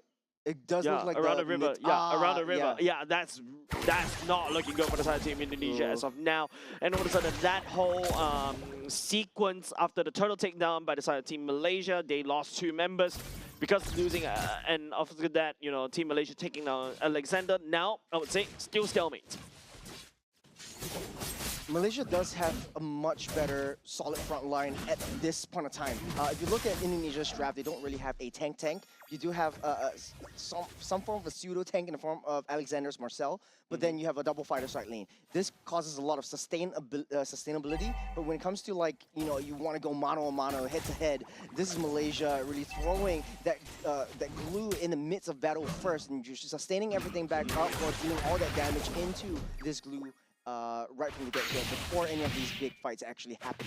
Yeah, I think definitely a lot more pressure on the side of Indonesia, right? They do pick up 2 kills early on. We need to see them escalate right here. Oh, Alexander catching onto Razif. Still should be able to get out of the way. A very passive Malaysia, if I could say at least. A little bit different. They want to try to get the bottom side Okay, let's pull back. Pull back at the same time, but don't forget Dinger Right is a Paquito. He's trying to punch it all the way. Blazing to it in the last minute. Dinger Right getting a lot of damage and also trying to heal. Dinger Right outplaying, burns the flicker as well. And not only just that, Indonesia, while all that's happening, Turtle secured by Team Indonesia. They're just really outplayed by Dinger Rai. He knows that he has that damage. He doesn't care about being possessed by that glue and just bought so much time on that top side. Without that glue to disrupt Afan, Nazan just can't go into the turtle pit all willy-nilly. That's the heavy spin committed. Yep, back into safety for now, unfortunately for the side of Nazhan. But then, you know, you gotta give credit, right? Dinger Right played that wonderfully. Two members burn away the glue's flicker at the same time, and also two ultimates. Man, Dinger Right must feel really confident after that one. This is the mid-game power spike for Indonesia that we're talking about. Not only did he almost take down glue, bought that time for the turtle take for Indonesia, but also push down that T1, the bottom side. So Elton's going to be on a slower foot this time around. This Mountain Shocker. Catching on to Razif, will be able to dodge on the way, burns away the ultimate, so it's still okay. The Sora's ultimate cooldown is kind of low, so not too shabby either. But hey, Team Malaysia, what is their play right here? They lost bottom lane. I think it's going back to basics. I think Hisham just needs to really babysit Elton, taking little itemizations. Elton has a really uphill battle to climb. It's just one core item at the 6-minute mark. And definitely not a good start dealing with a Paquito on the side lanes. This would set him back quite a bit. But if this game is able to just, you know, take its tide and play towards that 15, 16-minute mark, Malaysia would have the upper hand. The skill potential on this Claude is just crazy. Counter-Strike is already secured by the side of Fan. That is a key item for this Yishun Shin. But if you compare in terms of levels, earlier just now, Nazhan is the one that's leading the charge when it comes to EXP. He's ahead in levels, but now Afan managed to farm that all the way back. For Afan though, at the very least, you are in Yishun Shin. And lest we forget the power of a low 15 Yishun Shin. At full power is just basically such an annoyance to deal with, and you have to watch your 6. It's powered by the double fighter side lanes as we speak as well. So it's a 4v3 at this point. Gord is in position. Not only just the fact, oh, that's going to be a missing gush trying to zone away, but then again, Team Indonesia taking a lot of damage from the side of Team Malaysia right now, and Alexander landing down on the frozen moment. Amar picking up Delvin as well. The team fight is getting split up far apart. It feels like 1v1. The blazing duet for the side of Elton, not doing a lot at the same time. Dinger Right trying to make a play right here, jump all the way in, but unable to find any kill. One man down for the side of Team Indonesia. It's like a boxing match. Everyone's taking blows. Everyone's pushing and pulling the turtle out of the pit. But at the very end of the day, Hisham had an excellent play, pushing Afan away from that turtle pit. It was a one-man army, taking 3 members on their own, buying time for Malaysia to actually come in. Remember, Indonesia had 4 members at the turtle pit at that time before Malaysia actually took a step forward, and Hisham bought that time for them. And not only just that, right? I would say Alexander, that golden hour is also definitely a nuisance. If you notice, Team Malaysia is just toying with the idea of engaging until Alexander decides to go for the golden hour. But oh, another going to be a missing gush as well. Xiaoyu dives all the way to Amar, but Nazhan right there trying to pin the wall. Amar burns away. The flicker will be able to get out of safety. Hisham finds onto Alexander, but he's going to be Dinger Right returning the kill. Xiaoyu goes on the another one going into the air, but Dinger Right lands a punch onto Razif in the air as well. Space and time bot. Alexander falls in the end. But Amar, being wide and open, saved that flicker for where he knew Xiaoyu was able to take him down. And this creates so much space for Indonesia to actually take this Lord down. And I can't believe, you know, we missed that third turtle. It turned into a Lord. And right now, Malaysia are not happy about that. They want to find some form of reconciliation. Afan taking down the Lord for himself. Nazhan not in a good position, doesn't really have the heavy spin because Delvin is also there as well. And now all of a sudden that glue pick was annoying in the early game, but it seems like Team Indonesia has adapted. Yeah, for Indonesia though, they understood Hisham is all alone, let's just punish him. He wants to come in, he wants to play with us, let's play with him back. That's not a threat, it's a promise. Delvin as well, you know, picking up members one after another. The Juicin really going to show, but okay, this is a little bit awkward for the side of Delvin that's right what you're here. talking about. And now he's shot, okay, in no man's land. Giving a kill over to Afan is not exactly ideal. This Yishun Shin has scaled. The Hisham is just being pulled away from the rest of his team. Calling a 4-1 composition is Hisham making mistakes in the late stages of this game. 10-minute mark. The Sham is not so scary anymore. And like you said, whatever happened would happen. The Sham latched onto Dalvin, able to use that ultimate get out of there and leaving the kill over to Afan. Yeah, Hisham is too far ahead, right, for the side of Team Malaysia to kind of reinforce. But of course, this is still technically mid-game power spike for the side of Team Indonesia, and they're building a snowball, right? 5k goalie in the favor of Team Indonesia. You've got Dinger right, but hold on a second. Mountain Shocker lands on the Nazhan. He's taking a lot of punishment. I won't count Malaysia out of the woods just yet. Najan, low in health, able to just push away that minions in the mid lane. But at the end of the day, they still have the Claude in their possession. This is a late game monster that we're talking about. Any one time, Indonesia does have a pretty decently tanky lineup in the form of the Paquito as well as the Lapu Lapu. If Malaysia finds an angle and gets into the midst of battle, and they're not able to split up these team fights with the Lapu Lapu or the Paquito, then Malaysia would be able to overturn these fights. Yep, I think it's all down to Elton, right? Like, once he hits his critical mass, it's still ongoing, but Delvin, only on the juice in, it's just doing a lot of damage onto Nazhan as well. Heavy spin already committed, and it's going to be Xiaoyuki diving with the Bravest Warrior. Nazhan pinning down Xiaoyuki right there. Amar unleashes the Mystic Gush. Delvin picks up Nazhan once again, slams it all the way down. And over to the Team Malaysia, hold on a second, cannot do anything for the defense. There's going to be the golden hour committed by the side of Alexander. Hisham once again, no man's land for the side of this glue. As Dingerai picks up an unstoppable. No deaths for him, but 5 kills in his pocket. Great golden hour from Alexander at the end of the day, but to start things all off, it was Najan who found himself in the wrong side of the woods, pulled back by Dalvin. Great positioning right there from the Juice in itself. And Alexander, at the end of the day, the golden hour was just the chef's kiss on that meal. Yep, golden stuff secured by Elton already. I feel like if this is the time for Team Malaysia to shine, it is now. Elton has scaled. But is it a little bit too late? We need to take a look at the subsequent team fights. Now, Indonesia kind of knows that this Claude has that Holy Trinity. The damage will come through. But at the end of the day, they're still facing up against the Yusung Shin. This is a max level Yusung Shin, almost full builds. There's one item left. Malaysia going down towards that Paquito. He doesn't know. Paquito, no. Oh, we've been committing so much Dinger right. I think that's it. Oh, he's still surviving, Trying though. to jab at the same time. Doesn't really have the cooldowns. Unfortunately, that's going to be a shutdown. But it is going to be Dingerai buying a lot of time. Nazhan right here using the Heavy Spin, pushing Alexander all the way out to position. Xiaoyuki with the Bravest Warrior letting down the stun.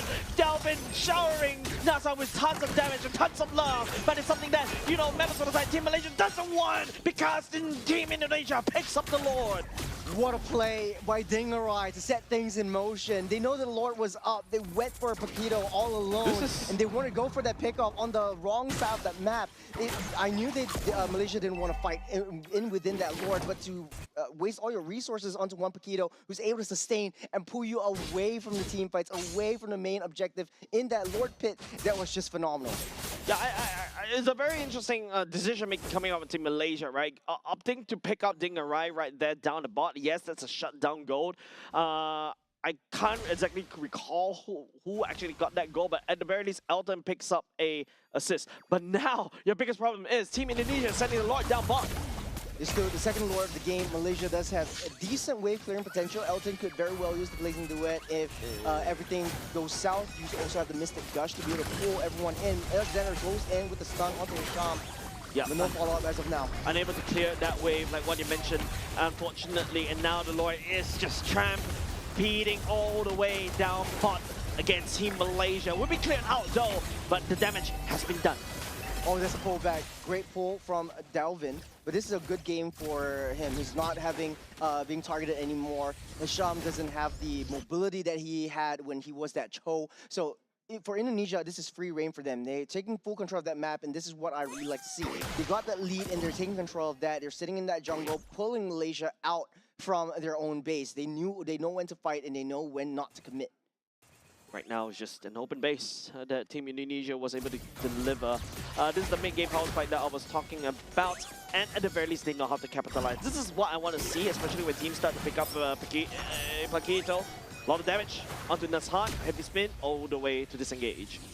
Good resources burned from Nazhan, but at the end of the day, we're still waiting on to that Lord fight. So this is going to be in the waiting room for both these two teams. Malaysia really can't find an angle to come out. Elton is always having a target on his back, and he's super squishy, especially against a double fighters lineup. But on the top side, Oh, immediately Alexander gets picked off even before the observer can catch as well. That's the power of Amar, right? The stun can come in anytime. Alexander just gets melted. Alexander will be up before the next ward comes in. As Ding arriving, chased on by all the members of Malaysia, will be able to get safe and sound. Unless they really want to try to cycle, but glue onto the Paquito, not an exactly great idea. Right now, Team Indonesia, 11 seconds on the clock for the side, Alexander to come back up. But the problem is, Team Indonesia does have the double fighter composition. Dingarai and also Xiaoyuki is more than happy to play. Yeah, Malaysia would be able to turn that tides. They do have the late game monster in the form of Claude, but Indonesia is responding with the Isun Shin. 1-0-6 on this Isun Shin for Afan. And still having a decent game. Taking down these objectives. Delvin. Another one, Delvin.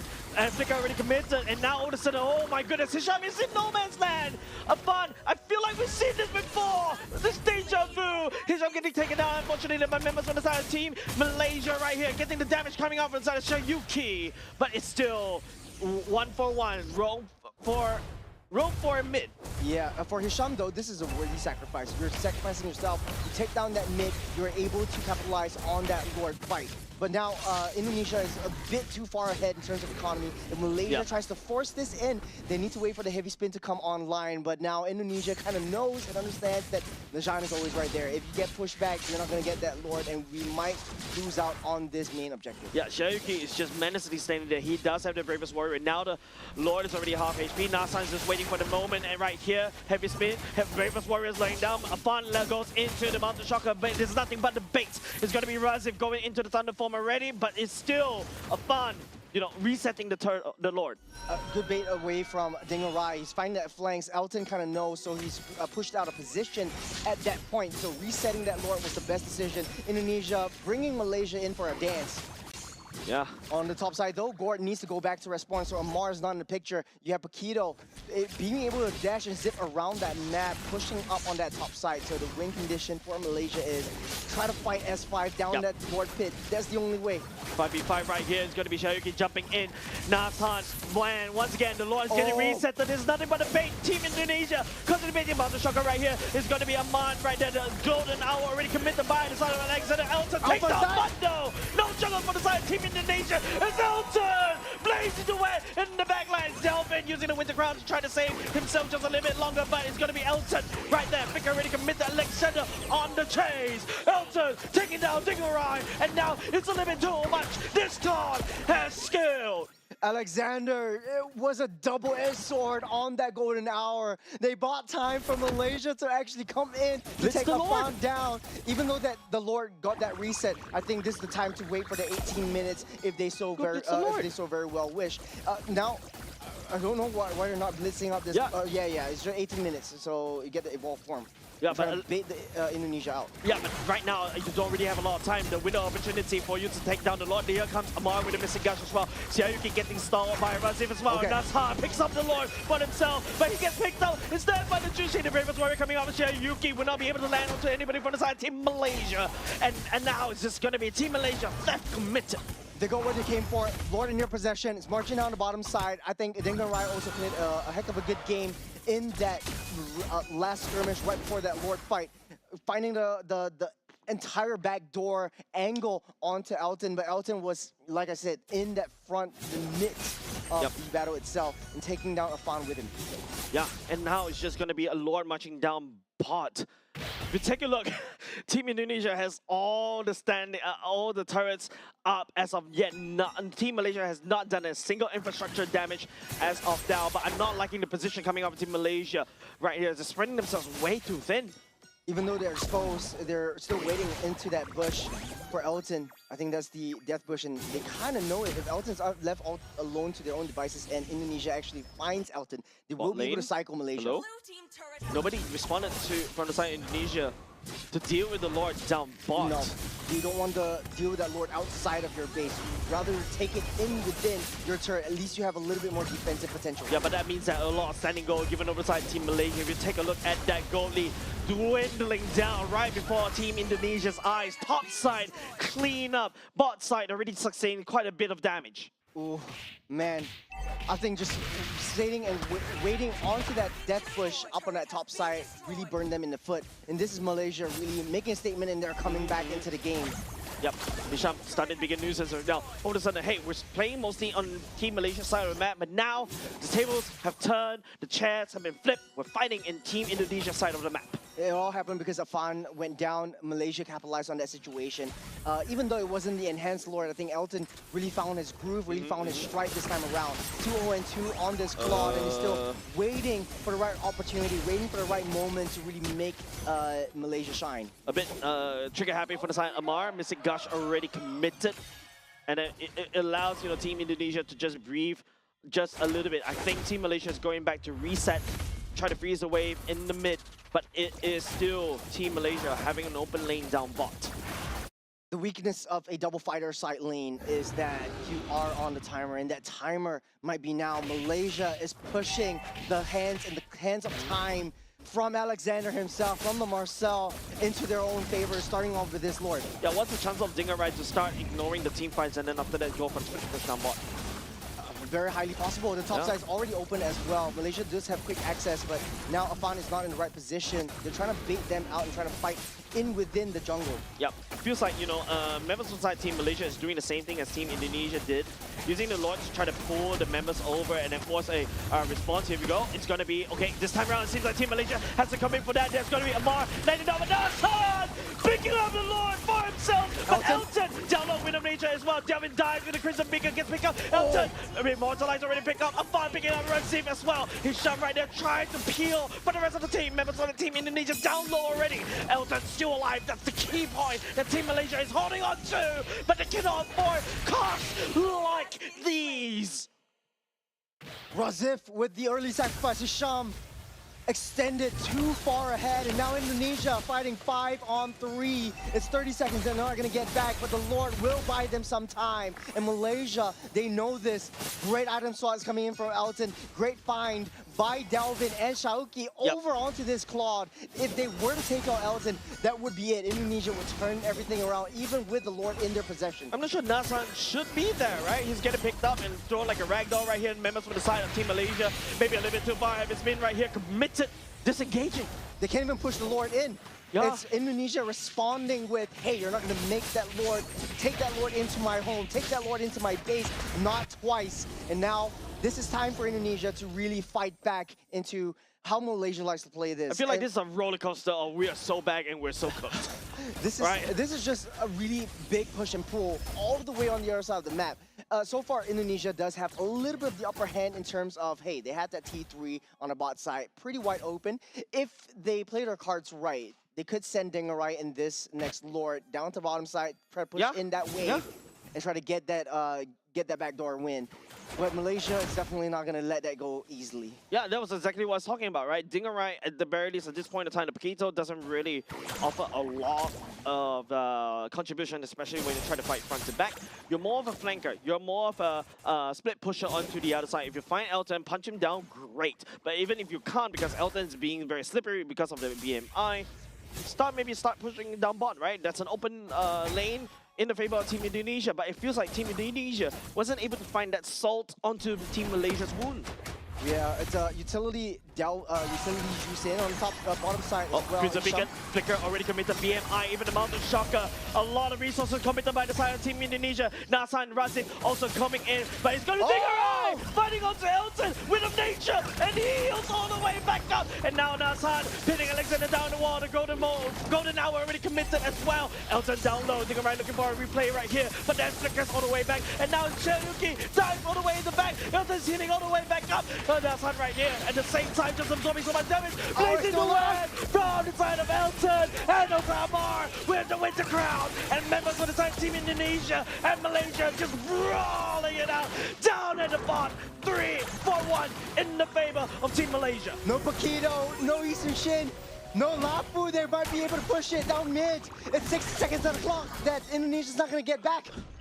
Yeah, they're blitzing it, right? They have to rush this, right? Juicin, technically speaking, is there a chance for him to wave quickly? No, not a shot unless she sells all defensive items. We saw the item swap into Immortality. They're We getting saw for the it. item swap into the Chassis Pauldron. They got Elton in possession. It's a 4v2. Right now, it's just about jumping whether they could actually wait clear this one. Right now, Malaysia will be able to Elton focusing on the car, but go to that one. They got some time, though. Trying to buy some time. Elton focusing on the car, but the minions right aside Indonesia marching on the way up, blazing to win. Will they committed by the side team Malaysia as they cycle over and over and over again, but no minions for Team Malaysia. Shoki, 3 seconds coming in. Minions are also marching down in mid-side. You got an Immortality from Elton. It might be over though. Come in there, but no. Remember to the side team Malaysia overstayed the one of another bit of BMI coming in. Elton going down. Oh! Shut down for the side of Elton. 67 seconds on the clock. No shot. Indonesia. We are clawing so itself back, but we are so cooked at That's the a same cycle. time. They're pushing it down mid. Afan, they have Afan. They have that damage to break through the defenses of T3 down the mid side. Amar does have to miss the gush. You have the heavy spin by time, but that might not be enough. Focusing on, there's no marksman for the side team Indonesia as well. They don't really have the pushing power, Churros. Top side minions pushing in for Malaysia. They might have a shot though. What is this? This is only just round robins. Bases in shambles. They're going straight for that Lord. Buying time, waiting for the right moment. But Elton's gonna come back up in the next 30 seconds. But now it's gonna be, don't forget, it's still Nasan on the heavy spin. He's trying to make a beeline right here to Delvin right here using the shower to try to pick up Nasan, trying to slow it down. Amar using the missing gush a little bit too slow. The Lord ultimately forgotten Juros. Look at the minions though. The minions are actually pushing into top Malaysia's top favor. side. Next one's coming up on the bottom side. Indonesia's minions are pushing through. Dingorai buying time as well. What is this? It feels like they really play for Nagoya, but it seems like they really want to lock into Nagoya right now. Xiaoyuki, Ravens Warrior already committed. Nasan has to back off. A fun right here. Trying to pull the Lord, but both Indonesia pulled back. Elton's already online. Indonesia knows that they can't fight this. The Claude has come way too far.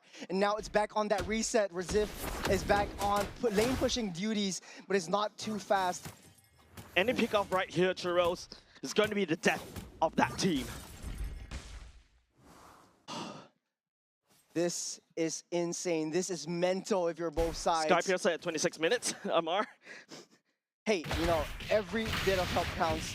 As Dingorai trying to push up on that mid side, the way they want to play this is try to find an angle onto Elton, but Elton's not going to show himself very effectively. You still have the cooldown on Immortality that Elton doesn't have back, so item swaps won't work anymore. He's got to win on nature, he's got to win to crown still in possession, so at least he's able to get that item swap onto that one at the very least. Yeah, but right now, don't forget, the Lord is doing a lot of damage. Afan has no choice but to kite.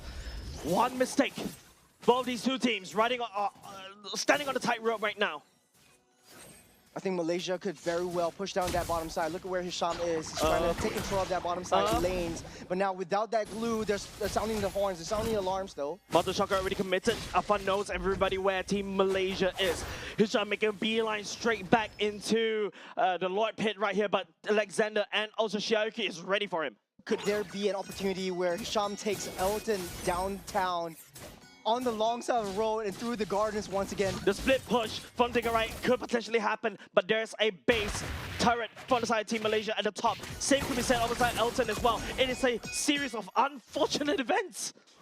They don't want to push it. They don't want to waste their precious moments right now. Everything is all back online. It's just a waiting game. Who wants to engage first? Who's making a wrong move? Man, this Mexican standoff is nail-biting, Churros. Yeah, I mean, we've seen what happened with Hisham on the Cho in the previous game. He likes that bottom side turret, and he looks like everyone's making a beeline towards that bottom side, though. Getting picked up, though. There's a lot of damage dished out by the Delvin. Right now, Hisham down low already. We'll be able to just split all the way out. Malaysia still playing very, very safe. Elton knows that he is the one to stay alive. That's 28 minutes game from Indonesia versus Malaysia, and it's still anyone's game. It's still even at this point. Man, I cannot even decide what's going on right now. It could potentially be, you know, Team Malaysia. It's all about mispositioning right now. Don't forget, Amar can always send down these bombs over and over again. Afan is down low, is half health. The Lord is doing a lot of damage onto this Issue Machine. He needs to go back and get that reset. So once again, we're back to square one. I think Indonesia needs to find a way to get that tank That's going to be the golden hour, try to slow down Nasan as well. A final goal, that's also going to be the mountain shocker, and now heavy spin coming by the side of Nasan, trying to push Team Indonesia back. Elton does have that damage, and he's in the vicinity. He's taking a lot of hits over onto Indonesia and all back to that reset. I think Afan or Indonesia really needs to send someone else to tank this Lord and try to pull it over. Yeah. And that's the reason why you like that tank junglers in the first place.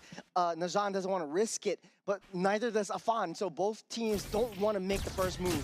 Don't forget, mid lane for the side of Team Indonesia is open. Super Minions are constantly marching in, and Super Minions are starting to get a lot more powerful the longer the time goes. Team Malaysia still have that small, little advantage. The half an hour mark, Elton is just selling and buying items as he would, and he's so nutty on it. He's being very consistent over the past couple of games. Right now, resist. Oh, forced to use the ultimate just to get out of harm's way. Delvin committing to the same as well. Crimson Beacon will be committed by the side of Delvin. Both teams just struggling to get that lane push, the lane priority. On the top side, Indonesia has the upper hand. Bottom side, Malaysia still struggling to find their footing. And does look like Indonesia does have advantage on the long lane though. Hafan got the Heart's Claw, he's done. He needs to try to sustain against the damage from the side of this really big Lord right now. It's easier said than done, and it's a constant push and pull until Alexander has gotten the ultimate back once again. But for Indonesia though, I think it's very difficult if you want to pull this Lord. Look at where Hisham is, and he knows where to go. Elton, down bot, will show himself. Dingerai built up a fat stack of wave up top against Team Malaysia. Elton built up a fat stack At the same against time, Team in the bot. Indonesia. What a stalemate, Rose. It's an extreme stalemate. I need to remind myself to breathe. Lots of damage coming out from Elton though. It's just hitting and pushing and pulling. Whoa. That's Amar! Landing down onto Mr. Guts. This could be it. Shoryuken down on the way back. Flicker already committed by the side of Amar. As Dalvin down low already, just a little bit, but now Plan trying to hold on to dear alive. The mortality already committed as well. Elton trying to finish out the damage. Nation also committed by the side of Elton. All the hits, all the ultimates already used up, and no one's dead. Immortality already popped up, but for both sides. Big ultimate, the big battle spell flickers from Dingerai, Alexander, and also Shoryuken already committed. Amar goes in with a Mystic Gush. This could be it, Chiros. Dingerai, he's got the golden, the rose gold meteor, but it's not enough. Not good enough, it's exactly. Not only just that, Dingerai going down. Not a lot of damage coming off the side of Team Indonesia already. Now something else, Shoryuken right now. Elton's looking strong. On to this, blazing the wet. There's a 5 against 3. Malaysia, they don't want to risk it. They're going straight for that Lord. It opened up so much of the opportunities that they can rush it down. 60 seconds on the clock for the side of Team Indonesia for 2 members. And not only just that, Team Indonesia also had to deal with Super Minions marching up top. This is a 30-minute Lord that we're talking about, ladies and gentlemen. Wow, this will takes a long time. A long time to take down, even with Elton at the helm.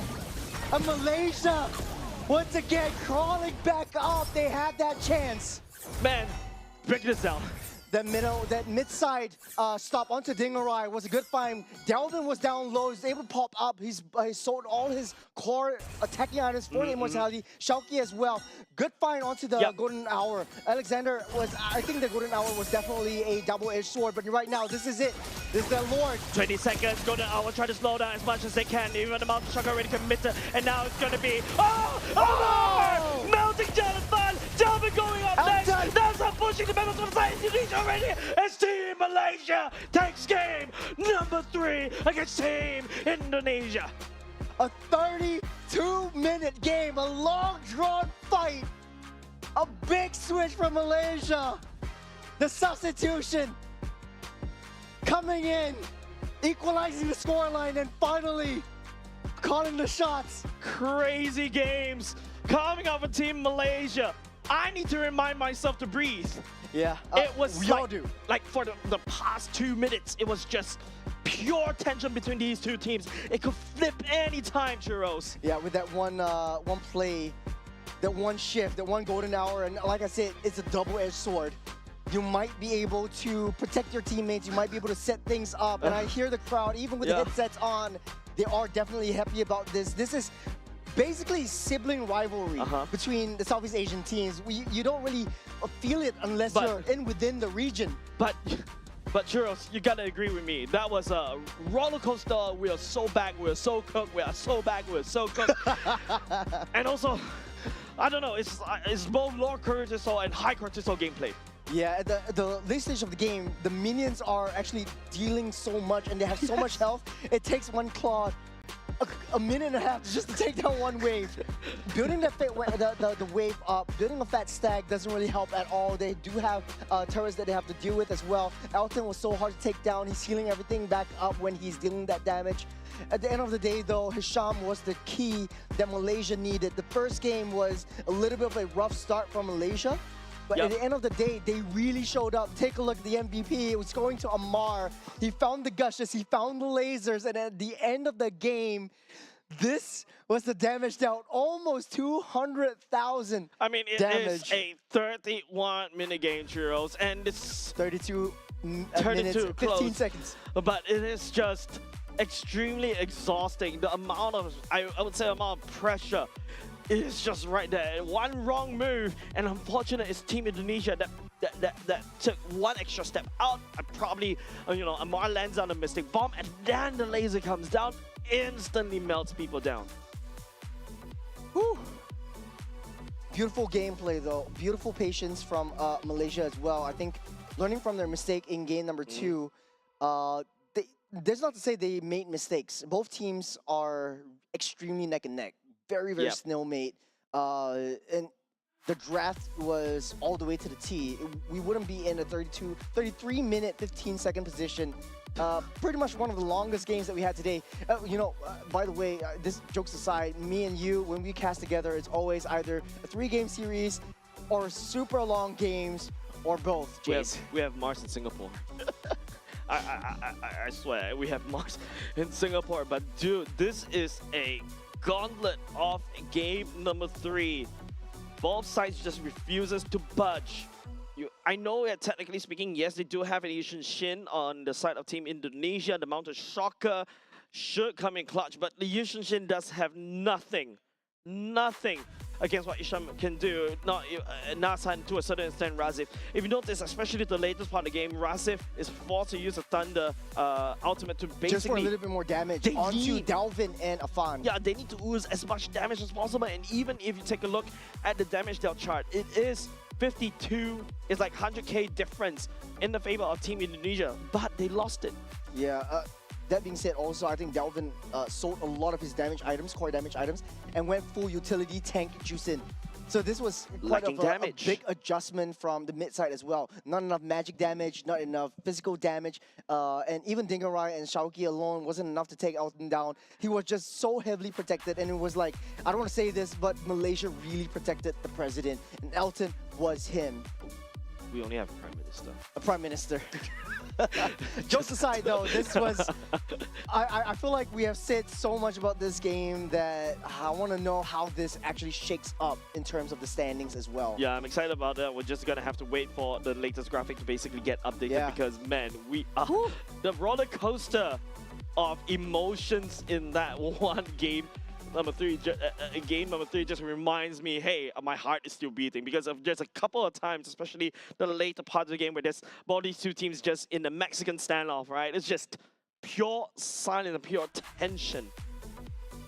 Oh man, Hisham again with his signature down towards the garden, over the bush, and taking the highway into that backside. I think that really sealed the deal over the entirety of this game. This was just an incredible series from start to finish. What a storyline, Jace. Man, I mean, Team Malaysia, right? Game number 3. Indonesia still undefeated for 3 games so far in the 3 days that we've been casting in the Asian Game qualifiers. This is their first loss. Yeah, and it is a 2-1. So, credits where credits due, right? Indonesia still well done, but Team Malaysia, proved themselves right against, one of the touted, Team Indonesia, right? Look, they are known to be really aggressive in terms of these gameplays. They show it in the early game, but when it comes to, closing out the fight, this is a roster from the side of Team Indonesia. You got a Paquito and also Lapu-Lapu. These are not known to really fight front to back, especially when the later parts of the game, most of the team fights are going to be front to back. to be honest, it's still it's just a very difficult execution, especially if you have double fighters. I said that there was a sort of There you go. a timer, but hey, man, enough about the game. Let's take a look at what we know about Oh, that dear. standing so far. Yeah, it feels like even though, okay, at the very least, you know, congratulations over Team Malaysia taking down one game from inside Team Indonesia. But Team Indonesia, that dominance, that points that they've racked up so far in the past few days, has solidified their position at the very least in third place, because that gap Yep. between Team Indonesia and Malaysia was so far apart. But congratulations over to Team Malaysia once again. Of course, you know, Team Philippines, team leading the charge this time round, going up against, you know, Team Cambodia, one of the nemesis in this particular group A. Cambodia coming in second. You know, we talk about third and fourth already. Team Myanmar, followed by Team Vietnam, Team Laos, and then after that, Team Singapore all the way down at 8th position. Top 5 of the standing goes all the way to Nagoya, Japan. I think for Malaysia, they're in a pretty safe spot if they maintain and stay consistent throughout the rest of the next 4 matches that they still have coming into, you know, tomorrow.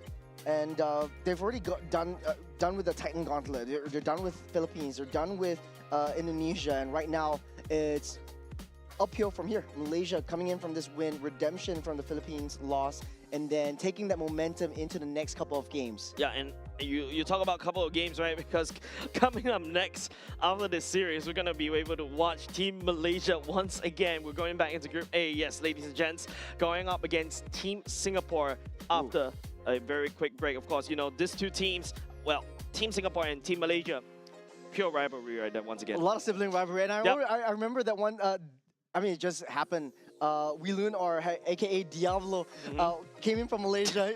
He failed in Malaysia, came back to Singapore, and he made it through Hey, into He's a AWC prodigal son. as well. He's a prodigal son. With It that said, is. ladies and gents, coming up next, Team Singapore going up against Team Malaysia. Don't go away. Coming up next, we'll be going on a short break.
Hanabi-sama finally understands Hinata!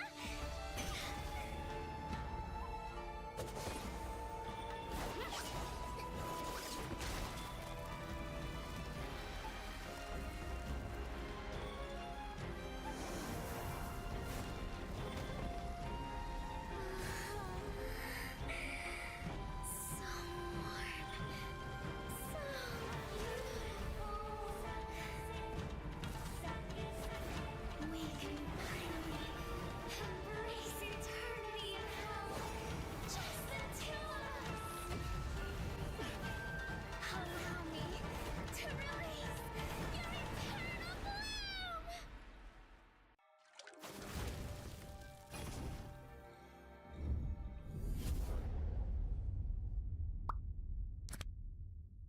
The human body was built to move.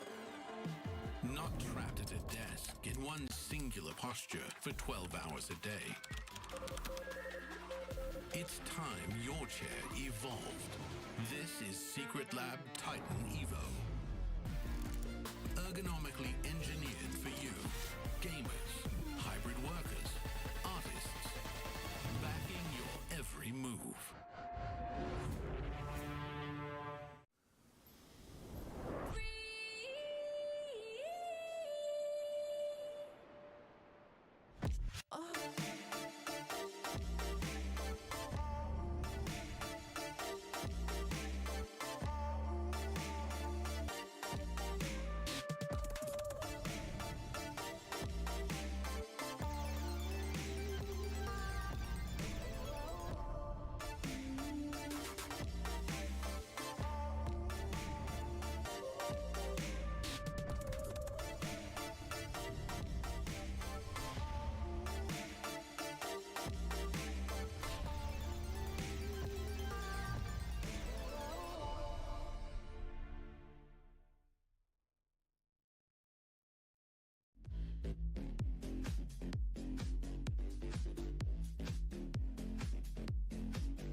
something so crude can be graced with a splatter of beauty.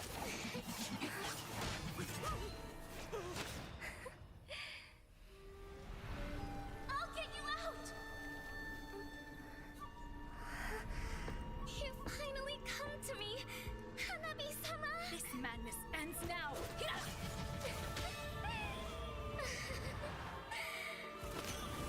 At last, I'm shivering with excitement!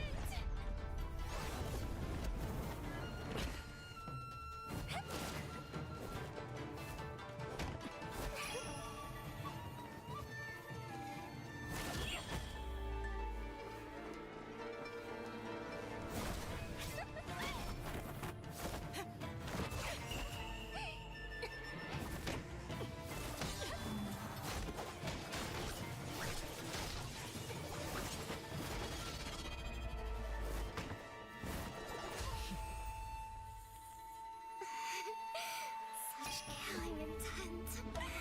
Does this mean Hanabi-sama finally understands Hinata?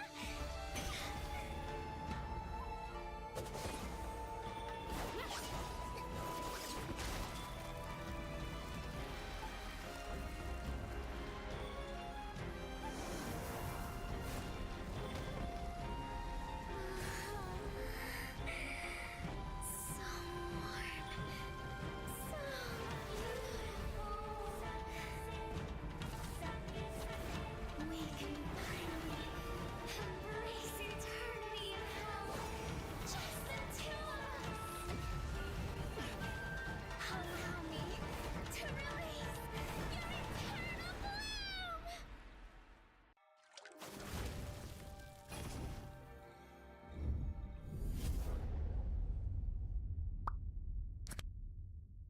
The human body was built to move. Not trapped at a desk in one singular posture for 12 hours a day. It's time your chair evolved. This is Secret Lab Titan Evo. Ergonomically engineered for you, gamers, hybrid workers, artists, backing your every move.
Day number 3 packed with full of action, especially right here in the 2026 Asian Games Esports Events MLBB Qualifiers. My name is Chase. This is Churros. We are in a marathon. We are still your casters for today, at least for the Still. next 2 matches. It has been an absolute gauntlet of a battle, uphill battles for a lot of teams. A lot of expectations were torn apart. But right now, this is going to be the Little Red Dot versus our brethren from across the causeway, Definitely. Malaysia. Yep, definitely, right? And this is something that I would say that, it is, Team Malaysia going off with a massive high, especially winning against Team Indonesia. Must have feeling really good about itself in terms of momentum. But speaking about momentum, so far, that is, the 4th seed, which is Team Malaysia, going up against Team Singapore at the 8th seed. Team Singapore not looking very good. Yeah. To be honest, this was one of the teams that a lot of us here in sunny Singapore have been looking up upon. We know them, we love them, we've casted a lot of their games, we've seen their growth, but in their international stage, it was, suffice to say, a little bit disappointing that they was not able to take any one game off. So we're hoping that against our brothers from Malaysia, this would be Singapore's time to shine, at least a single game off of this series. Yeah, I think, beggars can be choosers in the sense. This is Team Singapore that you're seeing on screen. Keith, Bellamy, Royven, Jin Xiang, and also Whelan. It is so weird to call them by their government names, especially when you know their faces. It is extremely funny. I really can't help but laugh and smile from ear to ear. This is just these players. We've seen them grow up. We've seen them playing in the community and here in Singapore, and going up in the international stage, not having a phenomenal performance, to say the least, really shows us how far Singapore has fallen behind the rest of the other regions from around the world as well. But that being said, though, we did have Whelan going into Malaysia, playing for MPL MY, and having a little bit more experience in the Malaysian team. Of course, technically speaking, the players that you see on screen earlier just now, Team Singapore, they are a really ragged mix of some of the local teams here, namely Kingdom, Ignite, and also to a certain extent, I saw Gear earlier just now. But of course, right now, let's take a look. Once again, Team Malaysia coming back in again. Elton, Hisham, Amar, Nashan, and Razif. The Hisham effect is coming into effect for Team Malaysia. That's the secret weapon for Malaysia. When Akif was put in, Malaysia lost its groove. When Hisham came in, he took over the wheel and just drove this team to victory, albeit they had a 33-minute game against Indonesia. Momentum, yes, it's true, they had that win. They are riding forward with it, but it was an extremely tiring matchup for Team Malaysia. Yeah, I think that's also something that I hope, Team Singapore may potentially take advantage of because, imagine being in a roller coaster of a match. You gotta have to reset. Don't forget, this is also a round robin best of 3, right? There's a lot of things that can potentially go wrong in one, but I think right now, I feel like if you're cheering for Team Singapore, I feel it's all about, making sure that at least they perform the best. Go draft the heroes they're really comfortable in, and then after that, try to make the best play out of it. Well, we're not too far apart in terms of how we generally perform against Malaysia, but seeing how far Malaysia has improved against the likes of Indonesia, the likes of Team Philippines. Singapore has their work cut out for them, especially with the execution. We understand that Bellamy is also one of the more sacrificial players.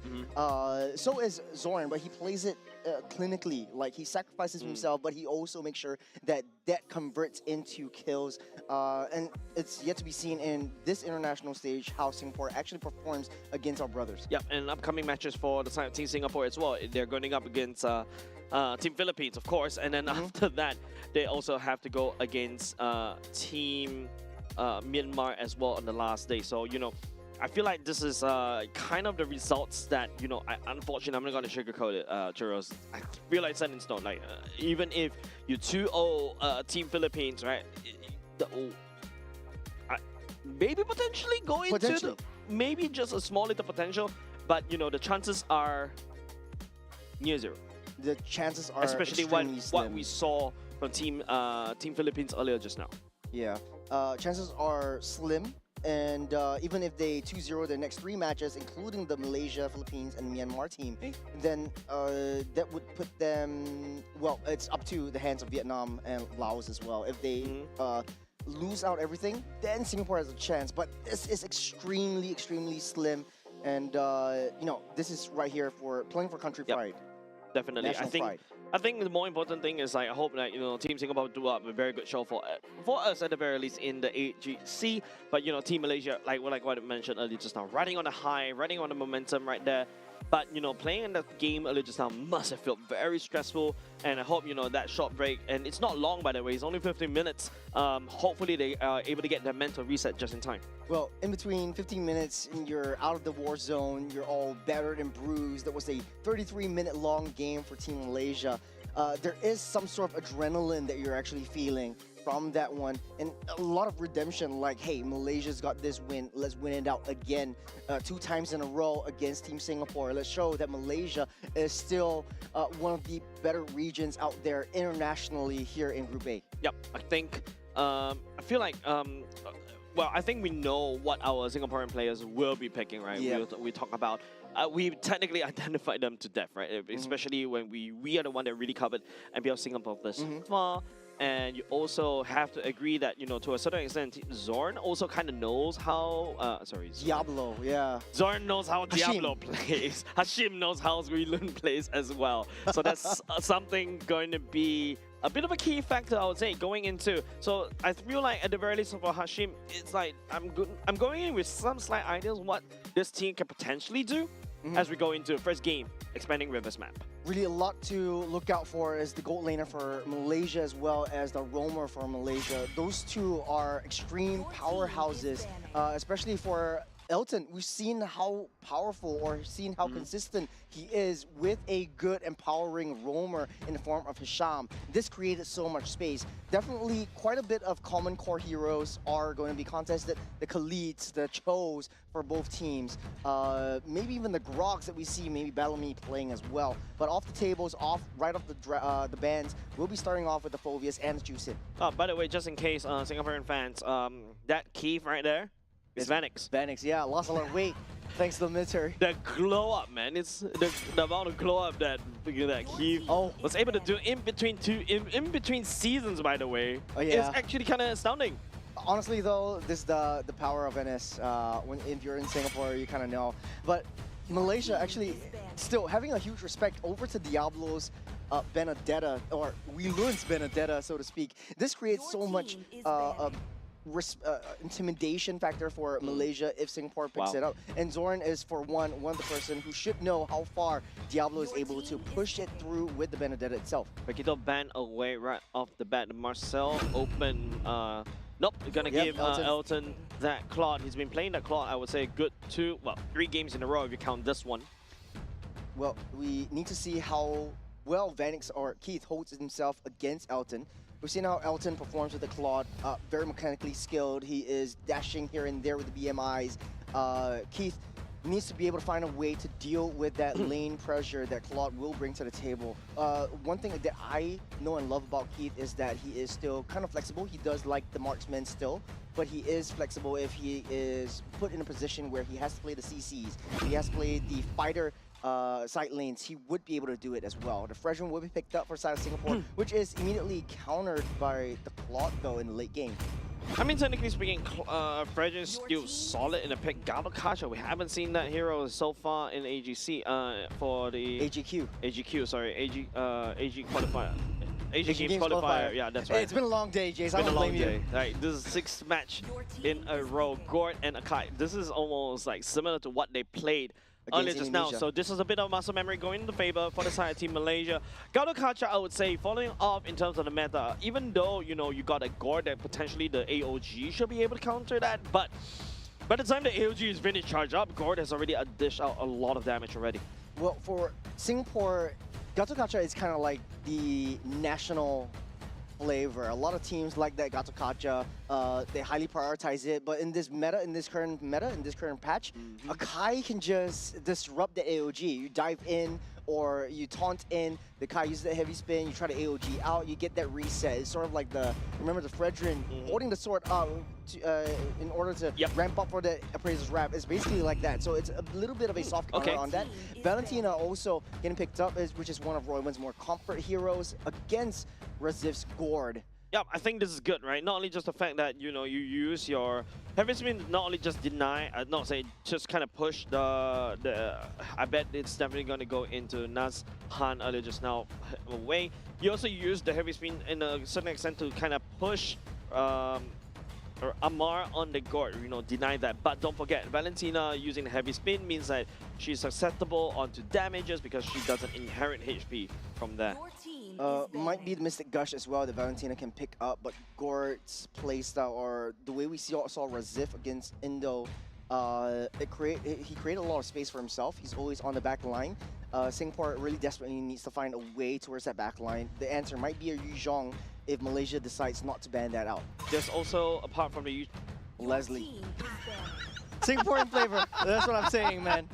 You got your wish. No Leslie actually doesn't see a lot of day, but we do see, I get to see her graphics. We see a ban, all right, from the side of Leslie, right? No one, absolutely no one Malaysia bans with Leslie against the Claude.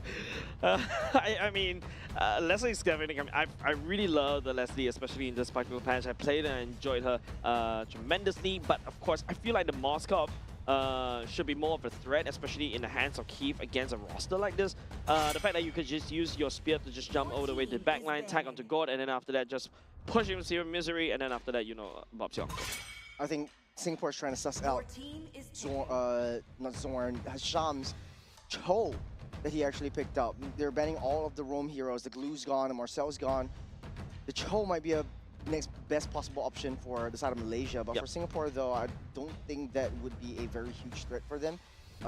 Zorn could go with something a little bit more tanky, aggressive, like the Khalid instead of the Cho. There's still the card potential. If you want to go something non-meta, the Kaja is still a threat, right? Like you just pull somebody, go and just immediately melt the person down, and after that. But problem is, you will just give a lot of options over to the side of Valentina to pick up these critical ultimates.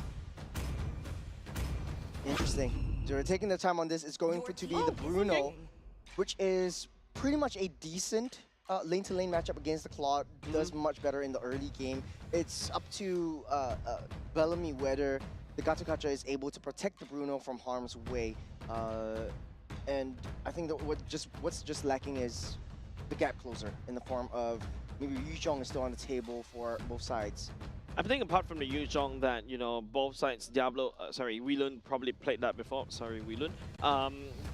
Also, Razu could play as well. There's also a potential Sora from the Zion team, Malaysia as well, that could always fall back on, especially right now.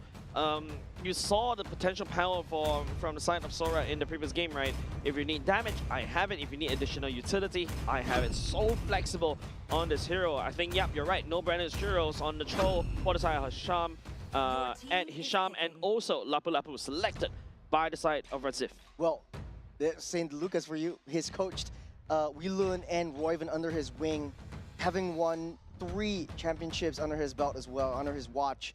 And so he understands how Weelun and Royven likes to play their heroes, how to execute their gameplay.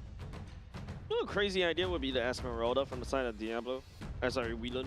Oh yeah. Yeah. It would work. And he played that a couple of times in MPL SG. It worked to great success, especially against the Phovius and the Paquitos. You dive the Gord, Lapu Lapu generates shields as well. You're not afraid of the Cho kicking you at the same time, so that's something that, you know, if Eugene, aka KZP, by the way, shout out to KZP, once you go for that, it's still open. The Martis. He's throwing everything out of the books, out of the tables. He's going straight for the Martis. We've seen this a couple seasons before, not in MPL season 11, MPL SG season 11, but this time around, I think it might be able to work. And Weelun is one of those guys that like to play off-meta picks. He's going straight for the damage. He knows that Junxiang's playing the tank jungler, so he needs that backup of that damage coming in. True. I was thinking more of Esmeralda earlier just now, but Martis, okay. fine. Risky. Risky, I agree. I've seen Wilun play the Martis in the EXP lane before. When he pops off, he looks good. But the second time when he pulls out the Martis in the second game, and then he kind of falls it because the team kind of realizes what the Martis wants to do. Yeah, targets on the heads. And with the S1, S2 combo as well, you have a little bit more CC immunity alongside your ultimate. So I think the Martis, he has his work cut out for him, but hey, don't doubt we learn. This is game number 1, Malaysia versus our versus sunny Singapore. There hasn't been any changes for the past patches for the Martis, right? As we load up into game number 1 between Team Singapore against Team Malaysia. Team Malaysia in the blue, Team Singapore in the red. Both junglers gonna mirror each other, meet all the way down the EXP lane. Yep. Bellamy is moving towards that topside jungle, trying to protect Jinxiang, giving a little bit more intelligence, and I think Hisham being very comfortable on that claw, playing that mind games, playing the way that the annoying Cho that we're also very used to, not used to. Yeah, don't forget Keith also plays quite a mean Bruno back in the good old days when Bruno was part of the meta as well. I think that was a good whole 3 to 4 seasons ago already, but now, Team Singapore looking at mid. Yeah, we also look at Keith as one of the best, if not the one of the best gold laners in Singapore. So, picking up that Bruno, having that safe lane, we know how Singapore likes to play this round. Once they hit that 5-6 minute mark, you see Bellamy just protecting, body blocking Keith. That has been their modus operandi for many seasons already. Taking a little atomizations, it's still the marksman emblem for the Bruno, and going back to basic with the sustain, with a fighter emblem for the Claude as well. Yeah, we've seen another team that actually brought the Bruno, if I remember correctly, that was Hong Kong, China, right? Correct. Using the Bruno, picking up, instead of marksman emblem, went for the fighter emblem step. Because right now in this day and age, you just need that sustainability to be able to do the damage over time against your utility jungles. Yeah, I was testing things out with a new hero as well, Hirara. A lot of players were thinking, hey, go Assassin Emblem, go to Marksman Emblem, because that was in the previous meta where you need a little bit more attack speed. The Sustained Fighter Emblem is coming on strong as well. Unfortunately, we won't get to see that hero in this current meta or in this current patch in AGQ, but going back into the game, this might be a bane or a boon for this Bruno, because you don't have the extra sustain, but you're going straight for that damage. Once you get the Has Claws, you have to rush that Has Claws fast. Okay, but at the very least, there's also a potential way where, the claw is going to get disrupted by Wilun's second skill, right? When you keep spinning all this kind of stuff, you kind of push it away. Hopefully that's the one that is able to deactivate the Blazing Duet. I think right now, Team Singapore is looking at that as a key to victory, but there's still Amar with the Mystic Gush. That laser is still very annoying. Yep, both mid lanes are not level 4 yet, not hitting their power spike. As of now, Wilun already hit his core power spike, got his ultimate, he's in the fray. That's a 4v4. Royman doesn't really have level 4, he jumps in first. A lot of damage already land down for the side of Lamar, even the retribution for the side, Jinxiang already used as well. That's a great start for Singapore, using retribution, slowing that down, taking down Amar, taking down the mid lane to deny him from that farm. So Royman really has that work cut out for him. They know that they needed to give up that objective. They know that they needed to give up that turtle. They don't have to fight that. Let's try to get some farm elsewhere. Yep, and a lot of helps right onto Keith right now, right? Bellamy also will be able to spot that Hisham right there. Procs a concussive blast, but you can see Keith just kicking those damage right down the Bolton as we take a look at this replay. There's a lot of damage starting off with Royven, especially with the Valentina. Early game burst damage from that Valentina. Someone has been slain though, that's Bellamy, walking a little bit too deep and too far into the bush. Keith. Blazing Duet, and unfortunate, the heavy spin as well. Many ultimates committed onto Keith. Even the flicker already even burned as well by the side of Keith. That's how Team Malaysia is going to climb back, I guess. Yeah, a mistake from Bellamy and Keith where, you see Bellamy coming up on that top side, but you don't open up that map to suss out where Najan as well as Amar would be at. All you need is one heavy spin to lock Keith down, use up that Purify. You don't really have a lot of escape or maneuverability once your dash is used up as well. Roy also, right, you expect the Valentina to have at the very least some form of EXP advantage, especially when you start rotating, you start spinning, you gain EXP. You're not seeing that coming out from the side of Royven as well. Yeah, the passive has been nerfed quite a bit for Valentina, but it's still extremely viable just because of the early game damage. Look at where Hisham is, Jules. Whoa, it's way deep in enemy territory. And this is precisely the Hisham that we know and love, at least for the previous game against Indonesia, that has so much trouble taking that Cho down. And for Singapore, though, this is, as much as they got the first blood, they are 1,500 gold behind for the second turtle. They're not in the right position. Weilun is taking a little bit more time than usual just to get that skill up. He's not having that presence that we need, at least for the early game. Yep, Raven steals away the heavy spin at the very least. From the side, Nashan, Keith is also joining the fray in the mid. Elton also joining suit. This could be a potential 5v5 right now. The spin for the win for the side of Weilun. Razif dies on the way back. Zones out Jin Xiang right there. Members for the side. Oh, Masan still takes down the turtle for himself at the same time. And also a double kill for the side Team Malaysia. Man, this is so hard to watch if you're a strong team Singapore. Jin Xiang was left all alone in the turtle pit. Malaysia just pulled everyone in. It's the Hisham effect. He went straight into the back line, tried to pull Royven in. Now without the dashes, Elton from all the way from that top side rotated down to the mid just to join in that turtle fight. Found kills onto two of the core members of Singapore. Yep, take a look at the replay, right? Like, even though you see that's the problem about the Fredrin versus Nasan on the Akai, right? You're just a sitting duck. You're constantly getting pushed out, and Hisham even landing the way of the dragon at the same time onto ensuring the death of Jin Xiang as well. So that's not looking great for the side of Team Singapore. 5 to kill is the kill score. 5 to 1 is the kill score. Yeah, the Akai itself is just such an annoyance towards this Fredrin. I think Jin Xiang is just really comfortable with the Fredrin as a tank jungle, but right now Malaysia are just ramping up that tempo, keeping up into that aggression. Oh man. Mid lane crack open in 5 minutes. Royven also down low, 50% of his health already gone up.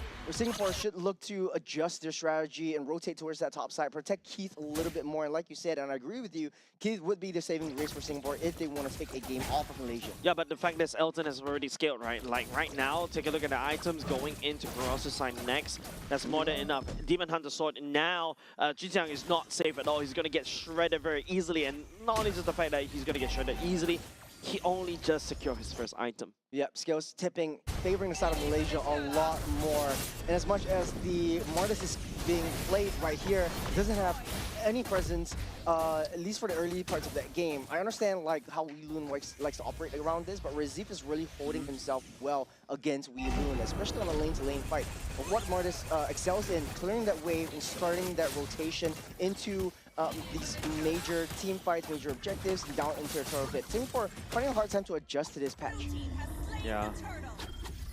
Just unfortunately for the side of Team Singapore, they had to watch Team Malaysia take down that turtle for absolutely free. There's no sense of fight coming out of Team Singapore as of now. They're really far behind. Yep. 4K gold lead in the favor of the side of Team Malaysia right now. Yeah, it is difficult to watch. Jin Xiang will hit the call on the taunt. Energy eruption will not land though. Everyone's just dashing out of the way. But you're putting Jin Xiang in a position where he has to support also where Keith is, and he's just sitting nicely on that top side T1 for a period of time. This wastes his time on the farm that he could have picked up elsewhere on that map. Yeah, and don't forget, you expect the mark just to really escalate out of control, right? As of now, but okay, hold on a second. A bit of a push coming up on the side. Weilun right here. Nasan is still okay. The heavy spin still in tow, but no damage coming up in Singapore as of yet. Yeah, they're just way too far behind. 4,800 gold lead is the economy gap that Malaysia has built for themselves. Singapore is just playing on the defensive. As passive as they are, they don't want to rush onto anything. They want to play it safe. And it's kind of like, you know, you turtle up until Malaysia makes a mistake, but you can't really count on Malaysia to make any mistakes at all. Yeah, I feel like you have to really try to force it, right? Like, I haven't seen any form of engages coming out from the side of Team Singapore, and mostly Team Malaysia is the one that comments these fights early on. I feel like, you know, giving 2-3 turtles over the side of Team Malaysia already, especially on this scaling comp, is not looking good for the side of Team Singapore. And, you know, Team Malaysia, right? They're going to take this Amar, right? Like, look, Amar is 2-1 and 2. Elton, yep, that's attack speed trinity. No, actually, that's going to be a corrosive sign. I think the Golden Staff is not really required because, like, you know, he's already pick up quite a decent chunk of the damage. Jinxiang is not there yet to be able to front and face tank against the damage coming up from Elton. That is a big problem. Yeah, I feel like the issue is the rotation speed from Singapore. They were banking on Weeloon to start making the cuts, making the moves across the map to join in these early skirmishes, the early team fights. The Jinxiang using a taunt over receive, but he will be able to walk out safe. Singapore doesn't seem like they want to go for any of the aggressions at all. Yeah, it's just, you know, Team Malaysia is taking over the whole land of Dawn, right? Like whatever Team Singapore is trying to do, it's constantly getting denied because of the Akai heavy spin. And also, to a certain extent, the Bravest Warrior as well, right? And now, look, Team Malaysia, they're leagues ahead in terms of the EXP. For Malaysia as well, they have done a pretty good job. They know that they control the jungle. They know that they've secured the map. And now they're sitting heavily on that map. Singapore can't even step foot out of their base. They might be able to burst the bubble right now. The Mystic Gush will take Bellamy down. Taking bomb at the same time. One more dot to burn will do the trick for the side of Amar, taking Bellamy down. Unfortunate for Singapore. This looks like an extremely dire situation. 10 minutes in, 8K goal lead is what Malaysia has built upon themselves. And they're just playing the mental game, playing the mind games, drawing them out. Look, Elton goes all the way deep, placing the wet at the same time. Jinxiang trying to land down the Razor's Wrath. Okay, still at the very least, still catch onto Elton. And now it seems like Team Malaysia have overstayed the welcome just a little bit. But Jinxiang already sacrificed right here. We're picking up Razzie, 3 men down. And that should be some form of shutdown goal at the very least. Consolation prize for Team Singapore. Jinxiang still has that metal in him. He still has that fight in him. And he will fight until the very end. The scoreline has equalized right now, a little bit favoring the side of Malaysia still, but Singapore on that defense. They're not out of the woods yet. Not out of the woods yet, though. It's difficult for them. And Jinxiang, that was a pretty decent play.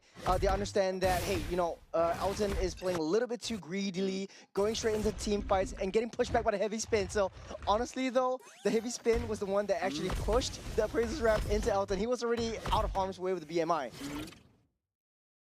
And it feels like, you know, if you take a look, the damage started coming from Kiev is starting to show right now. But Ziggy's Fury and Haskell's already secured. Royven can also start bursting. And hold on a second. No engages coming out from inside Team Malaysia as of now. Team Singapore full retreat though. That's a 5v5. If they want to go for a all-out skirmish, Jinxiang taking a huge amount of damage from that Claude. And I think Elton already has the Holy Trinity already built up. Singapore needs to thread lightly. At least for the next 50 seconds until Lord spawns up. They might be able to take this if they play their cards right. Loon needs to find angles and approaches onto the back line, but Elton, as we all know, is hard to take down. Benefit gun as well. If he's already very hard to take down, that extended range is gonna make it even harder. Keith, I believe, should be on his third item going into the benefit gun as well. Berserker's Fury rework is also kind of interesting for the side of Bruno. That's why probably you start to see a lot of these pro players experimenting onto the Bruno, right? Well, that being said, though, there's a taunt over onto Hishan. We'll be able to dash out of there. A little bit of mind games once again. As Singapore struggles to find any consolation. Any footing as well, right? And right now, Jinxiang. Oh, man. That's not where you want to be! Oh, even immediately gets busted down and Bellamy burning to the revitalize. Churros, I don't really understand what's going on because Team Malaysia is just leading the charge. 3 members down, making 4. Elton become a double kill already. And Elton turning it around. Razzie Whelan going out next. A full wipeout for the side of the Singaporean team. Malaysia just pushing it through, showing who's the bigger brother. And they might be able to turn things around. This is 1 million, but that might be all they need. The last I checked, Amar, the Mystic Gush doesn't work on base. Last I checked. But it is difficult to watch. And, you know, all smiles for the side of Team Malaysia, though.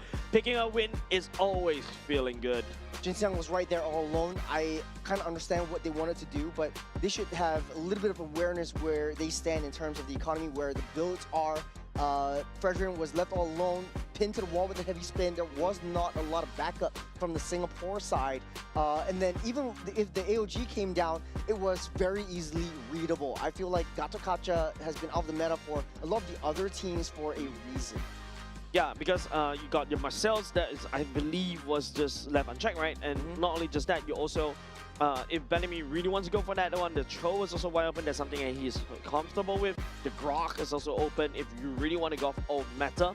The wall, at the very least, but the wall does block you from escaping sometimes, and you have an Akai on the enemy team. So maybe a bit of anti-synergy right there. But there's still couple of options. The Atlas, to a certain extent, is also open as well. Yeah, the issue for Singapore, and we will talk about Elton first. Having a beautiful game, 3-1-7 on this Claude, and he is still unbreakable, unstoppable if he gets his hands on his signature pick. The main issue was, going back to Singapore, is that they don't really have a gap closer. They're going in for this hit-to-hits. They want to play a typical front-to-back, but the meta has shifted. The strategy has changed. You have so much heroes that are able to get access into their back lines.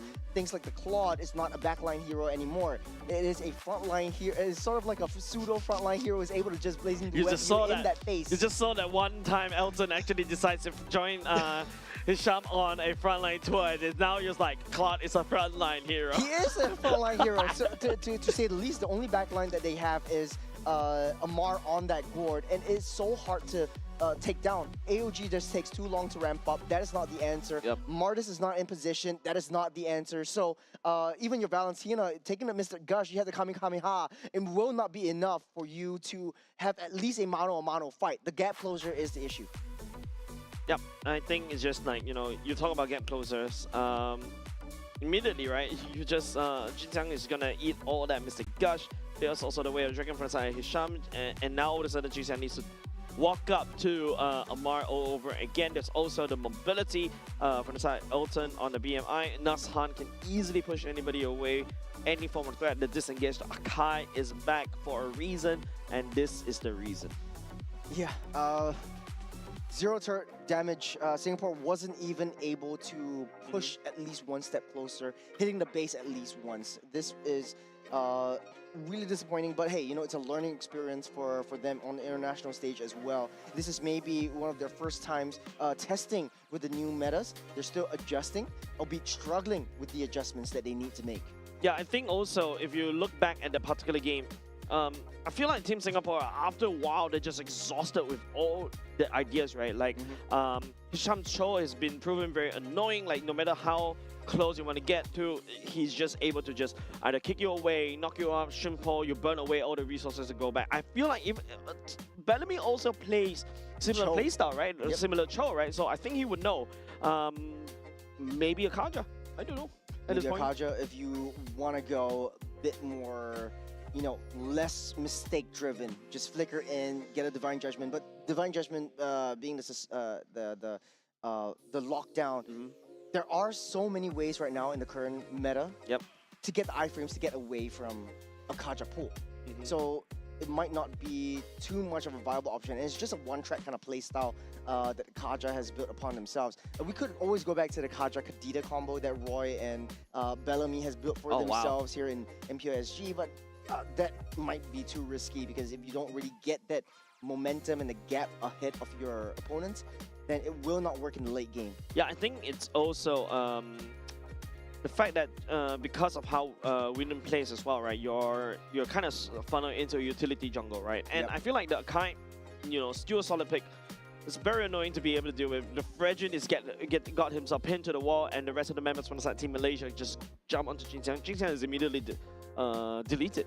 Yeah, it was just really unfortunate. Let's look forward towards the next game, and I think adjustments definitely needed to be made for Singapore at the very least. Weilun is one of those players where he is good at what he plays, so a lot of teams draft around him. Like, he wants to play the Martas, he wants to play the Benedettas, he wants to bring in the Minsitars, and the team has to draft around him, specifically the jungle pick, where Yon or Jinjiang is known as a assassin hero. So put him on an assassin, try to play around Jinjiang's more comfort heroes. Going into game number 2, this is going to be broken walls, and I don't know, man, Churros. It's as a Singaporean, or actually, hey, you still have your Malaysian passport. By the way, thank you for doxing me. Thank you for doxing me. But hey, I like the fact that earlier just now, the comments actually called you out, thinking that you know as well. I know. But hey, it has been a long day for both teams. and for us casters as well. So mistakes definitely Glue. will be made. The glue and the Phobius would bend out alongside Paquito. Don't want to deal with that at all. Glue first ban, hoping to open up even more here. Every time when I see, not your mainstays getting banned away means that, they're looking for even more, right? Yeah. Paquito ban, perma-ban, I would say, if you're dealing against Wheelun right here. Even the Benedetta goes into play as well. And all of a sudden, I feel like earlier just now, if Wheelun actually went for the Esmeralda, maybe there's a chance. I hope KZP actually drops that for him. Yeah, a lot more adjustments need to be made. Wheelun is such a versatile player. He's good at what he does. And in this current meta, in this current patch, and especially this current roster, Wheelun would excel more in a high damage soaker and sustained fighter instead of a pure damage dealer in the form of Martis, in the form of a Benedetta, and so on and so forth. Yeah, Khalid is also still better than the God of Contra earlier just now, right? Like, you're able to wave clear your mid, you're also able to threaten with the Raging Sandstorm onto the gourd. I think Faster it feels like a low-hanging rotations. food. It kind of feels also disjointed in a way for Team Singapore. Typically, we see the mid lane duo rotating together, but this time around, it kind of seems like Bellamy has one hit to go up to the top side. Royven's just going down the bottom side and just block and pushing up into the mid again. So it's just a lot of disjointed efforts from Singapore. Yeah, first pick in the hands of Team Singapore right now. Juicing ban, that's usually our side ban. So what do they go for? Marcel? Phobius, Phobius Marcel, Claude? I've seen Claude first yeah. picks. Take it out from Elton. I think that is a huge threat to Singapore. Yep, Elton has been playing Claude for 3 games in a row. I think you just have to shake up the drop just a little bit. Kalea Kalea. first pick. That means you're giving over the Claude once again to Elton. They're happy about this. They're just laughing at that. They're feeling good. There's that Kai once again. I'm not too surprised if that would be the Marcel, even if they want to shake things up. Nope. Board once again. Amar, okay. At the very least, it's still almost. I foresee a potentially similar drop coming out from the side of Team Malaysia again. Since they don't really need to fix the roster, just go ahead and pick up everything that they picked in game number 1, and technically speaking, game number 3 in the previous series. If Team Singapore decides not to mess up the draft as well. This could very well go for a Valentino once again. I would say Jin Xiang should go straight for an assassin pick. Try to switch things up. Man, they're already way behind, and maybe take this time to experiment what works for this roster. Yeah, double assassin, why not, right? Yeah. Suyo and also a, well, not Vincitar, but like, okay. Unfortunately, Benedetta's already banned away. Okay, it seems like Team So that's the Singapore adjustments, okay. adjusted just a little bit, going for the Baxia Claude instead. Denying the clock away from Elton, so we did see Elton with quite a bit of high-hitting heroes like carries and the Moscows before as well, so that's not too much of an issue. SGP, Singapore should look to try to target ban onto the gold laner for this period, open up a little bit more options for the EXP side. I think that should be the approach for now. Malaysia doesn't want Cho to get banned out. They know that Singapore fears Zorn's Cho or Hashim's Cho, so they just want to take it off the tables first. Yeah, and that's... I don't know, man. I don't know, Churros. You're the Singaporean right here on the desk. No, for now no, I'm just kidding. Don't quote me on that one. Well, as the Malaysian on the desk, I don't know, I feel you're right, because I technically stayed here for like close 10 years already. Watch definitely Wheelun grow from, your rookie all the way to now. And also to a certain extent, Jin Xiang, right? Like from a rookie to now. But I feel like, there's no fight left from the side of Team Singapore. Team Malaysia, just snuffing that momentum out right off the bat in game number 1. Yeah. The first 2 games, definitely a slaughterhouse for Singapore. It would be good if they were able to take at least 1 game off of Malaysia. At least 1 game for the nation themselves. But man, oh man, this is extremely hard to watch. And it's pretty slow. They're thinking about this, they're internalizing, they're making the adjustments, but it's all down to the execution. The Kalea first pick, I was really stunned and really surprised upon. Because haven't seen that in this... in AGQ at the very least. Yeah, Not even from the other regions, from the other groups as well. Yeah, I mean, Kalea first pick was kind of like a past meta draft, right? Not only just that. It wouldn't be a B1 pick. It would probably be a B3? R2, R3 at the very most. I would say B3 at the very most. But okay, at the very least, right? Team Malaysia and also Team Singapore, they're going to play kind of similar play style, right? Like, you got the Kalia for the pick, you also got the Cho for the pick, right? And now, back to the bans. If you take a look at Team Malaysia, bans away two mid laners, right? The Royce, Lilia, Yeah, Royce, Kimmy, Sora and Arlot ban as well. Team Malaysia opted for the Harith instead. Esmeralda looking juicy? Yeah, 100%. I think they should pick that up. He's played pretty well before in Singapore. And so facing up against the Harith, you have a constant output of shields, especially not only for the Harith, but for the Cho as well.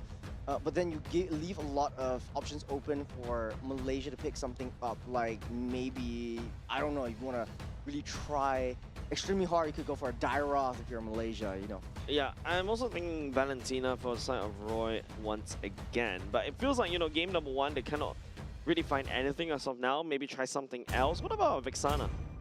Ooh, interesting. Royvin is one of those players that likes the artillery major, so Vexana would definitely not be off the table just yet. Ruby will be locked down right here, so that would be the answer for the Harith and the Cho. And a lot of CCs, definitely annoying to deal with. We've seen how it was played very well in the earlier game today. I can't believe it has been like 7 hours since the Hong Kong-China game.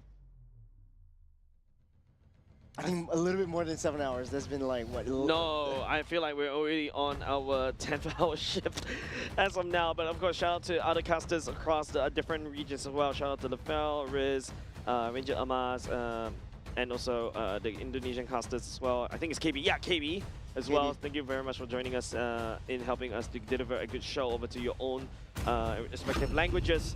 Technically speaking, if you take a look at Team Singapore's roster, I think not the worst I've seen so far. Hopefully that switch up is something that we can take a look, right? And not only just that, right? Ruby switch up in terms of more damaging kind of fighter, kind of Ruby, maybe up, you know, Willen's sleeve right now. Singapore's roster also shows a lot of rotation from the mid lane trio. At the very least, you have the Wings by Wings. You've got the rolling wheels from the box as well. So hopefully we see a lot more skirmishes, a lot more engages coming in from Singapore. But from Malaysia, though, they only have one target and one target only for the early game. Just take down Roy. Then you don't have a artillery mage to deal with at all. In the late game, just try to disrupt Keith as much as possible. I mean, the Varsa is definitely under threat, right? A Kai Heavy Spin, and not only just that, the Bravest Warrior from the side of the Lapu-Lapu. And even the Mystic bombs as well. Yeah, Varsa is still very squishy. So it's about the positioning coming outside of Roy as well. And I like the fact that, hey, I'm still calling Roy Because that's his IGN. That's so his IGN, and that rolls off the tongue normally for me. Yeah. But, you know, he just put it as Royvin, so saying the whole thing, it is kind of weird, I do agree. But this is game number 2. Ladies and gentlemen, Singapore and Malaysia 1 game away from sealing the deal on this victory. Yep. Sibling rivalry, a bitter rivalry between these two teams. Purify check, it's only just Ilton going into the Purify. Even Amar going into Flicker instead definitely required, right? You need that Flicker to reposition your Mystic Gush to be able to land down the damage. Flicker ultimate for the side of Rezif is very important as well. So yeah, I feel like that's potentially why at the very least, you know, Bellamy may potentially have a better game this time. Yeah. And single target pick off, the main target that they would want to go for is Elton. We would be able to lure out and bait out the Purify with Weelun in the later stage of the game. In the early game, though, this would be over the side of Amar, and he's taking the Flicker instead of the Purify, and it would be a little bit easier for Bellamy to get that jump onto the back line to get Amar in. And it's a little bit less of a ramp-up compared to the AOG. Yep. Well, at least any form of pickup is great right now at this point of time. Some traits happening all across the map between Team Singapore and Team Malaysia. At the very least, Keith seems very comfortable going up against Harith down bot. Yep. A decently slower game this time around where both teams are not gonna just make a move as and when they want. Hisham just doing Hisham things and just working his way around the map, giving intelligence, and he's on reconnaissance duty. Singapore really needs to find Lee Lun up to par and getting that rotations down towards that turtle pit ASAP. Yep. Right now, don't forget, Nasan does have the heavy speed. He will commit all to that for now. Also, the Bravest Warrior completed by Razif. Hisham all the way finds the back line. The massive sword slams right onto Roy and also Jinxian. Nice one coming up on Wheelan though, but he's definitely going to be more than that one. Bellamy returns the kill at the same time. The Ruby outputting damage. Wheelan picking up and not assisting, picking up for that kill. It's the beauty of that Ruby. At any one point in time, this is just chain stuns. But speaking of chain stuns, just everything that transpired out there was Bellamy jumping straight into Najad, reacted by throwing on the heavy spin, pushing Jin Xiang into Amar's face and taking a full Mystic Gush to the face. We'll be able to see this now. Jin Xiang was way too far ahead of the rest of the team. Hasif and as well as Hisham just doing the Lord's work, just pushing the rest of Singapore at bay and away from where Jin Xiang would potentially need to be. Yeah, well, we're watching that instant replay. Bellamy got taken down. I believe that should be by Nazhan, if I remember correctly. No, it's not Nazhan. No, Amar. Yeah, Amar as well. Another kill. He's got 2 kills for Discord in the early stage of the game. And Amar is still, you know, untouchable at this point. There is a gap closer at this point, which is Bellamy. If you speaking of which, Bellamy Clear. Finding onto the damage onto Hisham as well. Just sidestep that feather airstrike. Frontside Roy and now Wheelan spin for the win. Nazhan and also Razif tag team. That's also going to be a hook. But Wheelan's taking a lot of damage right here. The sustainability coming on Wheelan is keeping it safe for now. Yep, Hisham back on that top side to respond. Heavy spin as well, right onto Amar. Missing gun. We've been here before, Churros. Wait, Jinxiang still able to walk away. Yeah, just in the nick of time. Damage was not enough from Amar, but we've seen how much damage that Amar can do right from the get-go. This is still the 4-minute mark, my friend. And Jace, this is still looking kind of dire. Singapore's still right all over the place. Malaysia's just taking advantage of the situation where Singapore is, hey, I want to fight in the bottom side, I want to fight in the mid side, and I'm leaving Diablo White alone. Okay, seems like everybody, it seems like Nazhan walks in the wrong part of the bush, but Razif, right there, everybody for the side, Team Singapore is so clumped up, makes Razif so easy to go in. Not only just that, Kim joining the fight as well. Blazing Duet will be able to fight 3 members from the side. Team Singapore going down 4, surprise of 2.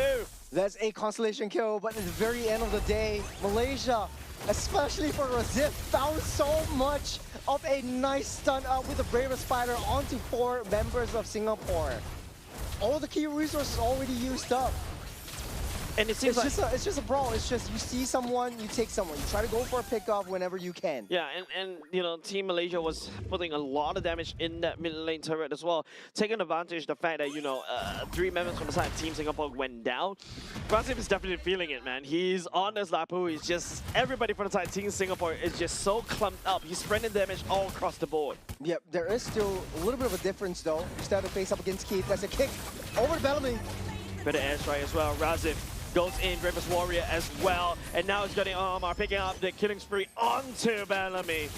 This is not looking good so far. Keeps still be able to crack the top side turret for now. Nazhan stuck Wheelan all the way across the wall as well, and the Mystic Gush Amar last if it's on kill. Nazhan rings the dinner bell and Amar swoops it up.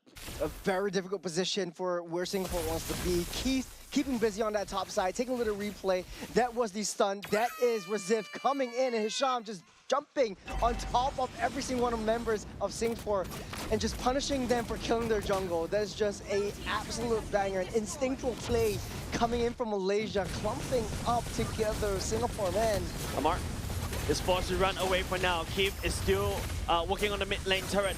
To this Esports already used by the side of Jinxiang. Kalia picking off Razif as Elton going to the double ball, zip-zapping around. Keith still holding on to the Blazing Duet though, unable to commit for that one. Amar once again. Once I see the heavy spin, you see the Mystic Gush, but Keith finds a shutdown onto Amar. There is a silver lining, and his name is Keith, our Lord. are gone.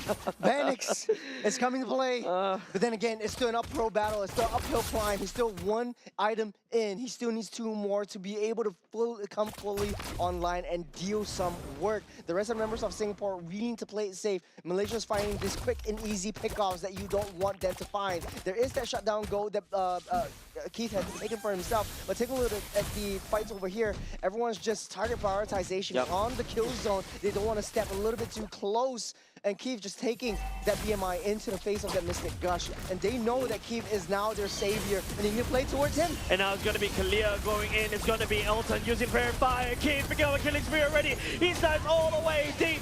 It's also going to be Jinxiang picking up onto Hisham as well. A bit of signs of life for the side Team Singapore though. Oh, that is just signs of life. There is a heartbeat for Singapore. Someone use CPR. This is not a house of cards. This is your house and mine.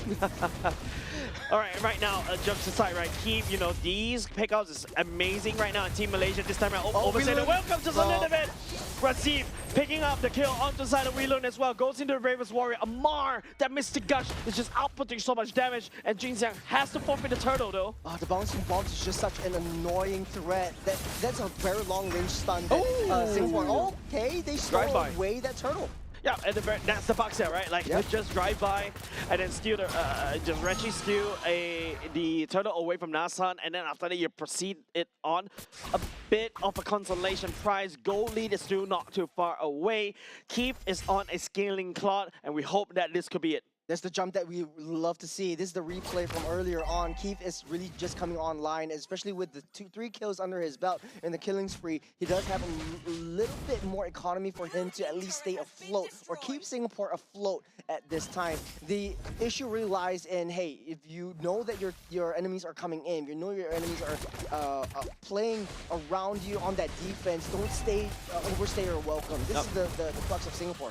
Yeah, protecting Keith once again, right? He has to protect the president. It's just gameplay as old as time. If you notice, Elton on the other side of the map also shoving up top. Nasan picks up the Chinese Trojan already in preparation of Keith. But apart from Keith that could reliable do the damage, do the Lord's work against Team Malaysia for now. Riven on this far side, I haven't seen a bit of an impact coming up from him as of now. I think also Weelun has been relegated up on that top side to handle the fat wave that's pushing down towards the top. So for Team Singapore, they don't really have a lot of chain CCs, but keep really showing us how this Claude is working, and it's showing that damage. They just need to play it safe and try to go for those pickoffs. You see how far that they have zoned out away from Keith. They need to protect Keith, and so that is the answer. The way that Malaysia would potentially play this is if Hisham is able to get into the face of Keith, try to force the Purify, and then Najang comes in with the heavy spin. I just secured the Holy Crystal, so that's a massive power spike for this Harry as of now. Haven't found any fun kills. Oh, Jesus! Found onto Amar as well. An immediate pick off onto the Feather Airstrike as well. But Hisham also could do the same. Jump onto Royven immediately again deletes it off. Keith right now is one in trouble. Also bursts on the Purify, trying to lay down onto the damage, but now it's just Natsan on the Sakai. Just heavy spin, 2 members down, just for Amar. That's the punish, but Blazing Duet. Blazing Duet all the way to the back line as well. Keith this time around may have run out of steam. The BMI unable to return. That's a shutdown. Give it over to our Team Malaysia. That is smart considering that Razif was the one who popped the Purify, and right now they're still in the midst of fight. They still want to challenge this. Yeah, Weelun still in the fight right here. Jinxiang can still do quite a decent chunk of damage over and over again, but Team Singapore and also Team Malaysia disengages. Good punish though.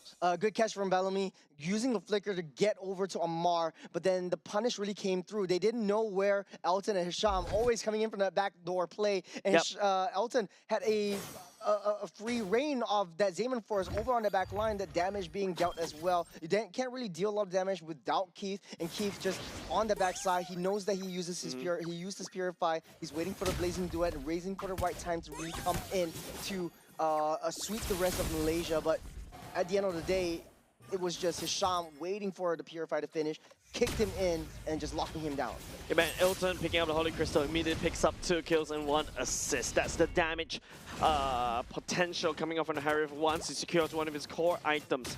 Right now, it's just, you know, Team Singapore, there's a bit of signs of life coming in at the very least, but then Team Malaysia knows how to punish, and Hisham looking for a pickup. Jin Xiang still secures the Lord for now, and it's also going to be Team Singapore finding onto Hisham and busting down where he stands. This is the Singapore we know and love. They're finding the kills, they're finding the pickoffs. In Malaysia, they're being forced to make mistakes. Hisham wants to go to the back line. He needs to find Royven to disrupt the fair airstrike, and the damage from Roy is coming to fruition. Malaysia, though, still has a little bit of an upper hand in terms of, hey, I have a little bit more of the crowd control potential. Taking a little itemizations, there's a Holy Trinity already built up, the Winter Crown also for Keith. And Bellamy, find the right pickoffs, find the right approach, and sustaining it against the team fight. Singapore does have a lot of burst, though. And don't forget, right, the burst comes into the form, I would say, from the side of Keith, from the side of Roy. Team Malaysia, on the other hand, this is exactly, remember when we went into game number 2, we're looking at Purified Chaos. Reload getting kicked as well, and immediately gets melted down by the side of Ilton. If it's being committed by the side of Nisham as well, pinning Venom against the wall. Amar used already Mystic Gush as Elton pick up a double kill already. The Lord is still trampling down at the bottom side. A pickoff for a pickoff. Hisham identified that Whelan is left all alone to his own devices. He's got the flicker. He doesn't really have that much of a crowd control mitigation, and he take advantage of that. Whelan not having a field day in this game. Yep, not only just that, Divine Glaive built over the side of Elton. If Elton is already doing an insane and unholy amount of damage, he's going to do even more. And now to make things worse, Nazhan already built a blade armor to try to counteract against Keith. Taking a look at replays, it kind of seems like, okay, he was trying to suss out for a little bit more information, didn't know where Hisham was. That was a quick and easy work. Bellamy therefore responds to try to pull attention away from that, but got caught himself between a rock and a hard place. It seems like, you know, while we're watching the instant replay, Heavy's being committed by Nazhan as well. Team Singapore was able to do a lot of infrastructure damage down at the bot lane. At least this time around, Team Malaysia may have to be a little bit respectful over the side of Keith. Yeah, never underestimate a Claude, especially a late game powerhouse of a monster Claude, who's able to melt down the main frontline tanks of Malaysia. The way that they could potentially play this is try to bait out Whelan. I feel like Whelan is always trying to get into the main fights. He does have a little bit more sustain, has less of that defense, and very punishable for Sa Whelan. I see Team Singapore trying to do something sneaky, but immediately get discovered by the side of Team Malaysia with just one of that Oracle Eye thing. Little tough spot of bother for Singapore right here. They had so much of the upper hand. It's constant push and pull. But Malaysia, they had a heck of a game. They had 3 games prior before this, and they won out that first game just now earlier on. They were happy about this, but this time around, they are struggling. Singapore is forcing mistakes from Malaysia. They're going in too deep. They're trying to find flanks that they cannot make.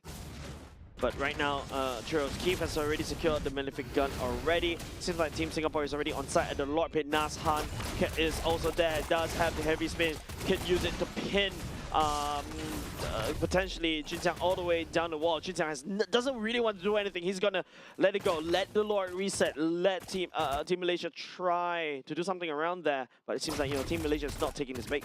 Yeah, Singapore really needs to identify where Hisham is and where Elton is, because that's going to be the main damage coming in from the flanks. We've seen that played out once in this game, and we've seen the power that Hisham has over the shot calling potential, where, you know, if you're wide open, that is it. That's the concealed play. Gets spot out though, BMI. Keith goes all the way back to safety. Clear! We'll be able to find onto Hisham, but Nazhan also pinning the members from the side. Team Singapore down against the wall. And speaking of which, the damage unleashed by the side of Amar. The bomb drop. Keith unable to find an angle to go in for the Blazing Duet as well. But even if he can, it is a little bit too late because Whelan has went down. Whelan just playing this game as a sacrificial lamb, always the first to go down, and Malaysia capitalizing on Singapore's mistakes. But that wasn't a mistake.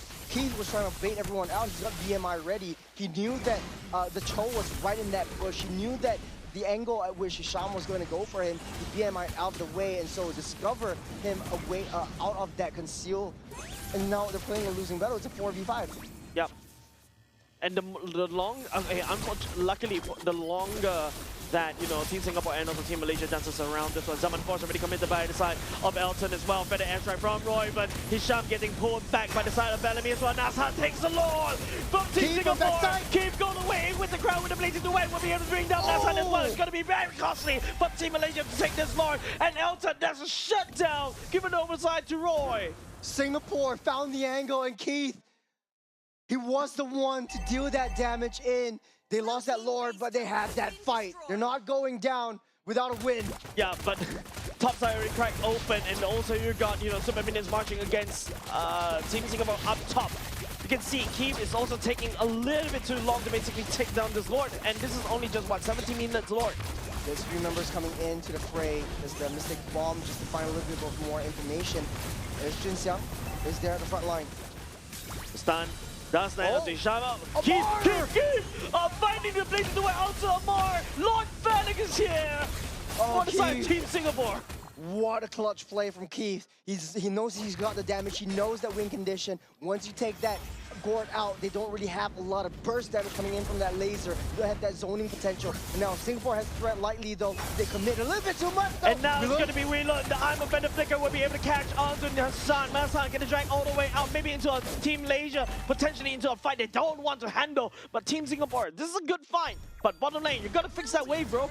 Good bait onto the heavy spin. Isham trying to find a little bit more annoyance factor down into Singapore's bottom side. And, you know, hey, the waves are already pushing in. Singapore has to respond to that one. Malaysia is crumbling. They weren't expecting Keith to come in with that much more damage. But hey, it's a late game Claude. Man, I mean, good job as of now. At the very least, Team Singapore was able to equalize in terms of economy, and especially when you have a Claw on the other side being equal in economy, and you have a Harry for a gold laner, that's not very good, right? Currently, I would say, you know, Team Malaysia was able to find those pickoffs very easily, but maybe, just maybe, they let the game go a little bit too long, and this time round, you know, the Claw has scaled. Well, for Malaysia, I think they're saying to themselves, hey, we have the whole day to play around. They can pull Team Singapore out of the jungle, find the back doors, find the angles towards Roy, and take that Farsa out before anything else really happens. But Keith is just patiently waiting right there. The way that they would potentially do it is maybe send Hisham to target onto Keith, but the damage is not enough. And Keith has already had that full build. He's got the gun, he's got the Winter Crown, he's holding on to all these core items. He's dealing that high damage as well. Yep. Still, the waves are not in the favor of Team Singapore, right? Top side is an open base. Yes, there's still a mid lane for the side of Team Singapore to basically work with. The second tier turret still up. But, you know, there's not a lot of free real estate anymore. Team Singapore is conceding a lot of real estate over to Team Malaysia as they step in to the jungle of the side of Team Singapore, and it's not looking very safe for Team Singapore. Malaysia just needs to keep Amar safe. I feel like he is the main factor for their success. Singapore is rotating upwards. Malaysia kind of understands and identifies where Singapore is on that map. Najan is already in position, but he wants to get that reposition onto the back line. At least they have some form of backdoor entrance. Roy is extremely exposed, especially if you have the traditional front to back lineup. Keith is starting that Lord. He's able to heal everything back up, is saving Young for some health. And I do like the way that Singapore is actually layering in this team fights against Team Malaysia.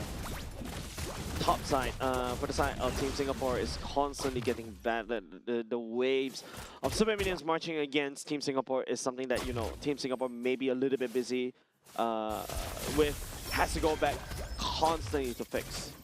You know where Keith is? There's Conceal. Conceal, and not only just that, oh, nice hook coming up the side of Whelan as well. Better airstrike also committed by the side of Roy, but Roy running out of HP because Razim is just jumping onto him as well. Bellamy goes down for the count. Zaman Force will be used at the choke point for the side of Team Malaysia as well. And now Keith still holding on, but has to do a full retreat. Nice pick off for the side of Team Malaysia. Bellamy honestly bought so much time. He was so tanky. The Mystic Gush didn't do too much. He took a full shot to the face. He took 5 members. He held on to 5 members of Malaysia and gave Singapore time a little bit more time to escape. The pullback again of Wilun. I'm offended. Will be landing onto Hisham. Hisham still gets on the way.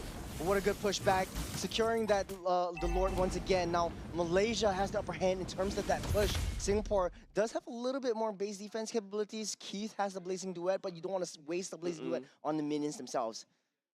Yeah, and now with the Lord, this is going to be an open wound for the side of Team Singapore, right? Team Malaysia, yes, they lost a little bit during the mid-late game, but they recovered, they picked off Bellamy, and then after that, it's just no appeal from the side of Team Singapore. And now Team Singapore has to brace for the defense. Yep, topside T3 already down. Lord already made their way into the entrance way as Malaysia keeping busy with the T3 mid side. Elton has a lot of damage. There's a push back onto Jinxiang. Bomb does land onto Keith as well. Heavy spin for the side, pinning Jinxiang all the way into the wall. Someone force going to sound of Elton as well. Nice one coming up from Weilun, but it may need a lot more to defend the airstrike. The core, the base is already chunked down half HP, but the minions coming in over and over again against Team Singapore as they try to defend. Okay, Malaysia does have a little bit of saving grace. Yes, they had a lot of trouble fighting this Kalea and taking him down just because their entire lineup doesn't really have a lot of physical damage. It's all magical, but Hisham getting pulled back once again. Able to Shrimpo out of the way. That's for the airstrike. Being forced out. That is a lot of damage that Elton was able to commit, and now it may be a little bit too much because Team Malaysia is that critical point as Team Malaysia clean sweeps against Team Singapore in a 2-0 fashion. They were not going out without a fight. Singapore played their hearts out, and then this game, Malaysia won it out hard. Yeah, it's just like, you know, Team Malaysia, you know, riding on the tempo that they've gained against Team Indonesia earlier just now, and now, you know, albeit a very shaky game, number 2, early game, especially when Keith was just, you know, doing a lot of damage on this clock, but it's a little too late.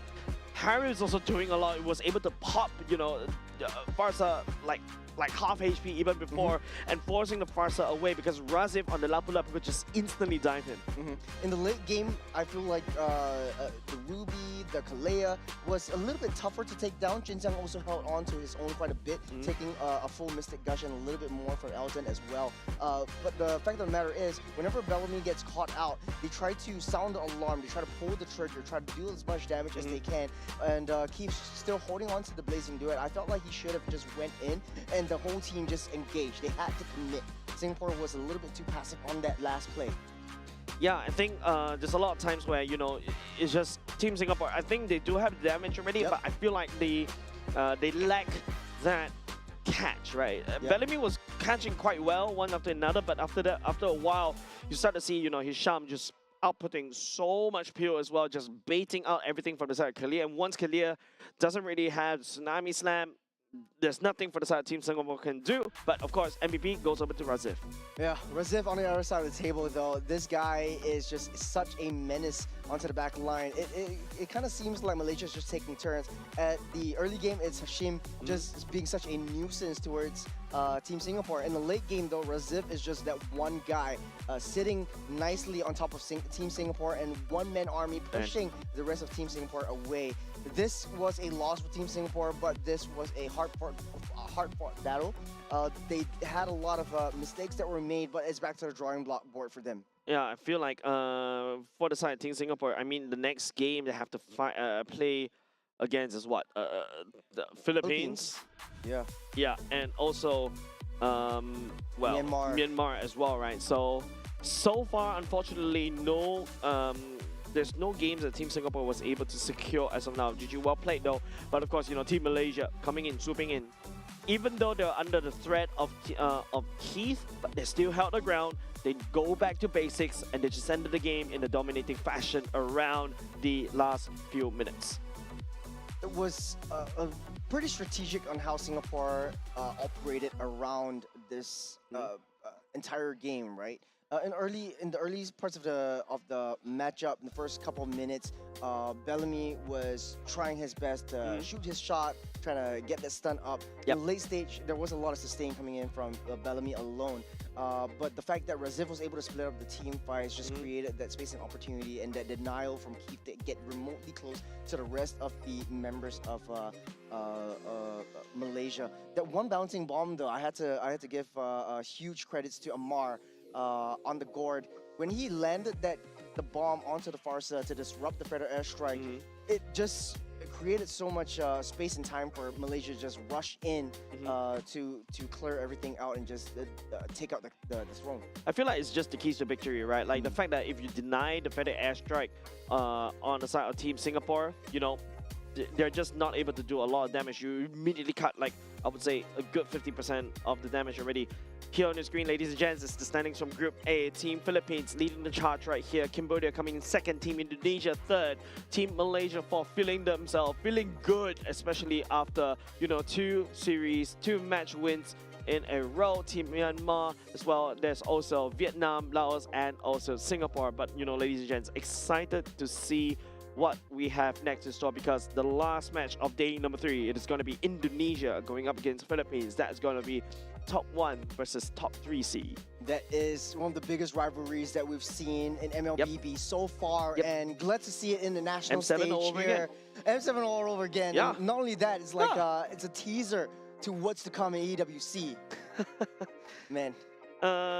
Not only just the fact that it's EWC, right? The fact that this is Team Liquid going against Alter Ego. Alter Ego, right? So it's the exact same stack. So yeah, it's like M7 all over again. It is M7. Oh yeah, it is M7 all over You again. did not notice that reference just flew past your head? Yeah, it did. Oh it my did. It's been a goodness. long day, Jace. It's been 6 games in a row, but the last game, hopefully we get a little bit of a break in between, get that reset, because we're in for a banger of a series to end today off. Yeah, it's been a long day, man. And of course, you know, shout out to all of you guys who also stayed all throughout, you know, the day, just watching us through all of these matches. Also, shout out to the fans. I bet you some of the fans from side of Team Philippines are also waiting just when the next match will start, because man, seems like we do have a lot of supporters locally for Team Liquid. Yeah, I've seen like a lot of the Philippines fans are actually came down into the venue itself here at Resorts World Sentosa in Singapore, and watching their team live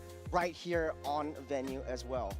Yeah, and unfortunately, it is a loss for the side of Singapore. Hopefully, they come back stronger tomorrow. But, you know, kudos, shout out over to Team Malaysia, right? Looking dominating in a 2-0 sweep, because, ladies and gents, excited to see what is coming up next. Like what we've been teasing all across. Team Philippines going up against Team Indonesia. We spoke about this. It seems like an M7 replay. We shall take a look at that series after a short break.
Something so crude can be graced with a splatter of beauty.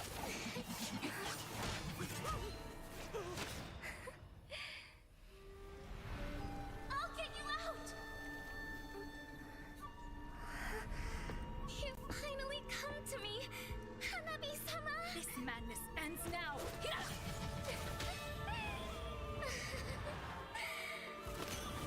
At last, I'm shivering with excitement!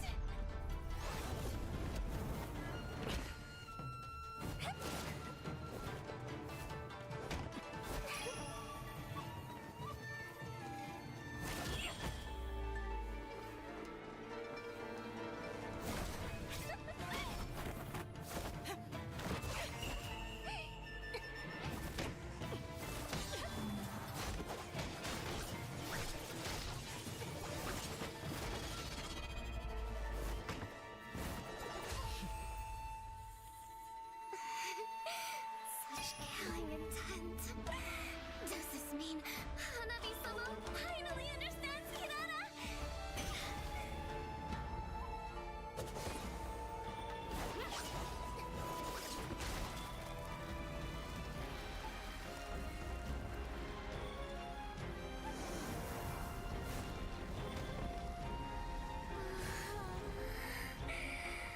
So warm. So beautiful. We can finally embrace eternity in hell. Just the two of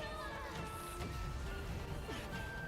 Allow me to release your eternal bloom.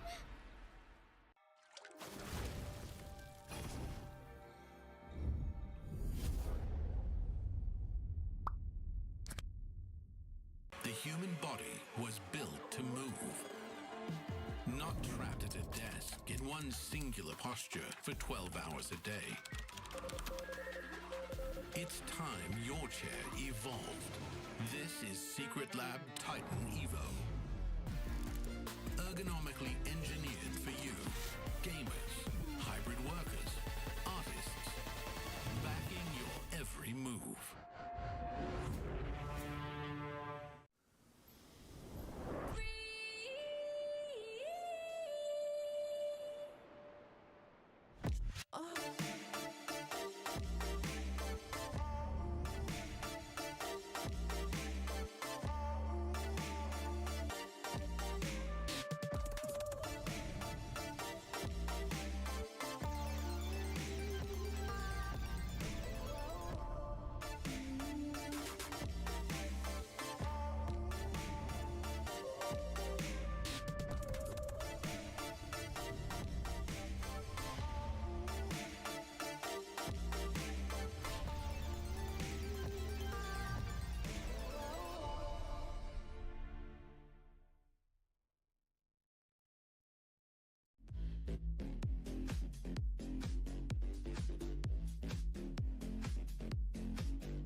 Have all that blue.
I like the fact that, you know, Churros, we've got two rivalries as good as all time, right? Team Malaysia going up against Team Singapore.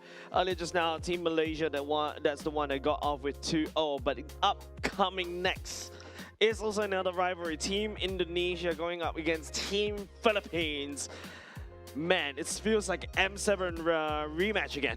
7 games that we've watched today. What better way to end off day 3 of the Asian Game Qualifiers 2026 with For day 3. biggest matchup that we've all been waiting for. It's Indonesia up against Philippines, the Pearl of the Orient Seas, the champion so far. And Indonesia coming in, the land of 1,000 islands. This will be the matchup for the decades. And again, like you said, this is a matchup from all the way, that dates back all the way to M7. Or even if you want to go even longer, yes, that's right. But of course, you know, between M7 to now, that's like 6 months difference. Yeah, plus minus 6 months difference, 6, 7. Then, of course, you know, you also got the fact that there's also a lot of meta shifts all across the board. I feel like, you know, if you're on the side of Alter Ego, they are definitely looking to try to prove themselves once again against Team Liquid, right? I feel like right now it's like, yeah, I know it's Team Philippines and Team Indonesia, but now it feels like, you know, once you start seeing and identifying, hey, this is basically the same stack that went up together in the last M7s.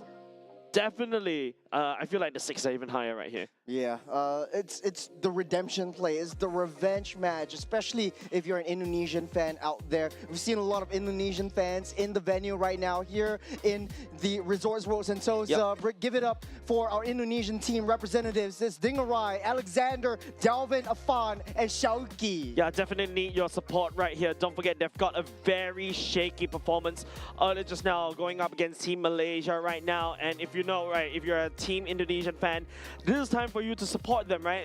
And really boost up the morale, because this is probably also one of going to be their biggest tests as of now, especially going up against the Team Liquid, or, well, I should say Team Philippines right now on your screen. Yeah, that's Viana de la Cruz, Pabico Nepomuceno, and Vinuya coming in and repping the blue Cebol jersey.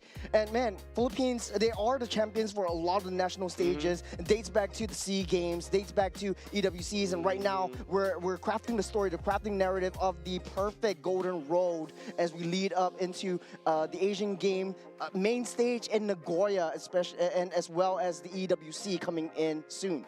Yeah, and you know, Churros, I like the fact that you know, if you're trying to prove that you're not Filipino, that's not the way to go, right? Legit. But I've been practicing backstage. Like, yeah, the fact that I know you look kind of similar to that. That's why I feel like some of the comments like kind of mean to you. Is like thinking that you're Filipino, but you're not. You're true blue Singaporean, right here. True blue Singaporean Chinese. So yeah. Hey, man. So pardon him as he accidentally butchers Kautizi's names right there earlier just now. Don't house me for that, Jace. But hey, you know, this is going to be a very interesting series. Definitely. We have watched a couple of games today. We know how Philippines likes to play, what they like to draft. We know how Indonesia likes to play and likes to draft. A lot of the heroes that have been out there has been tested and proven. There's a lot of deny picks. There's a lot of counter actions that's going to be involved. So